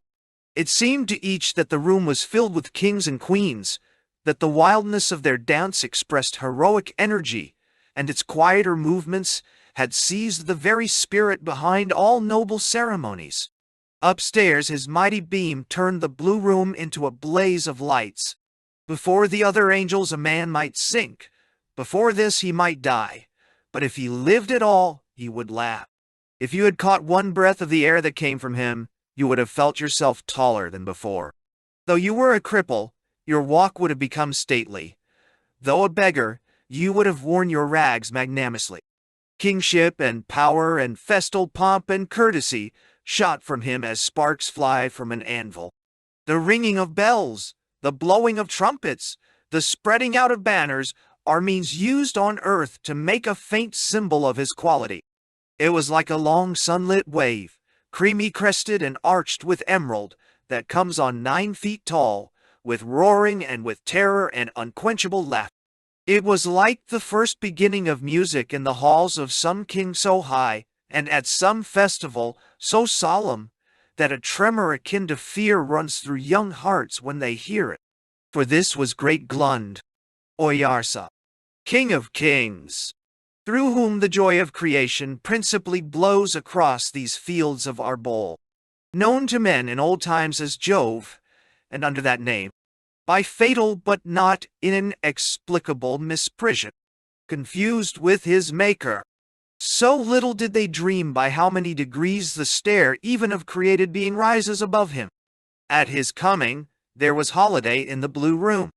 The two mortals, momentarily caught up into the gloria which those 5 excellent natures perpetually sing, forgot for a time the lower and more immediate purpose of their meeting. Then they proceeded to operation. Merlin received the powers into him.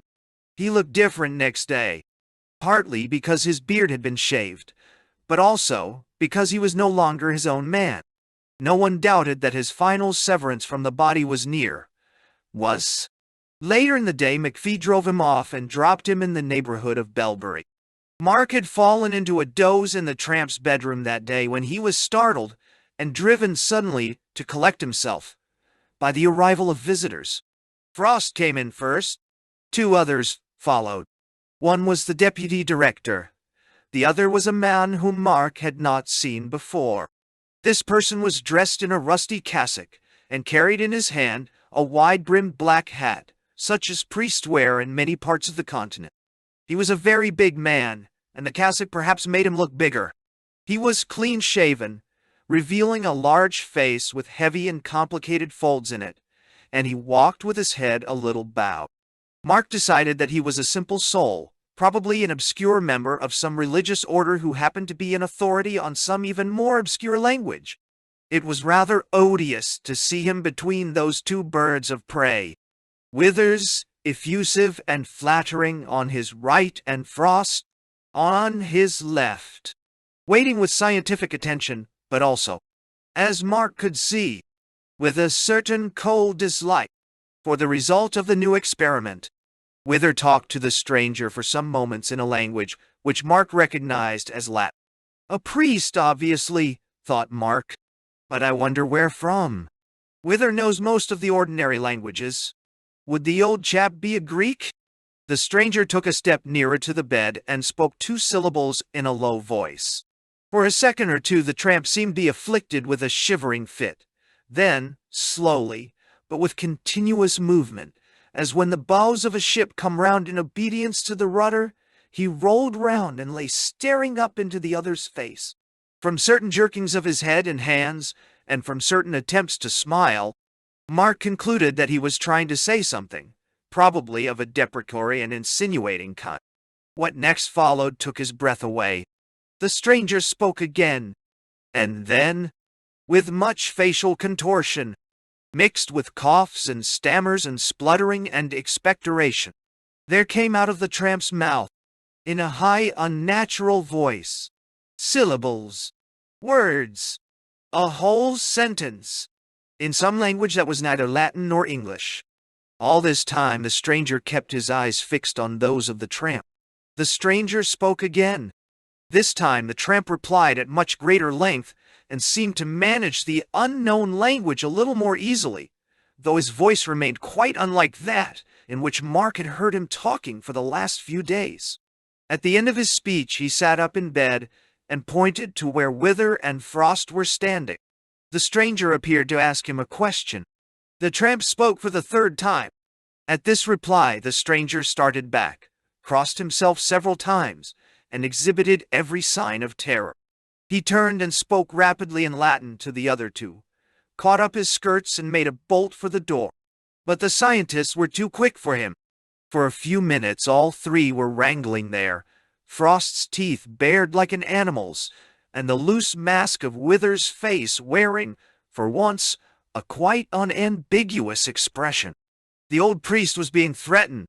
Shaking his head and holding out his hands, he came timidly back to the bedside. The tramp, who had relaxed during the struggle at the door, suddenly stiffened again and fixed his eyes on this frightened old man as if awaiting orders. More words in the unknown language followed. The tramp once more pointed at Wither and Frost. The stranger turned and spoke to them in Latin, apparently translating. Wither and Frost looked at one another as if each waited for his fellow to act. What followed was pure lunacy. With infinite caution, wheezing and creaking, down went the whole shaky senility of the deputy director, down onto its knees, and half a second later, with a jerky, metallic movement, Frost got down beside. When he was down, he suddenly looked over his shoulder to where Mark was standing. "Kneel!" he cried, and instantly turned his head. Mark never could remember whether he simply forgot to obey this order, or whether his rebellion dated from that moment. The tramp spoke again, always with his eyes fixed on those of the man in the cassock. And again the latter translated, and then stood aside. Wither and Frost began going forward on their knees till they reached the bedside. The tramp's hairy, dirty hand with its bitten nails was thrust out to them. They kissed it. Then it seemed that some further order was given them. Wither was gently expostulating in Latin against this order. He kept on indicating Frost. The words venia tua, each time amended to venia vesterday, recurred so often that Mark could pick them out. But apparently the expostulation was unsuccessful. A few moments later, Frost and Wither had both left the room.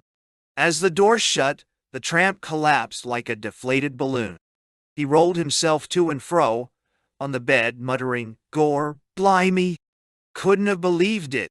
It's a knockout. A fair knockout." But Mark had little leisure to attend to this.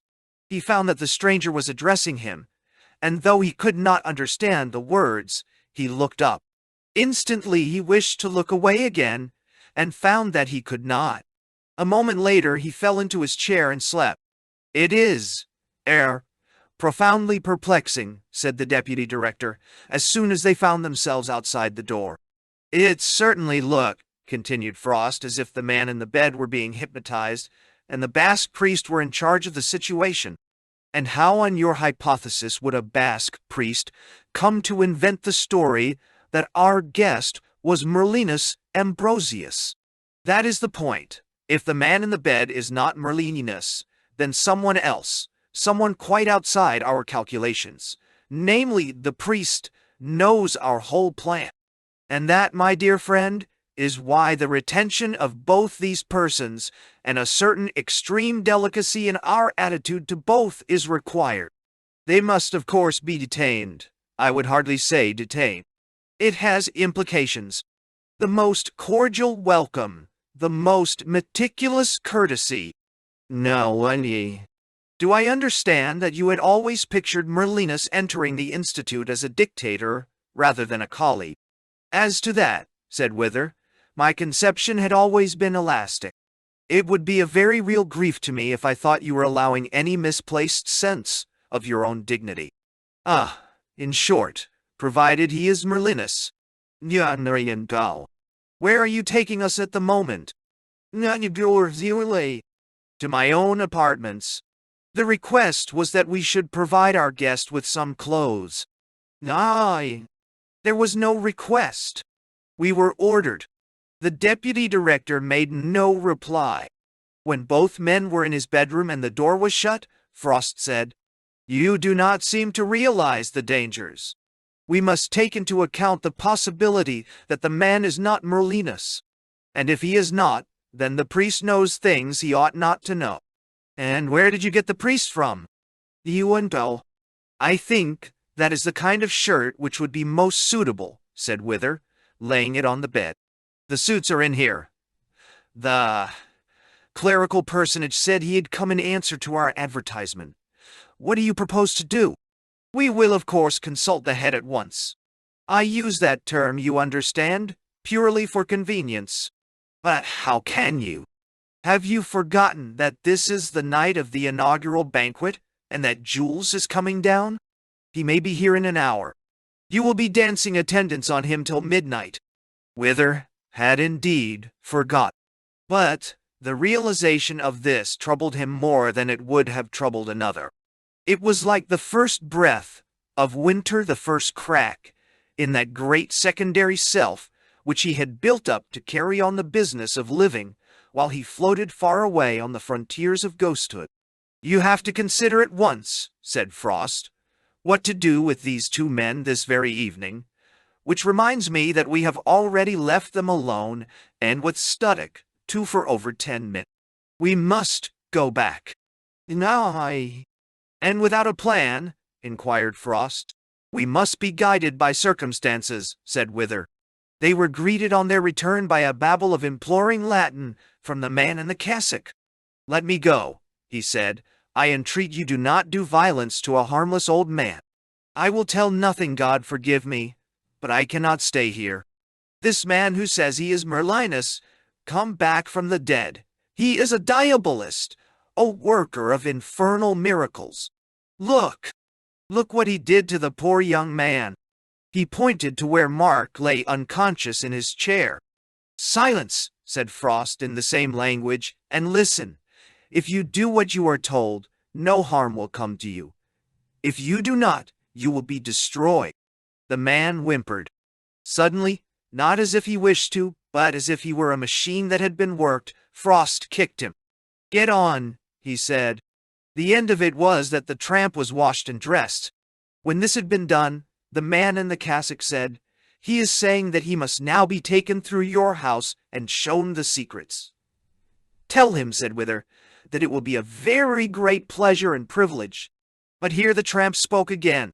"He says," translated the big man, "first that he must see the head and the beasts and the criminals who are being tormented. Secondly, that he will go with one of you alone." "With you, sir," and here he turned to Wither. "I will allow no such arrangement," said Frost in English. "My dear Frost," said Wither, "this is hardly the moment, and one of us must be free to meet Jules." Wither thought that Frost had intended to say something but had grown afraid. In reality, Frost found it impossible to remember any words. Perhaps it was due to the shifts from Latin to English which had been going on. Nothing but nonsense syllables would occur to his mind. He had long known that his intercourse with the beings he called microbes might have effects on his psychology, which he could not predict. In a dim way, the possibility of complete destruction was never out of his thoughts. Now it seemed to be descending on him. He reminded himself that fear was only a chemical phenomena. For the moment, clearly, he must step out of the struggle, come to himself, and make a new start later in the evening. For of course this could not be final.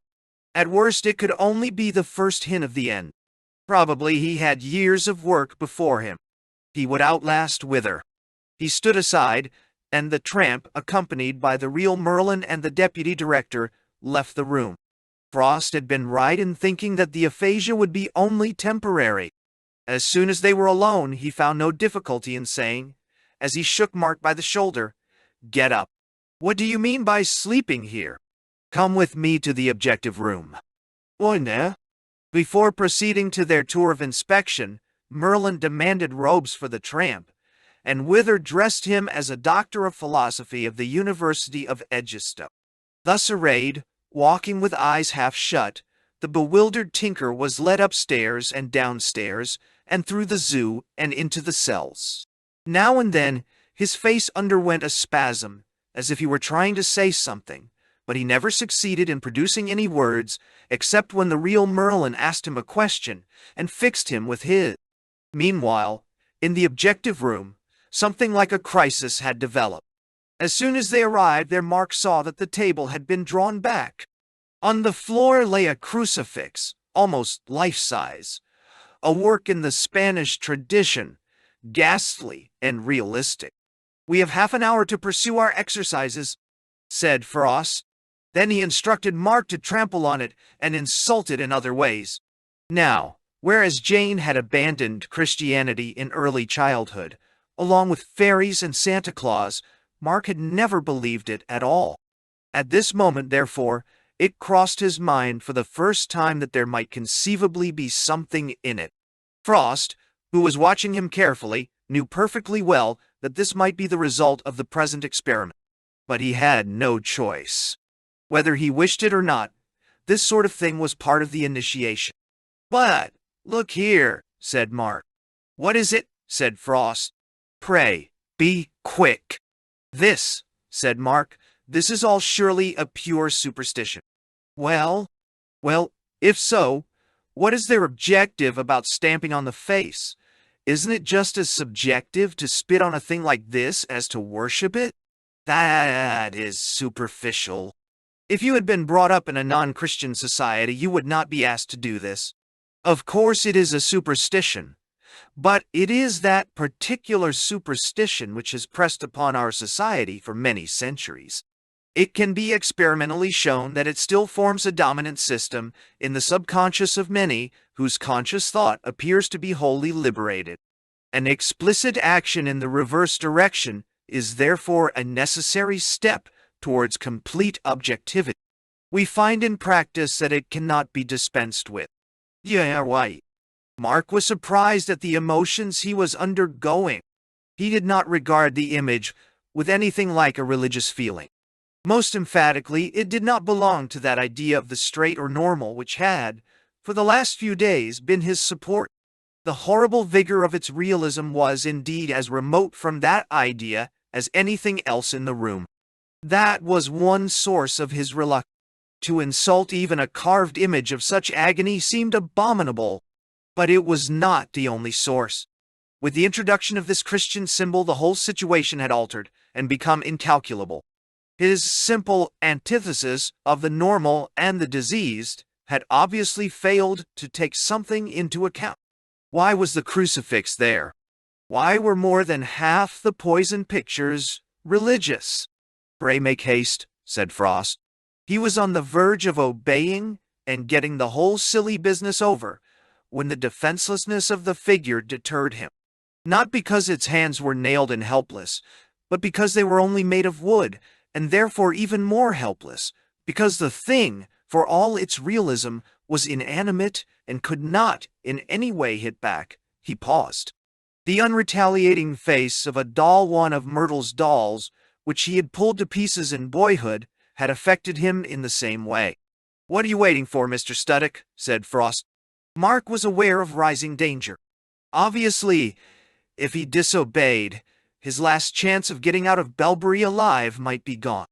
Even of getting out of this room. He was himself, he felt, as helpless as the wooden Christ. As he thought this, he found himself looking at the crucifix in a new way, neither as a piece of wood nor a monument of superstition, but as a bit of history. Christianity was nonsense, but one did not doubt that the man had lived, and had been executed thus by the Belbury of those days. And that, as he suddenly saw, explained why this image, though not itself an image of the straight or normal, was yet in opposition to crooked Belbury. It was a picture of what happened when the crooked met the straight, what would happen to him if he remained straight. It was, in a more emphatic sense than he had understood, a cross. "Do you intend to go on with the training or not?" said Frost. His eye was on the time. He knew that Jules must have very nearly reached Belbury, and that he might be interrupted at any moment. He had chosen this time for this stage in Mark's initiation, partly in obedience to an unexplained impulse. Such impulses grew more frequent with him every day, but partly because he wished, in the uncertain situation which had now arisen, to secure Mark at once. He and Wither, and possibly, by now, Strake were the only full initiates in the NICE. On them lay the danger of making any false step in dealing with the man who claimed to be Merlin and with his mysterious interpreter. For him who took the right steps, there was a chance of ousting all the others. He knew that Wither was waiting eagerly for any slip on his own part. Hence, it seemed to him of the utmost importance to bring Mark as soon as possible beyond that point after which there is no return. And the disciple's allegiance both to the macrobes and to the teacher, who has initiated him, becomes a matter of psychological necessity. "Do you not hear what I am saying?" he asked. Mark was thinking, and thinking hard. Christianity was a fable. It would be ridiculous to die for a religion one did not believe. This man himself, on that very cross, had discovered it to be a fable, and had died complaining that the God in whom he trusted had forsaken him, had in fact found the universe a cheat. But this raised a question that Mark had never thought of before. Was that the moment at which to turn against the man? If the universe was a cheat, was that a good reason for joining its side? Supposing the straight was utterly powerless, always and everywhere certain to be mocked, tortured, and finally killed by the crooked, what then? Why not go down with the ship? He began to be frightened by the very fact that his fears seemed to have vanished. They had been a safeguard. They had prevented him all his life from making mad decisions like that which he was now making as he turned to Frost and said, "It's all bloody nonsense, and I'm damned if I do any such thing."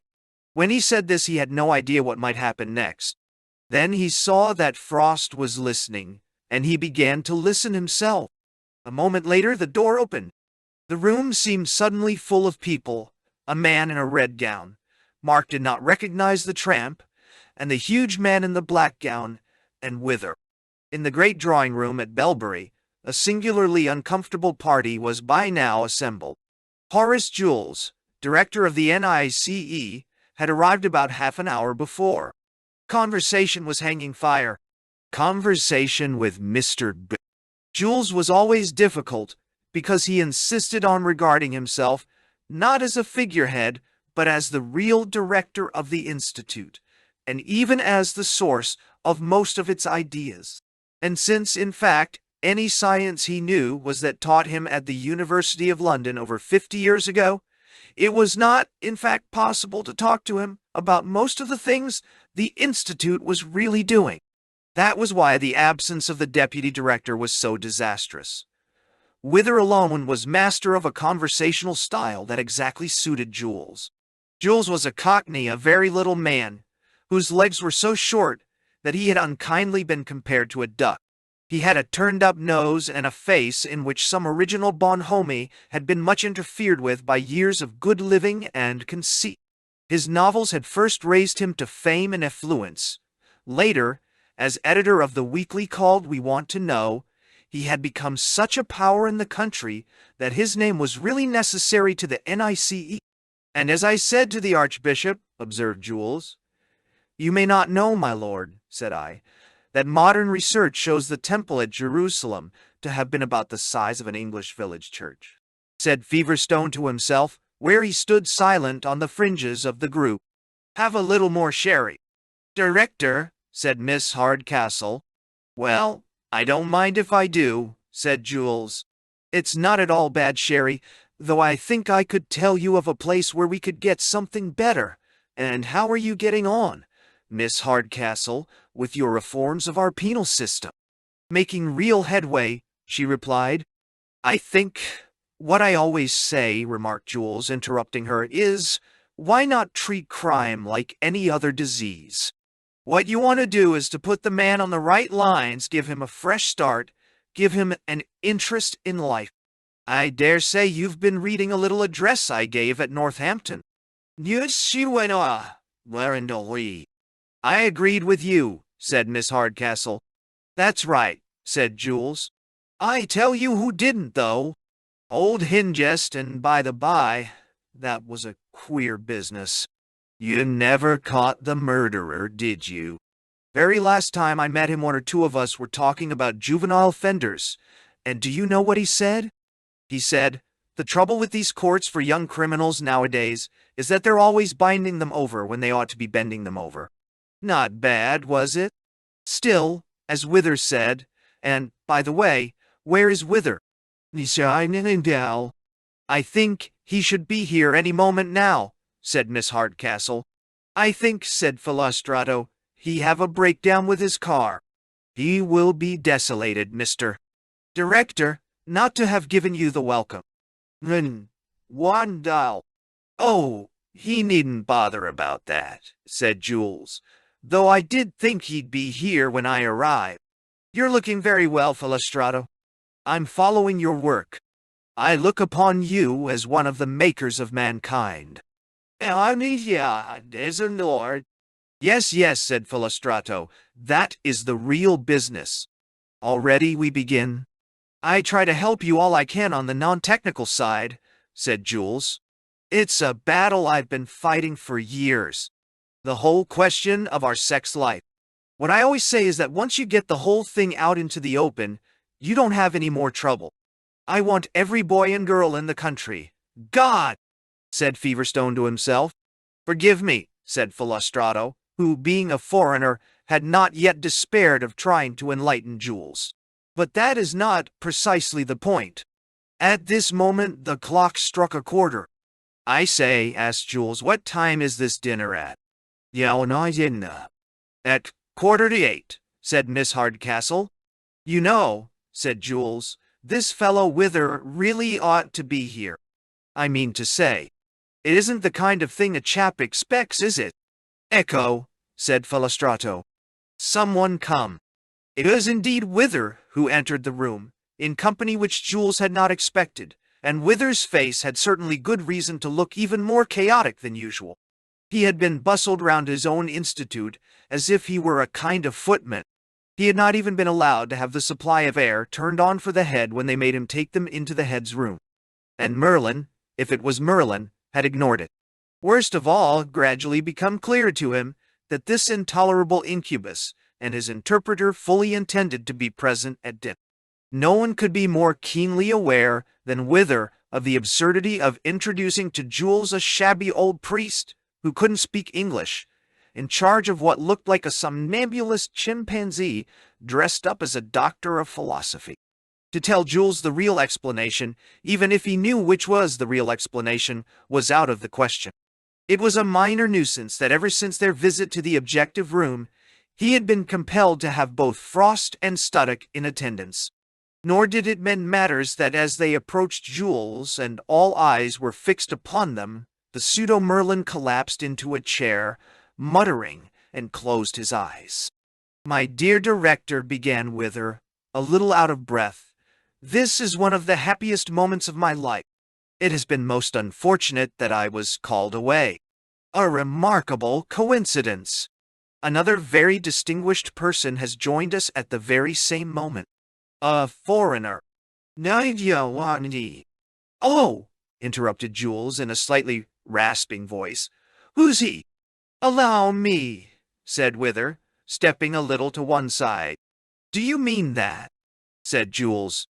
The supposed Merlin sat with his arms hanging down on each side of the chair, his eyes closed, his head on one side, and a weak smile on his face. "Is he drunk? Or ill? And who is he anyway?" "Well, he is, as I was observing, a foreigner," began Wither. "Well, that doesn't make him go to sleep the moment he is introduced to me, does it?" "One day more." "Hush!" said Wither, drawing Jules a little out of the group. "There are circumstances it would be very difficult to go into it here. I have been taken by surprise. Our distinguished guest has, I admit, certain eccentricities and—" "But who is he?" persisted Jules. "His name is, Ambrosius. Dr. Ambrosius, you know." "Never heard of him," snapped Jules. "Very few of us have heard of him yet," said Wither. "But everyone will have heard of him soon. That is why, without in the least." "And who's that?" asked Jules, indicating the real Merlin. "He looks as if he were enjoying himself." "Oh, that is merely Dr. Ambrosius's interpreter." "Not a dandy." "Interpreter? Can't he talk English?" "Unfortunately not. He lives rather in a world of his own." "And can't you get anyone except a priest to act for him?" "We don't want that sort of thing here at all." "And who are you?" The last question was addressed to Strake, who had thrust his way up to the director. "Mr. Y. Jules," he said, fixing the latter with a prophetic eye, "I am the bearer of a message to you, which you must hear." "Shut up," said Frost. "Really, Mr. Strake? Really?" said Wither. They shouldered him aside. "Now look here, Mr. Wither," said Jules. "I tell you straight, I'm very far from satisfied. Here's another parson. I don't remember the name of any such person coming before me, and it wouldn't have got past me if it had done. See?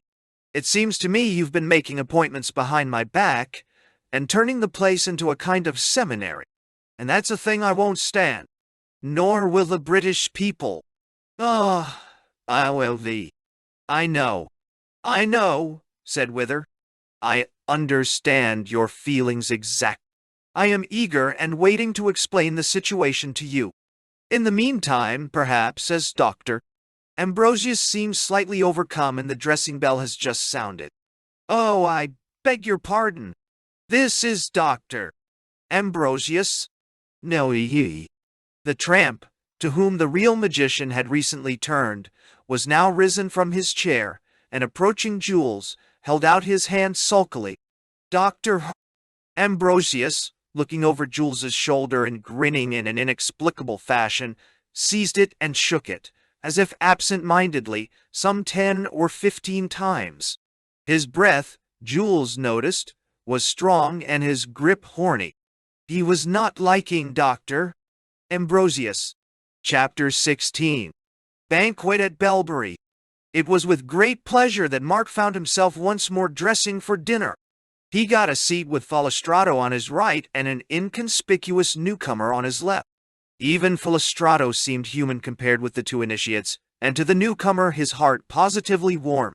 He noticed with surprise the tramp sitting at the high table between Jules and Wither, but did not often look in that direction, for the tramp, catching his eye, had imprudently raised his glass and winked at him. The strange priest stood patiently behind the tramp's chair. Nothing of importance happened until the king's health had been drunk, and Jules rose to make his speech. For the first few minutes, anyone glancing down the long tables would have seen what we always see on such occasions: the placid faces of bons viveurs, whom food and wine had placed in a contentment which no amount of speeches could violate; the patient faces of diners who had learned how to pursue their own thoughts, while attending just enough to respond wherever a laugh or a rumble of assent was obligatory; the fidgety faces of young men, unappreciative of port and hungry for tobacco; the elaborate attention on the powdered faces of women who knew their duty to society. But if you had gone on looking down the tables, you would presently have seen a change. You would have seen face after face look up and turn in the direction of the speaker. You would have seen first curiosity, then fixed attention, then incredulity. Finally, you would have noticed that the room was utterly silent, without a cough or a creak, that every eye was fixed on Jules, and soon every mouth opened in something between fascination and horror. To different members of the audience, the change came differently. To Frost it began at the moment when he heard Jules end a sentence with the words as gross an anachronism as to trust to cavalry for salvation in modern war. Cavalry, thought Frost. Why couldn't the fool mind what he was saying? Perhaps, but hello, what was this? Jules seemed to be saying that the future density of mankind depended on the implosion of the horses of nature. Idel, and you have fallen. He's drunk, thought Frost. Then, crystal clear in articulation, beyond all possibility of mistake, came the madrigal of Verjuice must be Talthybianized. Wither was slower to notice what was happening. He had never expected the speech to have any meaning as a whole, and for a long time the familiar catchwords rolled on in a manner which did not disturb the expectation of his ear. Then he thought, come, that's going too far. Even they must see that you can't talk about accepting the challenge of the past by throwing down the gauntlet of the future. He looked cautiously down the room. All was well. But it wouldn't be if Jules didn't sit down pretty soon. In that last sentence there were surely words he didn't know. What the deuce did he mean by a holibate? He looked down the room again. They were attending too much, always a bad sign. Then came the sentence. The surrogates assemblanted in a continual of porous variations. Mark did not at first attend to the speech at all. Once or twice some phrase made him want to smile. What first awoke him to the real situation was the behavior of those who sat near him. He was aware of their increasing stillness. He noticed that everyone except himself had begun to attend. He looked up and saw their faces. And then first he really listened. We shall not, Jules was saying, we shall not till we can secure the erudition of all pros tunderian items. He looked round again. Obviously it was not he who was mad. They had all heard the gibberish. Except possibly the tramp, who looked as solemn as a judge. He had never heard a speech from one of these real toffs before, and would have been disappointed if he could understand it. Nor had he ever before drunk vintage port, and though he did not much like the taste, he had been working away like a man. Wither had not forgotten that there were reporters present. That in itself did not matter much. If anything unsuitable appeared in tomorrow's paper, it would be child's play for him to say that the reporters were drunk or mad and break them. On the other hand, he might let the story pass. Jules was a nuisance, and this might be as good an opportunity as any other for ending his career. But this was not the immediate question. Wither was wondering whether he should wait till Jules sat down, or whether he should rise and interrupt him with a few judicious words. He did not want a scene. Glancing at his watch, he decided to wait 2 minutes more. Almost as he did so, he knew that he had misjudged it. An intolerable falsetto laugh rang out. Some fool of a woman had got hysterics. Immediately, Wither touched Jules on the arm and rose. "Eh? Blotcher Boldu?" muttered Jules. But Wither, laying his hand on the little man's shoulder, quietly, but with all his weight, forced him into a sitting position. Then Wither cleared his throat. He knew how to do that so that every eye in the room turned immediately to look at him. The woman stopped screaming. Wither looked down the room for a second or two in silence, feeling his grip on the audience. He saw that he already had them in hand. There would be no more hysterics. Then he began to speak. They ought to have all looked more and more comfortable as he proceeded, and there ought soon to have been murmurs of grave regret for the tragedy which they had just witnessed. That was what Wither expected. What he actually saw bewildered him. The same too attentive silence which had prevailed during Jules's speech had returned. The woman began to laugh again, or no, this time it was two women. Cossar bolted from the room. The deputy director could not understand this, for to him his own voice seemed to be uttering the speech he had resolved to make. But the audience heard him saying, "Tidies and Fulgeman, I shield for, that we all are most steeply rebut the defensible, though I trust lavatory, Aspasia, which gleams to have selected our redeemed inspector, this deceiving. It would be shark, very shark, from anyone's debenture." The woman who had laughed rose hastily from her chair. The man next to her heard her murmur, "Vud-wuloo." He took in the meaningless syllables and her unnatural expression at one moment. Both for some reason infuriated him. He rose to help her to move back her chair with one of those gestures of savage politeness which often, in modern society, serve instead of blows. He wrenched the chair, in fact, out of her hand. She screamed, tripped, and fell. The man on the other side of her saw the first man's expression of fury. "But, are you blamit?" he roared, leaning towards him. 4 or 5 people in that part of the room were now up. They were shouting. There was movement elsewhere. Several men were making for the door. "Bundleman, Bundleman," said Wither sternly, in a much louder voice. He was not even heard. At least 20 people present were at that very moment attempting to do the same thing. To each of them it seemed plain that things were just at that stage when a word or so of plain sense, spoken in a new voice, would restore the whole room to sanity. As a result, fresh gibberish in a great variety of tones rang out from several places at once. Frost was the only one of the leaders who attempted to say nothing. Instead, he penciled a few words on a slip of paper, beckoned to a servant, and made him understand by signs that it was to be given to Miss Hardcastle. By the time the message was put into her hands, the clamor was universal. Miss Hardcastle smoothed out the paper and stooped her head to read. The message ran, blunt frippers instantly to pointed bedolore. Bundegent. Cost, day. Miss Hardcastle had known before she got the message that she was 3 parts drunk. She had expected and intended to be so. She knew that later on in the evening she would go down to the cells and do things. There was a new prisoner there, a little fluffy girl of the kind the fairy enjoyed, with whom she could pass an agreeable hour. The tumult of gibberish did not alarm her.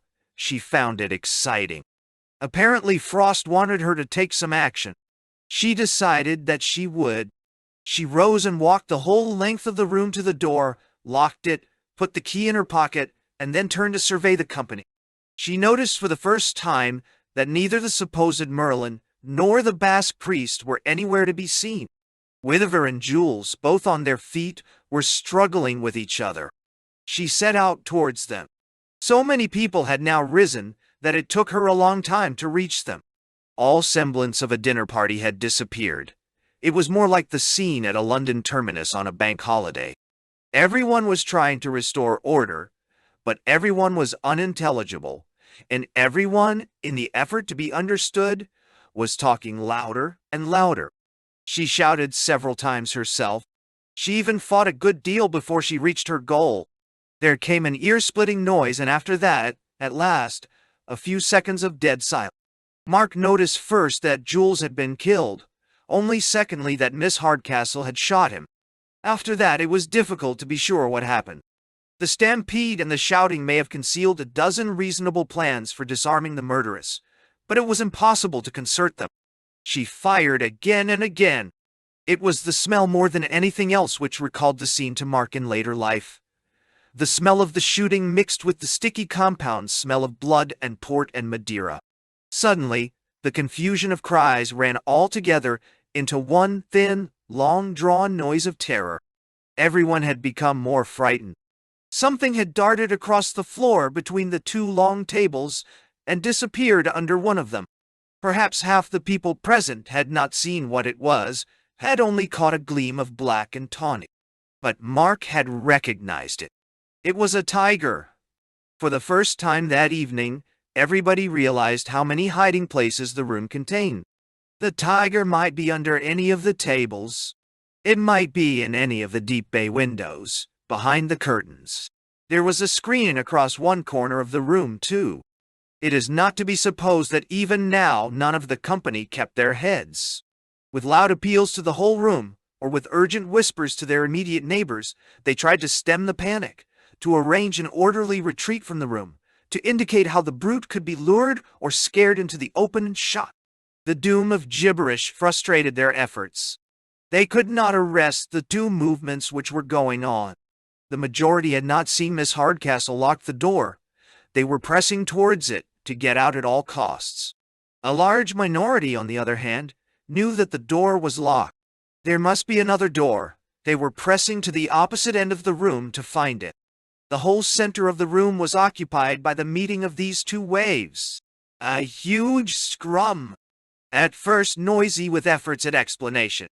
But soon, as the struggle thickened, silent except for the sound of laboring breath, kicking or trampling feet, and meaningless muttering, 4 or 5 of these combatants lurched heavily against a table, pulling off the cloth in their fall, and with it all the fruit dishes, decanters, glasses, plates.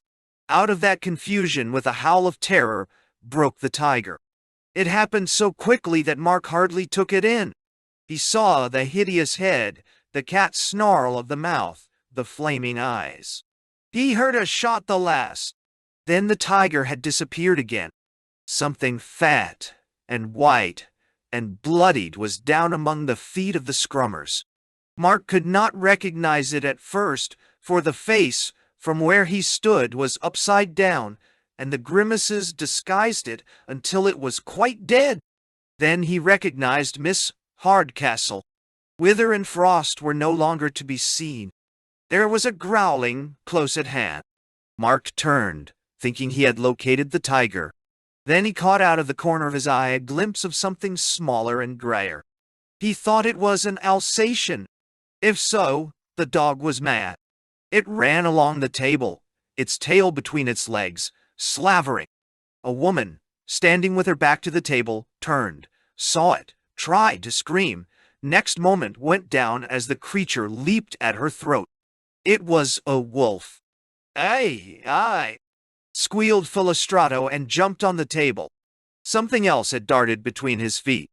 Mark saw it streak across the floor and enter the scrum and wake that mass of interlocked terror into new and frantic convulsion. It was some kind of snake.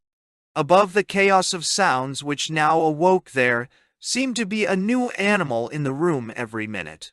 There came at last one sound in which those still capable of understanding could take comfort. Thud, thud, thud. The door was being battered from the outside. It was a huge folding door, a door by which a small locomotive could almost enter, for the room was made in imitation of Versailles. Already 1 or 2 of the panels were splintering. The noise maddened those who had made that door their goal. It seemed also to madden the animals. As if in imitation, a great gorilla leaped on the table where Jules had sat, and began drumming on its chest. Then with a roar, it jumped down into the crowd. At last the door gave. Both wings gave. The passage, framed in the doorway, was dark. Out of the darkness there came a gray, snaky something. It swayed in the air, then began methodically to break off the splintered wood on each side and make the doorway clear. Then Mark saw distinctly how it swooped down, curled itself round a man-steel, he thought, and lifted him bodily high off the floor. After that, monstrous, improbable, the huge shape of the elephant thrust its way into the room. It stood for a second with steel writhing in the curl of its trunk, and then dashed him to the floor. It trampled him. After that it raised head and trunk again, and brayed horribly, then plunged straight forward into the room, trumpeting and trampling, continuously trampling like a girl treading grapes, heavily and soon wetly trampling in a mash of blood and bones, of flesh, wine, fruit, and sodden table cloth. Then everything went black, and Mark knew no more. When Mr. Hideous, Sonrel, Hideous, Multitude came to his senses, he had found himself in a dark place full of unfamiliar smells. The smells were on the whole promising.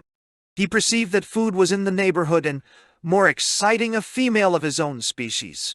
There were a great many other animals about too, apparently, but that was irrelevant. He decided to go and find both the female bear and the food. It was then he discovered that walls met him in 3 directions and bars in the 4th. He could not get out. This, combined with an inarticulate want for the human companionship to which he was accustomed, gradually plunged him into depression. Sorrow such as only animals know, huge seas of disconsolate emotion, with not one little raft of reason to float on, drowned him fathoms deep. In his own fashion, he lifted up his voice and wept. And yet, not far away from him, another captive was almost equally engulfed. Mr. Mags, seated in a little white cell, chewed steadily on his great sorrow, as only a simple man can chew. An educated man in his circumstances would have been thinking how this new idea of cure, instead of punishment, so humane in seeming, had in fact deprived the criminal of all rights, and by taking away the name punishment, made the thing infinite. But Mr. Hideous, Mags thought all the time simply of one thing, that this was the day he had counted on all through his sentence, that he had expected by this time to be having his tea at home with Ivy. She'd have got something tasty for him the first night, and that it hadn't happened. He sat quite still. About once in every 2 minutes, a single large tear trickled down his cheek. He wouldn't have minded so much if they'd let him have a packet of fags. It was Merlin who brought release to both.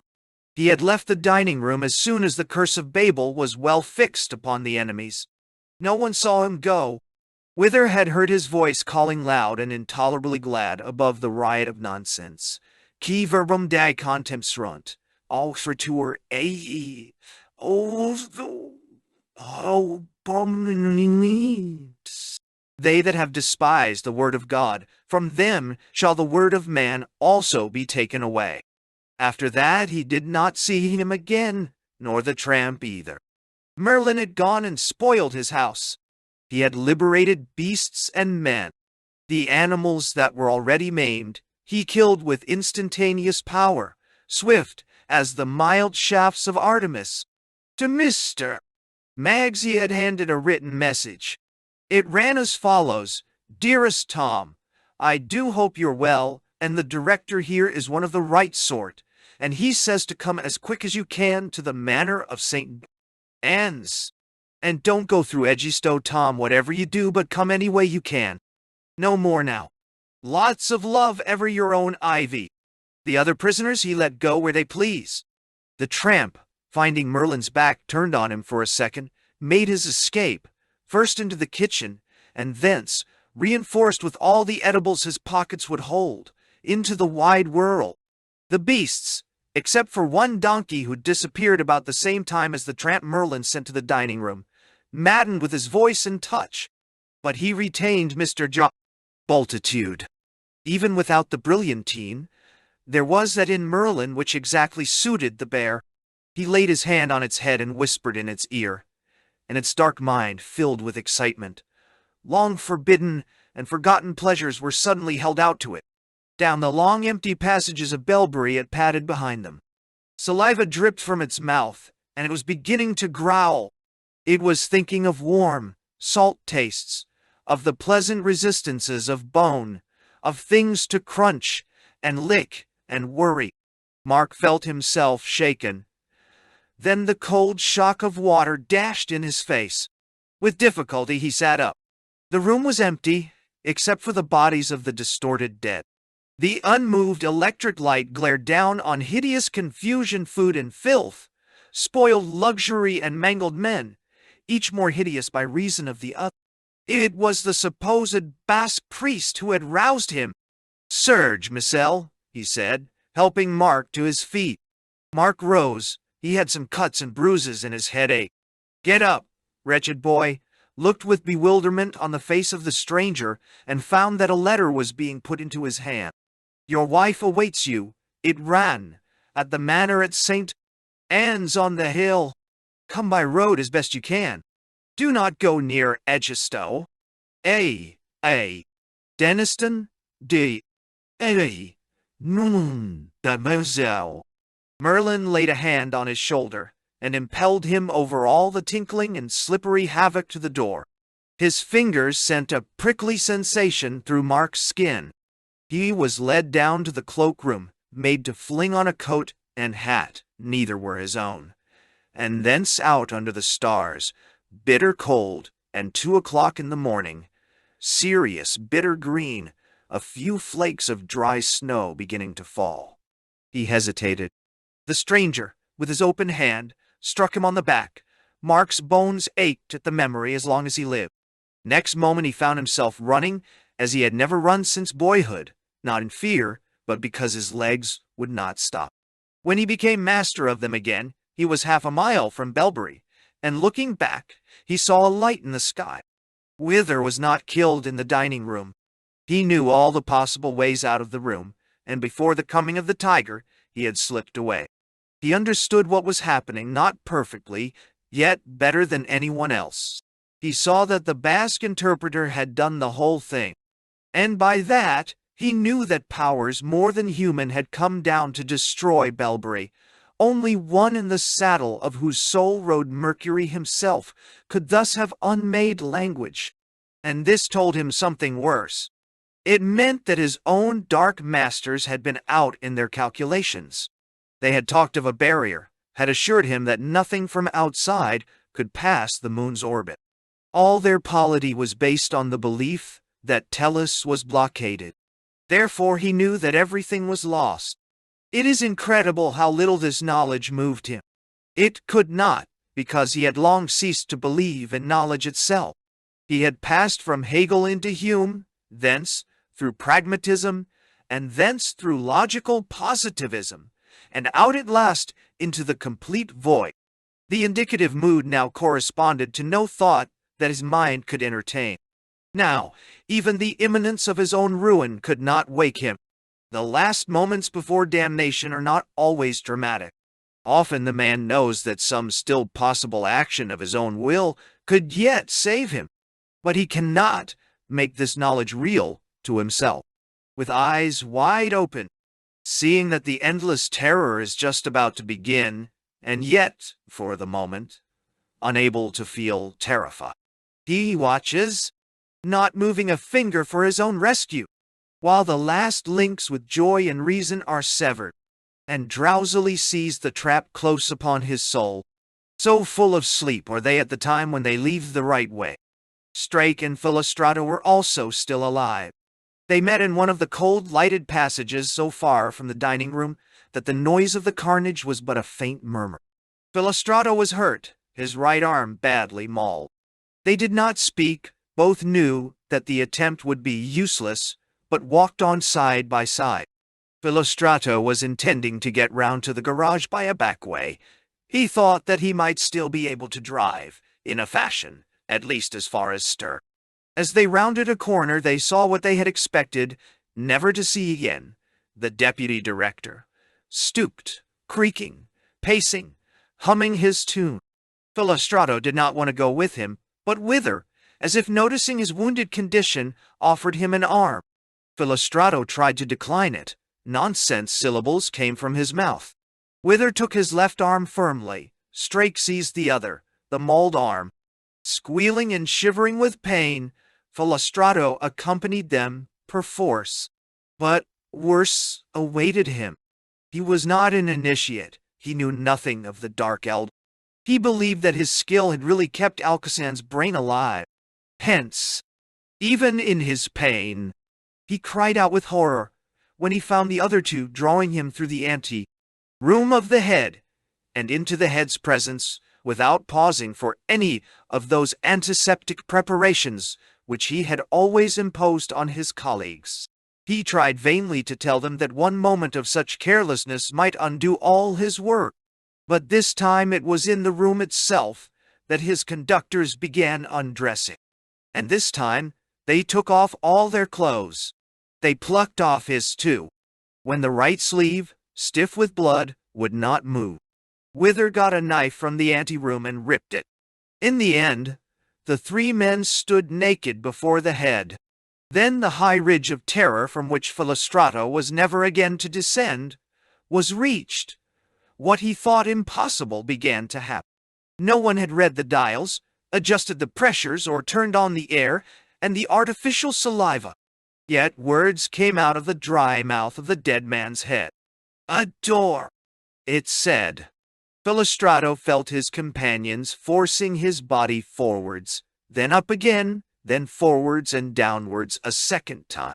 He was compelled to bob up and down in rhythmic obeisance, the others meanwhile doing the same. Almost the last thing he saw on earth was the skinny folds on Wither's neck, shaking like the wattles of a turkey cock. Almost the last thing he heard was Wither beginning to chant. Then Strake joined in. Then, horribly, he found he was singing himself Auroborindra. Auroborindra. Auroborindra Baba Bot. Yuan. But not for long. "Another," said the voice. "Give me another head." Philostrato knew at once why they were forcing him to a certain place in the wall. He had devised it all himself. In the wall that separated the head's room from the antechamber, there was a little shutter. When drawn back, it revealed a window in the wall, and a sash to that window which could fall quickly and heavily. But the sash was a knife. The little guillotine had not been meant to be used like this. They were going to murder him uselessly, unscientifically. If he were doing it to one of them, all would have been different. Everything would have been prepared weeks beforehand. The temperature of both rooms exactly right. The blade sterilized. The attachments all ready to be made almost before the head was severed. He had even calculated what changes the terror of the victim would probably make in his blood pressure. The artificial blood stream would be arranged accordingly, so as to take over its work with the least possible breach of continuity. His last thought was that he had underestimated the terror. The two initiates, red from top to toe, gazed at each other, breathing heavily. Almost before the fat dead legs and buttocks of the Italian had ceased quivering, they were driven to begin the ritual again. Auroborindra, Auroborindra, Auroborindra, Babahi, Yain, Aizi. The same thought struck both of them at one moment. It will ask for another. And Strake remembered that Wither had that knife. He wrenched himself free from the rhythm with a frightful effort. Claws seemed to be tearing his chest from inside. As Strake bolted, Wither was already after him. Strake reached the anteroom, slipped in Philostrato's blood. Wither slashed repeatedly with his knife. He had not strength to cut through the neck, but he had killed the man. He stood up, pains gnawing at his old man's heart. Then he saw the Italian's head lying on the floor. It seemed to him good to pick it up and carry it into the inner room, show it to the original head. He did so. Then he realized that something was moving in the anteroom. Could it be that they had not shut the outer door? He could not remember. He put down his burden and stepped towards the door between the rooms. A great bear, rising to its hind legs as he came in sight of it, met him in the doorway, its mouth open, its eyes flaming, its forepaws spread out as if for an embrace. Was this what Strake had become? He knew, though even now he could not attend to it, that he was on the very frontier of a world where such things could happen. No one that night had been cooler than Feverstone. He was neither an initiate like Wither nor a dupe like Philostrato. He knew about the macrobes, but it wasn't the sort of thing he was interested in. He saw at a very early stage that something was going wrong. One had to guess how far wrong. Was this the end of Belbury? If so, he must get back to Egisto and work up the position he had already prepared for himself as the protector of the university against the NICE. On the other hand, if there were any chance of figuring as the man who had saved Belbury at a moment of crisis, that would be definitely the better line. He would wait as long as it was safe. He found a hatch through which hot dishes were passed from the kitchen passage into the dining room. He got through it and watched the scene. He thought he could pull and bolt the shutter in time if any dangerous animal made for the hatch. He stood there during the whole massacre, something like a smile on his face, smoking endless cigarettes and drumming with his hard fingers on the sill of the hatch. When it was all over, he said to himself, "Well, I'm damned." It had certainly been a most extraordinary show. The beasts had all streaked away somewhere. He worked his way to the back of the house and into the garage. There were far fewer cars there than he had expected. Apparently other people had had the idea of getting away while the going was good, and his own car had been stolen. He felt no resentment and set about finding another of the same make. It took him a longish time, and when he had found one, he had considerable difficulty in starting her up. It was after 2 o'clock when he got going. Just before he started, he had the odd impression that someone had got into the back of the car behind him. "Who's that?" he asked sharply. He decided to get out and see, but to his surprise, his body did not obey this decision. Instead, it drove the car out of the garage into the road. Snow was falling. He found he could not turn his head and could not stop driving. He was going ridiculously fast, too, in this damned snow. He had no choice. He'd often heard of cars being driven from the back seat, but now it seemed to be really happening. Then he found he had left the road. The car, still at a reckless speed, was bumping and leaping along what was called Gypsy Lane, or, by the educated, Wayland Street, the old Roman road from Belbury to Egisto, all grass and ruts. "Here! Hyah! What the devil am I doing?" thought Feverstone. "Am I tight? I'll break my neck at this game if I don't look out." But on the car went as if driven by one who thought this track an excellent road and the obvious route to Egisto. Frost had left the dining room a few minutes after Wither. He did not know where he was going or what he was about to do. For many years he had theoretically believed that all which appears in the mind as motive or intention is merely a byproduct of what the body is doing. But for the last year or so since he had been initiated, he had begun to taste as fact what he had long held as theory. Increasingly, his actions had been without motive. He did this and that, he said thus and thus, and did not know why. His mind was a mere spectator. He could not understand why that spectator should exist at all.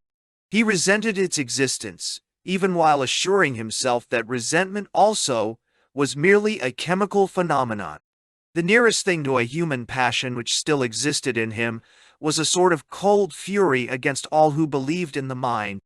There were not, and must not be, such things as men. Thus the Frost, whose existence Frost denied, watched his body go into the anteroom, watched it pull up sharply at the sight of a naked and bloodied corpse. The chemical reaction called shock occurred. Frost stooped, turned the body over, and recognized Strake. A moment later, his flashing pince-nez and pointed beard looked into the room of the head itself. He hardly noticed that Wither and Philostrato lay there dead. His attention was fixed by something more serious. The bracket where the head ought to have been was empty. The metal ring twisted, the rubber tubes tangled and broken. Then he noticed a head on the floor, stooped and examined it. It was Philostrato's. Of Alcasan's head he found no trace, unless some mess of broken bones beside Philostrato's were it. Still not asking what he would do or why, Frost went to the garage. He came up with as many petrol tins as he could carry. He piled all the inflammables he could think of together in the objective room. Then he locked the outer door of the anteroom. Something compelled him to push the key into the speaking tube which communicated with the passage. When he had pushed it as far in as his fingers could reach, he took a pencil from his pocket and pushed with that. He heard the clink of the key falling on the floor outside. That tiresome illusion, his consciousness, was screaming in protest. His body had no power to attend to those screams. Like the clockwork figure he had chosen to be, his stiff body, now terribly cold, walked back into the objective room, poured out the petrol and threw a lighted match into the pile. Not till then did his controllers allow him to suspect that death itself might not cure the illusion of being a soul, nay, might prove the entry into a world where that illusion raged infinite and unchecked. Escape for the soul, if not for the body, was offered him. He became able to know, and simultaneously refused the knowledge, that he had been wrong from the beginning, that souls and personal responsibility existed. He half saw, he wholly hated. The torture of the burning was hardly fiercer than his hatred of that. With one supreme effort he flung himself back into his illusion. In that attitude eternity overtook him. Chapter 17. At St. Anne's. Daylight came with no visible sunrise, as Mark was climbing to the highest ground in his journey. The snow shower was just then coming to its end in a flurry of larger and slower flakes. A big lorry, looking black and warm in that landscape, overtook him. The man put out his head. "Going Birmingham way, mate?" he asked. "Roughly," said Mark. "At least I'm going to St. Anne's." "Ewenburn." "Where's that, then?" said the driver. "Up on the hill behind Pennington," said Mark. "Ah," said the man. "I could take you to the corner. Save you a bit." Mark got in beside him. It was mid-morning when the man dropped him at a corner beside a little country hotel. The snow had all lain, and there was more in the sky, and the day was extremely silent. Mark went into the little hotel and found a kind elderly landlady. He had a hot bath and a capital breakfast, and then went to sleep in a chair before a roaring fire. He did not wake till about 4. "I suppose I must get on soon," he said to himself. His slight reluctance to do so did not proceed from weariness he felt, indeed perfectly rested and better than he had felt for several weeks, but from a sort of shyness. He was going to see Jane, and Denniston, and probably the Dimbles as well. In fact, he was going to see Jane in what he now felt to be her proper world, but not his. Everything about them was different. They could not even fling themselves into chairs without suggesting by the very posture of their limbs a certain lordliness, a leonine indolence. There was elbow room in their lives, as there had never been in his. They were hearts. He was only a spade. Still, he must be getting on. Of course, Jane was a heart. He must give her her freedom. It would be quite unjust to think that his love for her had been basely sensual. Love, Plato says, is the son of want. Mark's body knew better than his mind had known till recently, and even his sensual desires were the true index of something which he lacked, and Jane had to give. When she had first crossed the dry and dusty world which his mind inhabited, she had been like a spring shower. In opening himself to it, he had not been mistaken. He had gone wrong only in assuming that marriage, by itself, gave him either power or title to appropriate that freshness. As he now saw, one might as well have thought one could buy a sunset by buying the field from which one had seen it. He rang the bell and asked for his bill. That same afternoon, Mother Dimble and the three girls were upstairs in the big room, which occupied nearly the whole top floor of one wing at the manor, and which the director called the wardrobe. If you had glanced in, you would have thought for one moment that they were not in a room at all, but in some kind of forest, a tropical forest, glowing with bright colors.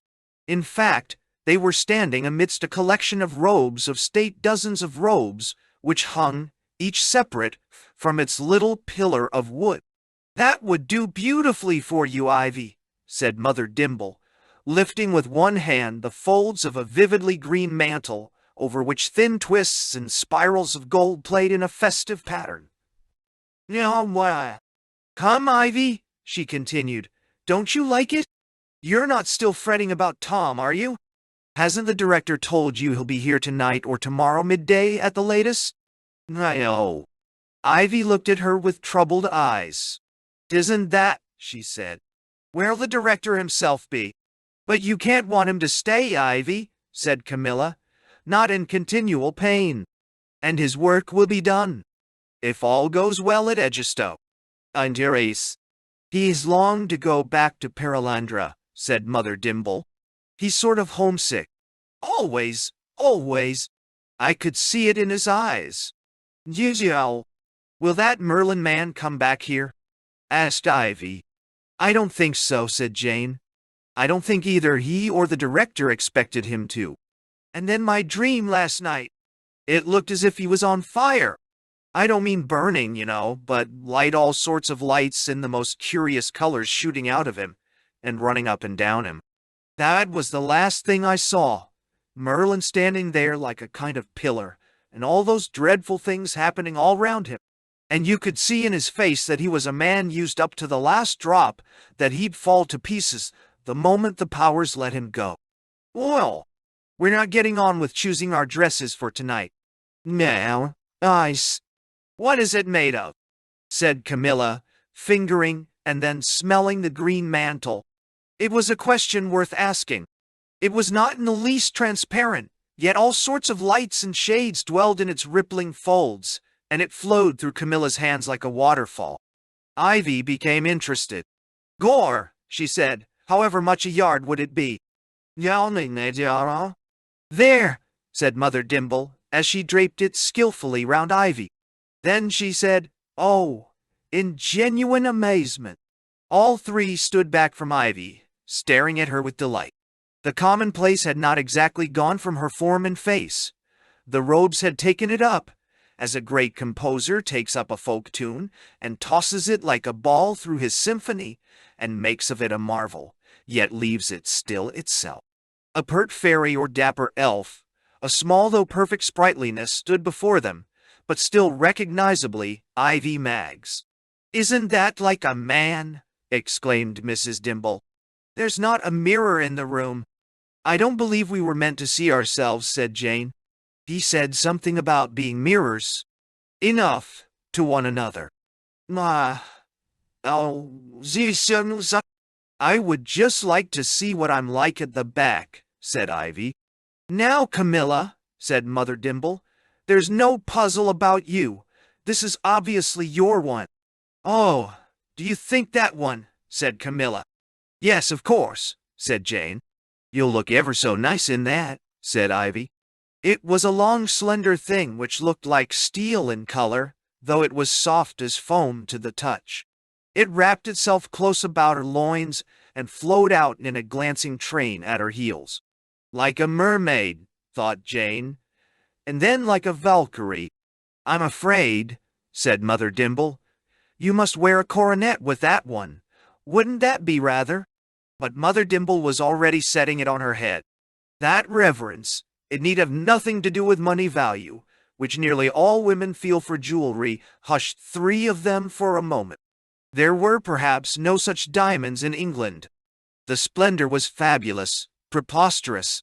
"What are you all staring at?" asked Camilla, who had seen but one flash as the crown was raised in Mrs. Dimble's hands, and did not know that she stood like starlight in the spoils of provinces. "Treasure of logers, dears, treasure of logers," said Mrs. Dimble. Perhaps from beyond the moon or before the flood. Now Jane could see nothing specially appropriate in the robe which the others agreed in putting on her. But when she saw the others all clap their hands, she submitted. Indeed, it did not now occur to her to do otherwise, and the whole matter was forgotten a moment later, in the excitement of choosing a robe for Mother Dimble. "Something quiet," she said. "I'm an old woman, and I don't want to be ridiculous." "This wouldn't do at all," said Camilla, walking down the long row of hanging splendors, herself like a meteor as she passed. "That's lovely," she said, "but not for you. And oh, look at that. Here. Oh, do come and look. Come here," cried Ivy. "Oh, yes, yes, indeed," said Jane. "Certainly," said Camilla. "Put it on." "Mother Dimble," said Ivy. "You know you got to." It was of that almost tyrannous flame color which Jane had seen in her vision down in the lodge, but differently cut, with fur about the great copper brooch that clasped the throat, with long sleeves and hangings from them. And there went with it a many-cornered cap. And they had no sooner clasped the robe than all were astonished. For now this provincial wife, this respectable and barren woman with gray hair and double chin, stood before them, not to be mistaken, as a kind of priestess or sibyl, the servant of some prehistoric goddess of fertility, an old tribal matriarch, mother of mothers, grave, formidable, and august. A long staff, curiously carved as if a snake twined up it, was apparently part of the costume. They put it in her hand. "Am I awful?"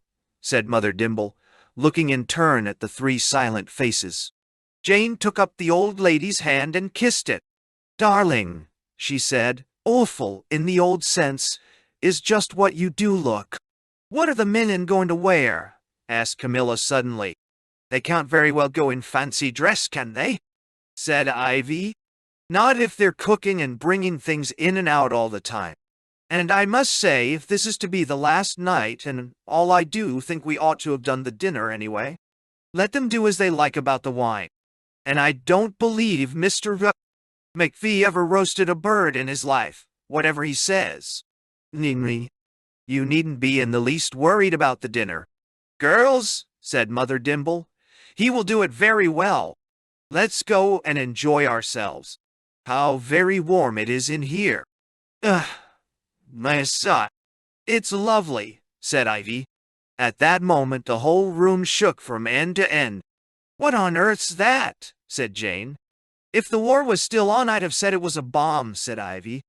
"Come and look," said Camilla, who had regained her composure sooner than any of the others, and was now at the window which looked west towards the Valley of the Wind. "Oh, look," she said again. "No, it's not fire, and it's not searchlights, and it's not forked lightning. Ah, oh, there's another shot, and there. Look at that. It's as bright as day there beyond the church. What am I talking about? It's only 3 o'clock. It's brighter than day. And the heat? It has begun," said Mother Dimble. At about the same time that morning when Mark had climbed into the lorry, Feverstone, not much hurt but a good deal shaken, climbed out of the stolen car. That car had ended its course upside down in a deep ditch, and Feverstone reflected that things might have been worse. It might have been his own car. The snow was deep in the ditch, and he was very wet. As he stood up and looked about him, he saw that he was not alone. A tall and massive figure in a black cassock was before him, about 5 yards distant. Its back was towards him, and it was already walking steadily away. "Hi!" shouted Feverstone. The other turned and looked at him in silence for a second or two. Then it resumed its walk. Feverstone felt he had never liked the look of anyone less. Nor could he, in his broken and soaking pumps, follow the 4-mile-an-hour stride of those booted feet. The black figure came to a gate, there stopped and made a whinnying noise. He was apparently talking to a horse across the gate. Next moment, Feverstone did not quite see how it happened, The man was over the gate, and on the horse's back, and off at a canter, across a wide field that rose milk-white to the skyline. Feverstone had no idea where he was, but clearly the first thing to do was to reach a road. It took him much longer than he expected. It was not freezing now, and deep puddles lay hidden beneath the snow in many places. At the bottom of the first hill, he came to such a morass that he was driven to abandon the track and try striking across the fields. The decision was fatal. It kept him for 2 hours looking for gaps in hedges and trying to reach things that looked like roads from a distance, but turned out to be nothing of the sort. He had always hated the country and always hated weather, and he was not at any time fond of walking. Near 12 o'clock he found a road. Here, thank heavens, there was a fair amount of traffic, both cars and pedestrians all going one way. The first 3 cars took no notice of his signals. The fourth stopped. "Quick, in you get," said the driver. "Going to Edgestow?" asked Feverstone, his hand on the door. "Good, no," said the other. "There's Edgestow," and he pointed behind him, "if you want to go there." The man seemed surprised and excited. There was nothing for it but walking. Every vehicle was going away from Edgestow, none going towards it. We have, naturally, hardly any first-hand evidence for what happened in Edgestow that afternoon and evening. But we have plenty of stories as to how so many people came to leave it at the last moment. Behind all the exaggerations, there remains the undoubted truth that a quite astonishing number of citizens did. One had had a message from a dying father. Another had decided quite suddenly, and he couldn't just say why, to go and take a little holiday. Another went because the pipes in his house had been burst by the frost, and he thought he might as well go away till they were put right. Not a few had gone because of some trivial event which seemed to them an omen, a dream, a broken looking-glass, tea leaves in a cup. Omens of a more ancient kind had also revived during this crisis. One had heard his donkey, another her cat, say as clear, "Go away." And hundreds were still leaving for the old reason, because their houses had been taken from them, their livelihood destroyed, and their liberties threatened by the institutional police. It was at about 4 o'clock that Feverstone found himself flung on his face. That was the first shock. They continued, increasing in frequency, during the hours that followed, horrible shudderings, and soon heavings of the earth, and a growing murmur of widespread subterranean noise. The temperature began to rise. Snow was disappearing in every direction, and at times he was knee-deep in water. Haze from the melting snow filled the air. When he reached the brow of the last steep descent into Edgestow, he could see nothing of the city, only fog through which extraordinary coruscations of light came up to him. Another shock sent him sprawling. He now decided not to go down. He would turn and follow the traffic, work over to the railway line and try to get to London. He was already a few paces down the hill when he made this decision, and he turned at once. But instead of going up, he found he was still descending. As if he were in shale on a mountain slope, the ground slipped away backwards where he trod on it. When he arrested his descent, he was 30 yards lower. He began again. This time he was flung off his feet, rolled head over heels, stones, earth, grass, and water pouring over him and round him in riotous confusion. It was as when a great wave overtakes you while you are bathing, but this time it was an earth wave. He got to his feet once again, set his face to the hill. Behind him, the valley seemed to have turned into hell. The pit of fog had been ignited and burned with blinding violet flame. Water was roaring somewhere, buildings crashing, mobs shouting. The hill in front of him was in ruins. No trace of road, hedge or field, only a cataract of loose raw earth. It was also far steeper than it had been. His mouth and hair and nostrils were full of earth. The slope was growing steeper as he looked at it. The ridge heaved up and up. Then the whole wave of earth rose, arched, trembled, and with all its weight and noise poured down on him. "Why loggers, sir?" said Camilla. "Dinner was over at St. Anne's and they sat at their wine in a circle about the dining-room fire, all diversely splendid. Ransom crowned at the right of the hearth, Grace Ironwood in black and silver opposite him. It was so warm that they had let the fire burn low, and in the candlelight the court dresses seemed to glow of themselves. "Tell them, Dimble," said Ransom.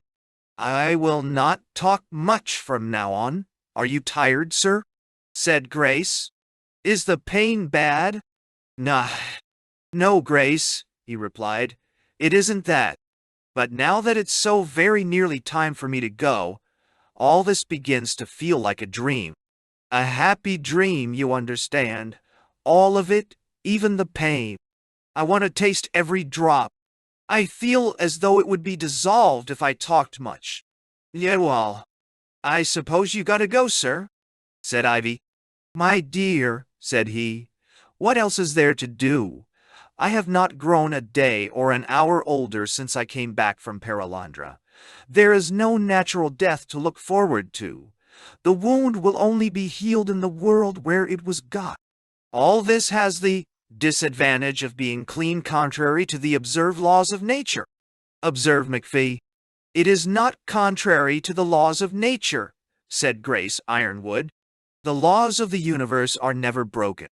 Your mistake is to think that the little regularities we have observed on one planet for a few hundred years are the real unbreakable laws, whereas they are only the remote results which the true laws bring about more often than not." "Oh, and that," said Denniston, "is why nothing in nature is quite regular. There are always exceptions." "Not many exceptions to the law of death have come my way," observed McPhee. "And how?" said Grace with much emphasis. "How should you expect to be there on more than one such occasion? Were you a friend of Arthur's or Barbara Ross's? Did you know Enoch or Elijah?" "Yeah. "Do you mean," said Jane, "that the director, the Pendragon, is going where they went?" "No. He will be with Arthur, certainly," said Dimble. "I can't answer for the rest. There are people who have never died. We do not yet know why. We know a little more than we did about the how. There are many places in the universe where an organism can last practically forever. Where Arthur is, we know." No. "Where?" said Camilla. "In the third heaven, in Paralandra. In Afalin, the distant island, perhaps alone." He hesitated and looked at Ransom, who shook his head. "And that is where Loggers comes in, is it?" said Camilla. "Because he will be with Arthur?" "Oh, why was he?"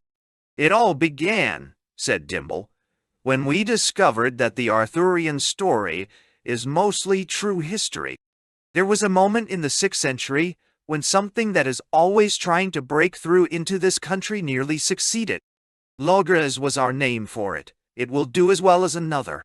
And then, gradually, we began to see all English history in a new way. We discovered the haunting." "What haunting?" asked Camilla. "How something we may call Britain is always haunted by something we may call Logres. Haven't you noticed that we are two countries? After every Arthur, a Mordred, behind every Milton, a Cromwell, a nation of poets, a nation of shopkeepers, the home of Sidney and of Cecil Rhodes. Is it any wonder they call us hypocrites? What they mistake for hypocrisy is really the struggle between Logres and Britain. Nibri." He paused and took a sip of wine before proceeding.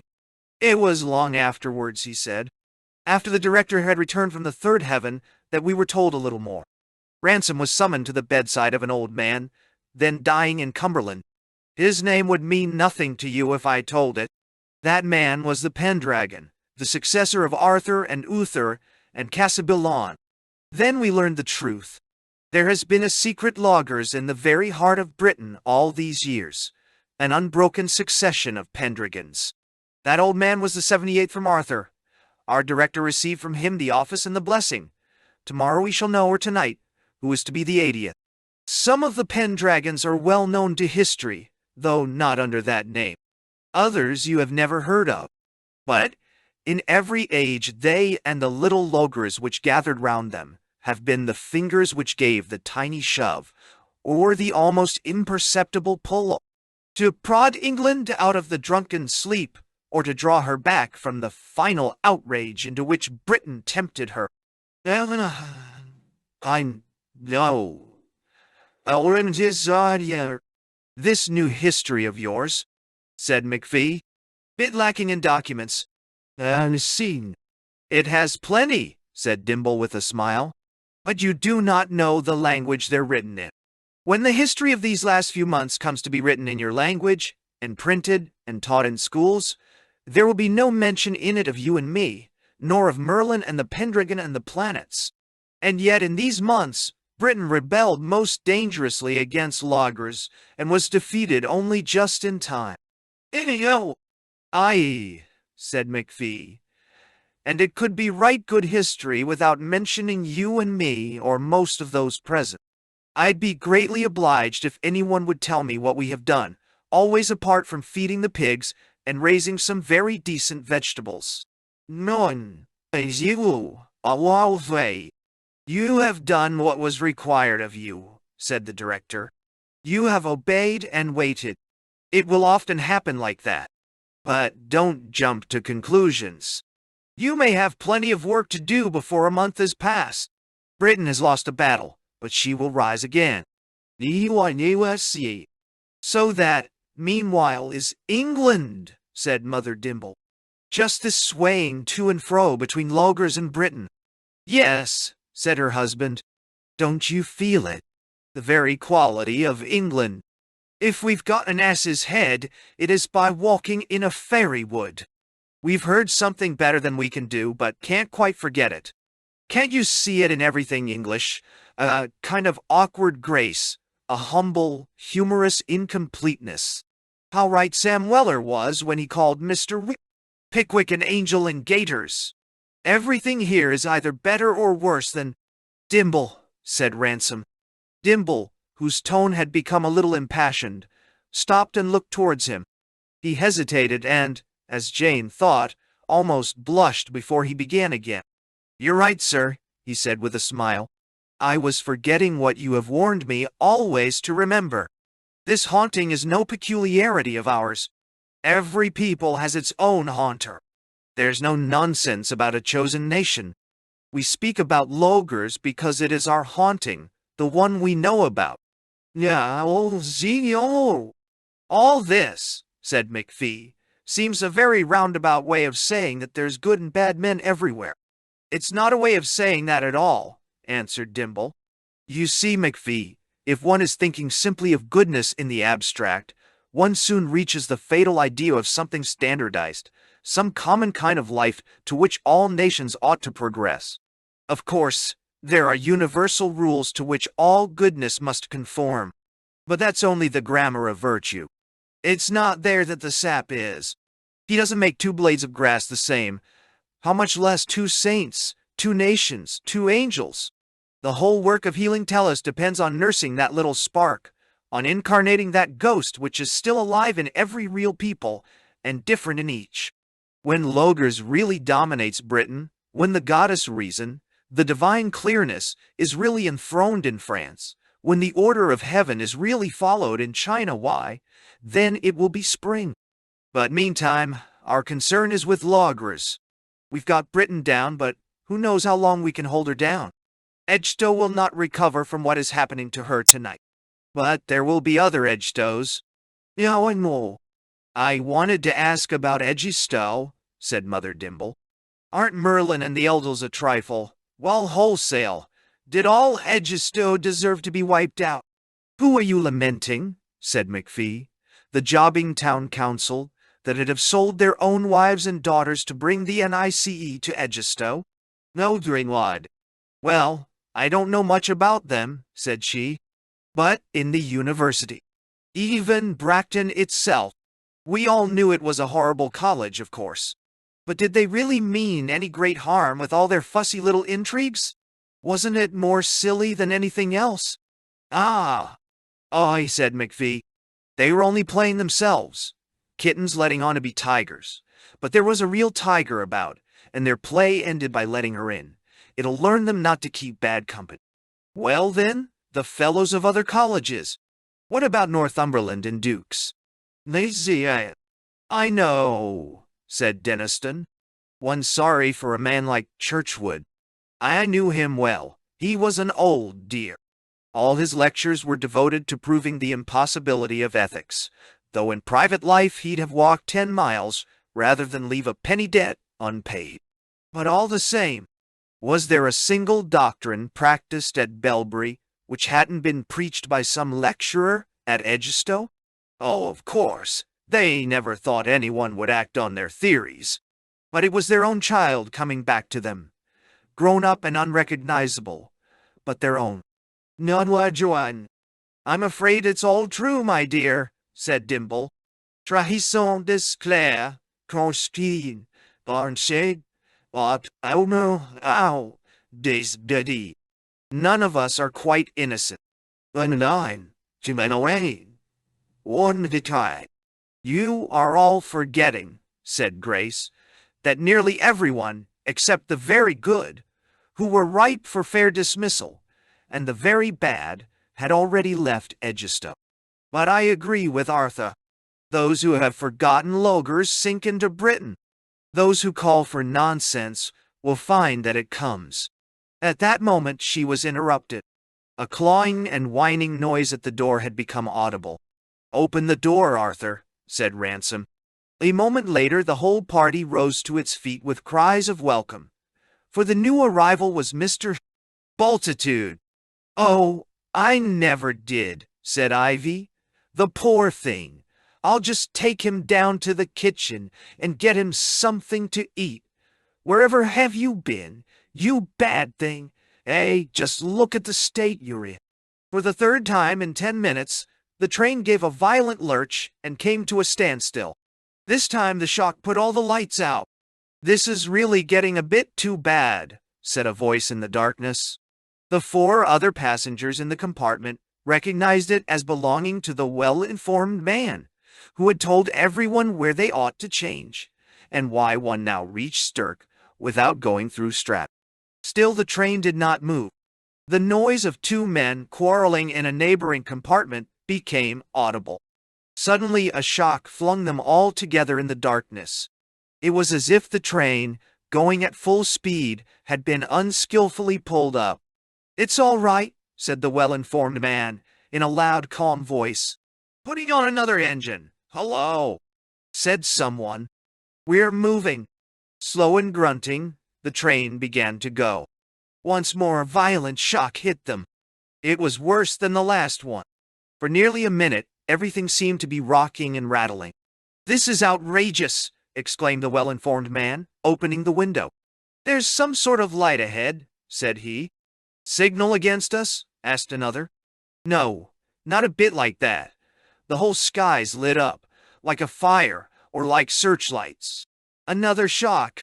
And then far away in the darkness, vague, disastrous noise. The train began to move again, still slowly, as if it were groping its way. About half an hour later, the lighted platform of Stirk slowly loomed alongside. "Station announcer calling," said a voice. "Please keep your seats for an important announcement. Slight earthquake shock and floods have rendered the line to Edgestowe impassable. No details available. Passengers for Edgestowe are advised." The well-informed man, who was Curry, got out. Such a man always knows all officials, and in a few minutes he was standing by the fire in the ticket collector's office. "Well, we don't exactly know yet, Mr. Curry," said the man. "There's been nothing coming through for about an hour. It's very bad, you know. They're putting the best face on it they can. There's never been an earthquake like it in England from what I can hear. And there's the floods, too. No, sir, I'm afraid you'll find nothing of Bracton College. All that part of the town went almost at once. I don't know what the casualties'll be. I'm glad I got my old dad out last week." No. Curry always in later years regarded this as one of the turning points of his life. He had not up till then been a religious man, but the word that now instantly came into his mind was providential. He'd been within an ace of taking the earlier train, and if he had, the whole college wiped out, it would have to be rebuilt. There'd be a complete new set of fellows, a new warden. It was providential again that some responsible person should have been spared. The more he thought of it, the more fully Curry realized that the whole shaping of the future college rested with the sole survivor. It was almost like being a second founder. Providential, providential. Ivy Maggs, it will be remembered, had left the dining room for the purpose of attending to Mr. Bultitude's comfort. It therefore surprised everyone when she returned in less than a minute with a wild expression on her face.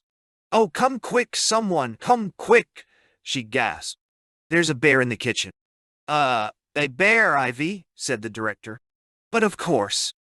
"Oh, I don't mean Mr. Bultitude, sir. There's a strange bear. Another one." "Indeed! And it's eaten up all what was left of the goose, and now it's lying along the table eating everything as it goes along and wriggling from one dish to another, and breaking all the crockery. Oh, do come quick." "And what is Mr. Bultitude doing?" "Well, that's what I want someone to come and see.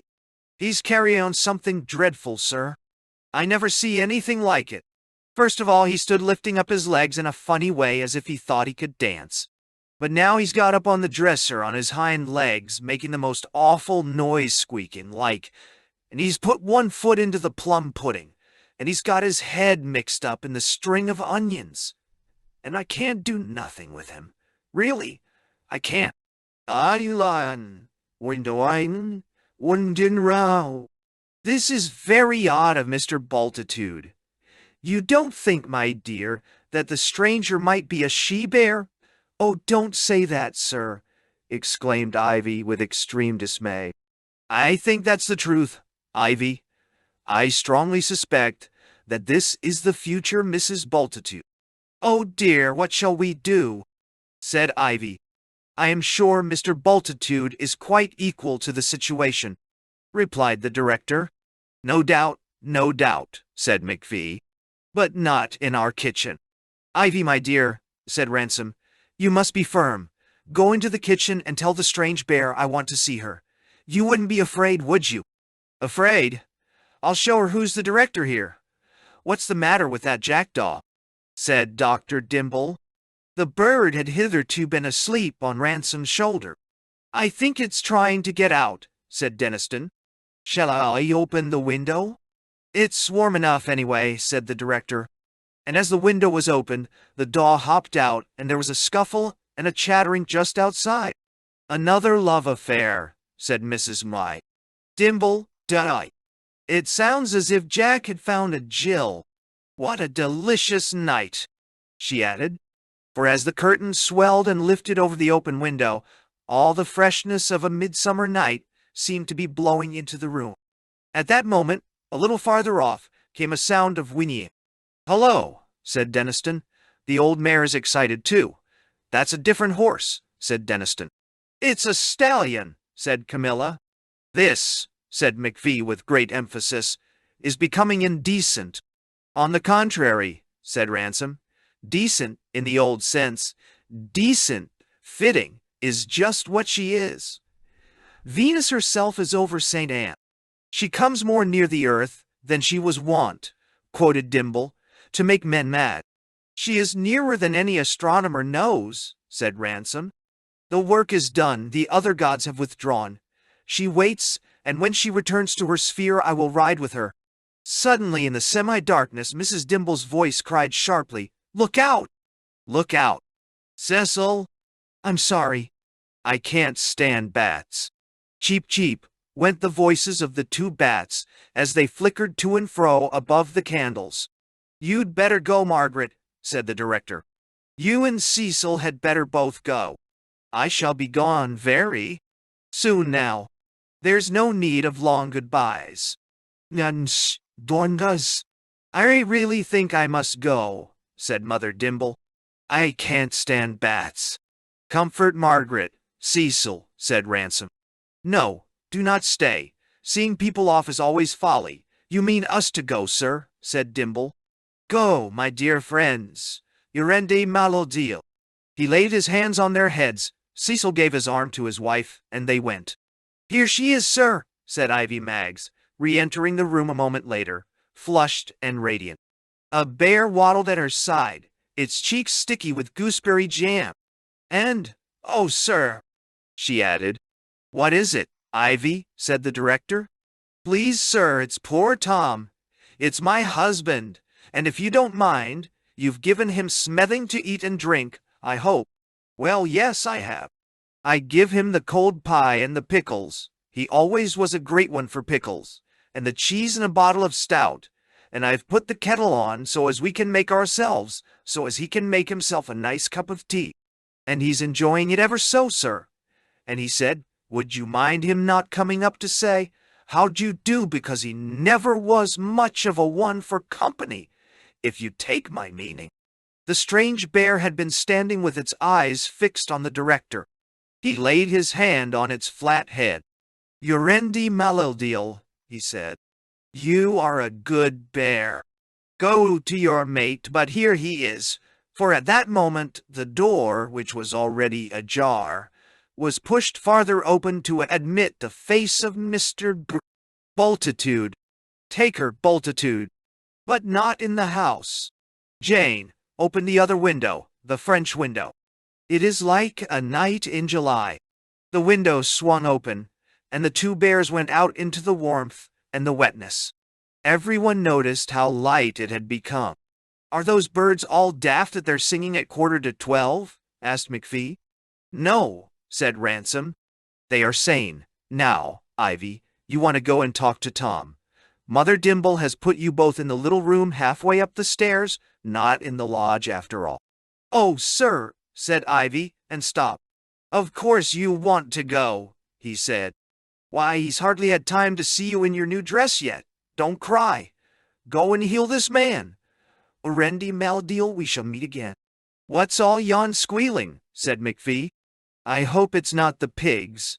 There's already as much carrying on about this house and garden as I can stand. I think it's hedgehogs, said Grace Ironwood. That last sound was somewhere in the house, said Jane. Listen, said the director, and for a short time all were still. Then in his face relaxed into a smile. It's the mice behind the wainscot, he said. There are revels there too. I suppose, said McPhee dryly. I suppose we may think ourselves lucky that no giraffes, hippopotami, elephants, or the like, have seen fit to God Almighty. What's that? For as he spoke, a long gray flexible tube came in between the swaying curtains and helped itself to a bunch of bananas. In the name of hell, where's all them beasts coming from? He said. They are the liberated prisoners from Belbury, said the director. Paralandra is all about us, and man is no longer isolated.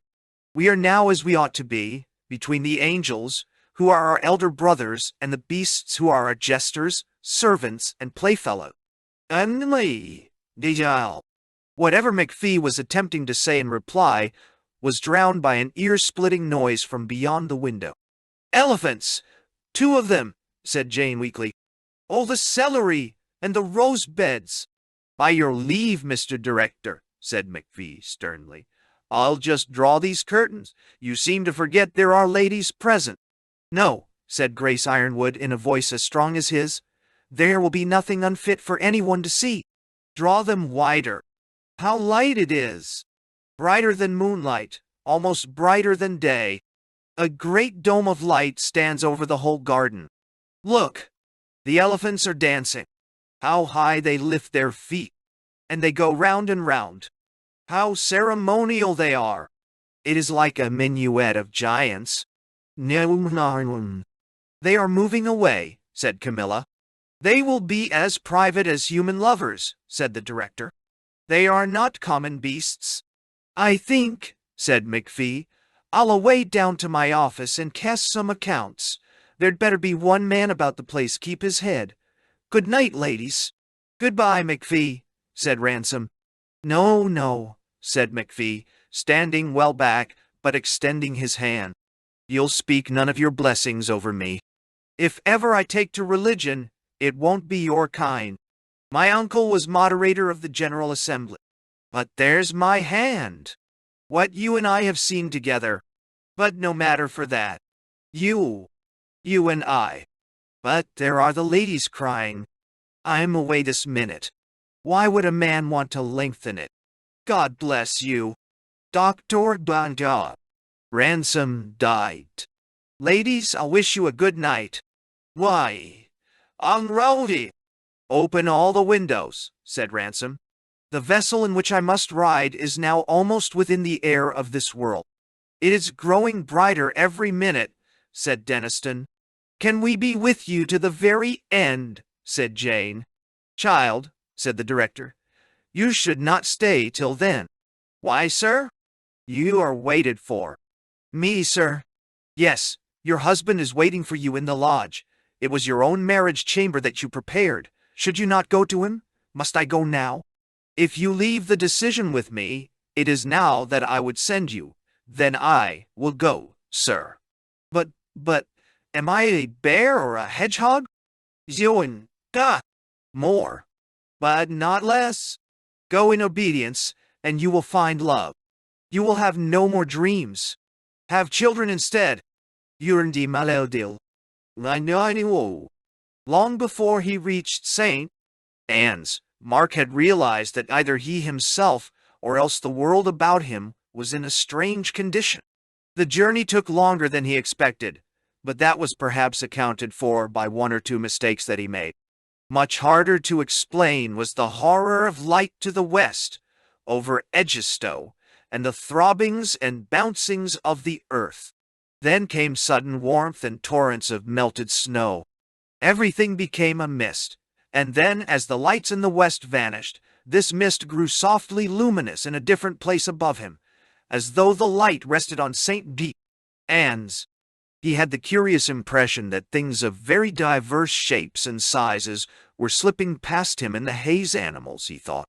But in spite of all perplexities, he was conscious of extreme well-being. His mind was ill at ease, but as for his body, health and youth and pleasure seemed to be blowing towards him from the cloudy light upon the hill. His mind was not at ease.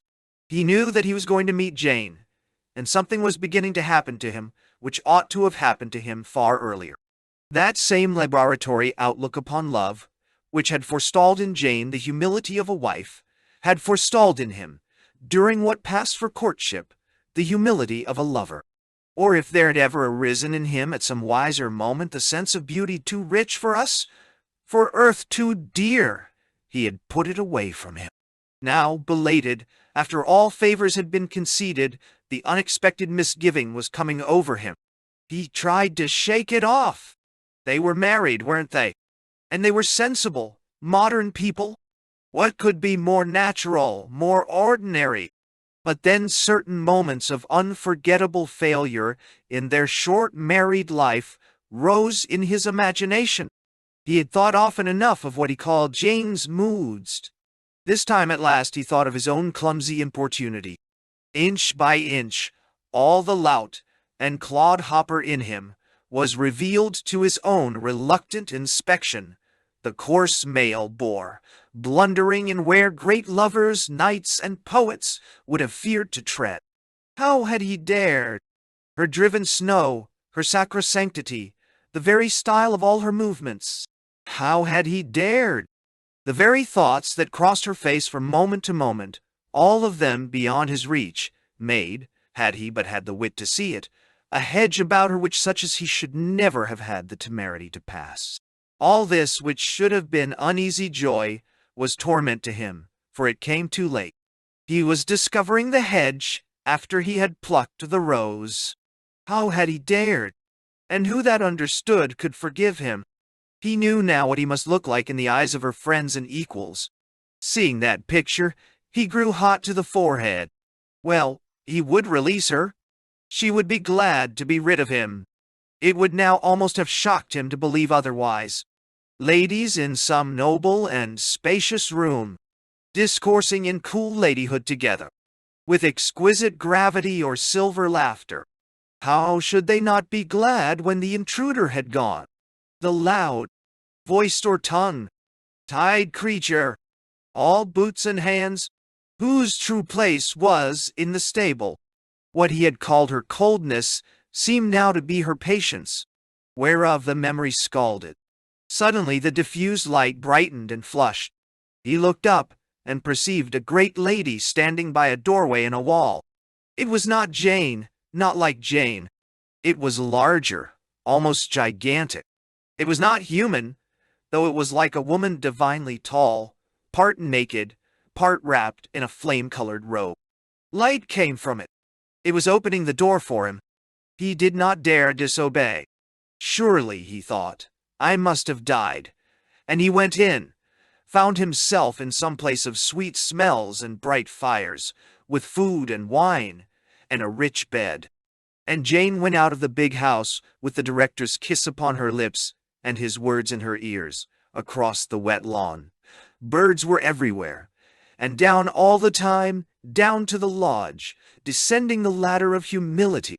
First she thought of the director, then she thought of Melodile, and she thought of children, and of pain and death. And she thought of Mark, and of all his sufferings. She came to the lodge, and was surprised to see it dark, and the door shut. As she stood with one hand on the latch, a thought came to her. How if Mark did not want her, not tonight, nor in that way, nor in any time, nor in any way? How if Mark were not there after all? Then she noticed that the window was open. Clothes were piled on a chair inside the room so carelessly that they lay over the sill. The sleeve of a shirt-marked shirt even hung over down the outside wall. Well, and in all this damp too. How like Mark. Obviously, it was time she went in. The end.